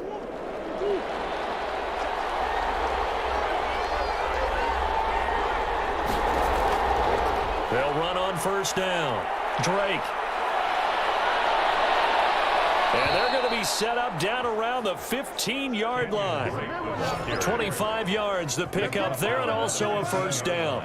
Got to give a nod of appreciation to some of those guys up front over on that left side. Several key blocks sprung him. No appreciation for the guys from the backside that didn't allow any leakage, and anybody could run him down from the backside. They're at the kids' table. Okay, so front side guys good, yeah. Backside guys, that's what you're supposed to do? I've had better. Okay, either way, worked out quite well, didn't it? A nice sizable gain. From the red zone, here's the Heisman Trophy winner, Murray. Forced out to his left. And he's able to work it here to the 8-yard line. The improv on the scramble there gets him 6, and it'll be second down. Well, he's proven real effective running the football. No one open, don't force it. Just get what you can, and that's what he's done very well in this game. Second down at 4.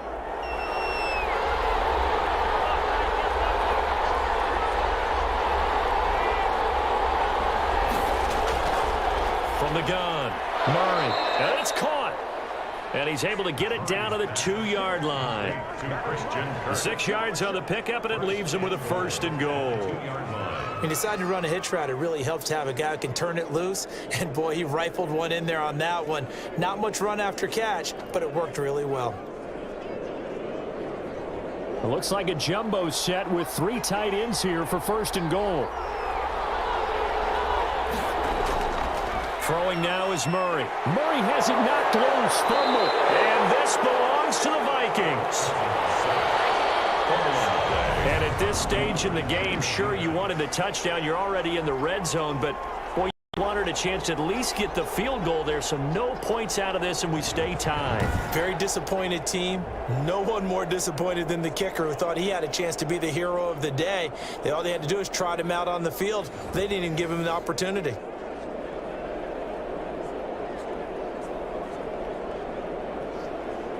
The Minnesota offense about ready to get this next drive underway. A tight game after punting last time. See if they can get something going on this drive. As they head to the field now, with the game this close, you got to feel there's a sense of urgency for them going on offense right now. But they have to do it without letting panic creep in and affect their play. 1st and 10 at the 27-yard line.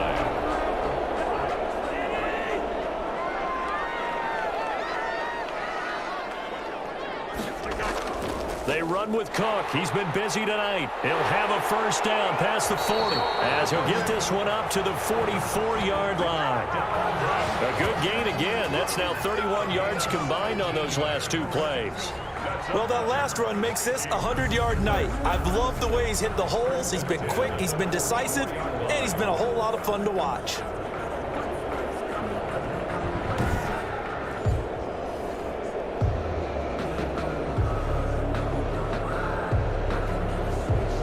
Back-to-back good plays have them on the move on first down. From the gun, here's Cousins. Toward the center of the field, but it's incomplete. He was looking for Adam Thielen there. And it's second down. How about the defensive effort for both of these teams that we've seen in this game? Would you say it's like a high-stakes chess match right now?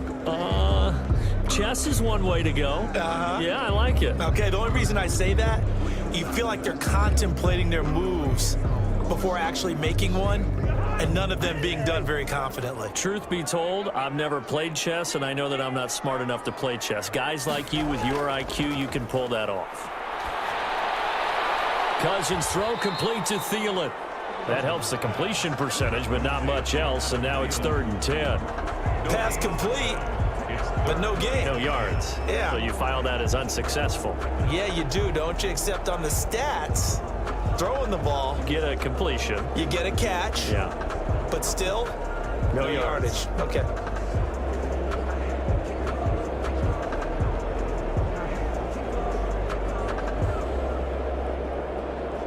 Big play coming up. Here's 3rd and 10. I would expect to see some pressure here. The pressure drops off as they'll look to throw. Got an open man finding Jefferson. And they're going to have another first down as the tackle's made here at the Cardinals' 33. That 3rd down conversion good for 23.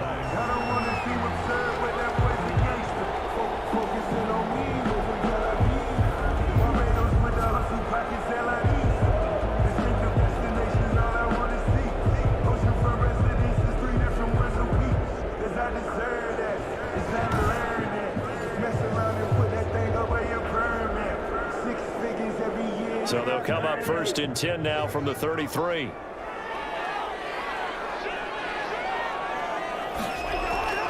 To the air again, it's Cousins. He'll get the first down and more inside the 20. And down to the 16-yard line. 17 more yards on that one as they keep the drive rolling. That was a nicely run slant route, and what the receiver's trying to do is make the defender think he's going upfield for a deeper route and then breaks it off, usually after about 3 to 4 steps, and cuts towards the middle of the field. And now what he's trying to do is use his body to keep the defender away from the football and give the quarterback a really nice target.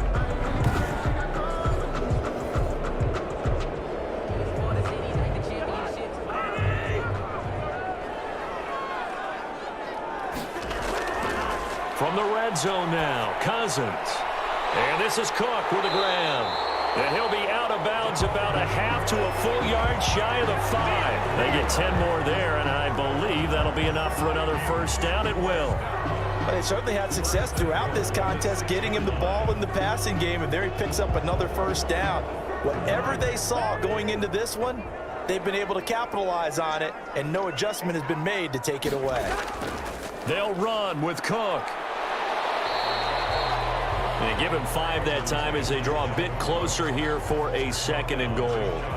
When we talk about being on schedule, I think they're on schedule after that run, getting it right down there on the doorstep. Maybe even a little bit ahead, because now the defense can't dictate with pressure. They're guessing about where you're going to go. I might come right back at them with the same play, the same set, and see if they can stop them. And he will take this one into the end zone for a Viking touchdown. Dalvin Cook taking it in. And the Vikings are going to take the lead. And nothing special there. They show they were going to run the football. They ran it. They got it in. Like old-time football, right? Hey, this is exactly what we're going to do. Straight-ahead power, and they got it done.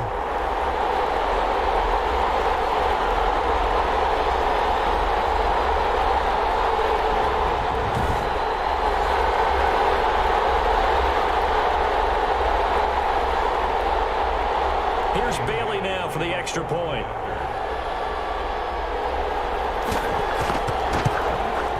He's got it as they go up by a total of 17-10. That time a 9-play drive, and it's capped off by the touchdown run coming from Dalvin Cook.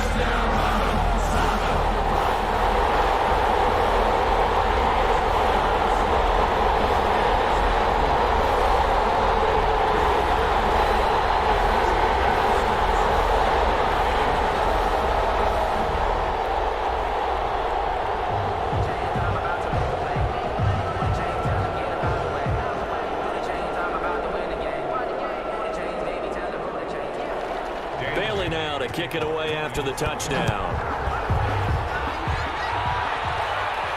On the return, Isabella. And they'll start this drive just across the 30. Pretty nice work on the return. The Cardinals take over 1st and 10. Here's the Arizona offense now as they get set to take over. And they'll be looking to atone for last time's mistake of fumbling inside the red zone. Certainly they don't want to do that again.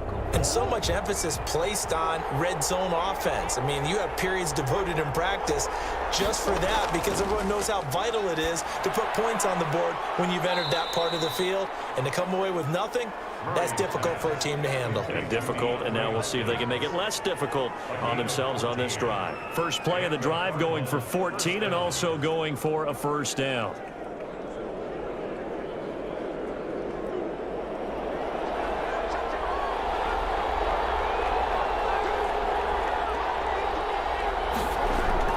First down, Murray, and that's incomplete.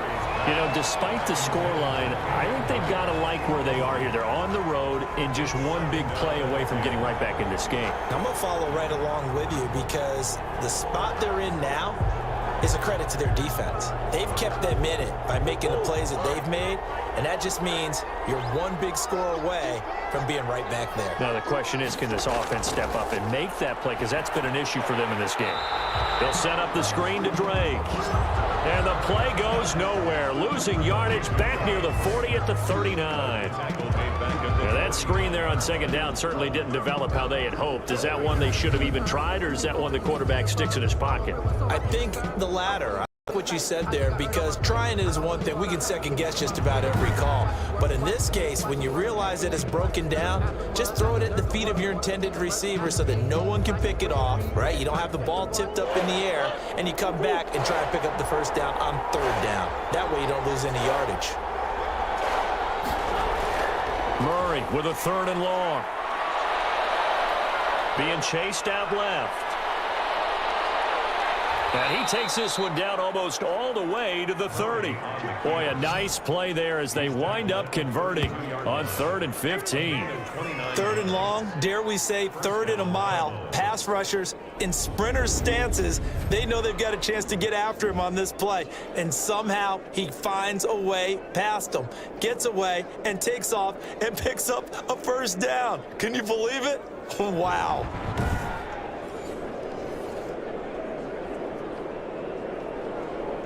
From Viking territory now, they'll come up 1st and 10 at the 32-yard line. Murray a give. This is Drake. And he'll be brought down on what's going to turn out to be the final play of this 3rd quarter. And we return, welcoming you back to Minneapolis.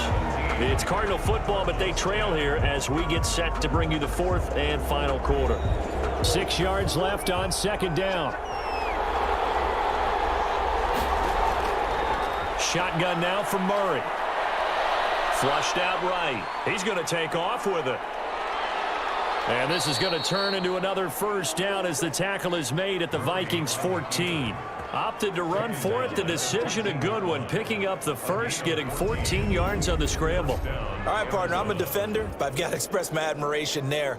Moving around, making it happen, and instead of worrying about protecting himself, he goes and gets the first down. I've got to give it to him on that one. Normally, you don't want your guy taking shots, your quarterback, but it's winning time here in the fourth quarter. If he needs to make those plays with the legs, go ahead, right? Yeah, no doubt about it. At this stage of the game, all protections, they're off.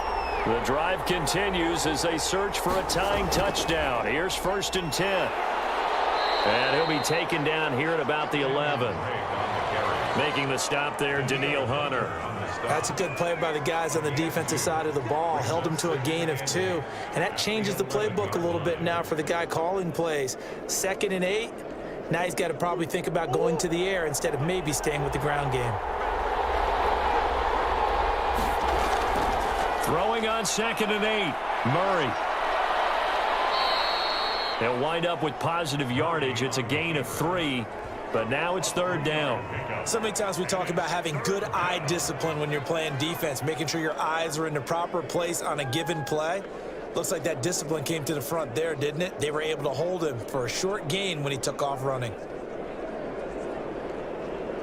The Cardinals on 3rd down. They've been near perfect. 4 for 5 to this point. This is 3rd and 4. Out of the gun, here's Murray. He may try and run for this. And he will have the first down before he's brought down at the 3.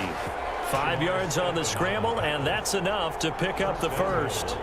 Now that's disappointing for the defense. They had the advantage, had excellent coverage all over the field, but they let him get away, scramble, and pick up a first down, and inside the 5-yard line.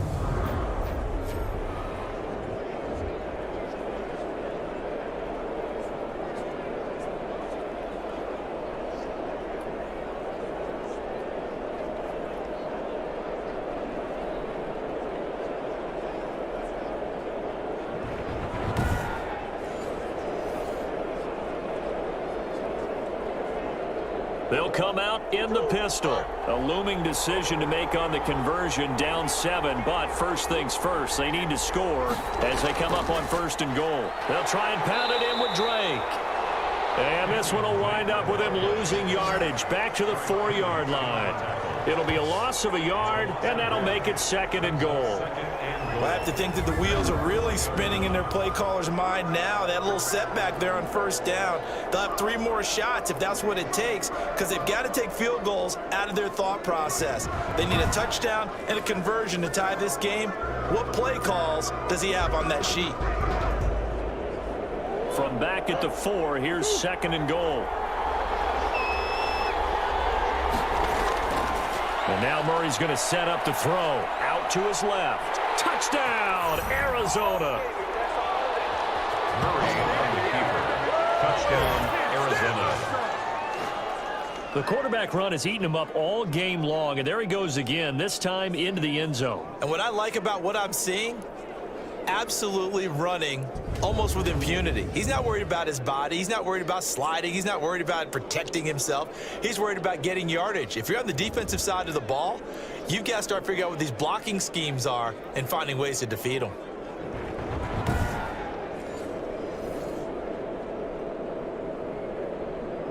Gonzalez now to add the extra point.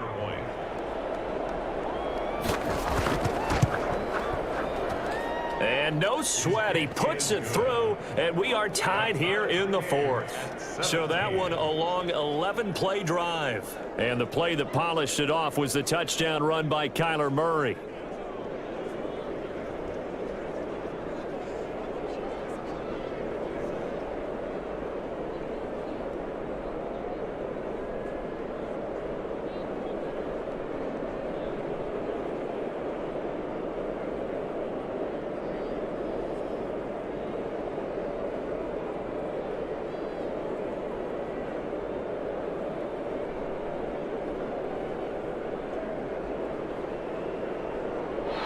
Gonzalez 17-17 the score. All even to this point as the kick's away. That'll be taken about a yard deep. And they'll get him down right at the 25 25-yard line, so the same result, and he opted for the touchback. 25-yard line. And you see Dalvin Cook and the offense heading back out. He's been a good workhorse. I know we use the word workhorse a lot, but he's been a good workhorse for him in this one. No doubt about it, and there's nothing wrong with that. That's what you're looking for if you're a back, because that means everything's come together for you. Big guys up front have created space. You've run through it. You've probably gotten some help even from the wide receivers who want to catch passes as opposed to block, but they're helping out too. Yeah, everyone's pitching in. He's had a good game.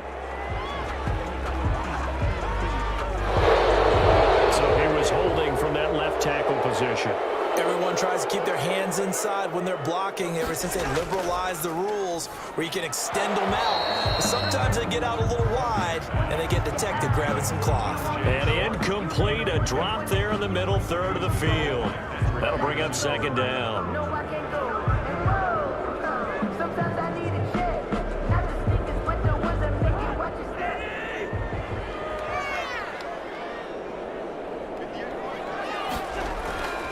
From the shotgun, it's Cousins. And that'll be incomplete. Took a pretty good shot as he tried to pull that one in. Couldn't hang on, third down. He was trying to get that one out to his running back out of the backfield, but that one was read and timed perfectly, and they were able to break it up. The Vikings on third down. They've hit it 50%, 3 of 6 to this point. This will be third and a mile. Working out of the gun, Cousins. He'll dump this off to Cook. And he's not going to sniff the first down here. He stopped at the 25. A gain of 9, not enough, and it's fourth down. Well, that's certainly playing down and distance very well by the defense, isn't it? Take whatever you want underneath, by all means.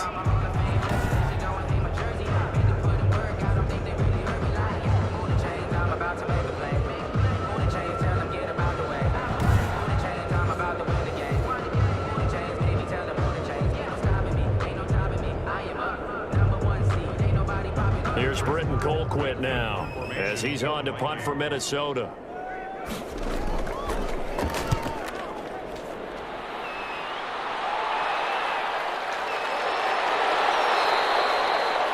So a change of possession here on the punt. And the offense will take over with a new set of downs. The football going back over to Arizona now.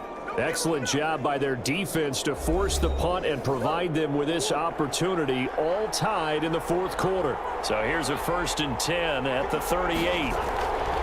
They'll start the drive with Drake. And that's just a solid, good physical run there as he motors for 9 yards. Oh, that's one to warm the hearts of all those old school football players, isn't it? Tough, hard, gritty run, got behind his pads, bowled over a few people. Look at that one, right up the gut. So through 3 quarters, no reason to lighten up now. On 2nd and 1, Murray, and the catch made by Hopkins. And they're well past midfield, just a yard or 2 shy of the 40. 11 yards there, first down. If you're going to blitz, likely going to leave you in man coverage with this guy, and that is less than ideal. It is, because just about any offense that has an elite receiver, if you blitz and have him in man coverage, you're going to him, even if he has an elite defender on him, because he usually knows where the ball is before the defender does. The Vikings after him, and they get there for the sack. Great job defensively. I think he was trying to go through his progressions, find someone to get rid of the football. Before he knew it, he was on his back. So that just brings us right back to what you said in the beginning. A great job defensively. Nowhere to go with the football. That led to the sack.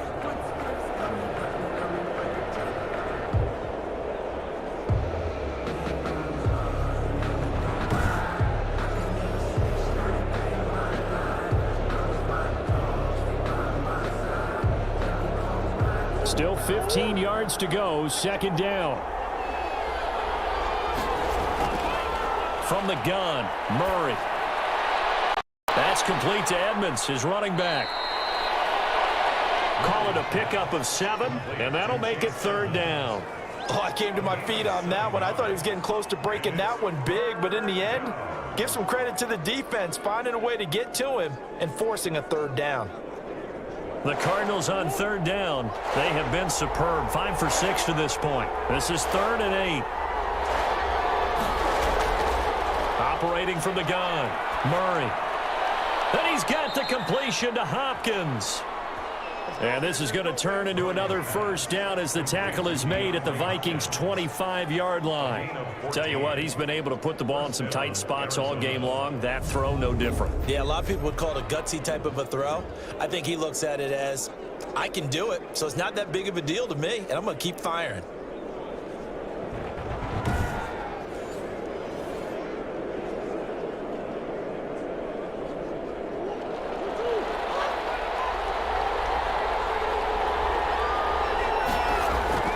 Murray now on first down.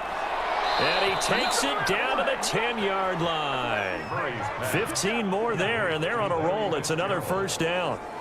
One of the feature points of the in route is being able to make a nice throw to the middle part of the field. And for a quarterback, that's one of the better throws and better looks that he'll get. But he has to be careful not to wait too long and let his receiver wander into some tough territory. If he's late with the ball, he can get his receiver hit and hit hard.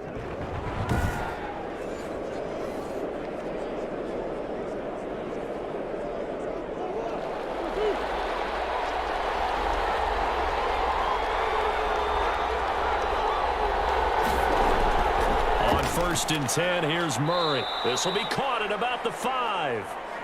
5 yards on the catch there, brings up second down. In so many ways, throwing the hitch route is actually one of the safer things an offense can do. Get the ball out to the receiver as fast as possible, hope he's got man-to-man coverage, and hope that his athleticism wins on the perimeter. Second and 5 after the 5-yard completion on first down. Now Murray again. Got a man over the middle. It's Williams. And he is into the end zone. Touchdown, Arizona. A 5-yard touchdown. And the Cardinals have broken the tie. Did you see them hold up 4 fingers at the start of the fourth quarter? They were ready. They were definitely ready. They may or may not have done that, but they certainly have played that way. The fourth quarter has belonged to them, and now the lead belongs to them as well. Gonzalez to add the PAT.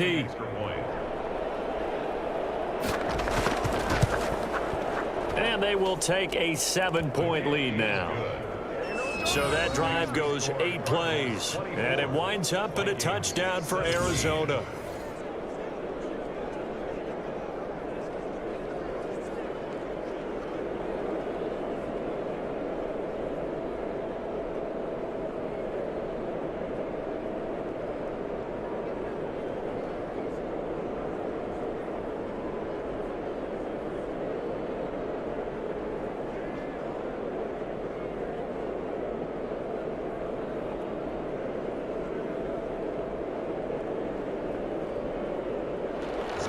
Now after the touchdown, here's Gonzalez on to kick it away.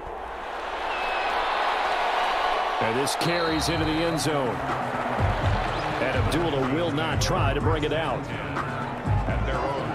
Minnesota now ready for their next possession. And now after the touchdown a moment ago, they work from behind in a 7-point game in this fourth quarter. Plenty of time on the clock. Cousins and the Vikings with a 1st and 10 at their 25-yard line. Here's Cousins. And that is incomplete. He couldn't hold on through the contact. Brings up second down. They went with a dime look on defense. 2 extra defensive backs on the field and covered up essentially every blade of grass. That allowed them to disrupt the play.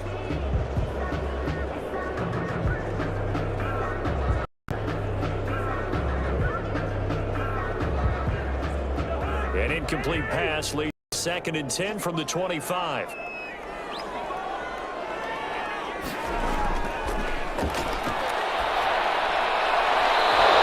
throw incomplete.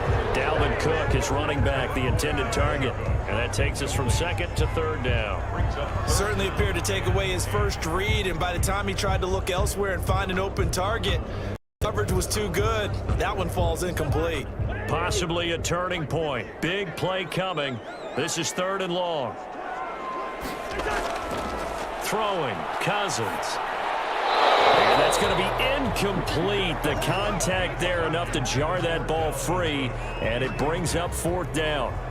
That's a tough spot for a running back coming out of the backfield because you know he's got to look for the football, knowing full well he's got a man coming his way full steam, and he broke that one up. 1 score down. Here we go. They're going to go for it here on 4th down. He's going to go for a big play downfield. And no, it's incomplete. The Vikings unable to convert here on 4th. Then the Cardinals will now take over with excellent field position. So the failure to convert no doubt really hurts, but this one's not over. A good chunk of time on the clock and the timeouts. Yeah, not only do they have the timeouts, as you just noted, they're going to get an extra one with the 2-minute warning. And that's going to help in big way. So in a sense, they have 4 timeouts in their pocket. The big thing, stopping them on defense now. They can't let them get a first down and make them use their timeouts and get a fresh set of downs. They've got to stop them right here. And if so, they've still got an opportunity. Tackle made there by the UCF man, Mike Hughes. Brandon, we just saw the benefits of being able to run the ball successfully. They pick up 4 yards on that carry. So now if you're a play caller, you can do just about anything you want. But on the defensive side of the ball, you're scrambling a little bit. Now you're behind trying to figure out, do I need to blitz him? Do I need to pressure him? How do I gain an advantage on this snap?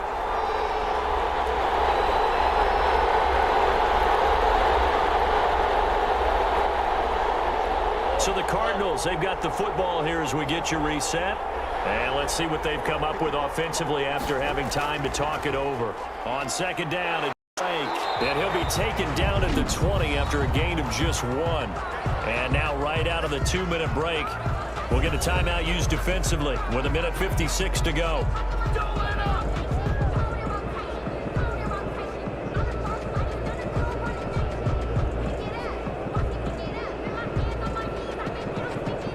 This is a big 3rd down, and you'd have to think we'd see a timeout right away if they can't stop him here. To throw is Murray. Escaping the pressure right. He can run for it, and he will. Now the Vikings will use the 2nd of their timeouts, and they'll be disappointed to have to burn one there after giving up the 1st down.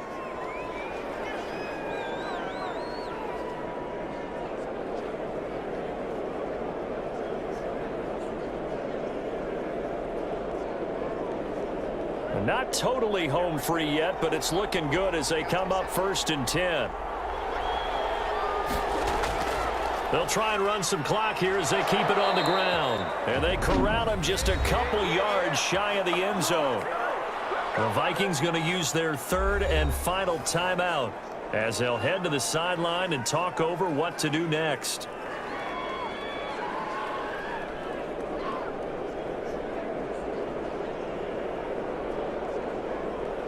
It's 1st and goal, and a late touchdown at this stage could officially salt this one away.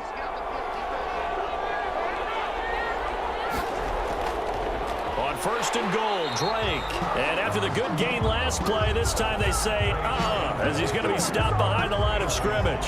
He'll wind up losing a yard on the play, and it'll be 2nd and goal. This is where coaches have to have spent a lot of time going over situations with their players, because him getting tackled there is not the worst thing in the world. You're going to run more plays, right? Clock's going to go. But his thought process is getting into the end zone. It's counterintuitive for him to actually go down in this spot. Yeah, but like you say, you don't want to get in the end zone too early here. No, not at all, because you may leave an opening that could come back and get you.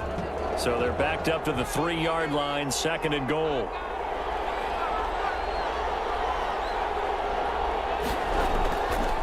Running from the shotgun with Drake. And he'll go backwards, losing yardage to the 5. Officially, it will go as a 1-yard loss, and that's going to lead to a 3rd down. And this is where the mental part of the game comes into play. Defense is out of timeouts. Just hold on to the football. No sense really trying to score. They should be able to run this one out.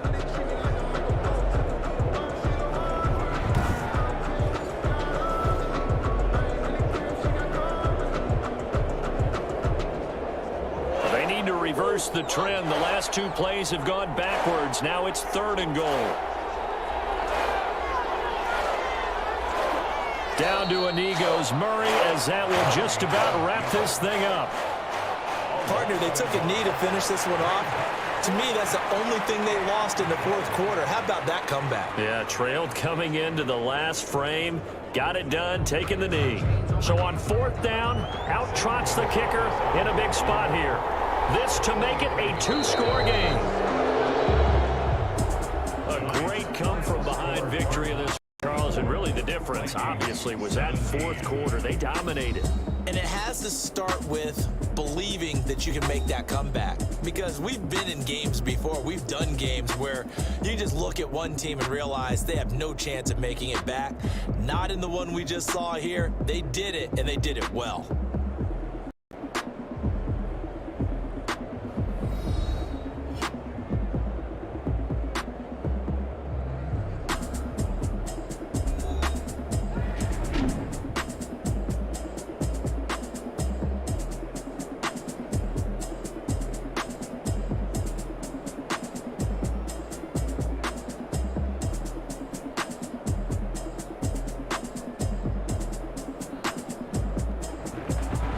So that's a wrap for Charles Davis. I'm Brandon Gunn, and this has been a presentation of the NFL on EA Sports. For more, check us out at easports.com. From Minneapolis, good night, everybody.